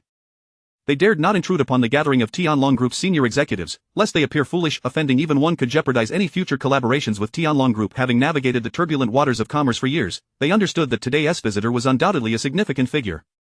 To cross a senior executive or a prominent individual would yield consequences far beyond their capacity to bear. Thus, they remained prudently in place, but in the next moment, the roar of an engine erupted, reverberating throughout the Tianlong Group's plaza. In the parking lot, the executives turned to witness a sports car speeding toward them, their eyes nearly popping from their sockets. Who was this, who dared to drive recklessly at such speed? This person is finished. Flaunting themselves here today is tantamount to asking for trouble. Under ordinary circumstances, it might not be a big deal, but today, let us just wait and see what happens. Many executives wore amused expressions, eager to discover which unfortunate soul this was. However, in the next instant, the sports car executed a sharp turn and came to a halt. They then saw Lu Zonglin rushing toward the vehicle, opening the door with utmost deference, his eyes and face radiating respect as he gazed at the young man disembarking. Greetings, Chairman Chen. His greeting echoed across the plaza, simultaneously reverberating in the ears of all present, leaving them in stunned silence. Chapter 76. A pear blossom tree pressing down on the crabapple. At this moment, as the crowd listened to that voice, their hearts trembled. This, Mr. Chen, who is he calling? Is he referring to this young man? He is actually the chairman of the Tianlong Group. At this time, and Xi, seated in the passenger seat, also exited the vehicle. Upon witnessing the scene before her, she couldn't help but cover her mouth in astonishment. Before her stood a group of elegantly dressed men and women, each exuding the demeanor of successful individuals, clearly high-level executives, accustomed to commanding respect in their respective domains. Yet now, they all bowed deeply to Chen Yi, their faces and eyes radiating utmost reverence. Subsequently, she gazed at Chen Yi, her eyes filled with admiration. The man in her heart should indeed possess such stature, shouldn't he? And Xi felt a swell of pride. In her eyes, only a few types of men could conquer her heart. One was a valiant warrior, achieving glory for his nation. The other was a business tycoon, commanding respect in the commercial realm. And Chen Yi now belonged to the latter, compelling a host of executives to willingly submit. At that moment, she felt exceedingly fortunate. Today, Chen Yi had eschewed the usual blazer for a solemn black suit. As he surveyed the group of executives, he waved his hand. There is no need for such formalities, please return to your work. Following this, Chen Yi strode into the company. Beside him walked Lu Zonglin, accompanied by another man, while Xi followed closely on the other side. The executives, having heard Chen Yi's words, promptly returned to their posts to continue their duties. Meanwhile, Lu Zonglin remained at Chen Yi's side, patiently guiding him through one department after another. Each time they passed a department, the employees stood to greet Chen Yi. Good day, Chairman Chen. Hello, Chairman Chen, and Mr. Liu. Chairman Chen voices rose in unison, and even those who had previously paid little heed to the grand spectacle now displayed great respect. Why, because they were not fools, they recognized Lu Zonglin. At this moment, he stood just behind Chen Yi, a mere half-step away, not daring to walk alongside him. The mere fact that someone could command such respect from Mr. Liu spoke volumes. After a while, Chen Yi gained insight into the operations of the Tianlong Group as Shancheng branch. Looking at the employees, he noted that most were youthful and vibrant, indicating a promising future for the branch. After all, it suggested that this was not a place for complacency. After a brief tour, Chen Yi waved his hand, signaling that he had seen enough. He had effectively made the rounds through all the departments. Subsequently, Lu Zonglin led Chen Yi to the office on the upper floor. Chen Yi turned to the capable man beside Lu Zonglin and inquired, is this gentleman also a senior executive in our company? Chairman Chen, I didn't introduce myself earlier since I saw you were inspecting the company. My name is Jiang Zhangyu, chairman of Dinglong Security. It's a pleasure to meet you, Chairman Chen. As he spoke, Jiang Zhangyu presented his business card. Chen Yi glanced at it and paused. Dinglong Security. He had indeed never heard of this group before. Lu Zonglin then interjected, Chairman Chen, Zhang's Dinglong Security has firmly established itself as the leading security provider in our province, and the Zhang family has been rapidly developing throughout Shancheng. Many people learned of your visit and contacted me, wishing to meet you. However, I turned them all away, except for Chairman Jiang, who insisted on meeting you, and I couldn't refuse. Lu Zonlin's words were artfully phrased, and Chen Yi perceived the underlying meaning. It seemed that Dinglong Group and the Jiang family wielded considerable influence in Shancheng, otherwise, Lu Zonlin wouldn't have dismissed so many others to accommodate Jiang Zhengyu. Then, may our future collaborations be fruitful? Absolutely, Chairman Chen, fruitful indeed. Jiang Zhengyu, noticing Chen Yi's extended hand, quickly wiped his palm on his clothing before firmly shaking hands with him. His face bore a respectful expression, although the Jiang family and Dinglong security were relatively successful in Shancheng, who stood before him, the chairman of the Tianlong Group. The Tianlong Group was a towering presence across the entirety of Huaxia, far beyond what Dinglong security could aspire to rival. At that moment, he smiled broadly, addressing Chen Yi, Chairman Chen, since you'll be inspecting for a few days, might I arrange your schedule? I would also like to invite you to our Dinglong security for some guidance, if you would be amenable? Chen Yi cast a glance at Jiang Zhengyu and waved his hand. There is no need for guidance. Dinglong security has flourished under your leadership, Chairman Jiang. I may need to return to Qingzhou today, as I have to set sail tomorrow. Sail? Jiang Zhengyu was taken aback, then tentatively probed, Chairman Chen, are you perhaps embarking on a luxurious cruise? How did you know? It just so happens that I received an invitation myself. I had intended to go, but since this event is primarily for the younger generation, it wouldn't be appropriate for me to attend. Therefore, I sent my son in my stead. Coincidentally, I would like him to accompany you. If you need anything, you can instruct him directly. That might not be appropriate. Chen Yi chuckled. Why not? Jiang Zhengyu asserted earnestly, to serve a figure like Chairman Chen is a tremendous honor for my son. So, Chairman Chen, may I have your contact information? Once you arrive at the port tomorrow, I will have my son wait for you. Very well. With Jiang Zhengyu putting forth such a request, Chen Yi found it difficult to decline and thus nodded in agreement. Upon receiving the contact information, Jiang Zhengyu beamed with joy, as if he had stumbled upon a treasure. Shortly thereafter, upon hearing that Lu Zonlin was to update Chen Yi on recent developments, he promptly said, Chairman Chen, Mr. Lu, I just remembered I have other matters to attend to, so I shall take my leave and not intrude upon your discussions. All right. Chairman Jiang, may I see you out? Lu Zonlin offered, but Jiang Zhengyu waved his hand. No need for that, Mr. Lu, I can manage on my own. Lu Zonlin then signaled to a nearby secretary, who hastily exited to escort Jiang Zhengyu. Meanwhile, Chen Yi remained seated, while Lu Zonlin prepared to stand and report to him. Please, sit. We are all friends here. After a while, having listened to the report, Chen Yi nodded, then feeling the firmness of the chair beneath him, he looked at Lu Zonlin. Do you prefer such rigid chairs? An elder once instructed me that if a chair is uncomfortable, one will strive to accomplish more and remain active. If it is too comfortable, one becomes complacent. Quite an interesting perspective. Chen Yi regarded Lu Zonlin with newfound appreciation. After sharing a meal at noon, Lu Zonlin guided Chen Yi through several factories in the afternoon. As evening approached, after dining in Jizhou, Chen Yi returned to Qingzhou with Njishi. The two found a hotel to stay. After all, they had certain pleasures to indulge in. Upon entering the hotel, Njishi gazed at Chen Yi and gently embraced him. Subsequently, Chen Yi held Njishi close as they made their way to the room. Author's note. Sincere gratitude to Budding Milk Tea, Eternal Eye, Handsome but Hacked, Indifferent, Gluttonous, MC Munin, Eternal Lake Burn, and all the generous benefactors from the God of Warhol for their substantial support. I am immensely grateful. Love you all. Chapter 77 of the 1 Yuan Instant Kill Divine Skill. The following day, upon awakening, Chen Yi cast his gaze upon the enchanting beauty still cocooned in her blankets, a smile spreading across his face as he leaned closer to her. In the next instant, Njishi's eyes widened in astonishment. My body feels as if it might fall apart. Just a little more sleep, darling. Just a little more. A little more. Chen Yi, is there truly a distinction between sleeping and indulging in a more sensual slumber? Moments later, both rose from their slumber, surveying the disarray around them, their expressions tinged with helplessness. Shall we tidy up a bit? Njishi suggested. Chen Yi waved his hand dismissively. No need, there are staff to handle it. Such services are standard for a presidential suite. Let us go have breakfast.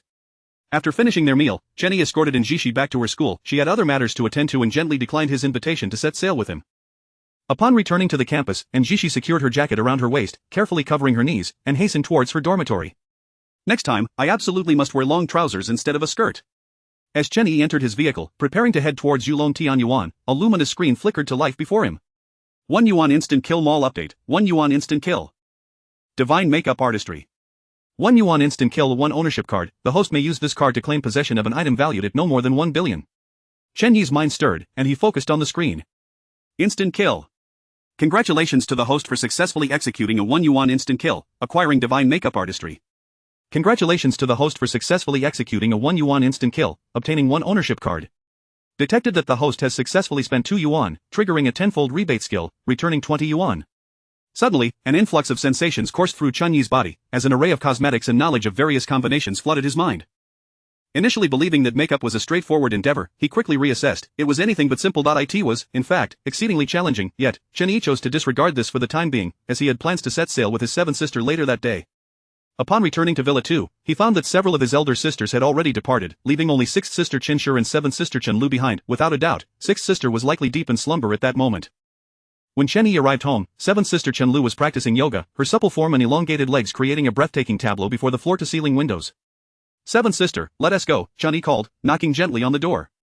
Chen Liu, having tidied up a bit, opened the door and immediately enveloped him in a warm embrace. It seemed she was the most affable among his sisters. "Sis, when are we leaving?" "Once my makeup artist arrives to prepare me, we shall set off," Chen Liu replied. As a first-tier celebrity, she naturally had a dedicated makeup artist, whose skills were top-notch. Given the grandeur of the occasion they were to attend, it was imperative that she looked her best. After all, they were to mingle with the elite young ladies of East China, and representing the Chen family, she could not afford to lose face right from the outset. Observing from the side, Chen Yi mused that such an event was not suitable for sixth sister. If it were Chen Xi, she would likely be ready to step out in her pajamas without a second thought. Thus, Chen Yi urged Chen Liu to sit down. "Sister, come now, why bother with a makeup artist? How about I make an exception and do your makeup today?" A playful smile crossed his face. His words were mere jest, a reflection of his eagerness, akin to a boy who has just acquired a new game and cannot wait to dive in. Makeup is an ancient beauty technique. In antiquity, people adorned their faces and bodies with various hues and oils to signify divine embodiment, warding off evil and asserting their status. Over time, such embellishments transformed into more decorative expressions, needed for theatrical performances to alter appearances and portray characters, as well as for practical purposes, such as ancient Egyptians applying kohl around their eyes to shield them from the sun's glare, or using scented oils to protect their skin from sunlight and insects. Today, makeup has evolved into a means for individuals to pursue their own beauty, employing cosmetics and manual techniques to enhance natural allure, unrestricted by gender. The application of powders and pigments in makeup has been practiced since ancient China. By the Tang dynasty, with the flourishing of culture and the multitude of palace concubines, the beauty of the six palaces became a fierce competition. Thus, makeup became increasingly extravagant. Moreover, is it not said that Chinese makeup techniques are regarded as one of the four great arts of Asia? At that moment, Chen Yi seized a puff, brushes, eyebrow pencils, and an assortment of high-end cosmetics, and began to wield them upon his seventh sister Chen Liu's visage. "Little brother, please spare me." Chen Liu lamented internally, her precious cosmetics being mishandled. From her perspective, Chen Yi seemed to be playing a prank. After all, even ordinary girls find it exceedingly challenging to apply makeup correctly. The myriad factors to consider, along with the necessary combinations of products, made the task daunting, and the mere thought of executing it was mentally taxing, let alone the actual practice.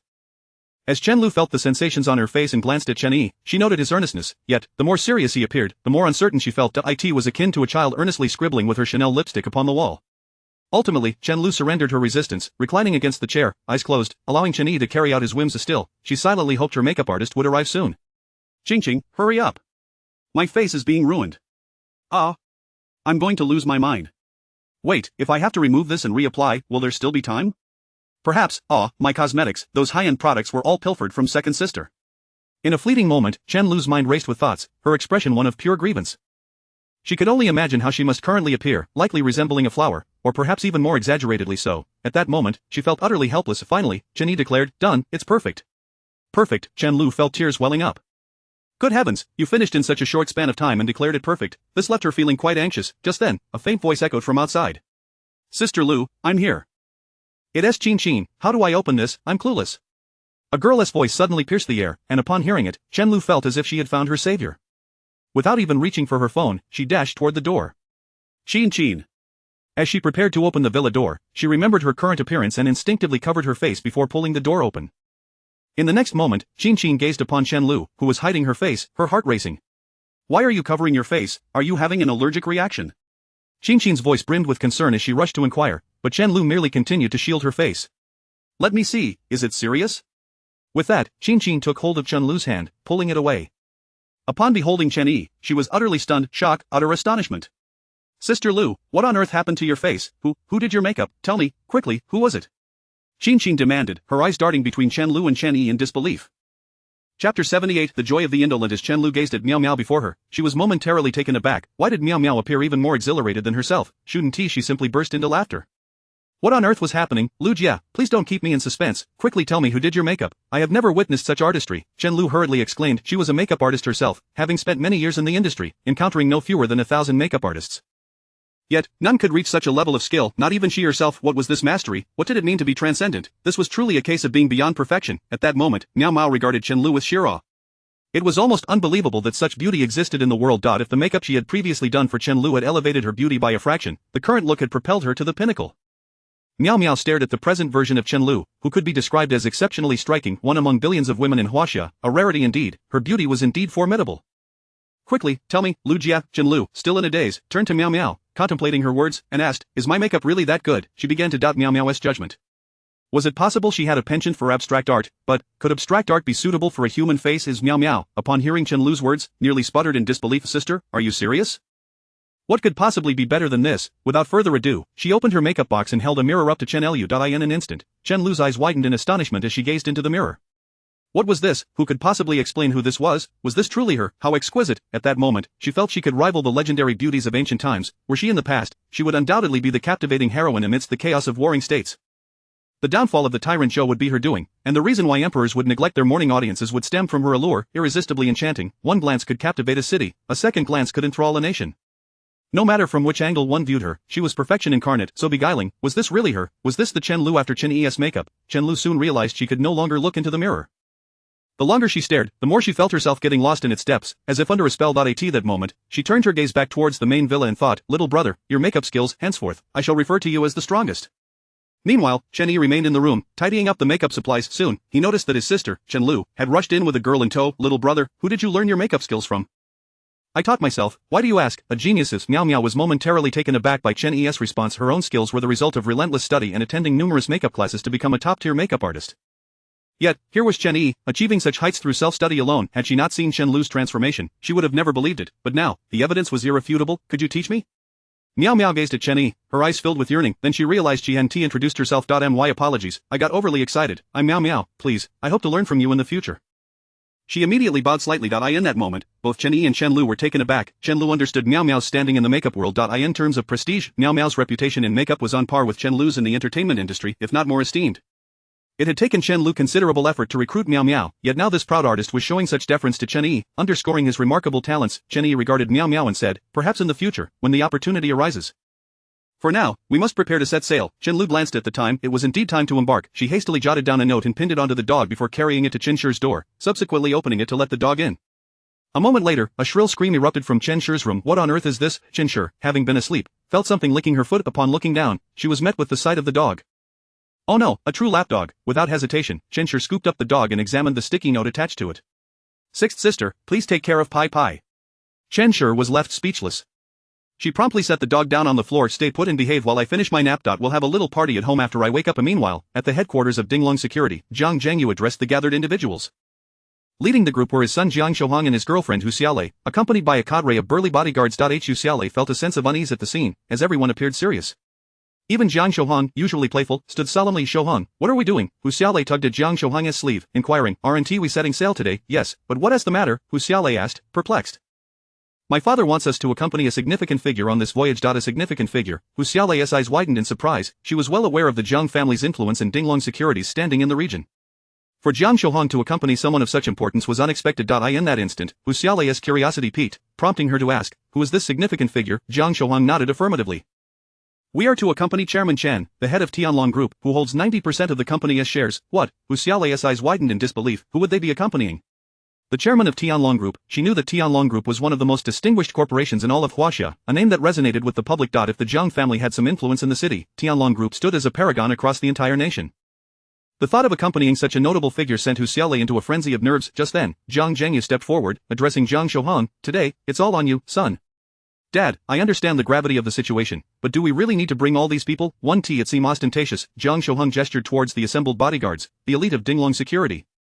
Jiang Zhengyu waved his hand dismissively. This time, you not only need to ensure Chairman Chen's comfort but also guarantee his safety, all while showcasing Dinglong Security's capabilities. Though we have a place in the city, we still fall short on a larger scale across Huadong and Huaxia. Hearing his father's words, Jiang Shohong nodded in agreement. Of course, the utmost priority is to accompany Chairman Chen. Well, rest assured, Dad, I understand. With that, the group set off. An hour later, when Chen Yi and Chen Liu arrived at the port, they were met by a contingent waiting for their arrival. The leader of the group, a young man, quickly approached them. Hello, Chairman Chen, I'm Jiang Shohong from Dinglong Security. We are here to accompany you on your maritime journey. Please feel free to let me know if you have any requests. Jiang Shohong bowed respectfully, causing Chen Liu to jump in surprise. Chairman, who is this? Dinglong Security. She had never heard of it. Why was this person referring to Chen Yi as chairman? However, upon reflection, it made sense. After all, her elder sister had named Chen Yi the head of Lingcheng group, thus, it was fitting for him to be addressed as chairman now. But if Chen Xi were present, she would surely be astonished, as she was aware of the formidable standing of Dinglong security in the city. The Jiang family's influence was in no way inferior to that of the Chen family and Lingcheng group. Were she here, she would have inquired further, but since it was Chen Liu, she didn't overthink it and simply nodded at Jiang Shouheng. Chen Yi, already privy to this information, was unsurprised. Thank you for your assistance. Not at all, Jiang Shouheng replied, lifting his gaze to Chen Yi. He had been taken aback by Chen Yi's youth and looks, but when he turned to Chen Liu, he was completely awestruck. Such beauty existed in the world. This was indeed the chairman. Even the caliber of his female companion was beyond his comparison. After brief introductions and some light conversation, they became slightly more acquainted. Chen Yi glanced at the cruise ship before them and nodded. Jiang Shouheng continued, Chairman Chen, this cruise ship is named Huadong, a relatively large luxury vessel, weighing 60,000 tons, capable of carrying 3,000 passengers. It features hot spring cabins and no fewer than 20 to 30 restaurants, along with gardens. This ship is valued at nearly 1 billion, Jiang Shouheng finished, his excitement evident as he realized the staggering wealth involved. Chen Yi was momentarily stunned. Nearly a billion. Perfectly coincidentally, he had an ownership card worth up to 1 billion. Why not use it now? With a mere thought, he activated the card. Congratulations, host. You have successfully utilized the ownership card. The Huadong is now yours. Soon after, Chen Yi and his companions verified their identities and boarded the cruise ship. Meanwhile, in the second villa, within Chen Shi's room, the curtains had been drawn. At that moment, the dog was nestled in Chen Shi's arms, sporting a pair of sunglasses. As they watched anime on the screen, here, have some potato chips, enjoy a sip of the joy of the indolent to quench your thirst. Take it slow, sip carefully, one for you, one for me, Chen Shi said, glancing at the cup before returning to the anime with the dog. The dog, however, was left speechless. If this scene were to be witnessed by Chen Liu, the consequences would be simply unimaginable. Chapter 79I. Have a watch. Here as well as a few individuals boarded the cruise ship, they cast their eyes upon the expansive deck before them, which was already bustling with a considerable number of people. In addition to a colossal swimming pool, the area boasted a massive digital screen and an extravagant banquet hall, exuding an air of unparalleled luxury. The individuals present on the deck were impeccably refined, as though each one radiated an inner light. The men were clad in tailored suits, while the women adorned themselves with exquisite makeup, embodying grace and sophistication. All were impeccably dressed, particularly the young ladies, who wore intricate cosmetics and displayed their finest jewelry. However, upon closer inspection, it became evident that many of these beauties had previously graced the screens. Numerous young heirs preferred to seek out starlets as companions, yet these female celebrities often faced a modicum of discrimination in such elite circles. Although they appeared glamorous in public, they were ultimately regarded as mere entertainers, and in this context, they seemed somewhat ordinary, even subordinate. After all, one could compare a refined lady from a noble family to an actress in the limelight, making such biases hardly surprising. Subsequently, Chen Yi turned his gaze to the person beside him, as Jiang Shouheng began to introduce the attendees. Mr. Chen, this is Zhang Youqiang, the young director of Ningcheng Electronics from Suzhou and Hangzhou. And over here is Miss Zhang Nan, the eldest daughter of the Zheng family from our mountain city. As they strolled, Jiang Shouheng continued with his introductions, yet Chen Yi felt little interest in the individuals mentioned. He looked at Jiang Shouheng and said, alright, you may go enjoy yourself, there's no need to worry about me. Jiang Shouheng glanced at Chen Yi and his companion, Chen Liu, and quickly grasped the situation, making his exit. Thereafter, Chen Yi began to meander along the deck with his sister, dressed in a pristine white suit, leisurely strolling and unknowingly drawing countless gazes. Of course, Chen Liu, standing beside him, was equally radiant, and together they attracted the attention of many onlookers. Who is this young gentleman? I have no idea. I've never seen him before. He doesn't seem to be from our Suzhou and Hangzhou area. Nor from ours. But judging by his demeanor, he appears to be from an extraordinary lineage. Whispers filled the air, as numerous young ladies from prominent families were immediately entranced by Chen Yi. However, they would not approach him as the girls from bustling districts might, seeking his WeChat information, as they were mindful of maintaining their composure. As Chen Yi and Chen Liu walked, he absorbed the conversations around him, gaining insight into the attendees. Many of them articulated their thoughts eloquently, discussing national policies, resource allocation, or international affairs with remarkable depth, clearly indicating prior research. Some spoke with authority, outlining developmental trends, while others, seemingly silent, would occasionally impart unknown information or forthcoming policies. Observing them, Chen Yi pondered the societal disparity. No wonder the wealthy became wealthier while the poor remained impoverished. The affluent had access to exclusive information and could consolidate resources, whereas the less fortunate were preoccupied with the daily grind of survival, leaving little time for such knowledge. This, of course, represented the stance of the majority. There were also some second-generation rich individuals who epitomized frivolity, often accompanied by popular celebrities, idly wandering and dismissing the information shared around them. At that moment, Chen Yi appeared to others as one of that very ilk, particularly with a first-tier starlet by his side. As previously mentioned, these individuals harbored an inherent bias against entertainers or singers. Chen Liu sensed the curious gazes directed at her and Chen Yi, and she smiled, shaking her head. Little brother, why don't you go mingle with those young heirs? I'll wander around by myself. Chen Liu suggested, acknowledging her role in diminishing Chen Yi's appeal. However, she remained oblivious to the fact that Chen Yi had no intention of engaging with such individuals, holding a commanding 90% stake in Tianlong Group and 30% in Dazhong Group. Did he truly need to converse with them? Ah, sister, Chen Yi remarked, yet he made no effort to retain her, opting instead to walk in another direction. Consequently, he found himself alone, and several people nearby immediately turned their attention to him. Shortly thereafter, a group of young men approached him, accompanied by their female companions. Impressive, brother, you managed to bring Chen Liu along, one youth remarked, eyeing Chen Yi with a grin while sizing him up. After all, Chen Liu was a first-tier star in China, and many had tried in vain to invite her, yet here was this gentleman who had succeeded in taking her out. However, the others in the group were concerned for Chen Yi, as this cruise was hosted by Su Yunqing, the young director of Huaying Entertainment, who had a notable history with Chen Liu. It was rumored that Su Yunqing had pursued her romantically, but had been rejected multiple times. Now, as Chen Yi flaunted his companionship with Chen Liu, it was unclear whether he was unaware of the implications or deliberately provoking the situation. Yet, this was of little concern to them, they were merely seeking to enjoy themselves in the company of like-minded individuals. Brother, it's a pleasure to meet you. I'm Chao Guangyi, and these are our associates. Zhang Ren and El Jun. The others introduced themselves, sharing their backgrounds in a roundabout manner. Chao Guangyi then turned to Chen Yi. So, what does your family do? We run a company, and I have some ventures of my own. Chao Guangyi smiled slightly, but he showed no signs of underestimating Chen Yi. After all, it was no ordinary person who could accompany Chen Liu. How about we go fishing together? We could also explore potential collaborations in the future. The group eagerly invited Chen Yi. Understanding the social dynamics at play, Chen Yi realized that such gatherings often revolved around forming circles of acquaintances. Much like these privileged youths, they did not concern themselves with one's identity, provided one met the requisite standards to enter their circle. Once they took over their family businesses, this network could unleash tremendous potential. Observing their invitation, Chen Yi felt reluctant to decline. Though he had never fished before, he accepted the fishing rod. The young heirs regarded Chen Yi with newfound fondness, and they began fishing while engaging in conversation. One of the youths rolled up his sleeves, prompting the group to look over, their eyes widening in astonishment at the watch adorning his wrist. What? The group exchanged glances, taken aback by the ostentation. I say, El Jun, did you really purchase that watch? Chao Guangyi remarked, his attention fixed on the timepiece. It was none other than a limited edition Patek Philippe, priced at an astonishing 5,180,000. For those who understood its significance, the watch was a symbol of extravagant wealth, and they couldn't help but marvel at its presence. El Jun, hearing their remarks, humbly replied, I had to negotiate with my father for quite some time to get my hands on this. El Jun showed no sign of modesty. The others looked on, with Chao Guangyi expressing regret. I had intended to buy one too, but it sold out. I suppose seeing it on you today makes this trip worthwhile. It was simply a stroke of luck that I managed to snag it. Chen Yi glanced at their watch with disinterest, then turned away, leaning against the railing to fish. Brother Chen, do you have an interest in watches? Since we just met, we have no gifts prepared for you, but how about we gift you a timepiece? Chao Guangyi suggested, and others nodded in agreement. We can certainly afford to give you a watch worth several hundred thousand. Several hundred thousand? Who do you think you're fooling? It must be at least 1 million. No, I'm genuinely poor, let us say 80,000. The group collectively sighed in disbelief. Chen Yi, amused by their enthusiasm, replied, no need, I have a watch. With that, he rolled up the sleeve of his white suit to reveal his own watch, prompting everyone to gather around to examine it. In the next moment, their eyes widened in disbelief. What is this? Chapter 80 of the Patek Philippe Duke. What, of the Patek Philippe Duke? Chao Guangyi's heart trembled as he gazed at the watch before him, and the expressions of several young masters nearby shifted dramatically. Just moments ago, El Jun had been basking in the admiration of the crowd, but now he found himself swallowing hard as he looked at the watch adorning Chen Yi's wrist. Indeed, he could not have been mistaken. This was none other than the Patek Philippe Duke, a timepiece worth over 20 million. Without needing to speak, the others around them also realized the significance of the moment. Their gazes toward Chen Yi transformed, imbued with solemnity and reverence. Although Chen Yi had previously mentioned that his family owned a company and that he engaged in some small businesses, they had not taken him seriously. However, now they were genuinely awestruck. After all, how could one who could afford a $20 million watch be an ordinary person? My brother, you are truly modest, Chao Guangyi remarked, patting Chen Yi on the shoulder.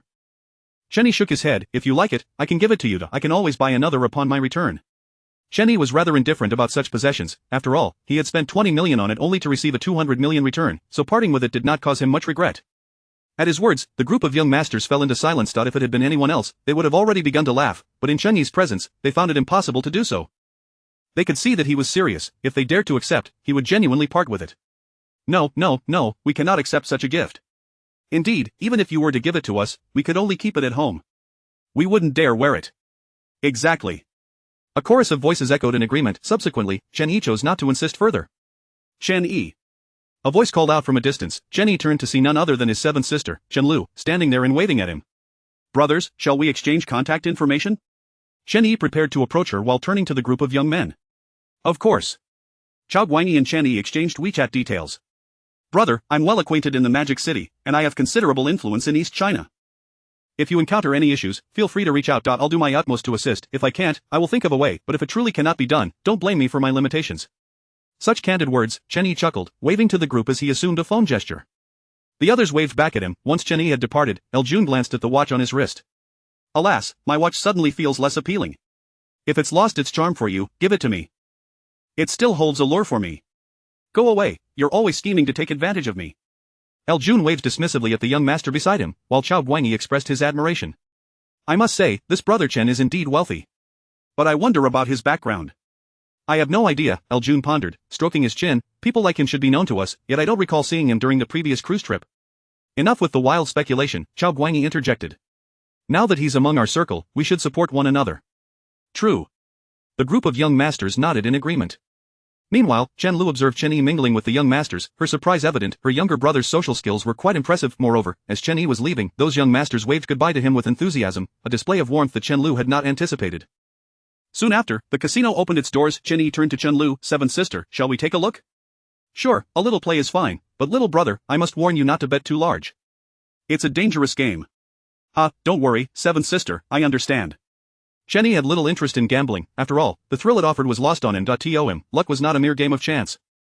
Why would he become addicted to gambling when the returns were not as swift as his tenfold profits? Meanwhile, at the entrance, a few individuals made their way in, instantly eliciting gasps of astonishment from many.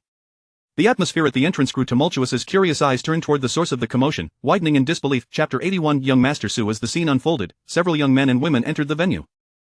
At the forefront was a young man clad in a tailored suit, his eyes tinged with bloodshot hues, betraying a lack of brightness, and exuding an aura of exhaustion attributed to indulgence. Nevertheless, he commanded an imposing presence that instilled a sense of reverence among those present. The individuals nearby gazed at him with profound respect, hesitant even to offer a cigarette. Beside him stood a strikingly beautiful woman, adorned in an elegant long dress and high heels, her visage accentuated by exquisite makeup, draped in luxurious brands. Her appearance starkly contrasted with that of Chen Liu, yet there was an undeniable similarity. Both were breathtakingly beautiful. One seemed a pure white lotus untouched by the filth of the world, while the other resembled a seductive siren performing her final dance in the mire. My heavens, is that young Master Su? Wow, is that Su Yunqing, the young master of Huaying Entertainment? What brings him here? A wealthy young man inquired, to which a young lady beside him retorted coldly, this outing was summoned by young Master Su. You didn't think you'd come here without knowing who organized it, did you? Of course I know. The young man shot a glance at the girl. Who do you think I am? Previously, young Master Su was often seen with illustrious figures, rarely making an appearance here, yet today he has graced us with his presence. It is truly a rare occasion. Look, the woman beside young Master Su must be Chu Haoyu, one of the hottest stars at the moment.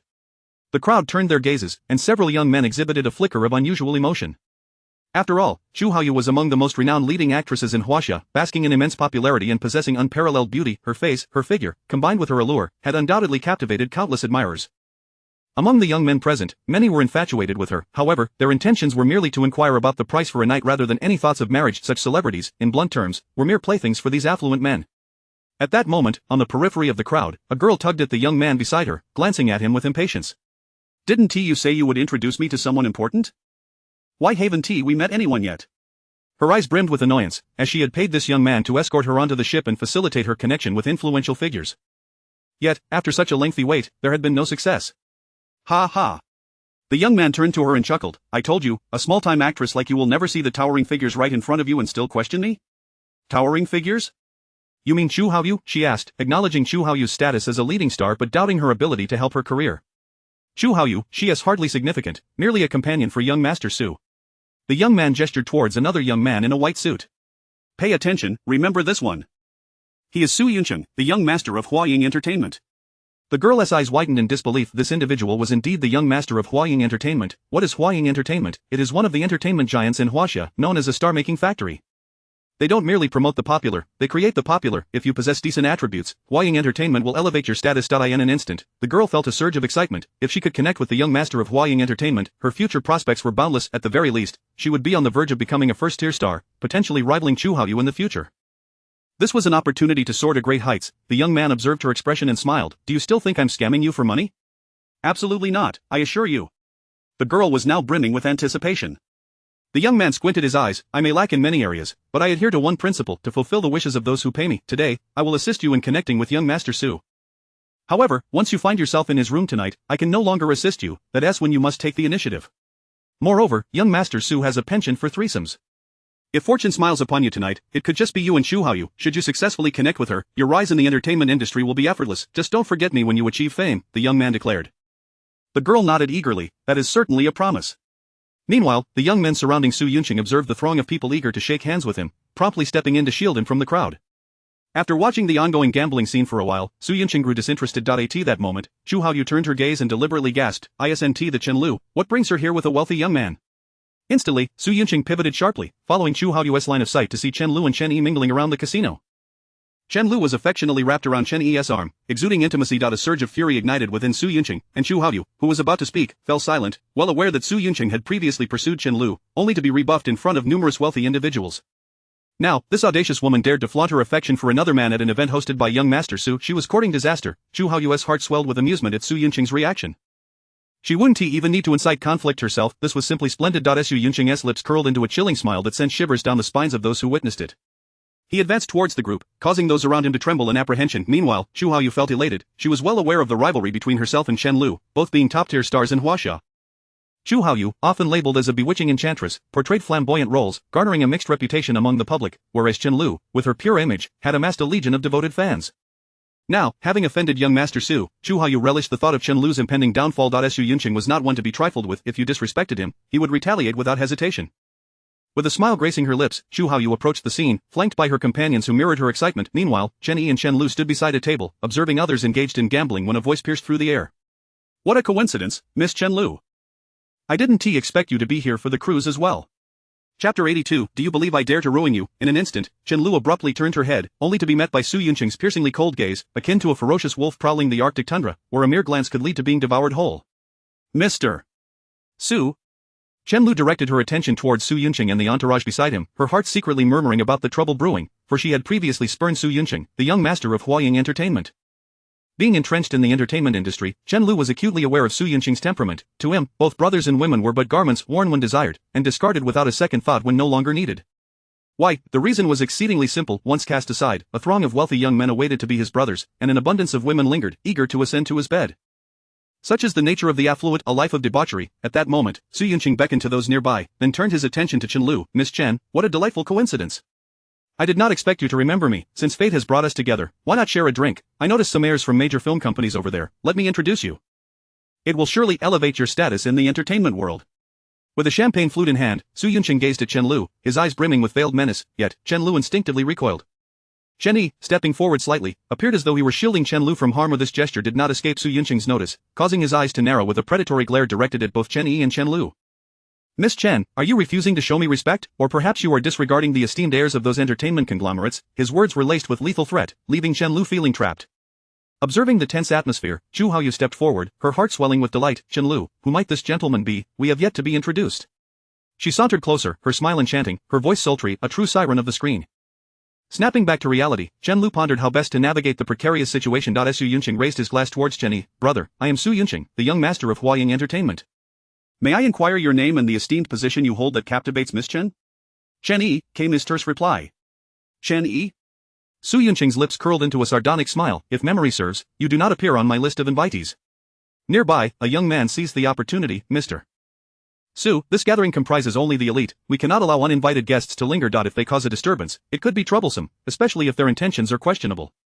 With that remark, wary gazes turned toward Chen Yi. Su Yunqing chuckled. "Brother, that reflects everyone's concerns. After all, mismatched social standings can raise suspicions. Therefore, I kindly ask you to step aside." His words struck like a dagger, aimed squarely at Chen Yi. This was the epitome of insult. "Your status is inadequate. Your very existence does not align with ours, categorically dismissing you without a thought." In that moment, Chen Yi narrowed his eyes but maintained his composure, a faint smile playing on his lips. "It seems Mr. Chen has chosen not to comprehend the situation. Gentlemen, kindly escort him out." The emphasis on escort was particularly heavy. At once, several youths approached Chen Yi, grinning as they did so. Meanwhile, Su Yunqing, cradling his wine glass and flanked by beauties, wore an expression of triumph. "Mr. Su!" Chen Liu interjected. "Vile woman!" Su Yunqing cursed inwardly at Chen Liu's interruption, his gaze akin to that of a predator poised to strike. In an instant, Chen Liu's complexion turned ashen, yet, as an elder sister, she could not stand idly by while her younger brother faced aggression. Summoning her courage, she uttered, "Mr. Su." Before she could finish, Chu Haoyu stepped forward, raising her arm to deliver a slap to Chen Liu's face. However, in the next heartbeat, her wrist was seized, and Chen Yi retaliated with a swift strike to her visage. The sound echoed through the air. Chu Haiyu gasped, clutching her face, blood seeping from the corner of her mouth. Silence enveloped the casino, once filled with raucous noise, now rendered utterly still. In that moment, fury ignited in Su Yunqing's eyes, and the surrounding youths trembled, while others regarded Chen Yi with disbelief. Madness, utter madness. This young man dared to strike Chu Haiyu. Although merely an actress, she was the companion of the influential Su Yunqing. Chen Yi's action was not simply an affront to her, it was a direct slap to Su Yunqing's pride. Su Yunqing's lips trembled in rage. Bring him to me. Why are you all standing idly by? Each word was pronounced with gritted teeth, revealing the depth of his fury. As they prepared to act, several figures emerged from the crowd.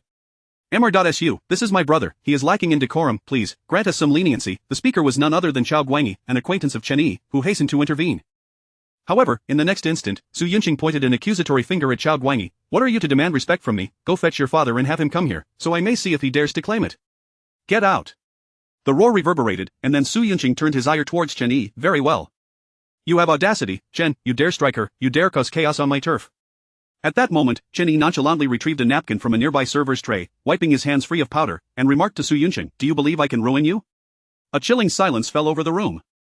Do you believe, arrogant, impossibly arrogant? With that declaration, coupled with Chen Yi's earlier slap to Chu Haiyu, a palpable tension arose, pitting Chen Yi and Su Yunqing against each other. Even Go Lingjie struggled to believe what he had just heard.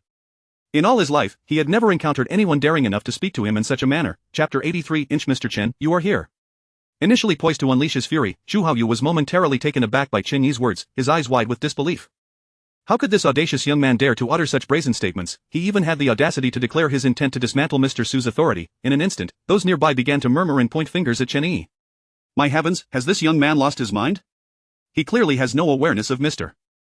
Su's formidable reputation. Just the other day, a man spoke disrespectfully to Mr.Su, and was promptly thrown out. The scene was utterly horrific. This time, however, it is Mr. Su's family orchestrating this venture at sea. To offend him now means that if he were to be cast overboard, no one would dare to speak up on his behalf. Sigh, what a fool, to cross paths with such a powerful figure is a grave mistake. No amount of good looks can save him now, as his face will be marred. Chen Liu's complexion turned pale. After all, they were on someone else's turf. Even her status as the eldest daughter or her father's influence would count for little here.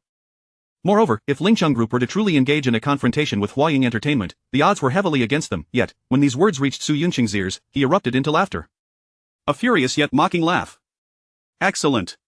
As Su Yunqing strolled forward, clapping his hands, he exclaimed, wonderful, truly wonderful, today has been an enlightening experience for me. I have finally grasped the meaning of ignorance breeds fearlessness, and I understand now what it means to be a naive young bull unafraid of tigers. Splendid. Sir, let us settle our accounts today. First, this is my territory. Second, you have struck my woman and insulted my dignity. Third, you have the audacity to threaten my downfall.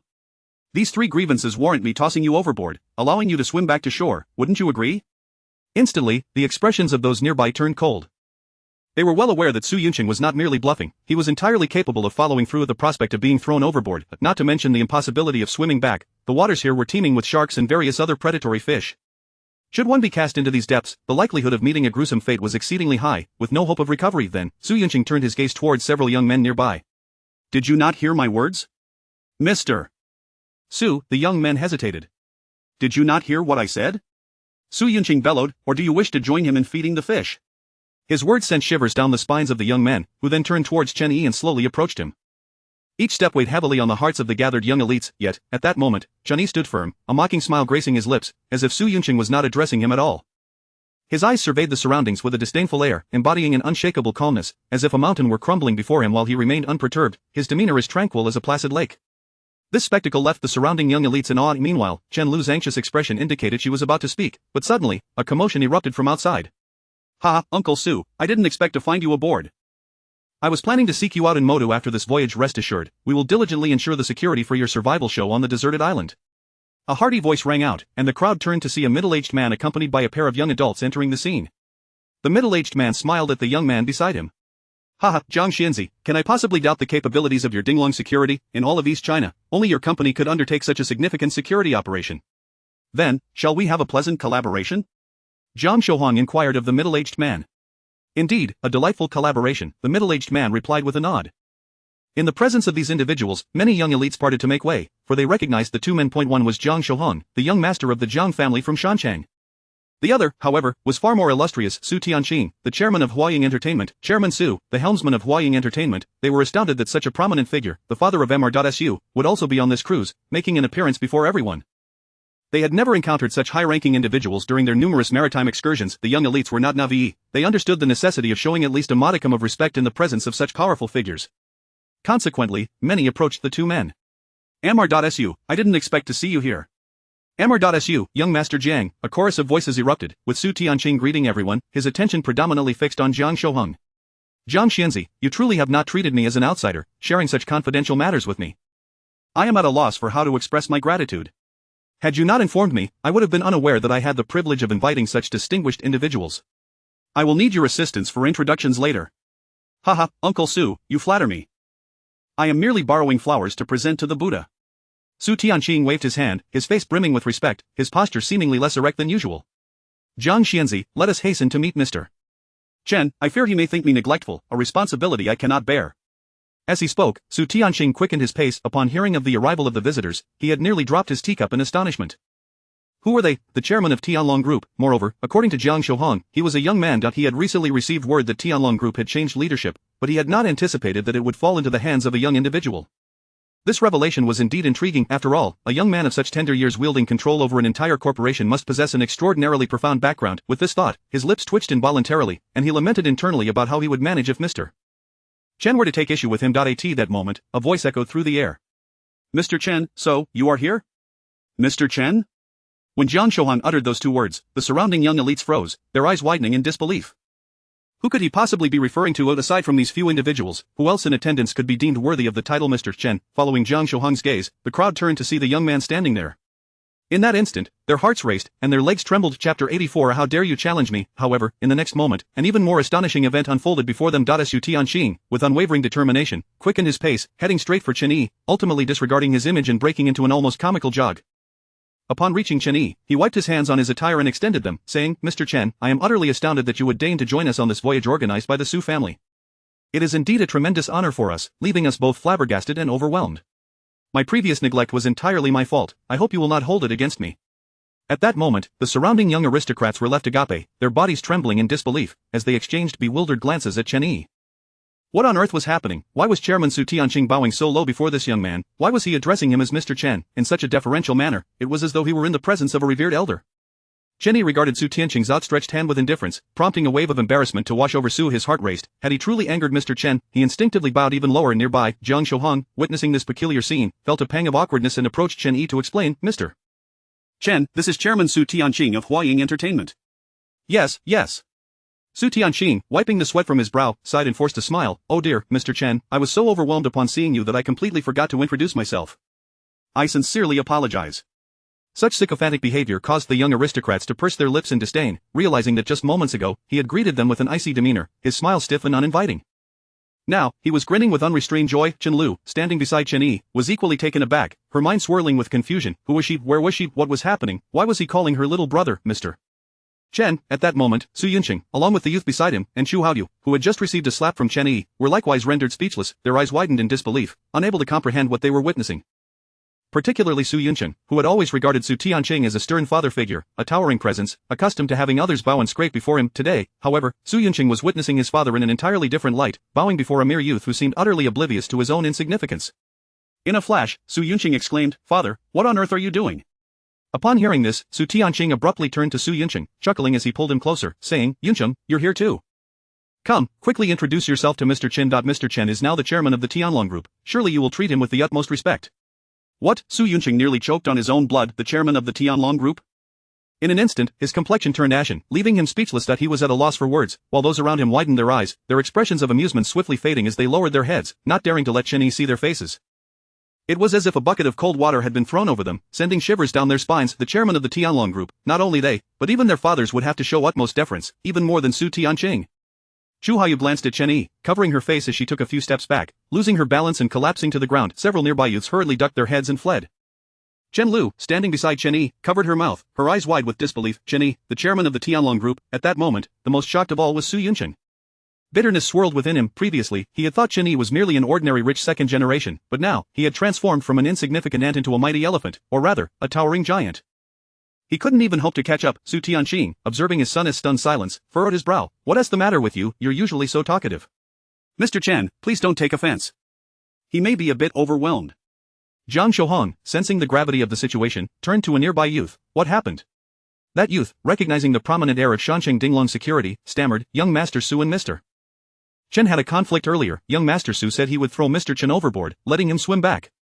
This revelation nearly caused Jiang Shouhong's eyes to bulge out of their sockets. He recalled his father's repeated admonitions to protect Mr. Chen. He could hardly fathom how such a significant incident could occur in such a short time. Thank goodness Mr. Chen was unharmed. Had he truly been cast into the sea, how could he ever return? He would be lucky not to be killed by his father. In an instant, Jiang Shouhong lunged forward, confronting Su Yunqing and delivering a resounding slap across his face. The sound reverberated in the air. Su Yunqing's mouth filled with blood, a tooth flying out as he glared at Jiang Shouhong, his heart ablaze with fury. Hearing the youth's words, Su Tianqing nearly collapsed in despair.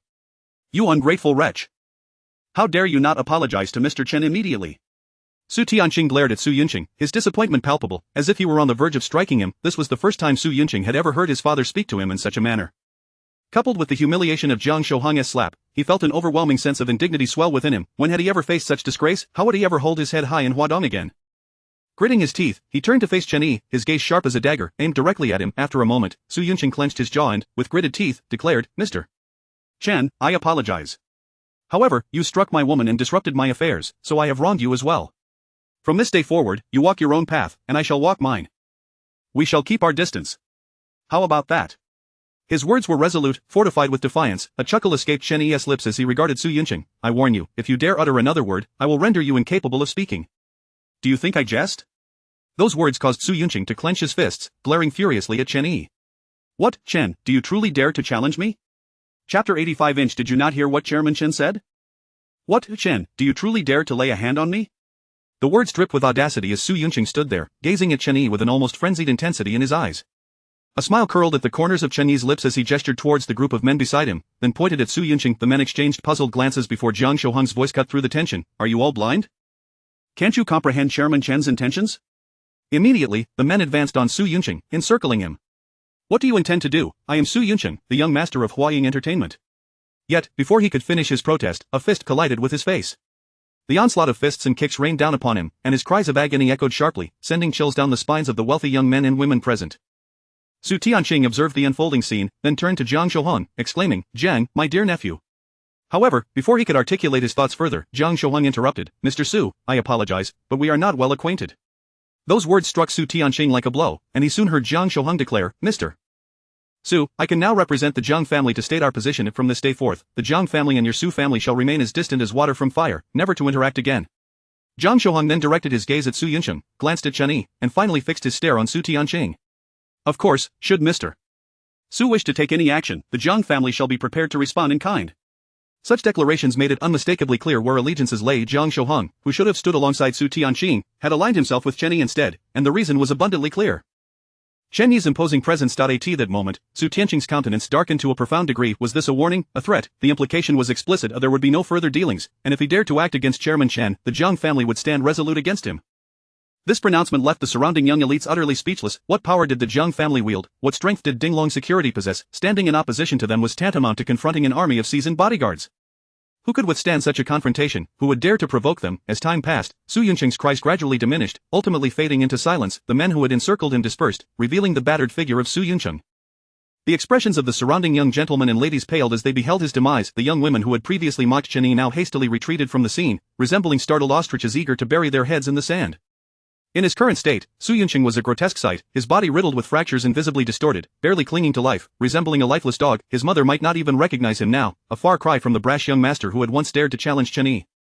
Those nearby gazed at Su Yunqing, their legs trembling uncontrollably. The youth who had stood beside him were now paralyzed with fear. In their usual encounters, they were the ones dishing out punishment, with others too intimidated to retaliate. Yet today, they had encountered an unyielding force. This force was not merely formidable, it was insurmountably so. At that moment, Chen Yi raised his gaze, scanning the crowd. The intensity in his eyes pierced like arrows into the hearts of those present, rendering their faces pale and causing them to involuntarily shrink back, as if they were in the presence of a sovereign rather than a peer. With that, Chen Yi took Chen Liu by the hand and strode towards the exit, followed closely by Jiang Shouhong and his entourage of bodyguards. The atmosphere in the hall shifted dramatically, as if a weight had been lifted. Everyone seemed to deflate, their previous bravado dissipating.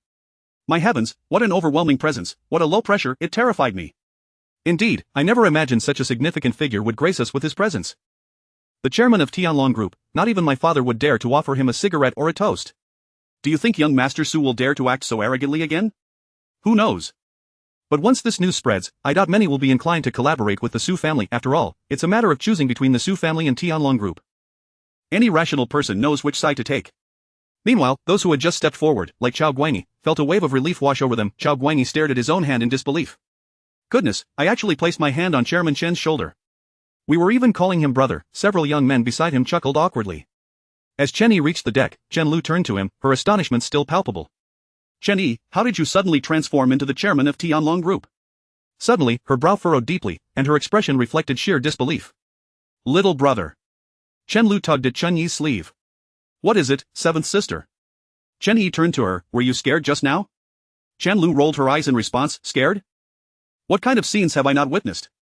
She puffed out her chest. Chen Yi observed her, noting the metaphorical waves of confidence she exuded, yet, he couldn't help but chuckle. She had indeed been frightened, but her concern was for him rather than herself. Do the eldest sister and father know? Chen Liu inquired. They do not. You are the first to learn of this. Can I tell them? Chen Liu asked eagerly, prompting Chen Yi to glance at her. Sure. As he spoke, a sense of trepidation washed over him. He truly had no idea how to explain this situation. Chen Liu hesitated for a moment before nodding. Once the cruise ship returned to port, Zhang Zhengyu was already waiting with a sizable entourage. As soon as he spotted Chen Yi disembarking, he hurried over. Chairman Chen, I heard from Shohang that some unpleasantness occurred? He spoke while casting a pointed look at his son, as if to say, you little rascal, how could you let such an important matter slip? Zhang Shohang felt wronged but remained silent. Chairman Chen, I've reserved a table at Hailan International Hotel, please don't decline. All right. Afterward, Chen Yi and his seventh sister got into a Ferrari, while Zhang Zhengyu's smile abruptly vanished as he turned to Zhang Shohang, his expression darkening considerably. Get in the car. When we get home, I will deal with you. But, Dad, this really isn't my fault. Zhang Shohang protested once inside the car. Chairman Chen asked me to leave. After all, he had a female companion with him, and I couldn't very well stay there. Moreover, I had no idea how that scoundrel Su Yuncheng managed to confront Chairman Chen. That last slap I gave him left my hand stinging. You can see it's red, and it's still numb. Is that so? Zhang Zhengyu sighed in relief. Absolutely true. Zhang Zhengyu pondered for a moment, recalling how Chen Yi had smiled at him earlier, and nodded. Perfect.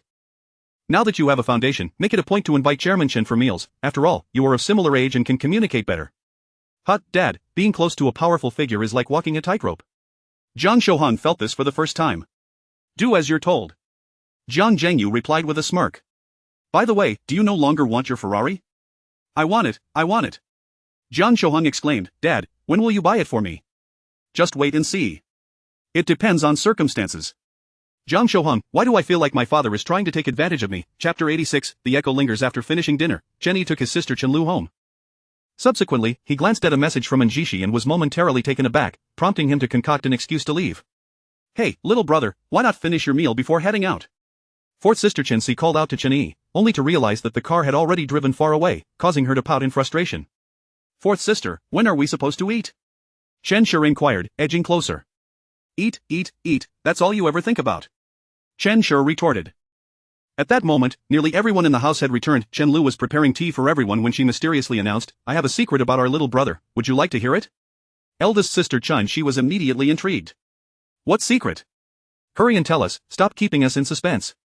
With a sigh, Chen Liu replied, Alas, I'm a bit financially strapped lately, sisters. Do any of you have unused gift cards lying around, perhaps worth a few million? Chen Xi, Chen Shi, we suspect you are trying to extort money from us. At this moment, Chen Shi smirked. What secret, who doesn't know? She turned to Chen Liu, thinking, isn't it just that little brother is a go-prodigy? I witnessed it myself the other day. Seeing Chen Shi speak, Chen Liu quickly covered her mouth, fearful that the secret would slip out. If it did, how could she still hope to extract financial aid? She feared she might be bombarded by her sisters. At that, Chen Shi smirked. I have a secret about little brother too. I won't ask for too much, just 6 million. Whoever gives me 6 million, I'll share it with them. What do you say? Everyone, at this point, the most exasperated was Chen Liu. She looked at everyone and thought, what secrets are so valuable? Is what I have worth even more? Can your secrets possibly surpass the fact that little brother is the chairman of the Tianlong Group? It's utterly ridiculous. Chen Liu chuckled at their antics. What's so funny? Seventh sister, what are you laughing at? Is our conversation that amusing? Not at all. Chen Liu quickly waved her hand, clarifying that it wasn't their conversation that made her laugh. Moreover, they were still on the first level, while she had already reached the fifth. Meanwhile, Chen Yi did not drive his Ferrari out but headed directly to villa number 18. Upon arriving at the garage, he surveyed the array of cars before selecting a Lamborghini Aventador, its sleek black exterior glistening in the sunlight, almost blinding to onlookers. The streamlined design was dizzying. Throughout the journey, he garnered countless glances, yet, sitting inside the car, Chen Yi couldn't help but smirk. Indeed, there was a noticeable difference between a 6 or 7 million car and one priced over 20 million. Otherwise, why would there be such a disparity of over 10 million? He then drove the Lamborghini Aventador onto the school grounds, heading towards the teaching building. At that moment, and Xi had just finished class and spotted Chen Yi waiting at the entrance. She immediately jogged over and leaped into his arms, causing nearby students to freeze and surprised the boys, who had been fixated on Xi throughout class, now frowned upon witnessing her actions. It was a painful sight. Little did they know that if they were aware that their beloved tree-lined path would be frosted over in the morning and evening, they would likely have trouble sleeping that night. Oh my goodness, who is that? Which academy does he belong to? I don't recognize him. He's definitely not from our academy. Damn it, how dare a guy from another academy pursue our goddess? Let us find out which academy he is from. In an instant, the young men were filled with righteous indignation, ready to denounce Chen Yi. However, the next moment, as Chen Yi took out the key to the Lamborghini Aventador and pressed it, the car's lights flashed twice, the crowd fell silent, the previously boisterous group was momentarily stunned, their gazes shifting towards the Lamborghini Aventador. This car. Whoa, it's a Lamborghini Aventador. One boy exclaimed, prompting the others to look over. They were ordinary students, not particularly wealthy, so they were only familiar with the more common cars. They recognized the emblem, the bull, but could not name the specific model. Once someone identified it, they all turned their attention. Bro, how much is this car? 6 to 7 million. What? The crowd collectively gulped. 6 to 7 million. No wonder he could embrace the goddess. If only they had such a car. How about it? Are you hungry? After getting into the car, Chen Yi turned to Xi, leaning closer. A bit. Shall we go eat somewhere? Xi smiled. I know a great place near Ashang Century City. It just opened, and they're running a promotion. You'll see when we arrive, we might get to enjoy a feast for free. With that, Xi teased him, and Chen Yi nodded, driving towards that direction. Upon arrival, they caused quite a stir. Chen Yi parked the car, allowing others to take pictures, while he led Xi to a nearby restaurant. Upon entering, Chen Yi surveyed the decor and nodded in approval. The establishment was clearly well designed, spacious yet with few tables, indicating a high-end dining experience. In the center was a stage featuring a white piano, surrounded by various instruments. What is the meaning of this? Chen Yi asked Xi, suspecting this was the surprise she had hinted at. Xi looked at him and explained, this is the promotional gimmick for the new restaurant. You can perform on stage with those instruments, and if you impress the beautiful owner, your meal is on the house. One sentence illuminated Chen Yi's mind. The owner was quite clever. This approach not only generated buzz for the restaurant's opening but also elevated its status, as those willing to perform were likely skilled musicians. If one performed poorly, they would simply be providing free labor, albeit high-quality labor. If they excelled, it would merely cost them a meal. However, there was a risk. What if a talented musician came by every day to enjoy free meals? That was beyond Chen Yi's concern. He turned to Xi, can you play the piano? Of course, I have a grade 10 certificate in piano. I've been forced to play since childhood. Xi came from a relatively affluent family, which allowed her parents to send her for piano lessons, something that required financial means. In contrast, most ordinary families would typically send their children to learn the guitar or other more accessible instruments. After hearing this, Chen Yi smiled. He possessed divine skills in music, chess, calligraphy, and painting. Such a trivial performance was well within his capabilities. However, he thought it best to eat first. So, Chen Yi and Xi sat down, and as she perused the menu, she was slightly taken aback by the prices, which were indeed on the higher side, given the upscale nature of the establishment. I'm treating you today, remember? Xi stated, and upon seeing Chen Yi nod, she ordered a few dishes. However, the total came to 5,000, equivalent to Xi's monthly living expenses. After a while, the dishes were served, and as they enjoyed their meal, a young man stood up from another table, prompting a nearby beauty to immediately applaud. This young man was none other than the restaurant's owner. Chen Yi glanced over. He appeared to be in his 20s but exuded an indescribable intellect and maturity. As the beautiful owner clapped, everyone present understood what the young man was about to do and began to applaud as well. He stepped onto the stage, and the melodious sound of the piano filled the air. One could not help but acknowledge the impressive skill of the young man. His playing was as clear as water dripping on stones, refreshing everyone's spirits. As Chen Yi dined, he listened, occasionally furrowing his brow in sympathy for the young man. It seemed he would not be getting a free meal today. Xi, however, viewed the performance differently, thinking that if he could succeed in getting a free meal, so could she. That would save her 5,000, allowing her to buy something else for Chen Yi, perhaps a belt, even if he might not care for it. As the performance concluded, applause erupted from the crowd, many wearing expressions of admiration. The young man, basking in the applause, turned to the beautiful owner. So, can I have my meal on the house? His words prompted the owner to smile. Sir, your performance was commendable, but there were still some flaws, particularly in the first major scale, and the owner proceeded to critique several aspects. Gradually, the proud smile on the young man's face faded, replaced by an awkward grin. He looked at the owner, chuckling bitterly. Indeed, a connoisseur knows the subtleties. You truly have a discerning ear. No wonder you can host such an event. He walked back to his table, though many still applauded. Another one bites the dust. There was someone who got a free meal yesterday, but it looks like no one will today. Yeah, this beautiful owner is truly impressive. She can analyze each performance flawlessly. Of course, she is a top student from the Mountain City Arts Academy, our senior.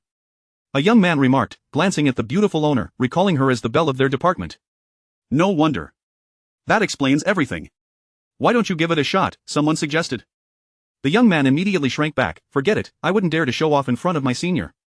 As these voices echoed, they reached Chen Yi and Njixi's ears. Chen Yi turned to Njishi. What do you think? Want to give it a try? After all, it's a chance for a free meal. Njishi pouted, shaking her head. She felt her skills were on par with the previous young man, and going up now would likely just result in a free performance. Chen Yi chuckled. How about I give it a try? Njishi looked at Chen Yi. Chen Yi, you play an instrument? Who said I couldn't? Chen Yi grinned. Njishi was momentarily stunned. Indeed, Chen Yi had never claimed he couldn't play an instrument. But considering his exceptional calligraphy skills that had astonished the vice president of the Mountain City Calligraphy Association, one wondered about his musical prowess. After all, one's energy is always limited.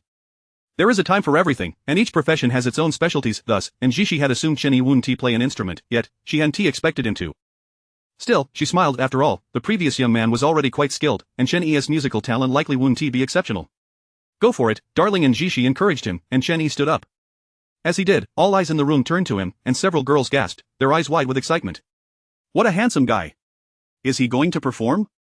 I can't wait. Chen Yi approached the nearby violin. The moment he began to play, a melodious tune filled the air. The initially skeptical crowd was instantly captivated, their eyes wide in disbelief. This music, this piece, it was simply exquisite. In an instant, they felt as though they were floating in the clouds, enveloped in bliss. The melody was as refreshing as a mountain spring, soothing their hearts like a gentle breeze. Even the beautiful owner was momentarily entranced. The previous young man clapped enthusiastically, never expecting to encounter such talent in this venue. This musician was truly exceptional. As the piece concluded, Chen Yi remained on stage, while the audience remained spellbound, as if petrified by the enchanting performance. Chen Yi chose not to disturb their reverie, simply standing there. Soon, one person snapped back to reality, starting to applaud, which prompted others to follow suit. That was amazing. How impressive. The applause echoed, and the beautiful owner was taken aback by the unexpected response. She approached Chen Yi. Sir, may we have your contact information? If you'd like to return, we can arrange it in advance. Of course, it will be complimentary. My restaurant will always be free for you. Chen Yi chuckled. Are you sure? Absolutely. Are you worried you'll bankrupt me? The beautiful owner laughed, unfazed. However, Chen Yi shook his head, knowing that if he dined there regularly, it wouldn't be long before the restaurant would have to close its doors. After exchanging contact information, they exited the restaurant. Inside, voices continued to rise, mostly attempting to persuade Chen Yi to stay, but he didn't linger. The beautiful owner watched their departing figures inside. She had thought her grasp of music was quite high, only to realize that Chen Yi surpassed her. This was a true revelation of the depth of talent that exists in the world. This meal was well worth the cost. As they stepped outside, and Njishi looked at Chen Yi with wide eyes, filled with curiosity. Chen Yi, you really play an instrument? Her eyes sparkled. She had been mesmerized during his performance, feeling as if she might just melt. Njishi, who had never been a fan of celebrities, finally understood the excitement that fans experience when they meet their idols. There are still more secrets to uncover. One day, I will discover all of yours, Njishi declared, clenching her fist. Chen Yi chuckled. If you want, we can explore them tonight. Rogue, an instant blush crept across Njishi's face. That evening, rather than heading to a hotel, they went to Njishi's rented apartment outside the campus. Chen Yi surveyed the small yet exquisitely tidy space. After playing for a while, he turned to Njishi. Come on, let us explore those secrets. Don't rush me. After a bit, Chen Yi playfully tapped Njishi. Is the soundproofing good here? There are no neighbors next door, Njishi replied bashfully. How about we play some music? Don't blame me. It's all your fault. Chapter 87. Over 100 properties. The following day, Chen Yi awoke, feeling remarkably refreshed. It must be said, once one tastes the sweetness of success, it becomes addictive.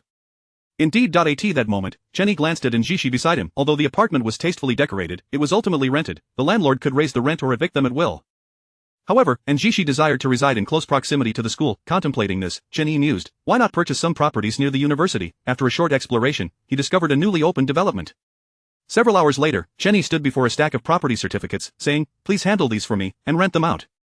The development manager, Che Xiaoxiao, quickly bowed. Certainly, sir. We will contact you immediately. Che Xiaoxiao looked at Chen Yi and the sales staff beside him, all with wide eyes, unable to believe their own sight. What was happening? This was a collection of over 100 property certificates. He had essentially purchased all the remaining units in their development. It is worth noting that their property was situated in a desirable school district, benefiting not only from the university but also from the affiliated middle and elementary schools, thus commanding high prices. Each unit was valued at several million. Yet, this young man had directly acquired more than 100 units, spending 600 to 700 million. What kind of tycoon was he? By the way, Chen Yi then turned to Che Xiaoxiao. Is the sound insulation good here? Sound insulation? Why did he ask that? Che Xiaoxiao smiled. Sir, our sound insulation is quite commendable. Never mind, just to be safe, I will keep a few of these units for myself, the rest can be rented out. Understood, sir. Che Xiaoxiao was utterly perplexed. What could this possibly mean? Nevertheless, since it was Mr. Chen's request, it was as if it were the word of God, truth itself. Chen Yi nodded, as he certainly did not wish to hold back during his workouts. Shortly thereafter, Chen Yi took Chen Xi to one of the remaining units in the center. You can stay here for now, it is relatively close to the school. Also, here is something for you. He placed the key to a Lamborghini Aventador in Chen Xi's hand. This key? Chen Xi was momentarily taken aback, then pecked Chen Yi on the cheek. Chen Yi chuckled lightly, embracing Chen Xi. Come on, let us test the soundproofing. A short while later, there was a knock at the door. Hello, is anyone home? We are from the property management. Chen Yi was taken aback. What did this mean? Upon opening the door, he was met by a burly man, frowning. Chen Yi asked, what is it? Good day, sir. I am the property manager of Shangshutai, here to collect the property management fee. The man spoke promptly, and Chen Yi was astonished. Was news this swift? Had he just purchased the properties and someone was already asking for money? How much? Chen Yi inquired. The man replied, Sir, our property fee is paid annually, so you will need to pay for a whole year up front. The standard fee is 20,000, but for your larger unit, it amounts to 40,000. What? Chen Yi was taken aback, looking at the young man with a smirk. What did you just say? I didn't quite catch that. The man looked at Chen Yi. Sir, the property management fee? No, can you tell me what services you provide? Chen Yi chuckled. Upon entering, he had noticed quite a bit of litter in the community, and the windows were clearly in need of cleaning for months. And yet, they dared to demand 40,000 a year, an exorbitant fee. The young man, observing Chen Yi's pointed finger at the windows, coldly snorted. Are you implying you won't pay the management fee? If overdue, there will be late fees, sir. I advise you to reconsider. With those words, Chen Yi's gaze turned icy. Are you threatening me? That depends on how you interpret it. Then I might as well change the property management. Change management? The man grinned upon hearing Chen Yi's words. Changing management requires the agreement of 3/4 of the owners. Well, it seems I truly will change the management. Chen Yi smiled. Oh, by the way, my car is parked downstairs, black. If you have the guts to move it, go ahead. Very well, I have encountered stubborn owners before, I hope you won't regret it. The middle-aged man glanced at Chen Yi before turning to leave. Chen Yi soon grasped the situation. Most owners in the area rented their properties after purchase, and those tenants were primarily parents willing to spend for their children's education, thus enduring the extortion. How amusing. At that moment, Chen Yi called Che Xiaoxiao. Mr. Chen? Che Xiaoxiao was busy, and upon seeing Chen Yi's call, she immediately stood and walked outside, answering with utmost respect. After all, she could not afford to be disrespectful. She was unaware of Mr. Chen's intentions. I wish to change the property management. Mr. Chen, changing management requires at least 1/3 of the owner's consent. Oh, I apologize, Mr. Chen, I forgot. Your single vote already meets the requirement. Alright, then let us proceed with the change. I will contact the management. Understood, Mr. Chen. Che Xiaoxiao said, then looked at Chen Yi. I will call the current management now. At that moment, the recently departed middle-aged man was walking downstairs, seething with anger. He began looking for Chen Yi's car. After searching, he finally spotted a single black car, a Lamborghini Aventador. In an instant, his heart sank. This car belonged to that young man? Impossible. Just as he was trying to reassure himself, a call came in. The number was Che Xiaoxiao's. He regarded her call with great importance. Manager Che? Manager Liu, a gentleman just contacted me about changing the property management. Ha ha. The middle-aged man chuckled lightly, then said into the phone, Manager Che, you mustn't forget, our contract stipulates that we need consent from 1/3 of the owners to change management, right? One person certainly isn't enough. You must have encountered many such individuals. A few polite words should suffice. I'll treat you to a meal soon, Manager Che. As he sipped his tea, the next moment, no, Manager Liu, you misunderstand. I am calling to inform you that we are indeed changing the management. That gentleman has just purchased over 100 properties, which meets the requirement. The middle-aged man spat out his tea in shock. What did Manager Che just say? Over 100 properties, Chapter 88:1 Yuan instant kill God-level skill in an instant. The man's eyes widened in disbelief, struggling to comprehend what he had just heard. Over 100 houses, each worth several million. What could the total amount be? At the very least, it must be in the hundreds of millions, right? Then, the youthful visage of Chen Yi flashed through his mind, causing his gaze to narrow in shock. Chen Yi was so young, yet he possessed several billion. He pondered the threat posed by Chen Yi and nearly slapped himself in frustration. This was disastrous. Now that Chen Yi intended to change properties, he had no choice but to make a hasty exit. Wait, does that mean this car belongs to him too? The middle-aged man glanced at the Lamborghini before him, swallowing hard. My car is just below. If you wish to make a move, then do so, echoed Chen Yi's earlier words in his mind, sending shivers down his spine and making his body tremble uncontrollably. What kind of car was this? A Lamborghini Aventador. Did he dare to touch it? Even with 100 lifetimes of courage, he wouldn't dare. Consequently, he had no choice but to call his boss. Once the call connected, he uttered, "What's wrong?" "Boss, the Shangshutai wants to change properties." Silence ensued on the other end, followed by an explosive outburst. Meanwhile, Chen Yi turned to Chen Xi, saying, "Let us move your belongings over." All right. These nearby houses are mostly unoccupied, and the other residents are relatively well off, Chen Yi remarked, glancing at the list of tenants the property manager had sent. The two then made their way to the small rental unit, moving items for half the day. By evening, Chen Yi received a call from his sister Liu, urging him to return for dinner. After bidding farewell to Jishu, he returned home and smiled at his sisters gathered before him. "What are you all up to?" "We're waiting for dinner," replied his sixth sister, Chen Xi, patting the seat beside her.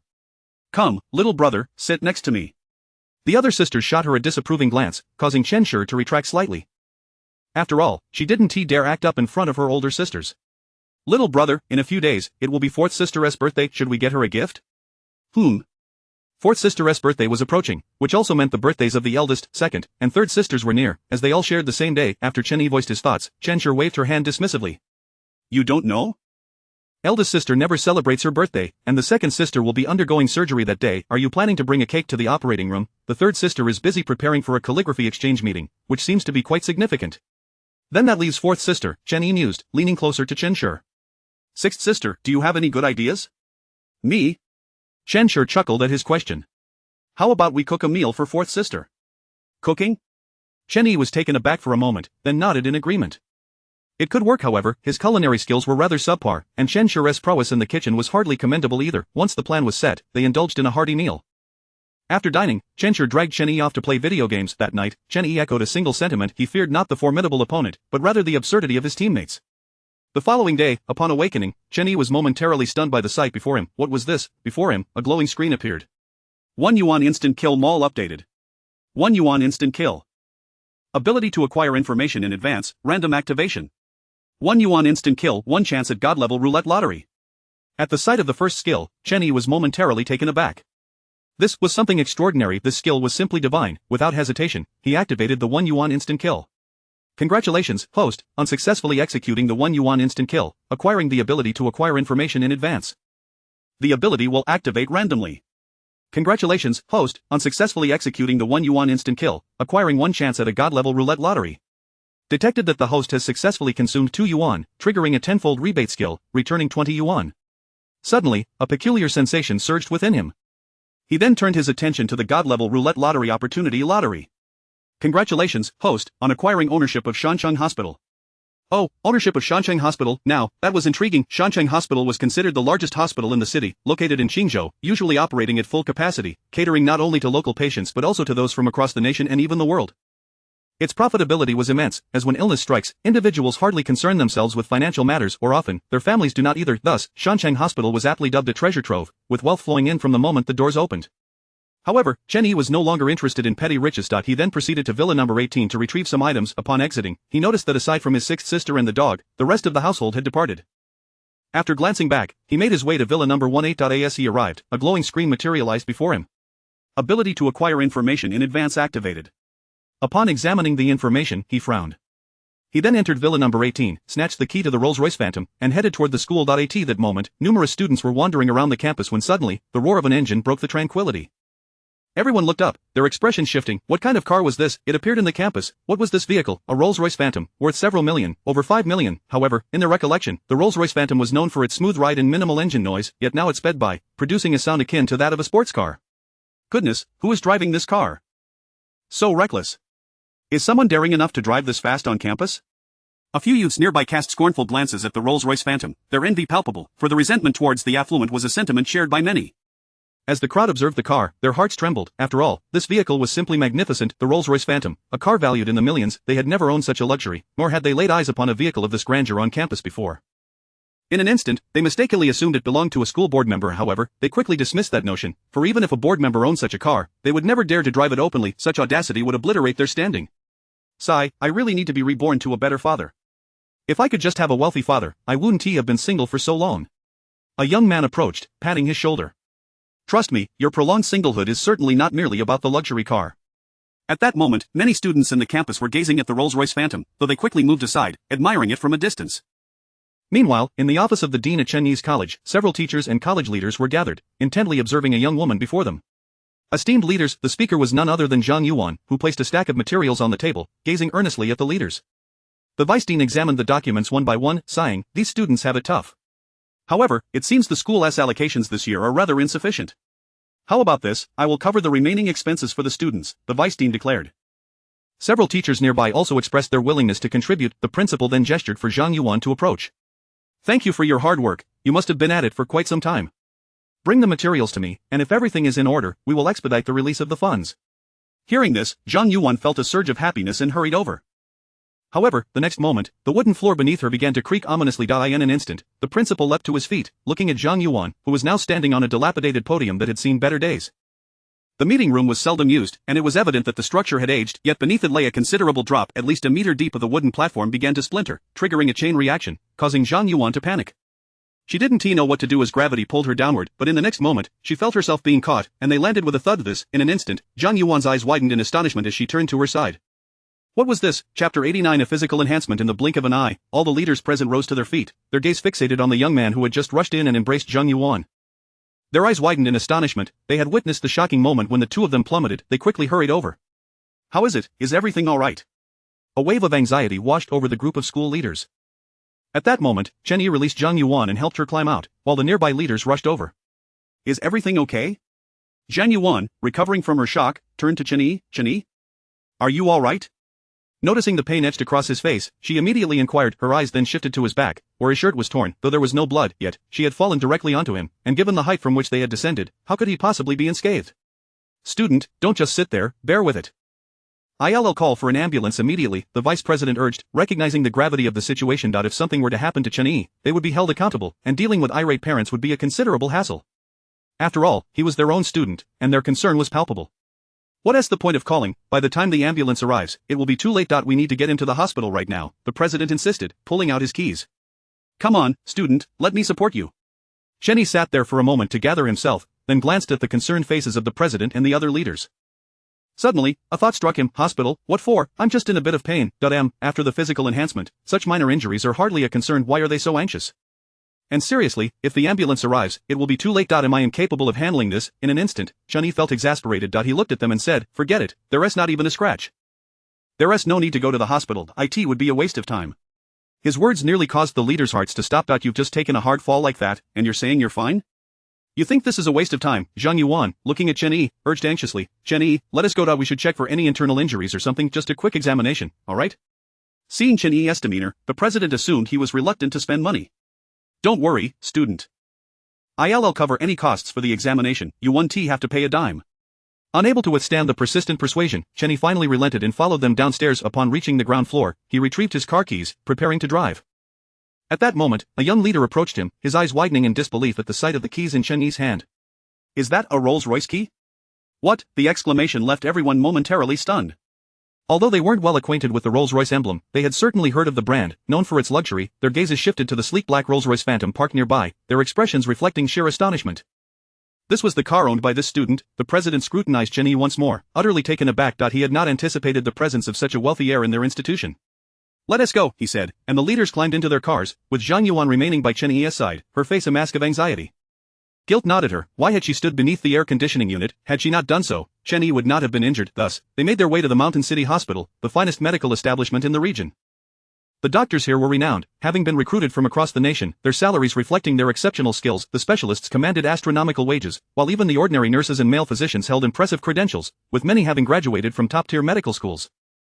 Despite the competition, the allure of high salaries drew many aspiring medical professionals here. The facilities boasted state-of-the-art equipment, though the fees were exorbitant. Yet, despite the costs, many flocked here, and Chen Yi and the others found themselves in a lengthy queue. The vice president turned to the president. Do you have any connections here? Could we perhaps skip ahead? The president sighed. This was Mountain City Hospital. After all, while he had some influence within the school, here, even the most eminent figures had to wait in line. Seeing the president shake his head, the vice president resigned himself to the wait. Finally, after a while, it was Chen Yi's turn to register. Just then, a young couple strode in and cut straight to the front of the line. Zhang Yuan was taken aback, her face flushing with anger. Who were these people? They had waited so long in line. What do you think you're doing? Don't you know how to queue? She exclaimed. The affluent woman turned her gaze towards Zhang Yuan and Chen Yi. Aren't you just here for money? Here, take your positions, we'll take over. With that, the woman tossed several bills toward Zhang Yuan, which fluttered to the ground. Who wants your money? I want you to go to the back of the line. You're in a hurry, we're in a hurry too. But the hospital has its rules. If you cut in line, what's the point of us waiting? Zhang Yuan argued, her gaze fixed on the couple. The surrounding crowd echoed her sentiments. Exactly, go to the back. Do you not understand the rules? Don't provoke us, otherwise, we'll make sure you regret it. Voices rose in unison. The middle-aged man beside the affluent woman turned to them. Shut up. I'll have you know that I'm friends with the director of Mountain City Hospital, Lu Ming. If you say another word, you'll regret it. You love queuing so much, then you can continue to do so. Let us see if anyone pays you any mind. And can't you see I'm in a hurry? I have important matters to attend to, while you lot have nothing pressing. What is the harm in wasting a little time? His words ignited fury among the crowd. What nonsense. Does that mean our time can be squandered at your whim, as if you're somehow superior? Is your time worth more than ours? The man then turned to a nearby nurse. Hurry up and register me, or you'll be sorry. The nurse was taken aback by his imposing demeanor, unsure of how to respond. At that moment, several middle-aged men in white coats entered the hospital. Old Lu, I didn't expect you to come personally today. Are you considering joining us at Mountain City Hospital? One of the men inquired, addressing the elder beside him. The man was none other than the hospital's director, Zhou Guanghao, and the elder, Lu Tao, was a renowned traditional Chinese medicine expert, exceptionally skilled in acupuncture, massage, and herbal medicine. Accompanying Zhou Guanghao were several high-ranking hospital officials, all eager for Lu Tao's potential contributions, as his presence would significantly bolster their hospital's reputation in traditional medicine, potentially allowing them to make a name for themselves nationally. However, Lu Tao simply smiled. I'm here to seek out Chen Yan. I have some inquiries to make. Zhou Guanghao's expression faltered. So he was here for Dr. Chen. He managed an awkward smile. I'm sorry, old Lu, but Dr. Chen isn't here today. She is our hospital's honorary consultant and typically only comes in for significant matters. Perhaps I could accompany you around the hospital instead. We would be thrilled to have you here. Hearing the commotion nearby, Lu Tao chuckled. Director Zhou, you should tend to your hospital's affairs first. At that moment, Zhou Guanghao and the leaders noticed the ruckus in the distance. His eyes widened as he spotted the young man at the center of it all. Someone take care of old Lu. With that, he hurried off towards the crowd. Chapter 90 of The Boss. At this moment, Zhang Yuan stood resolutely before the affluent woman and the middle-aged man, not yielding an inch. Soon after, a group of individuals arrived, silencing the crowd. The middle-aged man turned to see the hurried approach of a man in a white coat, momentarily taken aback. This man was none other than the director of Shancheng Hospital. Previously, while dining with his brother, Lu Ming, the head of the hospital, this director had entered, prompting Lu Ming to quickly rise and greet him. He even excused himself to enter a private room for a toast. The middle-aged man had been astonished. After all, Lu Ming was the director of Shancheng Hospital, a place bustling with activity and revered by many. Countless individuals sought to curry favor with him during festive seasons. Thus, the middle-aged man had never before witnessed his brother display such deference. Akin to a sycophant unable to contain his curiosity, he inquired, only to learn that the man was the director of Qingzhou Hospital. In that instant, regret washed over him. Had he known, he would have approached the man to ingratiate himself, yet, the opportunity had eluded him now. However, it seemed fortune had smiled upon him. The middle-aged man turned his gaze towards the hastily approaching Zhou Guanghao, hastily wiping his hands on his suit before extending a hand forward, his body instinctively bowing, embodying a posture of utmost respect. Director Zhou, what a surprise to encounter you here.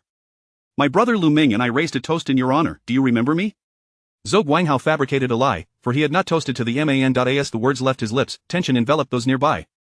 This individual was indeed the director of Shancheng Hospital. At that moment, the dean accompanying Chen Yi felt a jolt in his heart. The middle-aged man recognized the hospital's director. It appeared this position would need to be relinquished. The middle-aged man wore an expression of profound reverence. Just as he anticipated a handshake with Zhou Guanghao, the latter bypassed him entirely, bending down instead. Boss, you've arrived. Why didn't you inform me? The utterance of boss rendered the surrounding crowd utterly silent, eyes widening in disbelief at the revelation. A dignified director of Shancheng Hospital now stood before Chen Yi, his visage radiating unparalleled respect, as if he were beholding his own father. The atmosphere became so hushed that one could hear a pin drop. The words resonated like thunder in the ears of the middle-aged man, who now regarded Chen Yi with trembling legs. This young man was the owner of Shancheng Hospital. How could he have been so oblivious? With a mere wave of his hand, wouldn't a myriad of specialists attend to him, various VIP rooms at his service. In that moment, the middle-aged man felt a surge of expletives bubbling within him. Even the leaders within the academy inhaled sharply, while Zhang Yuan stood with her mouth agape. Gradually, the atmosphere grew tumultuous. My heavens, this young man is the owner of Shancheng Hospital. Whispers erupted, and the crowd turned their gaze towards the middle-aged man, their faces adorned with mockery and scorn.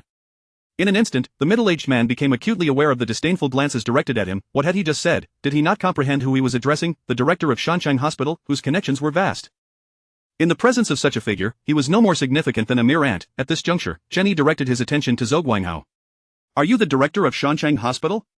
Indeed, boss. I apologize for not introducing myself sooner. I am Zhou Guanghao, the director of Shancheng Hospital, he promptly replied. Chen Yi then turned to the middle-aged man. What should be done regarding those who attempted to cut in line before me, according to hospital regulations? The inquiry sent Zhou Guanghao's gaze aflame as he scrutinized the individuals nearby. This was Chen Dong's first visit to the hospital, and to encounter such a situation was unacceptable. He gestured grandly, summoning security personnel. Please escort them out. Zhou Guanghao commanded. He then looked back at Chen Yi, concern etched on his face. Chen Dong, are you injured? Noticing the state of Chen Yi's clothing, his heart tightened. I fell from a height of 1 meter. It's nothing serious. Oh, so it was just from 1 meter, but what, you fell from 1 meter? Zhou Guanghao initially nodded in agreement with Chen Yi's tone, but then realized the gravity of the situation. He claimed to be fine, yet, his clothing was in such disarray. Was he made of iron? Without hesitation, the director called for action. Quickly, fetch Consultant Chen and have her examine Chen Dong. Assemble the hospital's experts. Prepare a VIP room. Hurry, what are you all waiting for? As these directives were issued, everyone sprang into action. Chen Yi observed the commotion with amusement. What a grand affair. Director Zhou, Consultant Chen's phone is unreachable. She may be in a meeting elsewhere. Alright, I've said it's nothing serious. No need to expend so many resources, a standard checkup will suffice. Chen Yi's voice finally quelled the uproar. Subsequently, he underwent a routine examination, discovering to his relief that he was unscathed. Zhou Guanghao expressed his astonishment. Indeed, Chen Dong is remarkably robust. If someone of our age had taken such a fall, they might have been ushered into the next phase of life. Zhou Guanghao jested. Upon hearing that Chen Yi was fine, Zhang Yuan let out a sigh of relief. Thereafter, Chen Yi declined the offers to treat him and made his way home. After all, his shoulders were still partially exposed, and he had no penchant for exhibitionism. Moreover, Zhi had promised to personally prepare dinner for him that evening. Once Chen Yi returned to Villa number 2, he was greeted by the excited barks of his dog, which dashed towards him. The enthusiastic canine was promptly scooped up by Chen Yi. Sis Liu, what are you up to? Noticing the absence of anyone in the house, he approached his sister Chen Xi's room and knocked on the door. From within, he heard the sounds of frenzied tidying. The door swung open, revealing his sister, and he pointed at the corner of his mouth. You've got chip crumbs at the corner of your mouth. With a swift lick, Chen Xi delicately cleaned her mouth as if skimming the surface of water. Author's note. I kindly request a 5-star rating. Dear readers, it is crucial for this book. I have seen your pleas for updates and am diligently writing. Please be patient, daily updates exceed 10,000 words. Chapter 91. Inch Little Brother, what on earth have you done? Chen Xi forced a smile, but the next moment, her gaze fell upon Chen Yi's shoulder, causing her brow to furrow instantly. Her face bore an unprecedented seriousness. Little brother, what happened to you? This? Chen Yi glanced at his shoulder, an ominous thought crossing his mind. Having forgotten about his fall due to the absence of pain, he had come straight to Sixth Sister. Realizing he could no longer conceal the truth, he chuckled. It's nothing, just a little tumble. Just a tumble, and it's nothing? Chen Xi scrutinized Chen Yi's torn clothing. Look at this, your shirt is all ripped. No, I must call second sister to come back quickly to check on you. Such matters must be treated with utmost seriousness, we cannot be negligent. At that moment, Chen Xi was unbearably stern, making Chen Yi feel as though he were being reprimanded by the eldest sister. Seeing Chen Xi about to call second sister Chen Yan, Chen Yi hurriedly intervened. Sixth sister, no need, I just returned from the hospital in Shancheng where I underwent a thorough examination. There's nothing wrong, just a torn shirt. I don't have a scratch, not even a bruise. How could anything be amiss? Really? Chen Xi leaned closer, inspecting Chen Yi's shoulder, relieved to find no visible injuries. Then you must be more cautious in the future. You're not a child anymore. If you can't take care of yourself, I'll have to take care of you. I'll go cook for you right now. Chen Yi, no, sixth sister. Do you have any misconceptions about caring for someone? What you're suggesting isn't care, it's akin to poisoning, please. At that moment, Chen Yi swiftly stopped Chen Xi. Sixth sister, I was just careless. I promise to be more careful, truly. With her hands firmly on her hips, Chen Xi retorted, why are you so frightened? Is my cooking that terrible? Chen Yi, do you not possess any self-awareness? Sixth sister, I'm going to change my clothes in my room. He then made a hasty exit. Stop right there. Chen Xi chased after him. Meanwhile, Chen Yan had just finished a meeting and was tidying up her belongings. Alright, everyone, the meeting is adjourned. Thank you, Consultant Chen. Consultant Chen, would you like to join us for dinner tonight? Consultant Chen, I have some questions I would like to ask you. Do you have time now? As multiple voices clamored for her attention, Chen Yan was simultaneously glancing at her phone when suddenly, she froze. Why was the hospital calling her? Such calls were typically reserved for urgent matters, as regular communications were usually conducted via WeChat. Turning to her colleagues, she said, excuse me, the hospital is calling, I need to return their call. Upon her utterance, the room fell silent, respecting her need for concentration. Once the call connected, she inquired, what happened? Is there something urgent? Do I need to come back? Nothing serious, Consultant Chen. Today, the boss had an accident, and the director wished for you to return and take a look. However, the boss insisted it wasn't necessary. After a thorough examination, it seems everything is fine. Oh, I see. Chen Yan nodded, though her curiosity about the new owner at Shancheng Hospital piqued. After all, this was likely the owner's first visit to the hospital since the management change. No wonder the director was being so cautious. By the way, Consultant Chen, Mr. Liu has also come to the hospital and expressed a desire to consult with you. The assistant's voice lowered slightly. The director hopes to recruit Mr. Liu, so he wants you to put in a good word. If we could recruit him, it would indeed elevate Shancheng Hospital to new heights. Her expression turned resigned as she replied, I can only attempt to persuade Mr. Liu, whether it succeeds depends on his willingness. Exactly, that's the director's sentiment. After ending the call, Chen Yan murmured in resignation, the director is relentless, sigh, even Mr. Liu is not spared. Shaking her head, she looked at her colleagues, who were watching her with eager anticipation, eyes glistening with hope for news. If Chen Yan decided to return to the hospital, they would lose a prime opportunity for guidance. Upon hearing that she wouldn't be going back, the room erupted in cheers. Meanwhile, after changing his clothes, Chen Yi slipped out. He patted his pockets, realizing he had forgotten something. He then entered a pharmacy nearby. Excuse me, could you get me one of those? Chen Yi pointed to a box on the shelf. The bald doctor understood immediately, retrieving a box. Young man, would you like to stock up a bit? After all, you're in your prime. No need, this will last me quite a while. After all, 2 or 3 a day sufficed, and one could last for several hours, couldn't it? At that moment, Xi was returning home after buying groceries, determined to prepare a meal for Chen Yi. She had bought a plethora of items from the supermarket, eager to finally cook for him, as they had mostly eaten out before. Someone once said that to capture a man's heart, one must first win over his stomach. Xi was confident in her culinary skills, having often cooked at home and even dabbled in baking during holidays, crafting egg tarts and the like. Just as she was about to enter the elevator, a loud bark startled her. Turning to see a heavily made-up girl approaching, she noticed a large, unrestrained dog beside her, sniffing around. Upon spotting Xi, the dog barked again, causing Xi to furrow her brow. Such behavior was quite dangerous. Nowadays, people always leash their dogs while walking them, but this one was excessively large, pure black and bigger than a wolf dog, growling ominously. Xi quickened her pace, slightly bending down as her grandmother had taught her. If a dog charges at you, crouch down and pretend to pick up a stone, which might cause the dog to flee, thinking you intend to throw it. She glanced at the woman nearby, who was completely oblivious, engrossed in her phone as if the dog were not hers. Xi hurriedly opened the building's door and stepped inside, but the woman and her dog followed closely behind. Suddenly, the large dog turned its gaze toward Xi and charged at her. She barely managed to dodge, almost colliding with the animal, and instinctively crouched down, causing the dog to back off. Leaning against the wall, her face turned pale. The size of that dog was alarming. If it had come at her, she wouldn't have stood a chance against it. Turning to the woman, she exclaimed in indignation, "Excuse me, is this your dog?" "Yes, why?" The woman finally looked up, having just put down her phone. "Why?" Xi's anger flared. She gestured at the chaos around her. "Your dog just charged at me. You can own a dog that big, but at the very least, you should have it on a leash. How I choose to raise my dog is none of your business." The woman shot back, her tone dismissive. "You're putting others in danger. Mind your own business." The woman retorted, her arrogance palpable. "What does it matter how I raise my dog? Are you going to put a leash on your son too?" The audacity of her statement left Xi momentarily speechless, and then the woman rolled her eyes dismissively.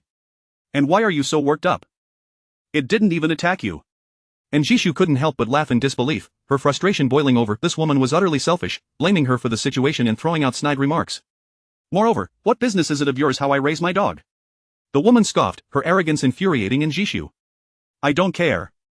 This situation is entirely your fault. You must compensate me, apologize, and promise to leash your dog in the future."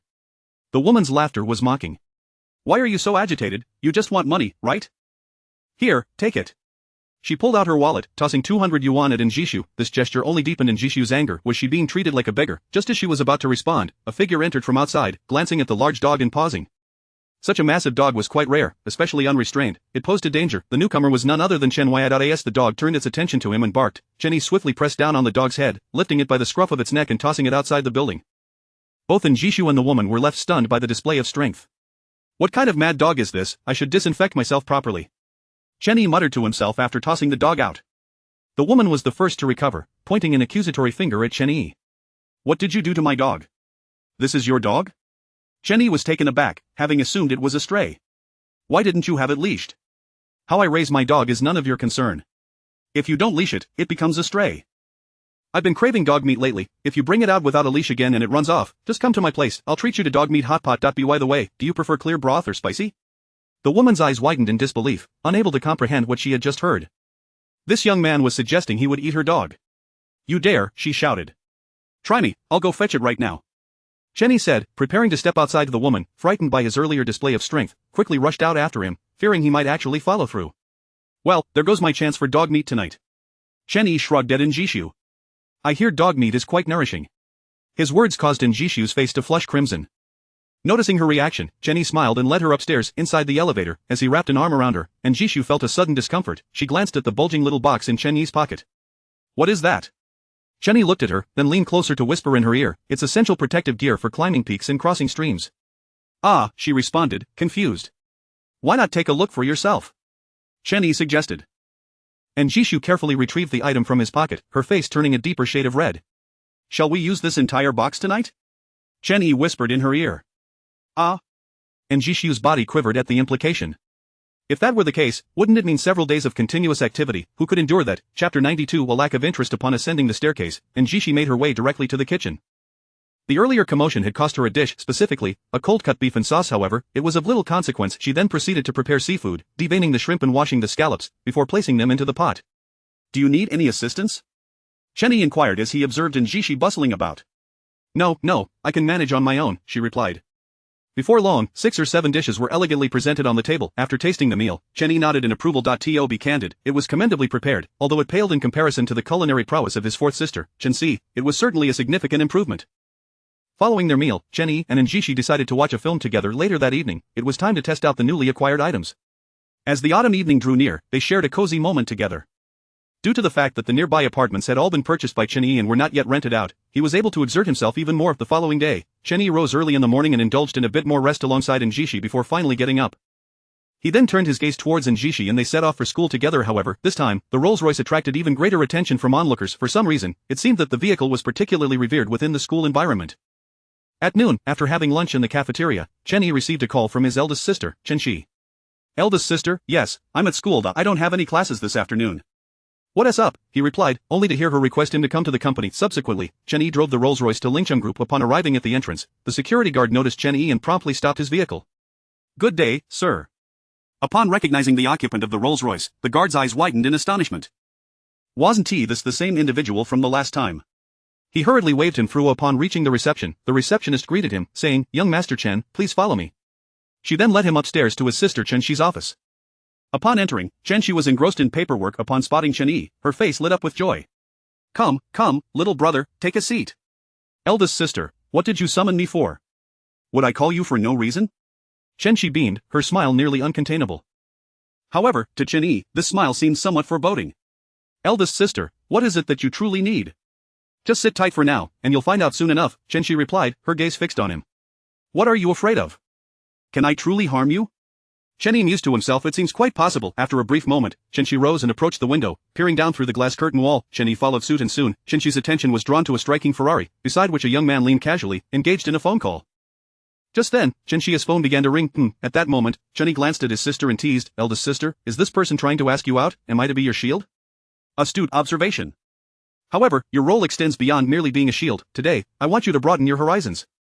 In the next instant, Chen Xi wrapped her arm around Chen Yi's, saying, "Shall we go, little brother?" What's going on, eldest sister? Chen Yi felt a sudden jolt of realization. He now understood why his sister had called him over. It was to use him as a human shield. Can we not go? Not an option. Chen Xi shot him a glance. Are you really unwilling to assist your sister with such a trivial matter? I must say, I have truly wasted my affection on you. Chen Yi could only remain silent. Seeing him refrain from speaking, Chen Xi tugged at him, leading him downstairs. It was then that Chen Yi finally caught sight of the young man. The fellow appeared to be in his mid-20s, roughly the same age as Chen Xi, and possessed a handsome appearance, yet, in Chen Yi's eyes, such looks were hardly noteworthy. Chen Xi leaned in closer to whisper to Chen Yi, "This gentleman is a former classmate of mine, named Zhang Yang. He is currently developing business in the Suzhou and Hangzhou area, and he mentioned he was back to meet a few classmates. His family is rather prominent, and he tends to be quite cunning." Chapter 93 Invitation. Chen Yi turned to his elder sister, then glanced over at Zhang Yang on the other side. It is worth noting that all of his sisters attended prestigious schools, surrounded by classmates who were children of high-ranking officials and aristocrats, each one a paragon of privilege. Thus, it could be inferred that Zhang Yang's family must also be quite respectable. After all, there are likely few individuals capable of causing his elder sister such distress. However, Chen Yi had no intention of evading the situation. After all, one must confront challenges as they arise, and this was the first time his sister had requested his assistance. To refuse her outright would not align with Chen Yi's character. At that moment, outside, Zhang Yang's gaze fell upon the entrance, and his eyes were immediately drawn to the elegantly made-up Chen Xi. A smile blossomed on his face, yet the next instant, as his eyes traveled downward, he noticed that Chen Xi had her arms draped around a young man's. They appeared to be in a blissful embrace. At once, the smile on his face faltered. He had harbored feelings for Chen Xi during their school days. No, that isn't entirely accurate. He had been infatuated with several of the Chen sisters, but ultimately, he had chosen to pursue Chen Xi. After all, who is Chen Xi now, the chairperson of Lingcheng Group, or rather, the true power behind the organization. If he could win her hand in marriage, the entire Lingcheng Group would essentially be his. At that point, combining his family's wealth with the resources of Lingcheng Group, along with the connections held by the Chen sisters, he would undoubtedly rise above the ranks within his own family, earning the esteemed approval of the patriarch. Such prospects were nothing short of extraordinary. Should he become the next head of the Zheng family, he would wield considerable influence in the regions of Su and Hang. Thus, his visit was solely for Chen Xi. However, he had not anticipated the presence of this young man beside her. Despite the discontent brewing within him, he maintained a facade of polite smiles and approached Chen Xi and her companion. Young Master Zhang, what brings you all the way from Suanhang to Qingzhou? Ha, is it not to catch up with old classmates? Or perhaps, to see the revered Chen goddess once more? Zhang Yang laughed heartily. Chen Xi chuckled lightly, her eyes filled with disdain as she regarded Zhang Yang, internally scoffing at his charming words. How disingenuous. She had certainly heard of the exploits of young Master Zhang, an infamous playboy. However, she concealed her aversion, turning her attention to him. You certainly have a knack for humor, young Master Zhang. And who might this be? Zhang Yang inquired, glancing at Chen Yi beside her. This is my boyfriend, Chen Yi, Chen Xi introduced, looking at Chen Yi, before gesturing towards Zhang Yang. This is Zhang Yang. At this, Zhang Yang's lips twitched, and his expression shifted upon hearing Chen Xi's words. He understood that he could not lose his temper in that moment, so he forced a smile and regarded Chen Yi, Zhang Yang from Suanhang. Chen Yi, came Chen Yi's polite response, offering Zhang Yang the respect he was due.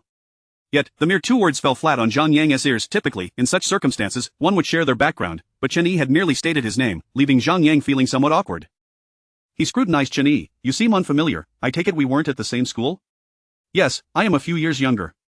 A few years younger, Zhang Yang paused, then gritted his teeth. Which school do you hail from, brother Chen? I'm from Qingzhou. At this, Chen Yi met Zhang Yang's gaze, recognizing the simmering anger behind his smile, though Zhang Yang concealed it well. Upon hearing Chen Yi's response, Zhang Yang waved his hand dismissively. Brother Chen, do not jest with me. If you were truly an unknown, the Chen goddess would not have set her sights on you. Chen Yi smiled in response, recognizing Zhang Yang's cunning attempt to ascertain his background. Nevertheless, he merely chuckled. Meanwhile, Chen Xi observed the interaction between Zhang Yang and Chen Yi, her own smile in place. This was precisely the dynamic she wished to witness, for her little brother was destined to inherit her position and lead Lingcheng Group. To master the entirety of Lingcheng Group, he could not afford to be naive. This was also why she had not outright rejected Zhang Yang. She intended for him to serve as a stepping stone for Chen Yi, facilitating his rapid growth. The outcome appeared promising thus far. She then turned to Zhang Yang. So, Zhang Yang, have you come merely to reminisce? Zhang Yang waved his hand dismissively. Chen goddess, you know me well, I enjoy socializing with friends. Therefore, we have gatherings planned for this afternoon and evening. Chen goddess, you simply cannot refuse to honor us. However, Chen Xi shook her head. I'm afraid I cannot attend. There are pressing matters at the company. But it's not just me. Liang Meng, Zhang Fan, and others will be there, Zhang Yang countered. Chen Xi recognized these names. They were all managing their family businesses in various cities and had a close rapport with Zhang Yang. I truly cannot go, Chen Xi reiterated, waving her hand. Chen Yi nodded in agreement. It seems, young Master Zhang, that your timing is less than ideal. Zhang Yang then turned to Chen Yi. If the Chen goddess is not attending, then you, brother Chen, must come with us. Surely, you cannot allow me to leave empty-handed? Chen Yi remained silent, thinking, did you not notice my lack of interest? Chapter 94. We would like to meet young Master Zhang. At this moment, the eldest sister, Chen Xi, glanced at Chen Yi beside her and smiled, saying, why not go and experience it for yourself? Her words caused Chen Yi to pout in discontent, as he realized that his sister intended for him to mingle more with these wealthy young masters. Chen Xi then turned her attention to Zhang Yang across the way. Young Master Zhang, I must warn you, should anyone dare to stir up trouble, forcing me to rectify your mistakes, I assure you, I shall not hold back. Do not blame me for disregarding our camaraderie. This served as a warning for Zhang Yang and his companions. Although Chen Xi was aware of Zhang Yang's cunning nature and that he was unlikely to act rashly, it was still prudent to offer a word of caution. After all, if any harm befell her younger brother, Chen Xi would indeed go to great lengths to address it. Upon hearing her tone, Zhang Yang's smile faltered. He understood that Chen Xi's warning was not to be taken lightly. He nodded in response. Goddess Chen, you know us well. How could we possibly engage in unbecoming behavior? This gathering is merely for enjoyment, and with me looking after Chen brother, he will surely integrate into our circle, won't he? With that, Chen Yi joined Zhang Yang in his Ferrari, and they set off. As they drove, Chen Yi was uncertain of their destination. However, Zhang Yang broke the silence first. Chen brother, you truly possess remarkable skills to have won over Goddess Chen. Zhang Yang remarked, his smile present yet his eyes glinting with a predatory edge. Who would have thought you would take a liking to me? Chen Yi shrugged from the passenger seat. Curiosity gnawed at Chen Yi. He wondered how his sister had fared with their classmates during his absence. In an instant, Zhang Yang's expression darkened further. It was well known that Chen Xi was the school's goddess, and countless sons of the elite had sought her attention, only to be rebuffed by her indifference. Now that Chen Yi had captured her heart, how could he dare to speak so casually? Just you wait, boy, Zhang Yang thought, harboring his thoughts while maintaining a facade of friendliness. You're not hiding anything, are you? The probing words slipped from Zhang Yang's lips, though they were delivered casually. I've told you, I'm just a jobless drifter. Really? Zhang Yang replied, feigning surprise. Could it be that you are indeed living off her? At that moment, a slew of expletives surged within Zhang Yang's mind. If it were anywhere else, he might have been fine, but now they were competing on such superficial grounds. What could he do? He had been born this way. He couldn't very well undergo plastic surgery to alter his appearance, could he? Despite his doubts, Zhang Yang brought Chen Yi to their destination, a tennis club in the suburbs of Qingzhou, known as the Tianning Tennis Court. I've heard this is the largest and finest tennis club in all of Qingzhou, Zhang Yang declared, presenting a golden membership card to a security guard. As Chen Yi surveyed the tennis court, he recognized the sport, but at this moment, he found little interest in any activity. His body had been enhanced, not just in strength but in control as well. Thus, he excelled in any sport, tennis included, with effortless mastery. Upon entering with the swipe of the card, Zhang Yang drove his Ferrari into the parking lot, which was unlike any ordinary lot. The vehicles here were all luxury cars, each worth over $1 million, with a balanced mix of sports and executive vehicles. The distinction was stark. Executives arrived in Mercedes S-classes or Bentleys, while the young masters and ladies drove something entirely different. With the announcement from the security, the staff promptly sprang into action, as Zhang Yang was a golden member, deserving of the highest level of service. At that moment, a beautiful manager hurried over and, upon seeing Zhang Yang and Chen Yi exit the car, greeted them warmly. "Young Master Zhang, you've arrived." Are Liang Meng and the others here? Zhang Yang inquired. They've already arrived and are in the court. Young Master Zhang, will you be joining them directly? "Let us go," Zhang Yang replied, and the beautiful manager led them toward the court. They arrived at the back of the tennis court, which was nothing short of extraordinary, as it was the highest-rated tennis facility in Qingzhou. Zhang Yang turned to Chen Yi. "This tennis should be quite novel for you, right?" "I have never played before, but I understand the rules, so I shouldn't be too terrible," Chen Yi replied earnestly. His statement nearly made Zhang Yang burst into laughter. "You're really saying you can't play?" Seeing Chen Yi nod, Zhang Yang turned to the manager, who shook her head, indicating she had never seen this gentleman before. In a moment of disbelief, Zhang Yang couldn't help but wonder if this boy was truly just a pretty face. After all, how could someone who had never played claim to be competent? Who instilled such confidence in him? Was it Liang Jingru? A little later, their small vehicle stopped before a group of young masters and ladies. "Hey, Zhang Yang, why are you so late?" a rugged-looking man greeted, then turned to Chen Yi, momentarily taken aback. "Didn't you say you were going to pick up Goddess Chen? Why did you bring back a boy? You're not confused about genders, are you?" "Shut it!" Zhang Yang retorted, his temper flaring as he had indeed gone to invite Goddess Chen, only to be ignored and have this fellow thrust upon him instead.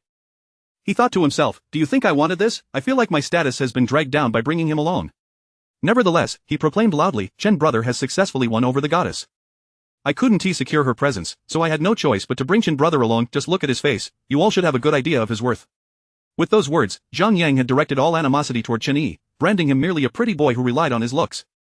The atmosphere fell into an eerie silence, with everyone regarding Chen Yi, particularly the young men, their eyes wide with incredulity. Who was this, the boyfriend of Goddess Chen? The young men regarded Chen Yi with a mix of wariness and hostility. After all, Chen Xi had been the belle of their school, and many had harbored affections for her. Now that she presided over the Lingcheng group, some had even entertained ulterior motives. Thus, their astonishment was not unwarranted. Liang Meng, Zhang Fan, and several young ladies stared at Chen Yi in disbelief. After the introductions, Zhang Yang turned to Zhang Fan. "However, this fellow claims it's his first time playing tennis and insists he should do well." Upon hearing this, Zhang Fan understood Zhang Yang's intention and smiled. After introducing Chen Yi, everyone began their introductions. Besides the rugged Liang Meng, there was the unassuming Zhang Fan and the nearby Liu Xian. Shortly thereafter, another young man arrived, apologizing, "I'm so sorry for being late." The young man turned to the group, expressing his regrets. "This is Zhang Zhanghao, the young master of the Zhang family," Zhang Yang introduced, then turned to Zhang Zhanghao with a grin. "What took you so long? Were you out partying last night and just now woke up with a woman?" "Shut up!" Zhang Zhanghao retorted, "Just you wait, I'll call young Master Zhang and let him know what you said about me. Let us see if you can still walk out of Shancheng." Zhang Yang was momentarily taken aback, then looked at Zhang Zhanghao, who pretended to make a call, and swiftly pressed down on his phone. "What did you say? Young Master Zhang?" "The young master of the Zhang family, Zhang Shouhong, from Shanshan, the director of Dinglong Security. I was just with him, which is why I'm late," Zhang Zhanghao explained. The revelation left everyone's eyes wide with disbelief. "Young Master Zhang from the Zhang family in Shanshan? Damn, you're quite impressive, Zhang. You've managed to cozy up to someone like young Master Zhang?" Zhang Fan regarded Zhang Zhanghao with newfound respect, a smile gracing his face as if he wished to ingratiate himself. "Exactly. You re-hoarding all the good fortune for yourself. When will you gather us all to meet young Master Zhang?" "This what? You're not trying to back out, are you? We agreed to share good fortune and bear challenges together," Zhang Yang remarked with a mocking grin at Zhang Zhanghao's hesitation.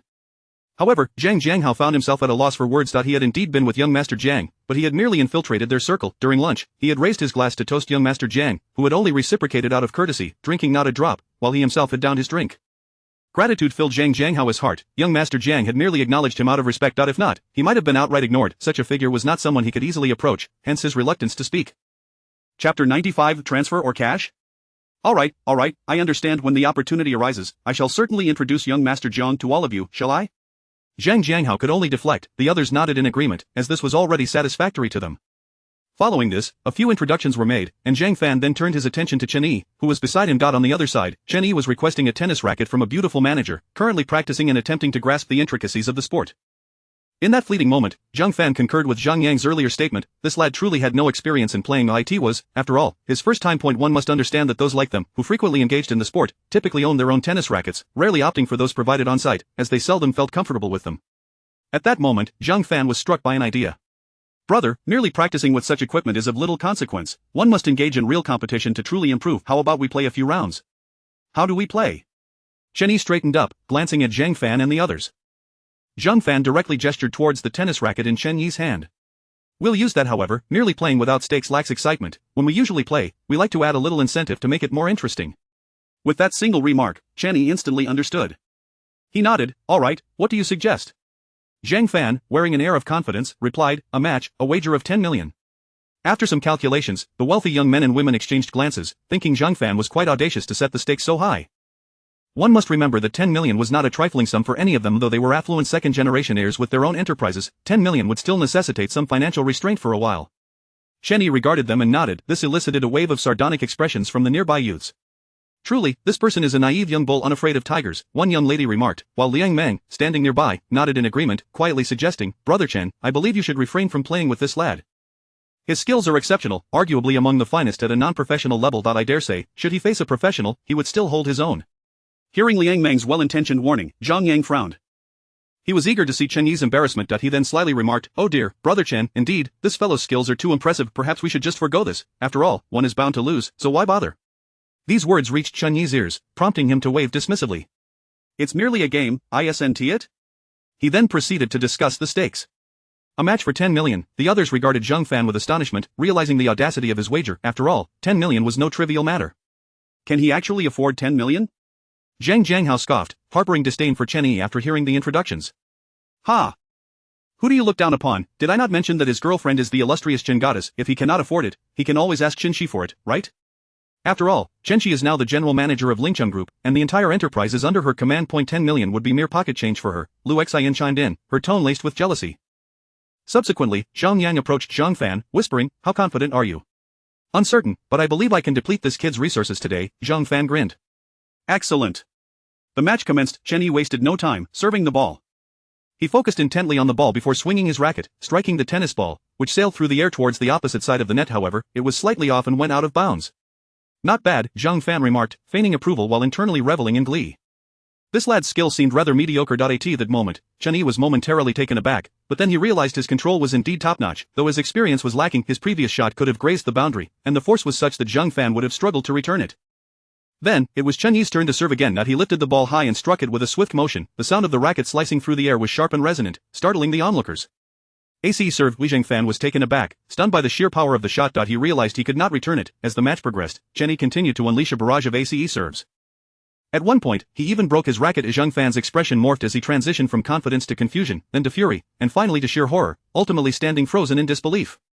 Who could explain to him the caliber of Chen Yi's skills? Surely, even Djokovic could not match his prowess. After a while, the match concluded, and Chen Yi calculated, 10 million, young Master Zhang, will it be cash or a transfer? Chen Yi spoke slowly, gazing at Zhang Fan, while the others looked on, mentally cursing Chen Yi for his audacity. This was a classic case of playing the fool to catch the wise. Was this truly his first time playing? What kind of first-time performance was this? If this was merely a novice, he must surely be a prodigy. At that moment, Zhang Fan was met with Chen Yi's beaming face, and his rage flared, wishing to slap him soundly, yet, he restrained himself, recalling Zhang Yang's earlier warning against any violent actions. Moreover, Chen Xi had previously warned them that anyone who dared to harm Chen Yi would find it impossible to leave Qingzhou or Shancheng. They dared not disregard Chen Xi's words, as they were not yet familiar enough to jest about such matters. Consequently, Zhang Fan's heart felt as though it were bleeding. 10 million, that was a staggering sum. What could he not acquire with that? He could buy 2 Lamborghini Aventadors with that amount. However, there was no recourse now. One must honor their bets. Transfer it, then. Zhang Fan reluctantly initiated the transfer to Chen Yi. Upon witnessing Zhang Fan's expression, Zhang Yang sighed. The group looked up at the darkening sky. The hour grows late. Shall we go out for a meal together? Everyone nodded in agreement, and soon a few more wealthy young men arrived. Zhang Yang took the opportunity to introduce Chen Yi to them. As a result, the others began to regard Chen Yi with a newfound interest. Nonetheless, Chen Yi remained indifferent, as he had no intention of forming any bonds with these individuals. Thus, it mattered little to him. Within the club, aside from the tennis courts, there was also a restaurant. Once arrangements were made, the group proceeded to the dining area, where they settled down to chat, inadvertently excluding Chen Yi from their conversation.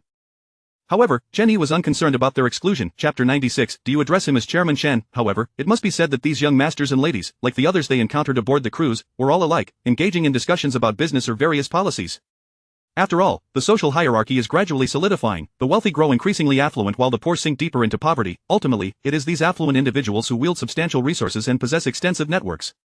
Many may aspire to positions that remain unattainable throughout their lifetimes, yet for these privileged few, a mere word from them or their forebears can secure such placements, allowing them to ascend effortlessly in their careers. It is, indeed, rather starkly realistic. At this moment, Chen Yi gazed at the individuals before him, each with distinctly different personalities. He then rose to his feet and declared, "Please, continue your conversation. I shall step out for a moment." Chen Yi was disinclined to linger in this setting. Had it not been for his elder sister's task, he would have departed long ago. Just as he exited, Zhang Fan followed suit. The onlookers exchanged glances, a smirk gracing their lips, for Zhang Fan's departure could hardly bode well. After all, Zhang Fan was not one to take humiliation lightly. Today, Chen Yi had publicly undermined his pride and even won money from him. It was unlikely he felt any sense of satisfaction from this. Nevertheless, everyone remained tacitly aware, continuing their chatter as if oblivious to the unfolding drama. Zhang Fan observed Chen Yi enter the restroom and promptly followed him inside. Approaching Chen Yi, he was met with a smile, yet, Zhang Fan, upon seeing Chen Yi's grin, scoffed lightly and furrowed his brow. "Brother Chen, now that it's just the two of us, there is no need for pretense. Pray tell, who instructed you to publicly humiliate me today?" "Me?" Chen Yi waved his hand dismissively. "I have no habit of undermining others' dignity. Besides, let us not forget, it was you who challenged me to a game of tennis. I did not seek you out for such a contest, did I? And now that you've lost money, you come to me with this rhetoric? What, can't you handle a loss?" These exchanges caused Zhang Fan's eyes to darken, yet he restrained his ire. "Brother Chen, you jest. Were you not teasing me earlier, claiming you had never played tennis before? I have never encountered anyone who has never played tennis perform as you did. Perhaps I am simply gifted." Chen Yi chuckled, shaking off the water from his hands. "To be honest, I truly have never played, whether you believe it or not." With that, Chen Yi turned to leave. Zhang Fan, about to speak, was interrupted by the entrance of another figure, who halted upon seeing Chen Yi. "Chairman Chen, what brings you here?" The newcomer was none other than Jiang Shouhong of the Jiang family. Zhang Fan instantly recognized this young man, Jiang Shouhong, the heir of the Jiang clan. The elite circles of Shanqing's young masters are stratified into tiers, and Jiang Shouhong undoubtedly belonged to the highest echelon, a pivotal figure within that realm. This was precisely why they all sought to curry favor with him. Zhang Fan watched as Jiang Shouhong approached Chen Yi with brisk steps, his demeanor radiating profound respect, even bowing slightly as if to acknowledge Chen Yi with utmost deference. "Chairman Chen, had I known you were here, I would have come to keep you company." This single statement sent a chill down Zhang Fan's spine. He had heard Jiang Shouhong refer to Chen Yi as chairman and initially thought he had misheard. However, witnessing this scene made it impossible for him to doubt it any longer. This young man was being addressed with such reverence by the esteemed heir of the Jiang family? Who, then, was he? Chapter 97. Chairman Chen. At that moment, Zhang Fan turned to Jiang Shouhong before him. "Young Master Jiang, what are you talking about? Who is Chairman Chen?" "I remember you now. Your father is Zhang Tian, isn't he?" Jiang Shouhong gazed at Zhang Fan, recognizing that he, too, was a scion of a wealthy family with a frosty demeanor. He remarked, "What do you mean, Chairman Chen?" "This is Chairman Chen. The chairman of Tianlong Group, Chairman Chen. Back when Chairman Chen dined with us at the hotel, your father raised a toast to him. Were you not aware of that?" In that instant, Zhang Fan trembled uncontrollably. The chairman of Tianlong Group, it was one of the few colossal enterprises in all of Huaxia. In terms of assets, it could easily overshadow all businesses in Shanqing, and Chen Yi was, astonishingly, the chairman of Tianlong Group. In a moment, Zhang Fan felt as if his mind had unraveled. He finally comprehended why the illustrious young master Jiang Shouhong, a prominent figure in Dinglong security, showed such reverence towards this individual. Because, in the eyes of young Master Jiang, he was but a trifle, and young Master Jiang was, in turn, insignificant in the presence of the chairman of Tianlong Group. This realization left Zhang Fan utterly dumbfounded, his body going limp instantly. He recalled Zhang Yang's earlier words and cursed his ancestors through the ages. "Zhang Yang, you scoundrel, I treated you like a brother, and you betray me like this? What nonsense about living off others, what drivel about being a philandering fool. Who is this?" "This is the chairman of Tianlong Group." "What is the matter? Did you have a disagreement with Chairman Chen?" Jiang Shouhong looked at Zhang Fan, who seemed to grasp at a lifeline. He pleaded, "Young Master Jiang, it wasn't intentional, please, could you intercede on my behalf?" However, Jiang Shouhong approached Chen Yi's side, saying, "Chairman Chen, why not let me handle this? I wouldn't want to sully your hands." In that moment, Zhang Fan was left speechless. A short while later, Chen Yi and his companions emerged from the restroom. As for getting physical, Chen Yi was reluctant to engage, considering these individuals were former classmates of his elder sister. It wouldn't be prudent to behave too harshly. Yet, Zhang Fan regarded Chen Yi with nothing but utmost respect, reverently addressing him as Brother Chen, resembling a docile puppy. He was completely won over by Chen Yi. Upon returning to the private room, as the two entered sequentially, everyone was taken aback. What was happening? Zhang Fan had made a move that was uncharacteristic of him. Following that, Zhang Yang chuckled, "Why were you two gone for so long?" We were just discussing what to do next. How about we hit a bar for some fun? It's been ages since we relaxed, everyone has their own work to attend to, but tonight, I'm treating. What do you think? Zhang Fan glared at Zhang Yang, his eyes practically ablaze. If looks could kill, Zhang Yang would have been executed on the spot. Brother Chen, would you like to join us? Zhang Fan turned to Chen Yi, his tone suddenly earnest. In that instant, the crowd's eyes widened in disbelief. What had Zhang Fan just called Chen Yi? Brother Chen? This fellow had gone mad after a mere trip to the restroom. Why was he addressing Chen Yi as Brother Chen? Moreover, they observed Zhang Fan standing half a step behind Chen Yi, slightly hunched, which only added to their shock. It was well known that Zhang Fan was a domineering presence, often striding with an upright posture. Zhang Fan, what on earth are you doing? Zhang Yang chuckled, even doubting Zhang Fan's sanity for calling a mere freeloader like Chen Yi brother. For goodness sake, if he adored calling others brother so much, he should call Zhang Yang instead. Zhang Yang scoffed inwardly, for if Chen Yi were not Chen Xi's boyfriend, coupled with Chen Xi's warning before her departure, he would have long since kicked Chen Yi out. Following that, Zhang Fan promptly took a seat beside Chen Yi, showering him with flattering titles, seemingly eager to please. The surrounding young masters and ladies exchanged glances, their expressions shifting. They unanimously decided never to associate with Zhang Fan again, for it was simply too demeaning. The entire dining affair had become overwhelmingly stifling. Eventually, only Zhang Fan's inquiries about Chen Yi's well-being remained. After the meal, Chen Yi was picked up by the club's vehicle. Zhang Fan continued to ask, Brother Chen, would you like me to see you off? Even after Chen Yi had departed, Zhang Fan was still waving goodbye. At that point, Zhang Yang could no longer bear to watch and pulled Zhang Fan aside. What madness has overtaken you? Shut it. Zhang Fan was just about to unleash a tirade against Zhang Yang's ancestry. However, in the next moment, Zhang Jianghao glanced towards the other side, his eyes widening in surprise. Alright, stop the bickering, look over there. Everyone turned to see a young man striding towards them with purpose. Zhang Shouhong, young master Zhang? Zhang Jianghao murmured, and the group turned to Zhang Shouhong in astonishment. Chapter 98 Zhang Fan, you scoundrel. Zhang Shouhong. The crowd turned to Zhang Shouhong, momentarily taken aback. Could this be the illustrious young master Jiang? Instantly, everyone nodded in acknowledgement towards Zhang Shouhong. Young master Jiang. Greetings, young master Jiang. Young master Jiang, my father is Zhang Shouhong regarded them with a nod. He recognized that these individuals were the prominent young ladies and gentlemen of Shanchang, some of whose parents he was acquainted with, thus he did not display any arrogance but greeted them warmly. Ah, so Chairman Chen dined with you all this evening? Zhang Shouhong remarked, realization dawning upon him.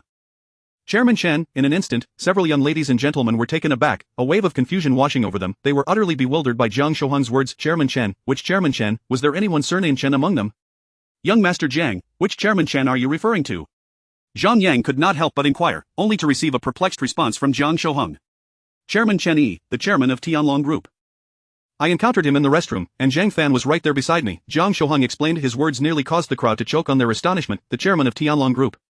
What an esteemed identity, such a status was nothing short of extraordinary. They all turned their gazes towards Zhang Yang, barely suppressing their urge to curse. What the hell, a freeloader? What the hell, a mere sycophant? You mean to tell us that someone of that caliber is just a freeloader? Are your eyes not functioning properly? You should get them checked before you end up blind. Subsequently, they looked at Zhang Fan, and now they finally understood why he had been so reverentially addressing Chen Yi upon returning from the restroom. It was as if, had anyone suggested he was merely a dog of Chen Yi, Zhang Fan might have felt elated. Had they known of Chen Yi's identity beforehand, they would have gladly played the role of a sycophant themselves. Who was he? He was none other than the chairman of Tianlong Group. Establishing a rapport with such a figure would undoubtedly lead to a meteoric rise in their fortunes. Such a person was not only someone they aspired to befriend. Even their parents would be eager to curry favor with him. Alas, the opportunity had slipped away. All that remained was a group of regretful young ladies and gentlemen. Meanwhile, Chen Yi returned to Lingcheng Group. While on his way, he purchased a meal for his elder sister, knowing well that, given her temperament, she would likely still be busy at this hour. Elder sister, I'm back, and I brought you some food. Chen Yi entered and took a seat on the sofa, gazing at Chen Xi, who was engrossed in her work. Alright, elder sister, come and eat. I'll join you once I finish this, Chen Xi replied, smiling as she looked at Chen Yi. After completing her tasks, she settled beside him, her face illuminated with joy. Today, she had sent Chen Yi to accompany Zhang Yang and the others to provide him with valuable experience, but it seemed that he bore no signs of defeat. Instead, he appeared invigorated. How could this be? She was well aware of the temperament of those young ladies and gentlemen. They would not hesitate to trample on anyone without mercy. Observing the look in her younger brother's eyes, Chen Yi chuckled. Elder sister, why do you stare at me? Are you looking for food on my face? I assure you, I have none, and besides, I cannot eat my fill just by looking. Chen Xi realized her gaze was somewhat inappropriate and lowered her head to eat, then casually inquired, little brother, did you enjoy your afternoon? It was quite delightful. Zhang Yang took me to play tennis. There was this fellow named Zhang Fan who insisted on challenging me to a match, and in the end, I won $1 million from him. Alas, how could there still be such people? I had no intention of defeating him, but he insisted on giving me money. It was simply unbearable. Chen Xi nearly choked at his words, her eyes widening in disbelief as she processed what her brother had just said. Did you just say you won against whom? Chapter 99. Staged accident. Chen Xi was well aware that among her classmates were affluent young masters and young ladies, all of whom had a penchant for highbrow sports such as tennis. While Chen Xi herself enjoyed the game, it was merely a pastime, as it was for most of her peers. However, Zhang Fan was a different case entirely. He was genuinely passionate about tennis, almost to the point of obsession. With his family's wealth and the considerable time he devoted to practice, his skills were extraordinary, rivaling even those of professional players. Yet, astonishingly, this adept individual had lost to Chen Yi in tennis, and for a staggering sum of 10 million. What could possibly explain this? At that moment, Chen Yi glanced at Chen Xi and pulled up Zhang Fan's transaction records. "What's the matter, sister? Still do not believe me? Take a look." Chen Xi then scrutinized the transfer details. "Chen Xi, little brother, I shall henceforth regard you as the strongest." After Chen Xi finished her meal, the two meandered through the company. This was Chen Yi's first visit to Lingcheng Group, and it was also his first encounter with such an arrangement. However, to be candid, despite Lingcheng Group's claim to be one of the three towering pillars of Qingzhou, it paled in comparison to Tianlong Group. Not only did it fall short of Tianlong Group, but even the branch in Shancheng was beyond Lingcheng Group's capabilities. It is noteworthy that the Shancheng branch was among the weaker divisions. With this introduction, Chen Yi found himself somewhat disenchanted. Observing Chen Xi's demeanor, he feared she might assume he was reluctant to take over, prompting her to offer earnest counsel. This left Chen Yi feeling utterly despondent. Shortly thereafter, he and his elder sister Chen Xi returned home. Upon returning, Chen Yi reflected on the upcoming birthdays of his sisters. As for the fourth sister, he was uncertain of her preferences, but the third sister was easy to please. He could procure an antique for her. As for the eldest and second sisters, he would consider them at a later time. Consequently, Chen Yi reached out to Jiang Shouhong, knowing he would be familiar with places that boasted remarkable items. As anticipated, the moment Chen Yi sent the message, he received an immediate response, leading him to believe Jiang had set a special alert for him. "Shall we visit Xiaopan Garden?" Chen Yi had heard of Xiaopan Garden, as it was well known throughout Qingzhou. The locals had coined the name for what was formerly known as the Lu Street second-hand market. Over time, the name was deemed too mundane, and thus it was changed to Xiaopan Garden. One must understand that Panjiayuan is a renowned antique market in Tianjin, teeming with treasures, albeit with a fair share of fakes. The fact that this place was dubbed Xiaopan Garden and had garnered a reputation in the vicinity indicated it was not lacking in quality. However, Chen Yi had merely heard of it and had yet to explore its depths. Thus, Chen Yi arranged with Jiang Shouhong to visit Xiaopan Garden the following day. The next morning, Chen Yi rose early and made his way to the kitchen, where his fourth sister had left his breakfast warming in the pot. In contrast, the sixth sister, Chen Shi, had her meal placed directly in a thermos. After finishing his meal, Chen Yi set out in his LaFerrari towards Xiaopan Garden. Meanwhile, alongside the road, an elderly man was conversing with two young individuals. "Old man, today it shall proceed as before, just like the last few days, understood?" "Yes, create a false impression. Given the sparse population in this area, when you return, wail loudly to draw the crowd, and we shall support you from the throng. Just remember, people nowadays prefer to resolve matters quietly. When you return, act convincingly. A successful scheme is worth its weight in gold. I have faith in your acting skills. Your performance from a few days ago was commendable. Keep it up." The old man nodded, fully aware of their tactics' success. In this day and age, people would rather part with their money than deal with trouble. Moreover, as an elderly individual, seeking medical attention could entail a significant expense. Observing the scene, car owners would undoubtedly feel apprehensive. Thus far, their schemes had yielded success, and they had become seasoned veterans in the world of staged accidents. At that moment, Chen Yi was engrossed in the navigation while enjoying music in his car, reveling in the joy of the ride. Suddenly, he noticed an elderly man hastily approaching the roadside, only to lie down not far from his vehicle. "Chen Yi, what the hell, are you trying to court disaster?" In a split second, Chen Yi glanced at the elderly man and slammed on the brakes, leaving a skid mark behind. Not traveling at a high speed, Chen Yi managed to halt his car at a considerable distance from the elderly man. Though his tires had certainly endured somewhere, the old man and the two young men were momentarily taken aback by Chen Yi's swift reaction. They gazed at his luxurious vehicle, recognizing it as an expensive car, even if they could not identify the make. Therefore, they immediately categorized Chen Yi as an easy target, eager to exploit the situation for their gain. Chapter 100. Do not let him escape. The elderly man, witnessing the unfolding situation, found himself momentarily bewildered. After all, vehicles typically do not come to such a rapid halt. How could this particular car be so formidable? However, he quickly regained his composure and hurried towards Chen Yi, subsequently prostrating himself on the ground before the supercar. He began to wail incessantly, adopting the guise of a victim. In an instant, Chen Yi thought, "What on earth is happening here? This is utterly shameless." Yet, he soon grasped the man's intentions. As he glanced at the dashcam, a smirk crept onto his lips, and he settled in to observe the old man's performance. At that moment, the old man was lamenting loudly, striking the ground with his hands. "Oh my heavens! Ouch, this is excruciating. You hit me and yet remain in your car. Everyone, come and witness this heartless individual. He has struck me and is still sitting in his vehicle. We cannot allow him to flee." The elderly man lay on the ground, disregarding his dignity, crying out as if he had suffered the gravest of injustices. Soon enough, a crowd began to gather around him. In China, one thing is never in short supply: onlookers. Numerous private vehicles also halted at the roadside, drawn by the spectacle, for they had never witnessed a Ferrari involved in an accident before. This was indeed a first. Good heavens, did he really run someone over? Just look at how the old man is wailing. It seems he has been severely injured. Look, he is clutching his waist. If he ends up paralyzed, that young man will have a hefty price to pay. As the crowd observed the young man, just having exited his vehicle and now standing beside it, their anger began to boil. They glanced at Chen Yi's Ferrari, then at his seemingly indifferent demeanor, which only fueled their indignation. Look at this young man, laughing after hitting someone, how outrageous, does having wealth render one above reproach? Indeed, let us take pictures and expose this scoundrel. Absolutely, we must not allow such a person to bully the vulnerable. In an instant, the crowd was ablaze with righteous indignation. Those in the know recognized the situation for what it was, while the uninformed might as well have believed the old man was their own father. Chen Yi regarded them with a cold smile. These individuals were utterly oblivious to the reality of the situation, jumping to conclusions without any understanding, which was simply ludicrous, absurd to the highest degree. He had done nothing wrong yet found himself unjustly vilified. It was evident that they had only seen his luxurious car and, upon witnessing the scene, had concocted their own narratives, standing atop their moral high ground and hurling accusations at him, truly laughable. At that moment, two men, who were in cahoots with the old man, observed the crowd's reaction and felt a sense of delight, reveling in the chaos. If they had attempted to pull a similar stunt with a modest vehicle, no one would have paid them any heed. Now, with a luxury car involved, a significant uproar ensued. Surely, this time, they would extract a hefty sum from the young man. As Chen Yi turned his gaze back to the elderly man, a smile graced his lips. "You're quite the actor," he remarked. The old man was momentarily taken aback, his eyes narrowing in suspicion. He had not anticipated Chen Yi's unwavering demeanor. Completely unfazed by the situation, the old man continued his melodramatic display, tears streaming down his face, while two young men in the crowd shouted, "I witnessed it." This young man struck the old man. After the incident, he acted arrogantly, initially refusing to even step out of his car. Exactly, he only exited because he saw we were numerous. Otherwise, he would have fled. With their shouts, the crowd's fury intensified, yet, amidst the clamor, some individuals pointed out that they had observed Chen Yi stopping his car at a considerable distance from the old man, who had run over and thrown himself on the ground, an act of fraud. However, as soon as they spoke, they were met with fierce glares from the two men beside the old man, who then turned the naysayers into scapegoats, drawing further ire from the surrounding crowd, which silenced them. In an instant, the crowd was stirred up by the two young men, all filled with righteous indignation. Chen Yi surveyed them, amusement flickering within. These people were rather entertaining, blissfully unaware they had become pawns in someone else's game. They acted as though they were saviors, which was both pitiable and contemptible. At that moment, Chen Yi made a phone call to the traffic police. Chapter 101 Compensation. In an instant, the two young men were utterly bewildered, their eyes wide with disbelief as they struggled to comprehend what lay before them. This fellow had actually dared to notify the traffic police. How could their scheme possibly proceed now? Their intention had solely been to extort money. If the officers arrived, the situation could spiral into complexities beyond their control.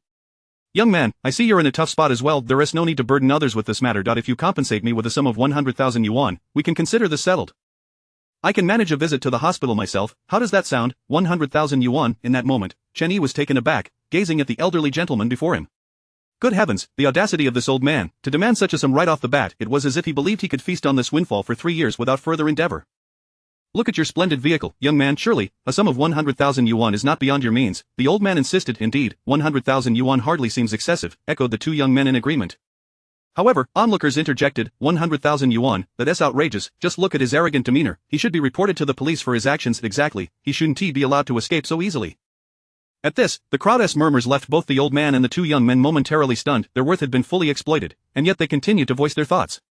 A short while later, the traffic police arrived. Upon surveying the scene, the officer sensed something was amiss but directed his attention toward Chen Yi to ascertain the facts. Just as he was about to approach Chen Yi, the two young men shouted from the crowd, "Officer, you've arrived.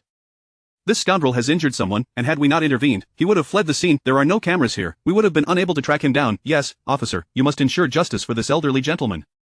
Young man, do you have anything to say for yourself?" The officer turned his gaze toward Chen Yi, his brow furrowed in confusion. It was immediately apparent to him that the skid marks were short, indicating that Chen Yi had been driving at a low speed. Moreover, Chen Yi had been in the fast lane, raising the officer's suspicion regarding how the old man had ended up in this predicament. Chen Yi, pointing at the elderly man, replied, "He is a scammer." The words caused the old man's eyes to widen in shock, and he sputtered in indignation, his entire demeanor radiating a profound sense of injustice. You, what a despicable individual. It was clearly you who hit me, and now you accuse me of being a scammer. Officer, you must deliver justice for me." In an instant, the old man began to wail dramatically, while Chen Yi regarded him coolly. "I offered you numerous chances, yet you had the audacity to extort 100,000 yuan from me. I may have money, but I'm not foolish. Furthermore, do you truly believe that someone who can afford a 20 million yuan car cannot purchase a dashcam?" Chen Yi's words left the old man momentarily speechless. What had he just said? A dashcam? Suddenly, the old man's cries ceased abruptly. Chen Yi turned to the officer. "Officer, please have a look inside my vehicle." The officer glanced at Chen Yi and then followed him to the car. Once inside, he felt a surge of tension. As a traffic officer, he was well acquainted with vehicles and recognized the car immediately, a Ferrari LaFerrari. Over 20 million yuan, he could hardly believe that he was sitting in such an exquisite automobile. However, his focus shifted to the footage from the dashcam. After a moment, both Chen Yi and the officer exited the vehicle. Enough of the theatrics. I've seen the video. It's truly astonishing that at your age, you would resort to scamming. This young man stopped his car a considerable distance away, and you ran over to lie down in front of it. It seems you have quite the experience in this endeavor. The officer's words caused the expressions of those around them to shift dramatically, their gazes darting between the elderly man on the ground and Chen Yi, whose face bore a knowing smirk. Could it be that this old man was indeed a scammer? They had unjustly accused this young man. Chapter 102. If you can't afford it, just go to jail. Subsequently, they directed their gaze towards Chen Yi, who was fortuitously looking back at them. However, at that moment, Chen Yi's eyes blazed with intensity, his face adorned with a mocking smile as he gazed at the crowd. Upon being caught in his gaze, many of them lowered their heads, with several hastily departing the scene. Of course, there were also a few who turned their ire towards the elderly man, directing their verbal assaults at him. I'm not quite certain, sometimes my mind becomes unclear, the old man stammered, hastily rising to leave, only to be intercepted by a traffic officer. What's this? Trying to leave already? Take a look back, those tire marks were left in an effort to avoid you. You may not recognize this vehicle, so allow me to introduce it, the officer stated. This car was a gift from my elder sister, a Ferrari LaFerrari. The price? Over 20 million. The tires are not available domestically and must be imported. Now that they are worn, what do you propose we do? Without uttering a single word, Chen Yi took a step forward. After 3 strides, the elderly man, upon witnessing Chen Yi approach, collapsed to the ground with a thud, his eyes wide with shock and fear. How much will it cost? No need to overthink it. I see you lack the funds, so let us say around 1 million. Anything more would be beyond your means, given your current state. 1 million. In an instant, the old man turned ashen, glancing towards the 2 young men beside him. You two, don't think about escaping. Just as the 2 young men prepared to flee, they were halted by the traffic officer. Officer, it was them. They were the ones who urged me to do this, the old man protested. I never intended to. It's all their fault. They coerced me. In that moment, the 2 young men, upon hearing the old man's accusations, were infuriated. You old fool, keep your mouth shut. You were grinning like a Cheshire cat when you accepted the money, and now, your words are quite the spectacle. Thus, the 3 began to hurl insults at one another. The traffic officer, observing their exchange, wore a smile on his face. All right, enough of the bickering. Whatever you wish to say can be discussed back at the station. Moreover, the 3 of you engaged in fraud, so you will need to compensate this gentleman for his vehicle. Are we really liable for 1 million? We can't possibly afford that. Please, young man, I was wrong. I realize my mistake. The old man began to wail, his cries escalating beyond the previous pretense. What had begun as an act was now a genuine display of despair, yet Chen Yi merely chuckled coldly. Rest assured, if you cannot pay, then jail awaits. I shall ensure that the finest lawyers from Qingzhou or Shancheng will sue you, so do not worry. Following this, Chen Yi accompanied the traffic officer for a brief resolution of the matter before making his way towards Xiaopan Garden. Shortly thereafter, Chen Yi arrived at Xiaopan Garden, spanning over 10,000 square meters. It was divided into several sections, offering a plethora of stone carvings and various exquisite jewelry crafts. Not to mention, even at this early hour, the venue was bustling with visitors, with numerous staff members diligently patrolling to maintain order. Indeed, Xiaopan Garden had resolved countless employment issues, becoming a notable landmark in Qingzhou, renowned far and wide. It was a common destination for both locals and visitors from afar, who would typically drop by to explore. After all, within its confines, there was no shortage of treasures waiting to be uncovered. However, entry was not granted to just anyone. Many who arrived, drawn by its reputation, sought to scour for gems among the stalls. Yet, the prevalence of counterfeit goods was staggering. One could say that genuine items were as rare as a needle in a haystack. Generally, anyone who entered with the intent to purchase would likely leave with nothing but fakes. For Chen Yi, however, this posed no challenge. Armed with his discerning eye, he could identify the authenticity of any item at a mere glance, whether it hailed from the Western Zhou dynasty or was a more recent creation. Of course, Chen Yi had not come merely for the trinkets found at the stalls. He was in search of the high-end offerings located within the premium section of the venue. Thus, he had come with great anticipation. As he parked the LaFerrari at the entrance of Xiaopan Garden, it immediately attracted a considerable amount of attention. Chapter 103. Xiaopan Jiayuan. What kind of vehicle is this? It is a Ferrari LaFerrari, a car worth over 20 million. With its distinctive emblem and striking front fascia, who could possibly fail to recognize it? In an instant, many young women turned their gazes towards Chen Yi, who had just alighted from the vehicle, their eyes sparkling with intrigue. Even numerous girls accompanying their boyfriends could not help but cast flirtatious glances at Chen Yi, their intentions glaringly obvious. However, at this moment, Chen Yi's demeanor was decidedly aloof, for he was surrounded by stunning women, each more captivating than the last, including the likes of his elder sisters and Shangguan Jishi. As he made his way inside, he eventually reunited with Jiang Shouhong. Chen Yi regarded Jiang Shouhong and inquired, "Have you been waiting long? I encountered a few issues on my way here." Jiang Shouhong promptly waved his hand, fully aware of Chen Yi's esteemed status. A brief wait was of little consequence. The two engaged in conversation as they walked, with Chen Yi explaining the reason for his tardiness. Upon hearing this, Jiang Shouhong was momentarily taken aback, then turned to Chen Yi with a broad smile. "Mr. Chen, do you really need to personally handle such matters in the future? Individuals like these have evidently never faced the harsh realities of society. In the event you encounter such situations again, just give me a call. I assure you I will deal with them decisively." Agreed, Chen Yi replied with a smile. As they continued their stroll, Chen Yi's attention was drawn to the various items at the nearby stalls. The more he observed, the more he felt that these objects were quite remarkable. The fakes were exceedingly well crafted. Surely, these vendors could not have all sourced their merchandise from a single supplier, could they? How could there be so many similar items? Chen Yi crouched down and picked up a cup resembling a bronze artifact. What dynasty does this belong to? He inquired, prompting a chuckle from Jiang Shohang as he too crouched to glance at the stall owner. Han Dynasty, came the response. In that moment, Jiang Shohang could hardly suppress his laughter, preparing to caution Chen Yi to be careful, for while there might be a genuine item among these wares, the chances were akin to finding a needle in a haystack. Authentic artifacts were exceedingly rare. If they were indeed genuine, the vendors would have already stashed them away. Having navigated the marketplace through years of experience, Chen Yi weighed the bronze cup in his hand. This is poorly welded. Why not do a better job? Are there no skilled welders around? The vendor could only stare in disbelief. I meant the Han Dynasty, not welding. Jiang Shohang, overhearing Chen Yi's remarks, could not help but burst into laughter. Truly, Chen Yi was an amusing character. After a brief while, Chen Yi ceased teasing the vendor and continued walking alongside Jiang Shohang. Mr. Chen, what prompted you to come here for some treasure hunting? Jiang Shohang could not resist asking.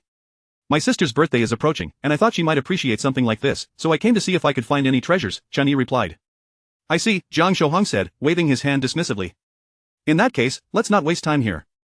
After all, the vendors here are merely selling trinkets. Even if there are good finds, they would only be worth a few thousand or 800. The real treasures lie within.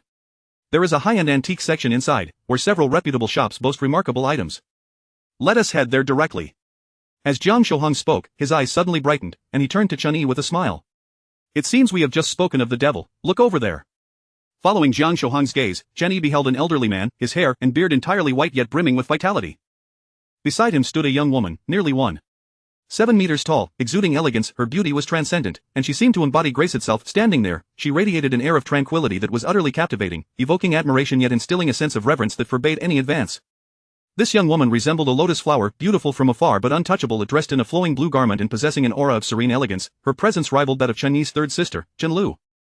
After all, Chen Liu was a prodigy, proficient in music, chess, calligraphy, and painting, and well-versed in classical literature and etiquette. Chen Yi had never encountered anyone whose grace could rival or surpass hers until now. He glanced at Jiang Shohang, a smirk creeping onto his face. Your eyes seem quite transfixed. Hee, Jiang Shohang chuckled, snapping back to reality, feeling a touch embarrassed by his momentary lapse. You mentioned speak of the devil. Who are these two? Chen Yi inquired. Jiang Shohang quickly explained. Brother Chen, I mentioned we should check out the high-end antique section, right? That elderly gentleman is Chen, the proprietor of one of the esteemed shops within. Moreover, he is a nationally renowned expert in cultural relics. When the tomb of Qin Shi Huang was excavated, experts traveled from afar to consult with Chen Xi. Do you know how old he was back then? Jiang Shohang's face radiated admiration as he spoke. He then gestured towards the young woman beside Chen Xi. Brother Chen, what do you think of that young lady? Her grace is unparalleled. Typically, one praises beauty when a person is attractive, and when someone is less so, one might commend their poise. However, Chen Yi's assertion regarding the young woman's grace was not due to any deficiency in her beauty. On the contrary, she was so breathtakingly lovely that the term beautiful seemed inadequate and somewhat pedestrian. Jiang Shohang nodded in agreement. That young lady is Chen Xi, the granddaughter of Chen in Xingzhou, and even in the greater Shancheng area, there are two goddesses in the cultural relics field, and she is one of them. And the other one? Chapter 104. Treasures. Another one, Brother Chen, it's quite normal that you're unaware. The individual named Chen Yu is rarely seen in Xingzhou, akin to a dragon whose presence is seldom felt. If you wish to find her, it is rather challenging. Chen Yu? Upon hearing this name, Chen Yi couldn't help but chuckle. Chen Yu was indeed the name of his ninth sister. His sisters used to jest about her, uncertain of her whereabouts, as if she were a relic hidden within some tomb. They spoke of her as if she were a renowned tomb raider, the likes of the famed Fho Zhonglang Zhang. Of course, this was merely a playful banter, as his ninth sister was a luminary within the realm of Chinese archaeology, frequently invited to various events. Subsequently, Jiang Shohang glanced towards the elderly gentleman, Lord Shangwan. Old master. It's you, you little rascal, Lord Shangwan replied, a smile breaking across his face as he regarded Jiang Shohang. What brings you here? Have you come to scout for treasures on behalf of your father once more? Not quite. I'm accompanying Brother Chen to explore some items and happen to run into you. How about we visit your shop together shortly? Brother Chen? Lord Shangwan's gaze shifted to Chen Yi, astonished by Jiang Shohang's address. He was well aware of Jiang Shohang's status, and given that this young man appeared no older than Jiang Shohang, it was evident that his standing surpassed Jiang Shohang's. Ah, so it is young friend Chen. Greetings, Lord Shangwan, Chen Yi replied, offering a nod. Nearby, Jiang Shohang felt a moment of indecision. He had intended to introduce Chen Yi but hesitated, considering Lord Shangwan's advanced age. He feared that revealing Brother Chen's true identity might elicit an overzealous reaction. Thus, he opted for a brief introduction. Young Master Jiang, Mr. Chen, Lord Shangwan acknowledged. Shortly thereafter, Shangwan Jiqi approached, her countenance adorned with a habitual smile, gentle yet exuding an air of aloofness, embodying the persona of an ice-cold beauty, an alternative ice queen. In an instant, Chen Yi regarded Shangwan Jiqi, contemplating why so many sought to captivate such a beauty. After all, conquering this ice queen would indeed impart a sense of triumph. Brother Chen, my sister's birthday is approaching. She has a penchant for cultural artifacts, so I mentioned taking you to see if there is anything that might please her. Just as I was preparing to leave, Lord Shangwan remarked, glancing at the two. I have an engagement today, and the merchants I'm expecting to assess some goods should be arriving shortly. He then turned to Chen Yi. Young friend Chen, what do you say? Would you care to join me in my shop? If you do not find anything to your liking, fret not, several merchants from Xiaopan's garden are also coming out. If I lack something, they should have it. If they too do not possess it, I would wager that it is nowhere to be found in all of Qingzhou, perhaps even Shancheng. Zhang Shouhong chimed in, taken aback by Lord Shangwan's unexpected invitation. It was well known that he rarely extended such courtesies. Thus, Chen Yi and Jiang Shouhong followed Lord Shangwan and Shangwan Jiqi towards Xiaopan's garden, where they encountered an established antique shop, Lingcheng. Upon entering, Jiang Shouhong instinctively clasped his hands, adopting a demeanor of caution, a stark contrast to his usual carefree disposition. Chen Yi observed, "What is the matter? Why the sudden shift in demeanor?" Brother Chen, you have no idea. The items within here are unlike those outside. These are all genuine treasures, each piece is worth millions, and some are even valued in the tens of millions. If I were to accidentally damage anything, it would amount to months of wages down the drain, Jiang Shouhong cautioned, subtly advising Chen Yi against reckless handling. Please, make yourselves comfortable, Lord Shangwan invited the two to sit. Shangwan Jiqi then approached with a tea set, gracefully kneeling on a cushion as she prepared and served tea with an elegance that flowed seamlessly. Chen Yi couldn't help but compare her to his third sister, Chen Liu, who was also adept at tea preparation. In this comparison, he found that both women were equally remarkable, each exuding charm and skill. After a moment, Shangwan Jiqi finished brewing the tea and offered a cup to Chen Yi. Her porcelain-like wrist appeared even whiter than fine china. Young Mr. Chen, please enjoy the tea. Chen Yi nodded, accepting the cup. After savoring a sip, he found it delightful, leaving a lingering fragrance on his palate. Jiang Shouhong, too, wore an expression of eager anticipation. As the conversation flowed, Shangwan Jiqi became more familiar with the two. Suddenly, a boisterous voice echoed from outside, "Ha, Shangwan, you old rascal, what treasures have you been hoarding? Why must we come knocking to see them? Are you being a tad excessive?" A stout man, sporting a prominent beer belly, strode in, followed by a group of 5 others, 3 men and 2 women, all of considerable age. Jiang Shouhong and Chen Yi turned to observe the newcomers. One man, adorned with ostentatious jewels, grinned widely, revealing a gleaming gold tooth, sparkling as if to announce his wealth. He was clad in numerous accessories, a spectacle that, in a different era, would have surely attracted unwanted attention. Another gentleman possessed an air of refinement, while a third donned a long robe, a jade pendant hanging from his waist, unmistakably an ancient piece of excellent quality, likely among the finest. The 2 women accompanying them were equally impressive, each radiating exceptional grace and well-maintained beauty. "Ha, I didn't expect all of you to come together," Lord Shangwan remarked upon seeing them, rising to greet his visitors. "Old Shangwan, what treasures are you concealing? Can't you just reveal them without all this secrecy?" one merchant queried, rolling his eyes. "What is so special that it couldn't be discussed over the phone? Must we make a trip just to see? Come on, show us already," another chimed in. The atmosphere was charged with anticipation as the merchants voiced their eagerness.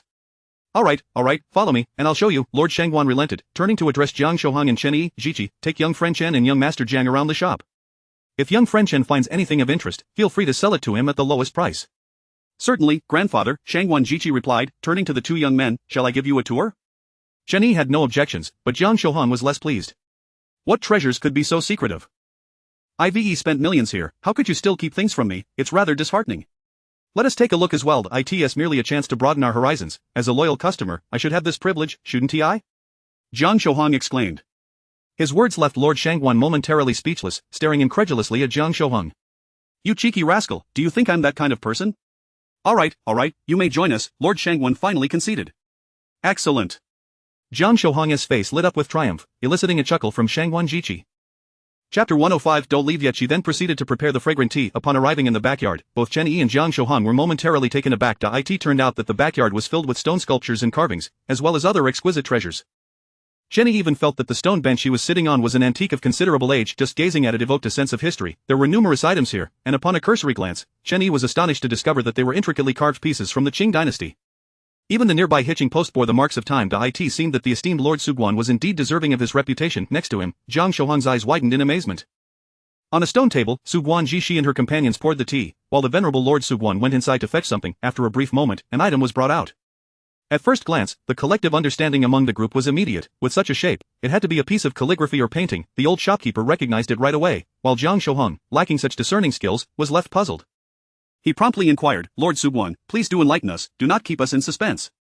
This remark elicited laughter from the surrounding shopkeepers, and even Lord Suguan sighed, rubbing his forehead. Youngster, didn't I tell you not to come? Look at how embarrassing this is, TSK TSK TSK. This time, Suguan Xi also chuckled. She slowly opened the elongated box in her hands, revealing its contents. At that moment, Zhang Shouhong's eyes widened in shock as he beheld the item before him, his heart racing with astonishment. Subsequently, Lord Suguan unveiled it further, and everyone gathered to take a closer look, gasping in astonishment. Good heavens, old fellow, how on earth did you acquire such a treasure? This is simply extraordinary. Where did you procure this? A chorus of voices erupted, as they all gazed in awe at the object that bore seals including Zhang Xian, De Chen Zhu Shi, Zhang Xian Seal, De Chen, Zhang Ji, and Xiaobayan Duo Shi Xian Wei Yu. This revelation left the crowd momentarily speechless, as several shopkeepers stared at the object, their eyes gleaming with excitement. Zhang Shouhuang looked intently at the painting before him, feeling a sense of familiarity. Suddenly, he inhaled sharply, exclaiming, "This is Zhang Daqian's Yuan Qingfeng too." Noticing the puzzled expressions of Su Guanyu and Su Guaning, he elaborated, "The Yuan Qingfeng 2 is a landscape painting by Zhang Daqian, created in the 1940s, which fetched a staggering price of 135 million yuan at auction in 2016. But why is this painting here?" "Ah, young one, you seem quite knowledgeable," Su Guanxi remarked with a slight smile, "but who said that the Yuan Qingfeng 2 exists in only one version?" At this, the crowd erupted in astonished chatter. "I never imagined there could be another version of this piece. How rare indeed. It's stunning, simply breathtaking." This extraordinary item was none other than a masterpiece by the renowned Zhang Daqian, alongside his brother Zhang Shanzi, founded the Daifentang school, becoming one of the most legendary figures in 20th-century Chinese painting, particularly renowned for his achievements in landscape painting. After residing abroad, his style evolved to blend meticulous brushwork with vibrant color, creating a new artistic genre characterized by splashed ink and color, earning him recognition alongside Qi Baishe and Pu Hsiancheng, collectively known as the Southern Zhang and Northern Qi and Southern Zhang and Northern Pu. Zhang Daqian, with his iconic beard that he sported since his 20s, has left behind numerous masterpieces, including Ai Henhu, Chang Jiangwanli Tu, Xiping de Yihua, and Bupingxi Yuan Yaji, most of which are now housed in museums, while a few have changed hands to be cherished by wealthy collectors. This particular painting, drawing inspiration from the Yuan dynasty's Wanshan Jishue Tu, combined with Yuan's long, sweeping brush techniques and Liu Daosher's Hushan Qingxiao Tu, is a strikingly representative large-scale masterpiece. Although it imitates Yuan's style, it is fundamentally a revival of an anonymous Yuan dynasty landscape painting, showcasing an exquisite complexity that would leave Yuan himself in awe. Truly a rare gem from Zhang Daqian's artistic maturity. As soon as this painting was unveiled, everyone understood that Lord Suguan was aiming to astound them, for this was no ordinary item. It was exceedingly rare in the market, almost never seen outside of elite auctions. According to industry norms, such pieces were typically shown to only one buyer at a time, yet Lord Suguan had gathered them all, knowing that none of them could individually afford the painting. What a cunning old fox he was. In an instant, they all saw through Su Guanxini's intentions. One shopkeeper, wary, glanced at Lord Suguan, momentarily stunned. After all, they understood the value of this piece, considering that the one from 2016 had fetched over 100 million yuan, this one would undoubtedly command an even higher price, starting at no less than 100 million. 100 million, just contemplating that figure made their faces twitch slightly. Each of them was worth over 100 million, yet who among them could actually produce such a sum? Thus, they could only disassemble the price. Suguan, we are not easily fooled. You better provide a reasonable price. We are waiting for your offer. Lord Suguan glanced at the group before him and then raised a single finger. 150 million. What? 150 million. For a moment, several shopkeepers nearly leaped to their feet. Is this what you call a reasonable price? If it were 100 million, they might have considered it, but now, 150 million? Farewell. Goodbye. In an instant, the shopkeepers scattered like birds taking flight. Lord Suguan was taken aback. Are you leaving just like that?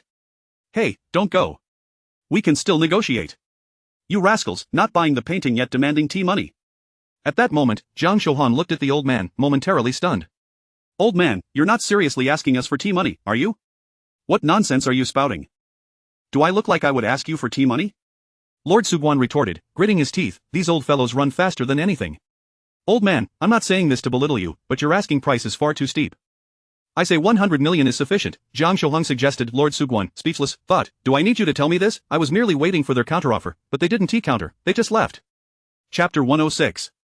Who said I was leaving? At this moment, Shangwan Sini listened to Zhang Shouhang's words and turned towards the young master of the mountain city. You rascal, since you're already here, how about I give you a bottom price for this painting? 100 million, what do you say? Zhang Shouhang, so you still have your sights set on me. I take my leave. Zhang Shouhang stood up to depart, but was hastily pulled back by the elder Shangwan. You little rascal, did you actually take me seriously? I was merely jesting with you. Zhang Shouhang, oh, your earlier demeanor certainly did not convey that you were just joking. Moreover, if I were to spend 100 million to acquire this painting, wouldn't my father simply break my legs? Or worse, that would be the least of my worries. Chen Yi gazed at the painting, opened his mouth, and said, Old man, how about I buy this? What, but brother Chen, what did you just say? Jiang Shouhan's eyes widened in disbelief at Chen Yi's proclamation. After all, this was a sum of 100 million, and that was merely the base price. Subsequently, as Chen Yi explained to Jiang Shouhan, the latter's gaze towards Chen Yi transformed entirely. It was indeed remarkable. Despite his extensive experience in the antique world, he could hardly fathom the origins of the painting with just a glance. Nearby, Shangguan Sini and Shangguan Jishi were equally taken aback, never expecting this young fellow to possess such profound knowledge about the item. He was truly extraordinary. How about this, old man? I'll take this thing, please provide me with a card number, and I will transfer the funds to you. Excellent, excellent, it is refreshing to encounter someone with discernment. At this, the elder Shangguan looked at Chen Yi, his eyes nearly squinting with delight. Observing Chen Yi, Shangguan Jishi's expression turned to one of confusion. Chen Yi's demeanor was rather peculiar. If he deemed the item unworthy, there would be no reason to purchase it. However, if he believed it to be valuable, he should display some excitement. Yet, at that moment, Chen Yi's face was as tranquil as a placid lake, belying the tempest within. After a moment, the transfer was successful. Detected that the host has successfully spent 100 million, triggering the tenfold rebate skill, returning 1 billion. Once the transaction was complete, Shangguan Sini promptly wrapped the painting and underwent a dramatic shift in attitude. Previously, he regarded Chen Yi as a junior, but now it felt like they were equals. This transformation in the elder Shangguan made Jiang Shouhan acutely aware of the adage that money speaks volumes. He turned to Chen Yi, "Brother Chen, shall we take our leave?" "Leave? Who said I was leaving?" Chen Yi replied in surprise, and Jiang Shouhan was momentarily dumbfounded. Chen Yi looked around the hall, a smile gracing his lips. "I find the items here quite appealing.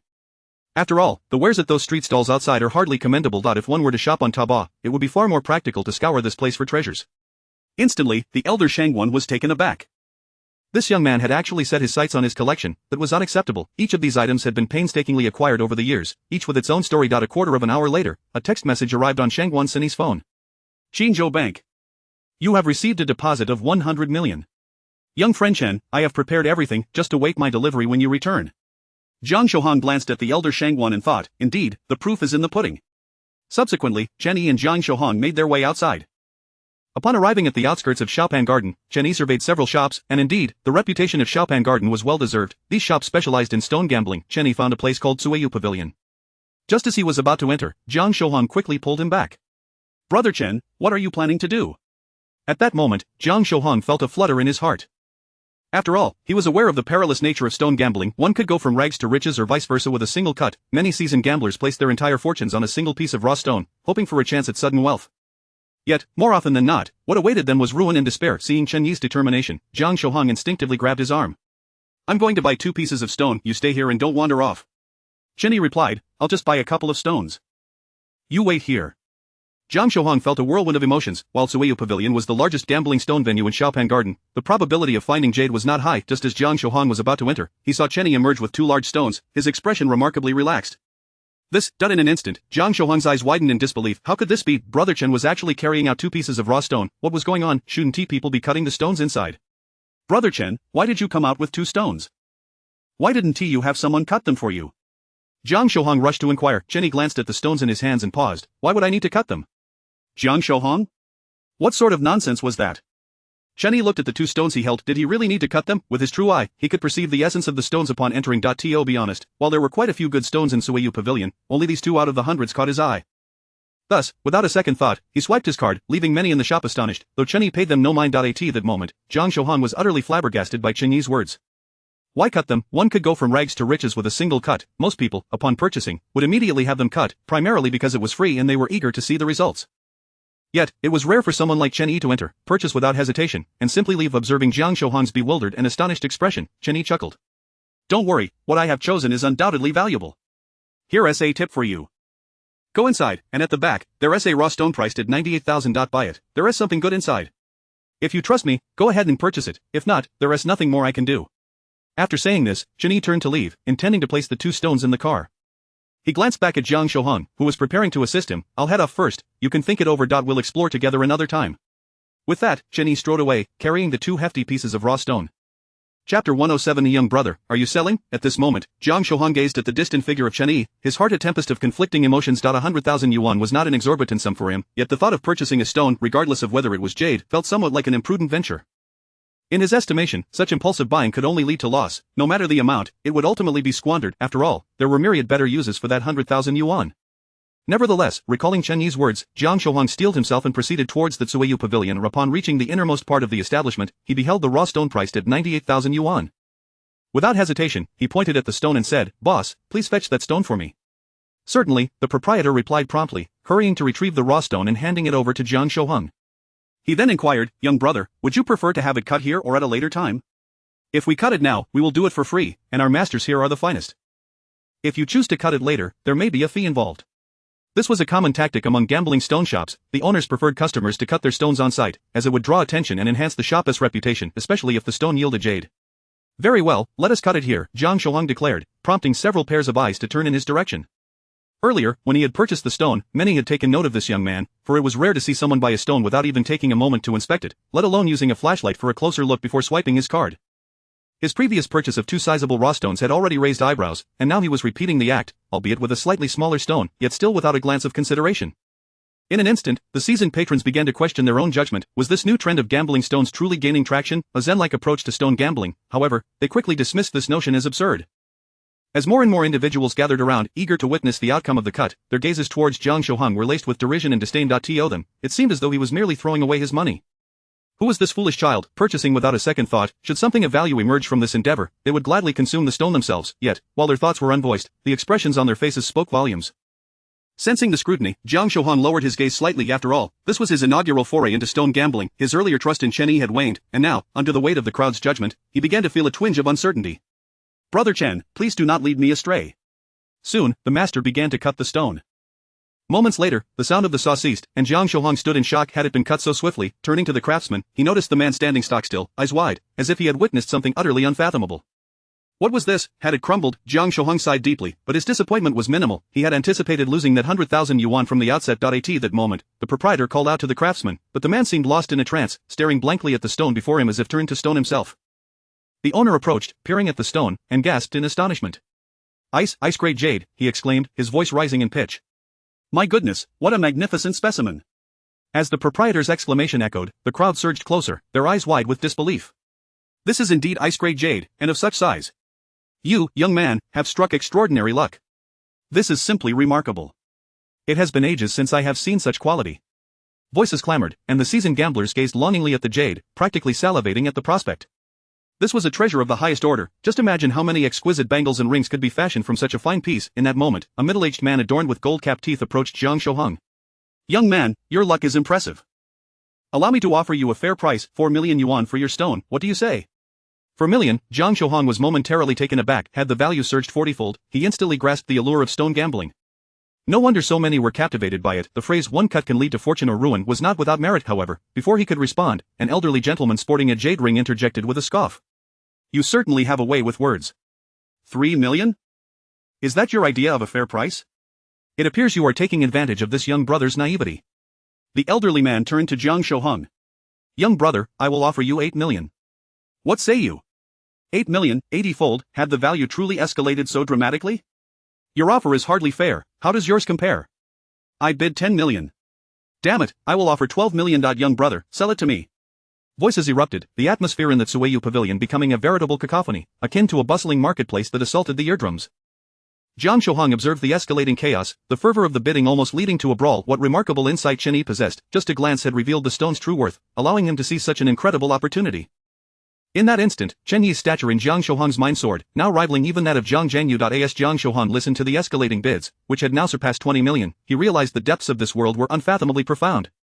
Initially, they had offered 4 million, now, the figure had soared to over 20 million, and it appeared they believed there was still profit to be made. In that moment of realization, Jiang Shouheng grasped the stone and began to depart.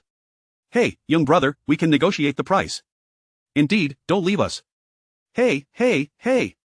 Chapter 108. This is not for you to see. Upon exiting the small Panjiayuan, Jiang Shouheng placed the stone onto his vehicle and subsequently exhaled a long sigh of relief. He then made a phone call to Jiang Zhenyu. "What's the matter, son?" The voice on the other end took a moment to answer, as though preoccupied with some pressing matter. "Father, did I not accompany Chairman Chen to Panjiayuan today? He advised me to purchase a stone," Jiang Shouheng explained, only to be met with silence from the other end. Gambling stone. Jiang Zhenyu, listening to the call, felt a flicker of impatience. How much could a gambling stone possibly cost? What profits could it yield? Was it worth discussing? "Please get to the point quickly. I have several contracts worth millions to finalize," he urged. "I just had it cut, and they claim it's ice-type jadeite," Jiang Shouheng replied earnestly. "The bidding has already surpassed 20 million. I didn't dare to sell it, so I took it directly." Once again, silence enveloped the conversation, but this time it was not born of impatience. Jiang Zhengyu's eyes widened in astonishment, his lips twitching in disbelief. A stone worth over 20 million, and there are still bidders vying for it, its true value must surely exceed that amount. After a moment of contemplation, Jiang Zhengyu suggested, perhaps you should hand it over to Chairman Chen. After all, it was his recommendation to purchase it. Chen Gu has already left, he said he was done and walked away. I went to make the purchase afterward, and he mentioned it was for me, claiming he had no interest in the stone. Jiang Zhengyu was left speechless. Is this truly rational? A stone worth over 20 million, and he simply dismisses it? Alright, hurry back with it and refrain from selling. I have several acquaintances who are quite knowledgeable about such matters. But, father, what about my allowance for this month? Allowance? What allowance? Jiang Shouheng replied, exasperated. A while later, Chen Yi returned to the second villa in his car. Chen Shi was outside playing with a dog, while the third sister, Chen Liu, was in the courtyard, basking in the sun with a teacup in hand. Upon seeing Chen Yi's return, both women stood up. Little brother, where have you been? Chen Liu inquired, her curiosity piqued as she noticed Chen Yi placing 2 large stones and a scroll on the ground. While she had no interest in the stones, her eyes lit up at the sight of the scroll. Little brother, is that a piece of calligraphy? Come, let me have a look. However, before she could reach for it, Chen Yi swiftly snatched the painting away. This is not for you to see, third sister. Chen Liu, indignant, stamped her foot in frustration. What's the meaning of this? Little brother, after all the affection I've shown you, you treat me like this. It's merely a piece of artwork, why can't I see it? She was fuming, and Chen Shi, observing the scene, quickly grasped that this must be the calligraphy intended as a gift for their sister's birthday. Third sister, don't be upset. Little brother has his reasons for withholding it, Chen Shi said, turning to Chen Yi. Come, little brother, let us go to the study. Alright, let us go, Chen Yi agreed, leading Chen Shi toward the study. In an instant, Chen Liu, overwhelmed with fury, found herself laughing in disbelief. Her expression was a mix of confusion and indignation. How could they treat her this way? It was utterly unfair. I shall seek out eldest sister, she declared, seething with annoyance, and retreated to her spot, clutching her teapot.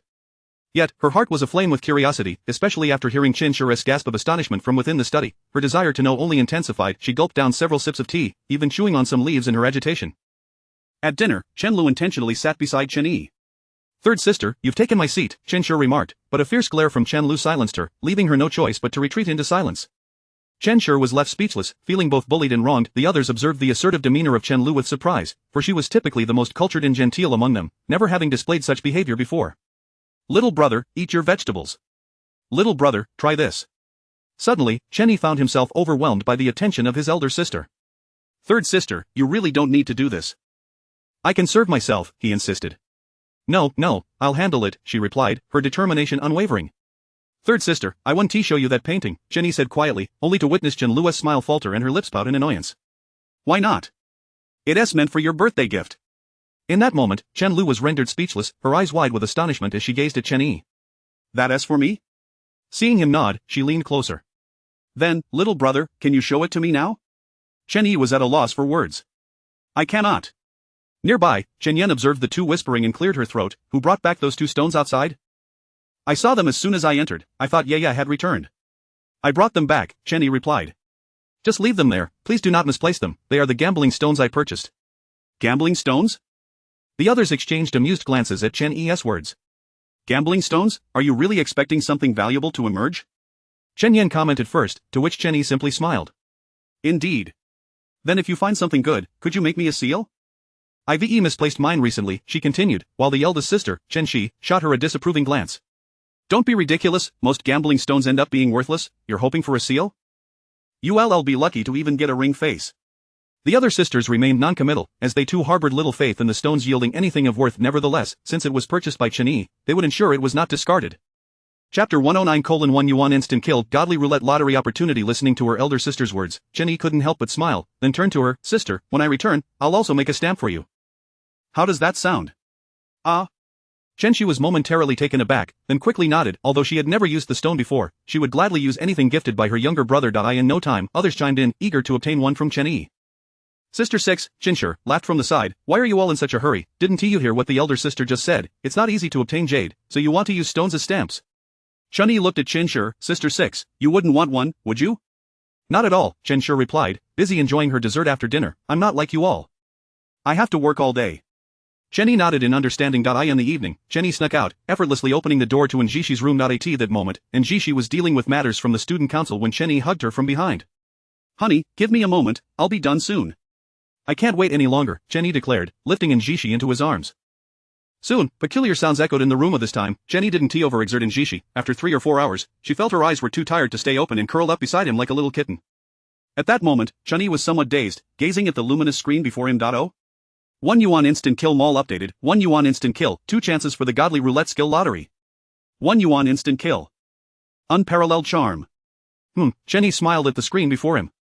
Congratulations, host, for successfully executing the 1 yuan instant kill, obtaining 2 chances for the godly roulette skill lottery. Congratulations, host, for successfully executing the 1 yuan instant kill, acquiring the unparalleled charm skill.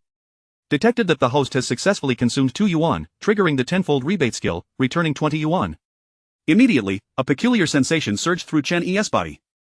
He felt unchanged, yet his confidence seemed to have significantly bolstered, accompanied by an inexplicable feeling that puzzled him. Thus, Chen Yi took Xixi to take a shower, and when they returned, Xixi looked at a message her mother had sent, breaking into laughter. What's so funny? Tomorrow is a short holiday, right? My mother asked me to come back. She said a friend's son is coming over. You know what that implies. As she spoke, Chen Yi understood, then looked at Xixi. Shall I accompany you back? Really? Chen Yi smirked, of course. Then, Chen Yi glanced at the luminous screen. Does the host wish to use the 2 chances for the godly lottery? Lottery. Congratulations, host, for acquiring 30 shares in LV. Congratulations, host, for acquiring 20 shares in Huaxia Airlines Group. Chen Yi stared in astonishment at the luminous screen, his lips curling into a smile. 30% shares in LV and 20% shares in Huaxia Airlines are no small figures. The next day, Chen Yi and Xixi woke up and noticed it was already past 8 o'clock. No wonder, after all, spring nights are fleeting, and with the sun high, the sovereign cannot rise early after all. Once the bond of friendship is established, who has the energy to rise so early? After getting up, Chen Yi and Xixi freshened up. Then, Chen Yi turned to Xixi. Let us go buy some clothes. I already have plenty of clothes here. It's our first time back. I can't go empty-handed, can I? And besides, let us get you something new. After all, new styles are coming out. With that, Chen Yi took Xixi toward Hailan International Plaza. At that moment, Hailan International Plaza was bustling with visitors. As Qingzhou's landmark, it certainly boasts a higher prestige than Wanda Plaza. Within, it is a genuine gathering of high-end brands, with every item being a luxury label. Hence, those who visit here are typically dignitaries. Ordinary folks seldom come. After all, what is the point of visiting if one cannot afford to buy? It's just a waste of time. Ever since Chen Yi discovered this place, he stopped visiting Wanda Plaza altogether. In the morning, Chen Yi drove his Ferrari LaFerrari, bringing Xixi to Hailan International Plaza. All along the way, his Ferrari attracted countless gazes. Even in the parking lot of Hailan International Plaza, it overshadowed a multitude of luxury cars. Within Hailan International Plaza, the minimum standard is BBA-level vehicles, that is, BMW, Benz, and Audi. Beyond that are Bentleys and the like, but none exceed 10 million. After parking, Chen Yi led Xixi upstairs. Upon reaching the upper floor, they encountered a vast LV store, and immediately, Chen Yi felt a sense of belonging. After all, he now owns a significant stake in LV. Upon entering, Chen Yi noticed the store, which spanned approximately 500 to 600 square meters, exuding a sense of grandeur. Various clothing for both men and women, perfumes, and bags filled the space, creating a dazzling array of options. A wave of opulence washed over him. No wonder ordinary people don't frequent such places. If one were to visit, they might feel embarrassed due to their inability to purchase anything. Hello, sir and madam, welcome to the LV flagship store at Hailan International Plaza. How may I assist you? A young lady in sheer stockings and a work uniform approached briskly, her long legs accentuating her grace as she smiled at Chen Yi and Xixi. Chen Yi nodded in acknowledgement of the saleswoman's smile. Then, he turned to Xixi and said to the saleswoman, do you have any new arrivals? Let her try on a few outfits. The saleswoman's eyes lit up. It was apparent that Chen Yi was a wealthy individual, for who else would make such a generous request? Without delay, she eagerly began showcasing the latest styles to Xixi, introducing each new piece. Miss, what I just showed you are our store's seasonal new arrivals. If you like any, I can get them for you to try on. The saleswoman then looked at Chen Yi. Sir, the items I just introduced are very suitable for this lady. Anything she likes, just have it brought over for her to try on, Chen Yi replied. However, Xixi hesitated. After all, these garments were exceedingly expensive, with each piece costing tens of thousands, even over 100,000. Although she knew the outfit she was currently wearing was also pricey, she still shook her head. Oh, Chen Yi noticed Xixi shaking her head. Alright, wrap up all the items you just introduced. Xixi exclaimed, that's not what I meant. Yet, Chen Yi showed no signs of relenting. The saleswoman's eyes widened in disbelief. She could hardly believe what she had just heard. Wrap them all up. Stunned, she quickly summoned a few other salespeople to assist her. At that moment, Xixi turned to Chen Yi. Wait, Chen Yi, can't I just pick a few? Sure, you can choose. What about these clothes? Xixi glanced at Chen Yi, wanting him to stop, but Chen Yi showed no intention of halting the salespeople, as they had already begun packing. They could simply swipe the card and leave. Just keep choosing. At that moment, a saleswoman named Xiao Lei, overhearing Chen Yi's words, brightened and quickly said, Sir, we have one more outfit in the store, but it's the only one. However, I believe it would suit this Miss S figure perfectly. But Xiao Lei hesitated, wanting to say more. Chen Yi chuckled, take her to see it. If it's good, just wrap it up. Instantly, Xixi shook her head. After all, she felt she had already chosen enough, and that last outfit would undoubtedly be even more expensive than the others. How much would it cost? Hundreds of thousands, or even over 1 million, and Xi couldn't bear to think about it and stood rooted in place. However, the next moment, she was forcibly led away by several salespeople. A while later, when Xi emerged from the fitting room, she looked stunning. No wonder they say people rely on their attire. She now resembled a celestial being untouched by the mortal world. The salespeople nearby couldn't help but marvel. The outfit seemed tailor-made for Xi, a perfect match, sir. What do you think? Very nice, quite nice. Chen Yi nodded in satisfaction with the outfit. In an instant, Xi transformed into a refined young lady, exuding an air of nobility derived from a prestigious family. Alright, wrap it up for me. Here is the card, the password is 6 zeros. Chen Yi casually handed a bank card to the saleswoman standing beside him. Understood, please wait a moment. The beautiful saleswoman smiled as she took the card and headed to the counter. Does it look good? Xi joyfully twirled in front of the mirror, holding the outfit. Quite beautiful, Chen Yi replied with a gentle smile. Hello, sir, payment has been successfully processed. Would you like this outfit packaged? The saleswoman approached, respectfully handing back the bank card. To the store is one I frequently visit. The clothes are very fashionable, and the craftsmanship and materials are top-notch. Li Mei proudly introduced to her friends beside her. As she spoke, the group had already entered the store. Hello, may I ask what style of clothing you are interested in? The saleswoman at the entrance greeted with a smile. As her gaze swept over the group, she realized they were not ordinary customers. The outfits they wore likely cost several thousand altogether, especially the one leading the group, whose ensemble probably exceeded 10,000. Some styles even left her in awe. Just browsing, you go ahead with your work. Li Mei casually waved her hand as she walked into the store. I bought this outfit in 5 colors, it's really nice. Li Mei pointed to some clothes on the wall, smiling. Wow, what beautiful clothes, they match Mei Mei's elegance perfectly indeed. Mei Mei will look amazing in that outfit. My goodness, several tens of thousands, I doubt many can afford such clothes, Li Mei's friends exclaimed in astonishment.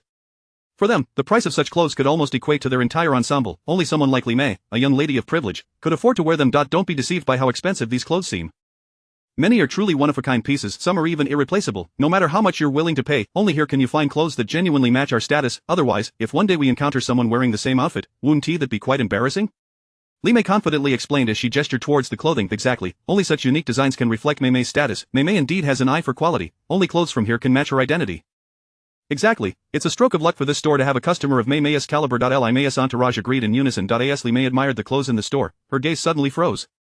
She stared intently at the outfit in Xishi's hands. That outfit was stunning. It had a classic British aristocratic style, especially with the innovatively designed puff sleeves that evoked images of storybook princesses. The color combination was exceptionally clever, and the texture exuded a timeless elegance. However, it appeared that the young couple was already interested in it. Is this outfit still available? Li Mei turned to ask a nearby saleswoman. Though she asked this, she was more curious to know whether the outfit could be customized or if it was truly unique. If it could be customized, no matter how beautiful it was, she would never purchase it, as that would diminish its value. Hello, miss, this outfit was designed and crafted by our top designer personally. There is only this one piece, the saleswoman explained. Somewhat awkwardly, their store-as clothing is all handmade, not mass-produced. Each piece is unique. Of course, they could customize for someone willing to pay, but this particular outfit was not available for customization. The designer's style is inherently exclusive, and he adheres to the principle of creating no duplicates, regardless of the price.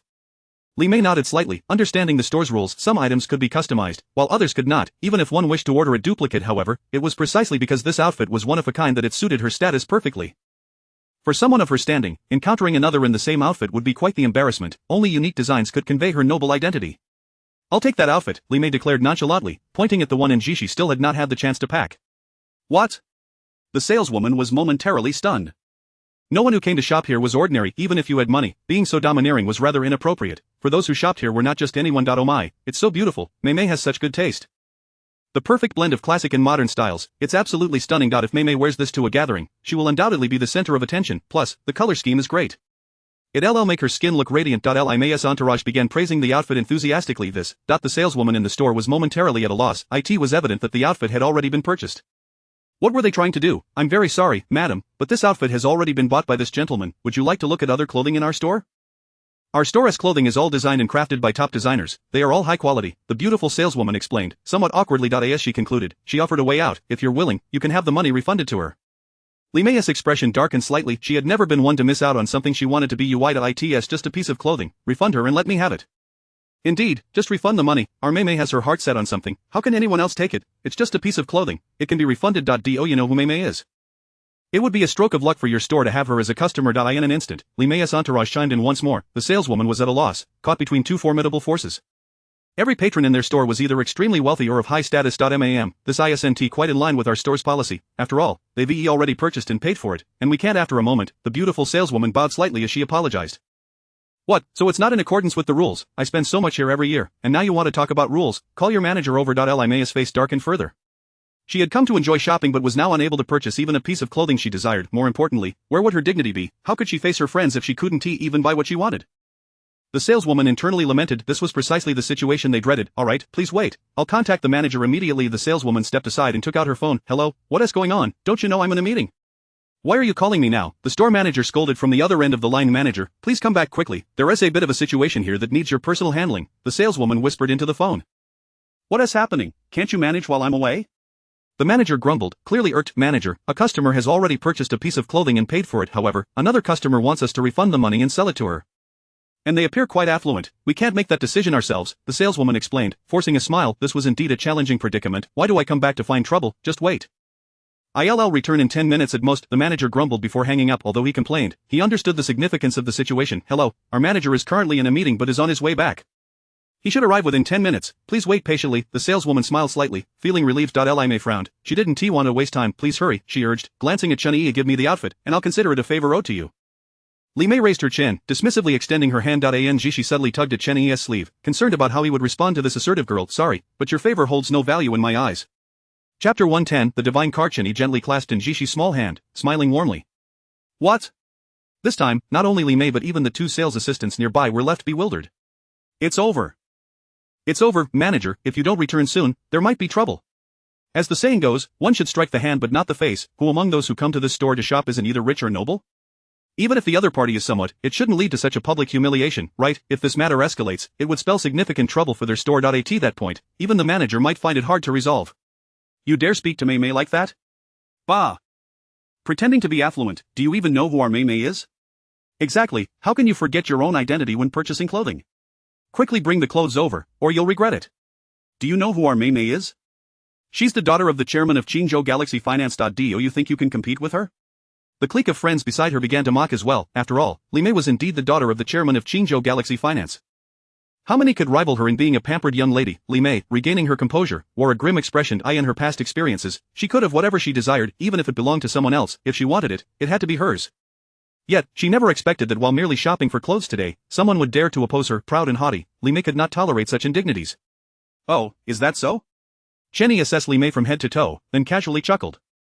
Observing his nonchalant demeanor, despite knowing her identity, Li Mei's anger flared. What a pretense! Is it just about money? I may have nothing else, but I have plenty of it. You refuse to yield, do you? I refuse to believe that money can't win you over. In a fit of rage, Li Mei pulled out a stack of 100 yuan bills from her bag and slapped it against Chen Yi's chest. Is this enough? Now hand over the clothes. She said expressionlessly. In her memory, nothing was insurmountable with money. If money couldn't resolve it, it merely indicated that she didn't possess enough. With enough money, she could even buy the moon.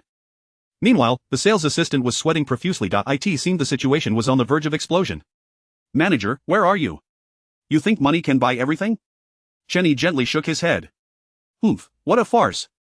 Exactly, with money, one can buy anything. Those without money will never understand its value. Indeed, hurry up and refund the money for the clothes. What are you waiting for?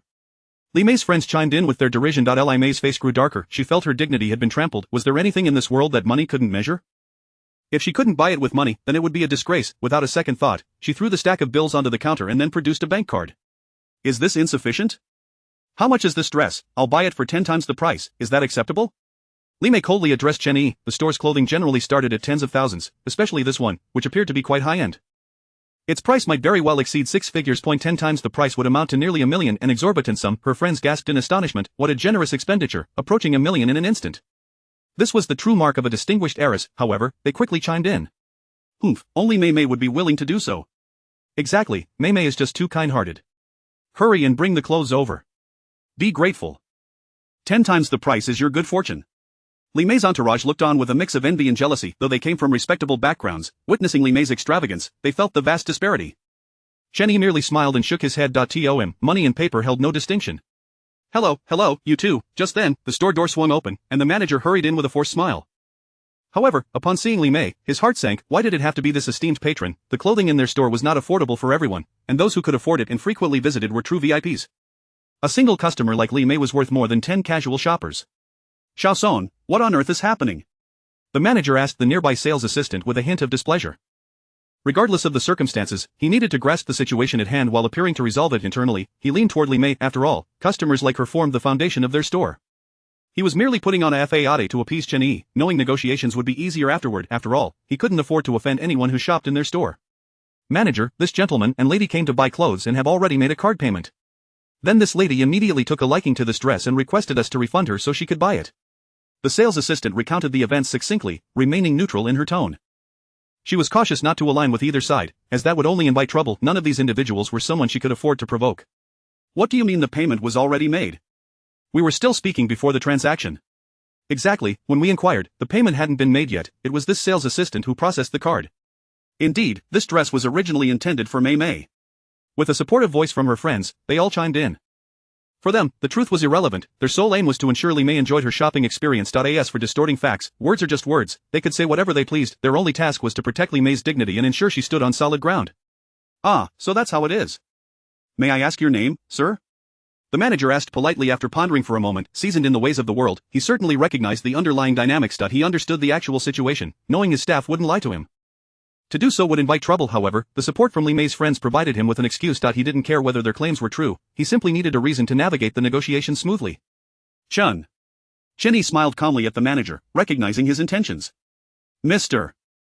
Chen, would you be open to negotiating? The manager inquired with a cheerful demeanor. Negotiate with me? You shouldn't be negotiating with me. I've already paid for the item. Chen Yi scoffed. The manager found himself in a difficult position.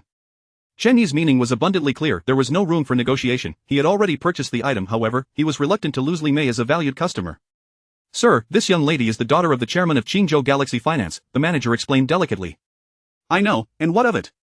Chen Yi replied with a slight smile, unfazed. The manager momentarily froze. What was happening? If he knew, why didn't he just give her the dress? Offending such a young lady was hardly wise. Hesitating, the manager discreetly assessed Chen Yi. His attire was quite impressive, and while he couldn't pinpoint his background, his demeanor suggested he was no ordinary individual. This was becoming increasingly complicated. Although he held the title of manager, he lacked substantial backing. Offending someone like Chen Yi was a risk he couldn't afford. Hurry, I'm busy, I have no time to waste. If this isn't resolved soon, you might as well resign. Li Mei glared at the manager, her expression darkening. She had hoped that with the manager's arrival, the situation would be resolved swiftly, especially as a loyal patron of the store. However, she was taken aback by the manager's hesitation, feeling utterly humiliated. Enough was enough. With a firm resolve, the manager bit the bullet. Some things must be sacrificed. After all, Li Mei was the store's top VIP. While the young man before him seemed impressive, he had to make a choice. Since there were no alternatives, a casual customer was far less significant. Preserving Li Mei's status was paramount. Ah, Mr. Chen, it is as follows. Miss Li Mei is our store's top VIP, entitled to priority purchasing rights. The sales assistant is new and unfamiliar with the protocols. Of course, we sincerely apologize for this oversight. However, according to policy, we must issue you a refund, the manager said, his tone filled with regret. Did you see that? Hurry up and refund the dress. I have other matters to attend to and no time for your delays. Li Mei's lips curled into a disdainful smirk. At that moment, she felt triumphant. This once again proved that money held immense power. Otherwise, the manager wouldn't utter such words. Haha, Mei Mei is truly formidable. Indeed, without money, pretending to be affluent only leads to embarrassment. He deserves his misfortune. Who told him to challenge Mei Mei? What status does Mei Mei hold that he could ever hope to rival? Li Mei's entourage chimed in, their voices filled with admiration. As Chen Yi listened to the raucous chatter, his gaze turned to the manager's handling of the situation, his expression darkening. A cold smile crept onto his lips just as he prepared to speak. A commotion from outside drew everyone's attention. President Liu, what a surprise to see you here. A middle-aged man approached the balding figure, swiftly striding forward with a smile. Li Dong, what brings you here? Isn't there a ball this evening? I brought my daughter to buy a few outfits. After all, one must dress well, he replied. Dad. Hearing her father's voice, Li Mei rushed to greet him. Who is this? This is President Liu, the branch manager of the Industrial and Commercial Bank of Shancheng. Quickly greet Uncle Liu. Uncle Liu. In an instant, Li Mei transformed from her earlier haughty demeanor into a demure young lady, her earlier fierceness vanishing entirely. It was true what they said. Women are capricious. As President Liu prepared to greet Li Mei, his gaze shifted to the other individuals in the store, and his expression faltered. Mr. Chen, what a coincidence, I didn't realize you were here. Mr. Chen, in an instant, Li Mei, Lingcheng, and the others turned to look at the store's interior. President Liu squeezed past them, approaching Chen Yi with utmost respect. Mr. Chen, I am Liu Xian, the branch manager of the Industrial and Commercial Bank of Shancheng. It's been quite a while since we last met. What a stroke of luck today. No wonder I kept hearing magpies chirping on my way here. It seems I was destined to meet a noble person. His flattery brought a smile to Chen Yi's face. No wonder he could become a bank manager. His eloquence and knack for flattery were unparalleled. President Liu, and this gentleman is? This is Mr. Chen Yi, the chairman of Tianlong Group. The revelation sent shivers down the spines of Lingcheng and Li Mei. What did President Liu just say? A Tianlong Group chairman, what an illustrious title, a tycoon, a top-tier tycoon. At that moment, Li Mei's face turned pale, and her companions stumbled back, their high heels faltering, causing them to collapse to the ground in shock. They appeared utterly dazed. Li Mei, I just remembered, I have something to attend to. I must take my leave. Little Mei, I have matters at home. Goodbye. In an instant, the group of young ladies scattered like birds, not daring to linger for even a moment.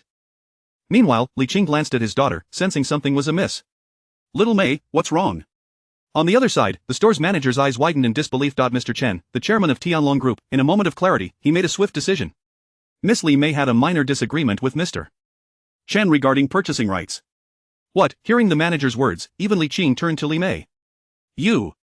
Li Mei lowered her head, resembling a frightened ostrich, wishing she could bury her head in the ground if only there were a hole nearby. Not just him, Chen Yi said as he absorbed the manager's words, a smile creeping onto his lips. Now, please provide me with your boss's phone number. I would like to inquire about the regulations you mentioned earlier. His words sent a shiver through the manager, who began to lament, feigning regret. Chen Yi paid him no mind, dialing the number without hesitation. The ensuing events were no longer his concern. After a while, Chen Yi departed with Xi, their purchases stowed in the trunk, while Li Mei and Lingcheng had long vanished from sight.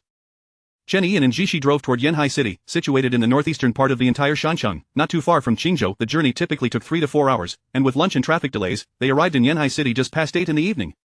During the drive, Chen Yi had showcased a bit of the LaFerrari's performance, although he hadn't unlocked its full potential. Had he done so, they would have arrived in a couple of hours. On the highway, my goodness, what is that?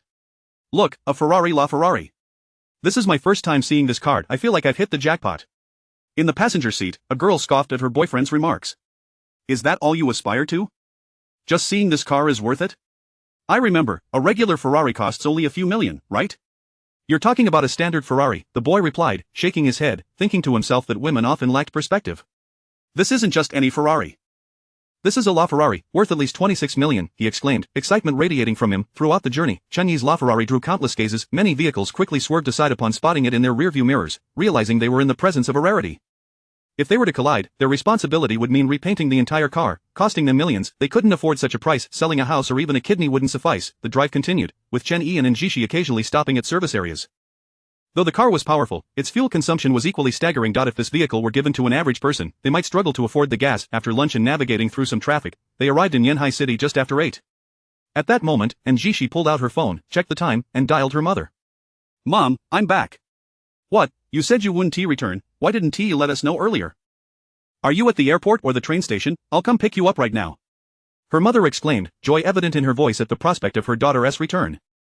Meanwhile, Xi heard the background noise on the other end of the line.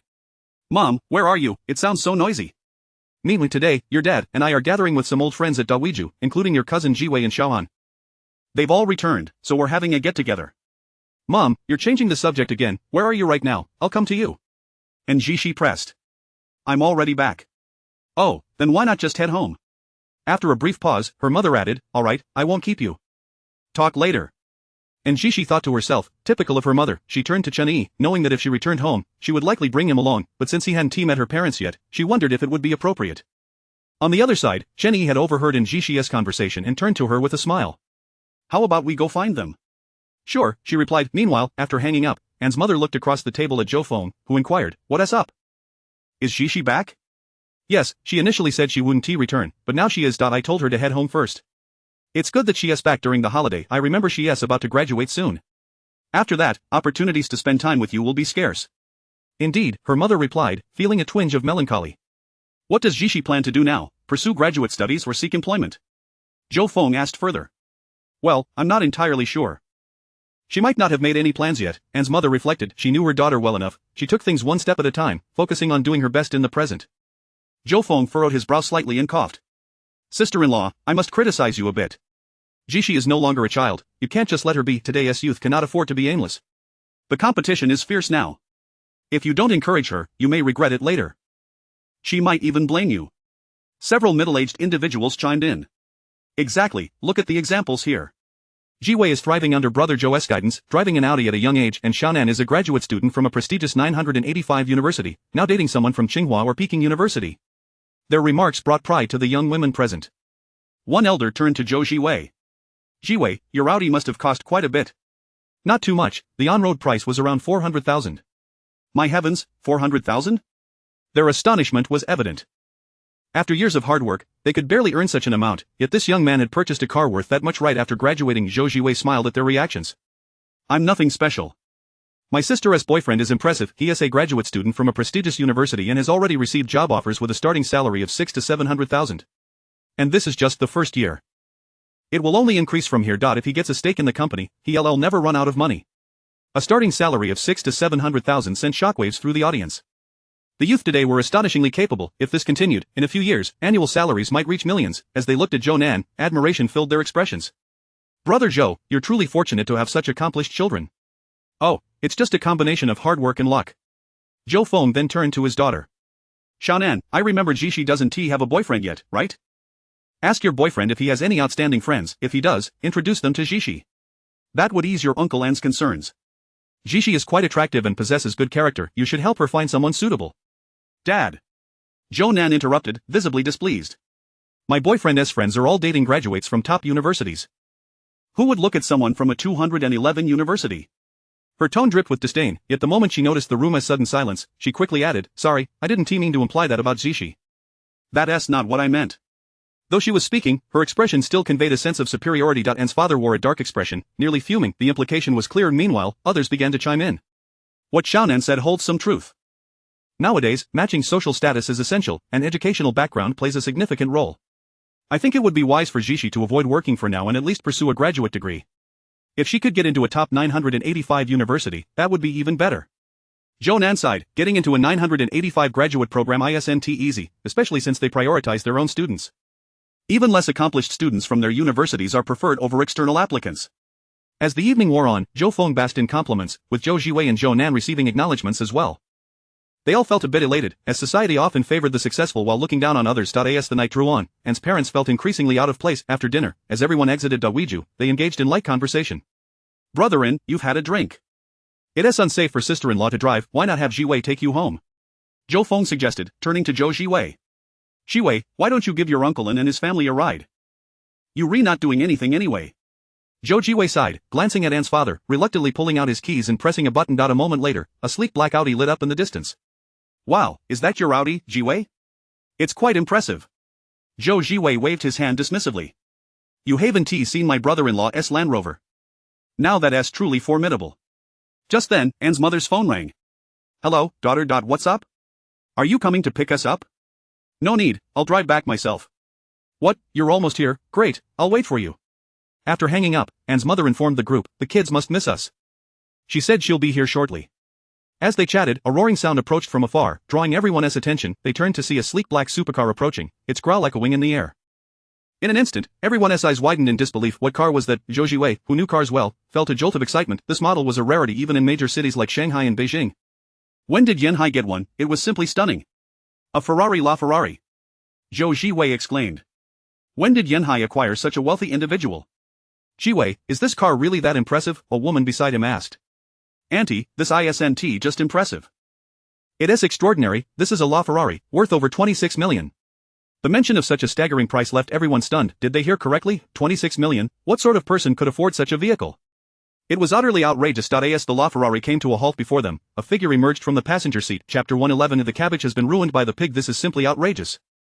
Subsequently, before the astonished gazes of the crowd, a Ferrari La Ferrari came to a halt right before them. Before they could even react, a figure emerged from the passenger seat. Mom and Dad, have you finished eating? And Jishi was the first to speak. Her words left her parents dumbfounded, their eyes wide open in disbelief, struggling to comprehend what they were witnessing. This was their daughter, was it not? Indeed, it was their daughter. Yet, how could their daughter have arrived in such a luxury vehicle, and not just any luxury vehicle, but a supercar? At that moment, they were utterly bewildered. Nearby, a group of middle-aged individuals gazed at the car, their jaws nearly dropping in astonishment. Jishi had actually descended from this vehicle. Soon, amidst their astonished stares, Chen Yi slowly stepped out of the driver's seat. Hello, Auntie, Uncle, Chen Yi greeted. The moment he appeared, all attention shifted to him. The crowd felt a jolt in their hearts. Chen Yi appeared remarkably youthful, seemingly around 20 years of age, yet he exuded an aura that was distinctly different. His powerful presence made one feel as though they were an insignificant pawn standing before a leader. The air of authority surrounding him seemed almost innate, leaving them with a sense of inferiority. And Dad, and Ming, was the first to regain his composure, turning to Chen Yi. Jishi, who is this? This is my boyfriend. Chen Yi, remember you said you wanted to meet him? I thought I'd bring him home so you wouldn't have to worry, she replied, a proud demeanor enveloping her as if she were presenting her most cherished treasure. In an instant, Jonan felt her cheeks flush with embarrassment. What had she just said? She had boasted about her boyfriend earning a six-figure salary annually, but in the presence of this young man, what was that worth? Just look at his vehicle. This was a Ferrari LaFerrari, worth 26 million. 26 million. What does that even mean? It would take her boyfriend 26 years of relentless work to save that much, yet here was someone, only around 20, who possessed such wealth, and his fortune was likely far greater than that. In a flash, Jonan felt as though she had been slapped across the face just earlier. She had claimed that her boyfriend, being a top student from a prestigious university, would surely look down upon Xi. Yet here was Xi, returning with a boyfriend of such caliber. Ironically, it was now she who felt looked down upon. Chen Yi then opened the trunk and retrieved several gift bags. Uncle, Auntie, we rushed over and didn't prepare anything special, so I bought a watch and a bag, hoping you would like them. He handed the items to the couple. In an instant, Zhou Zhui's jaw twitched as he gazed at the gift bags. This is a Patek Philippe watch and a Louis Vuitton bag, I presume. Is Patek Philippe very expensive? And Dad asked, observing Zhou Zhui's reaction. Although he was an executive at a small company, he had no interest in watches and was unfamiliar with such brands. However, upon catching sight of the receipt within the gift bag, his hands began to tremble violently. How many digits does this have? Units, tens, hundreds, thousands, 10,000s, 100,000s, millions. This watch costs 2 million, and Dad exclaimed, unable to believe his eyes. It was utterly astonishing. 2 million for a watch. This revelation caused those nearby to widen their eyes in disbelief. 2 million for a mere watch. Moreover, it wasn't even for himself but for someone else. What kind of wealth must one possess to afford such extravagance? Everyone then turned their gaze to Mom, who stood there in a daze after glancing at the receipt. She looked at Chen Yi. Young Chen, this is far too extravagant. We simply cannot accept it, Uncle, Auntie. It's just a small token for our first meeting. It's really nothing significant, not very valuable at all. Please don't take it to heart. Consider it mere decoration. His words were delivered with an air of nonchalance, yet, to the ears of the assembled crowd, his statement was almost laughable. What on earth is he saying? They thought incredulously. 2 million for a watch, a Louis Vuitton bag of considerable worth, and he dares to say it's not significant. Zhou Feng managed an awkward smile. Brother, congratulations to Xi for finding such a remarkable boyfriend, and congratulations to you as well. And brother, you must treat us to a meal in a few days. In an instant, Chen Yi found himself elevated to the status of a hero. Even Zhou Zhui and Jonan engaged in conversation, as they did not wish to offend such a millionaire. Perhaps even a billionaire. They could not afford to make an enemy of him. Little Chen, where will you be staying tonight? And Mom inquired, glancing at the time. It was getting late. I'll find a hotel nearby, he replied. Immediately, and Mom waved her hand. Little Chen, if you stay in a hotel tonight, we'll be the talk of the town. Just stay here. We have 2 spare rooms. All right. Chen Yi nodded in agreement. And Dad and Mom then bid farewell to the crowd and entered their Volkswagen, while Xi led Chen Yi as the others departed. The remaining individuals exchanged glances, unsure of what to say. In an instant, they all felt as if they had been looking at the world from the bottom of a well. Today, they had finally witnessed true greatness. Upon returning home, Xi's residence was situated in the Shengshutai community, a relatively upscale neighborhood in Yanhai City. One could tell from the property management and greenery that it was quite tidy, devoid of any litter or disorder. Not even a scrap of paper could be seen on the roads. Upon opening the door, even with Chen Yi's unexpected arrival, the home was impeccably clean, with marble flooring, mahogany furniture, and a spacious area of over 200 square meters. It could be considered middle class in Yanhai. Little Chen, please take off your coat. I'll tidy up your room. Do you prefer soft or firm pillows? Either is fine. Auntie. Meanwhile, and Dad took out the tea set to serve Chen Yi tea, adhering to the standard etiquette of hospitality. As he began brewing the tea, Chen Yi engaged in warming the cups, a process that made Dad increasingly pleased with him. It was evident that Chen Yi had some knowledge of tea-making techniques. Albeit perhaps not extensive, it was still commendable. After all, nowadays, young people rarely engaged in such pursuits, often preferring to play video games instead. Little Chen, how did you and Xi meet? And Dad inquired. Chen Yi responded, Uncle, I met Xi at a Han culture exhibition I participated in at school. At Dad, don't let Chen Yi downplay this. He amazed everyone with his calligraphy skills, outshining everyone and restoring our school's honor. If it weren't for him, our school would have lost face to those international students. Oh, little Chen, you can write calligraphy, why not show us? Of course, Uncle. And Chen Yi replied, preparing to rise. At that moment, and Mom walked over, having finished setting up the bed. After listening to their conversation, she laughed. Let us save it for another time. Your uncle thinks he is quite skilled, but his handwriting is hardly impressive. You, on the other hand, are remarkable at such a young age. Why not explore a bit? And Dad said, glancing at Mom, who appeared displeased. Look at the time. Little Chen and Xi drove all the way from Qingzhou, having spent several hours on the road, and they had to make do with a quick dinner. Why are you still serving him tea? Shouldn't he be allowed to rest? Realizing the time, and Dad suddenly awoke from his reverie and said, my apologies, little Chen, I didn't consider that. Please wash up and get some rest. I'll take you around Yanhai tomorrow. How does that sound? Sounds good, Chen Yi replied, rising from his seat. And Mom had already prepared his toiletries. One couldn't deny that having grown accustomed to living in a villa, Chen Yi found this 200 square meter house somewhat cramped. Nevertheless, it wasn't a major issue. Just as Chen Yi was preparing for sleep, the door opened, and a small head peeked in. Chen Yi, are you asleep? What are you doing here? Chen Yi chuckled. Aren't you going to sleep? I was worried you wouldn't be able to sleep. How's the bed? Comfortable? It's quite nice. I can sleep anywhere. Xi, now desperately resisting the urge to snuggle into Chen Yi's bed, approached him and gently pecked him on the cheek before darting back out the door. In another room, and Dad heard the door open and felt his mouth twitch. Oh no, our cabbage is going to be ruined by a pig. What kind of talk is that? And Mom chastised, you were so anxious when our daughter didn't have a boyfriend, fearing she would become a leftover woman now that she has brought home such an excellent boyfriend, you speak like this. I really don't understand what you're thinking, but honestly, what do you think of little Chen? And Mom quietly asked, the young man seems quite fine, his family background appears to be very good. His demeanor and upbringing are evident, he is impressive however, I've only interacted with him for a few hours, so how could I truly gauge him? True enough, alright, let us sleep, tomorrow, we should think about where to take little Chen. I am not even sure I can take leave. And Mom exclaimed, then turned to Dad, didn't you say you would take little Chen out tomorrow? If you back out taking leave shouldn't be a problem. And Dad sighed, but it seems our boss wants to entertain the president of Linhai Trading tomorrow and never mind, I'll explain the situation, it should be fine, alright, and Mom acquiesced, feeling helpless. The next morning, Chen Yi woke up early. Little Chen, you're up so early, breakfast will be ready shortly, and Mom said, bustling around in her apron, please, have a seat. Nowadays, it's rare for young people to be up this early. Just look at the other one, she is still fast asleep. Just then, and Xi emerged from her room, catching her mother's words, Mom, that's a bit much. Breakfast consisted of fried bread slices, milk, and fried eggs, a classic morning meal. Chen Yi typically enjoyed such fare. The bread, enveloped in egg batter and fried to perfection, was simply delectable. The outside was crispy, while the inside was soft and sweet, paired with a sip of milk. It was an exquisite delight. After breakfast, the group set off, heading straight for Yanhai's attractions since both Yanhai and Qingzhou were coastal cities, and Dad and Mom chose not to take Chen Yi to the beach but instead to some mountainous sites. The Jiulong Pool, where a mountain spring had formed at the peak, had been eroded by the water over the years, creating 9 depressions filled with crystal clear water. The shimmering surface reflected the sunlight, and fish swam gracefully within.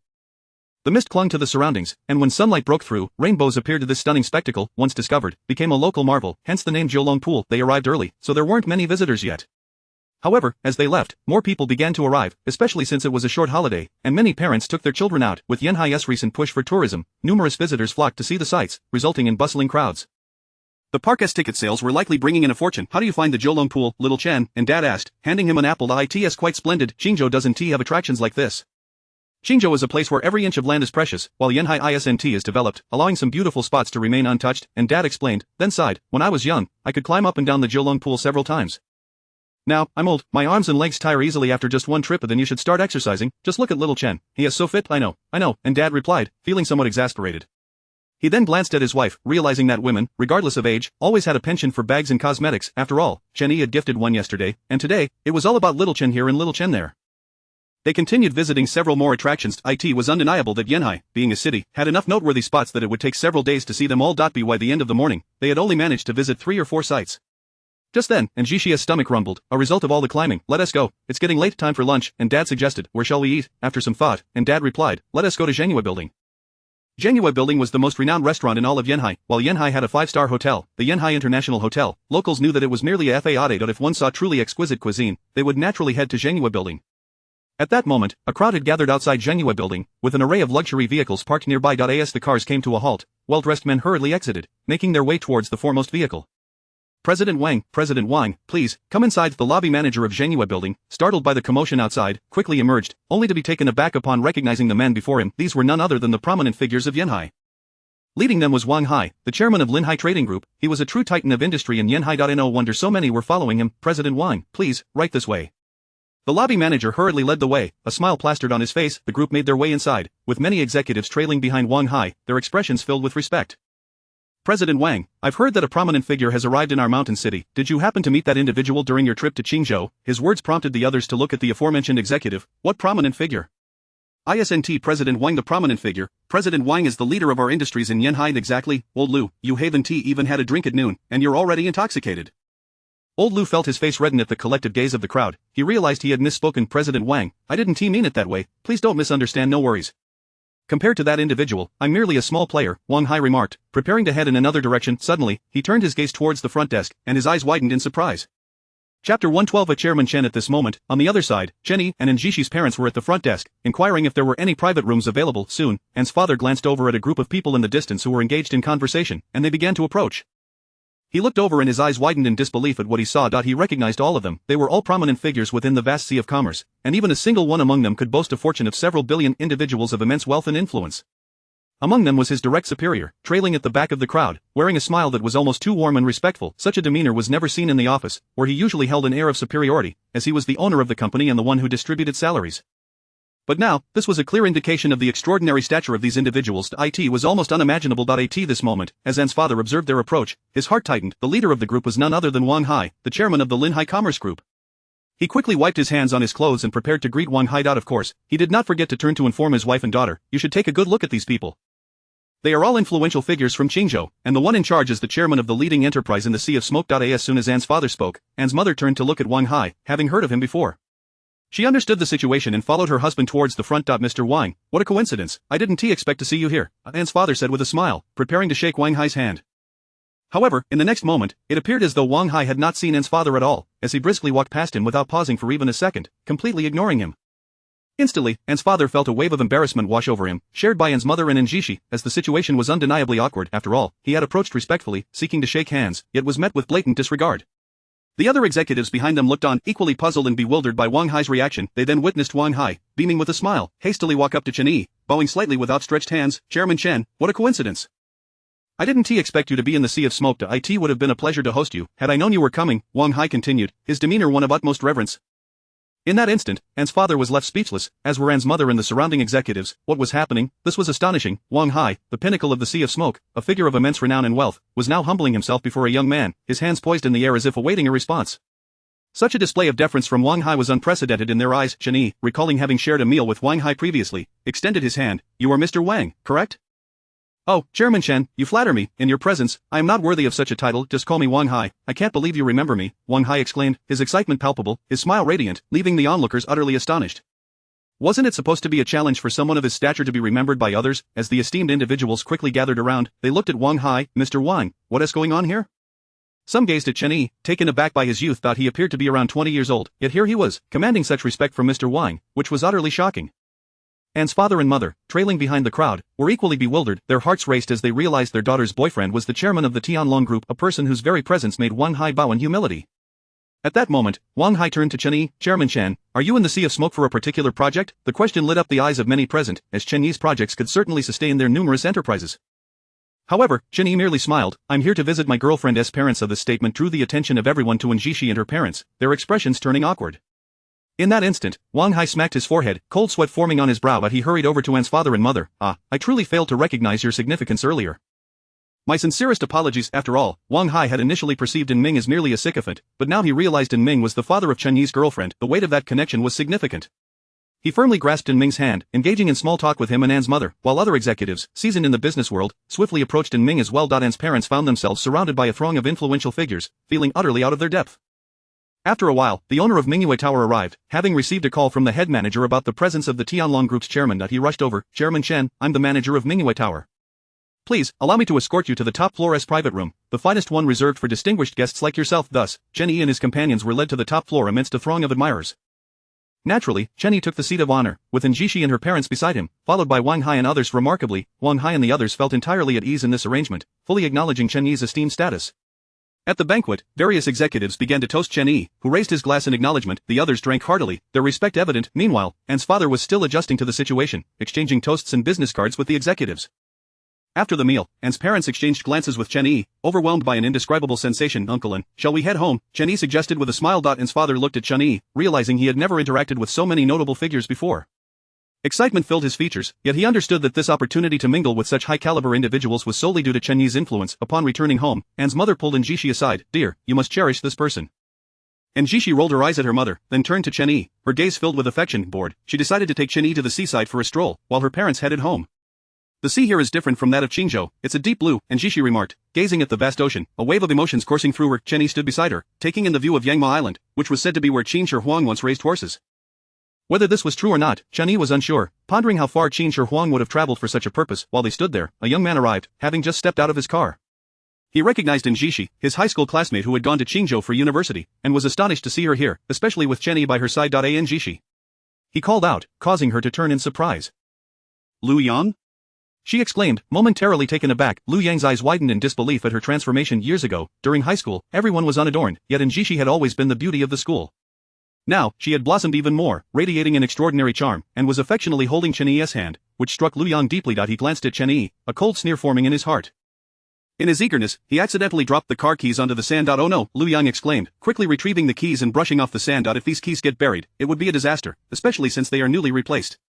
As he showcased the Mercedes-Benz emblem to Xi, Chen Yi couldn't help but chuckle inwardly, finding Liu Yang's attempts at impressing rather transparent and dull. Feeling bored, Chen Yi yawned. Are you tired, darling? Shall we head back? And Xi asked, her tone affectionate. What? Lu Yang froze, feeling a surge of tension. What didn't Xi just call Chen Yi, darling? And Xi then produced the car key she had used to bring Chen Yi here, pressing a button that lit up the headlights of a LaFerrari parked behind them. In an instant, Lu Yang was left speechless. What was happening? And Xi was driving a LaFerrari. He was a car enthusiast and understood the significance of this vehicle. Starting at 26 million, this was not something an average person could afford. Just moments ago, he had kept his Mercedes-Benz at a distance to avoid any scratches, and now he was astonished to learn that Xi owned the LaFerrari with that, and Xi approached Lu Yang, flashing him a smile before leading Chen Yi towards the car.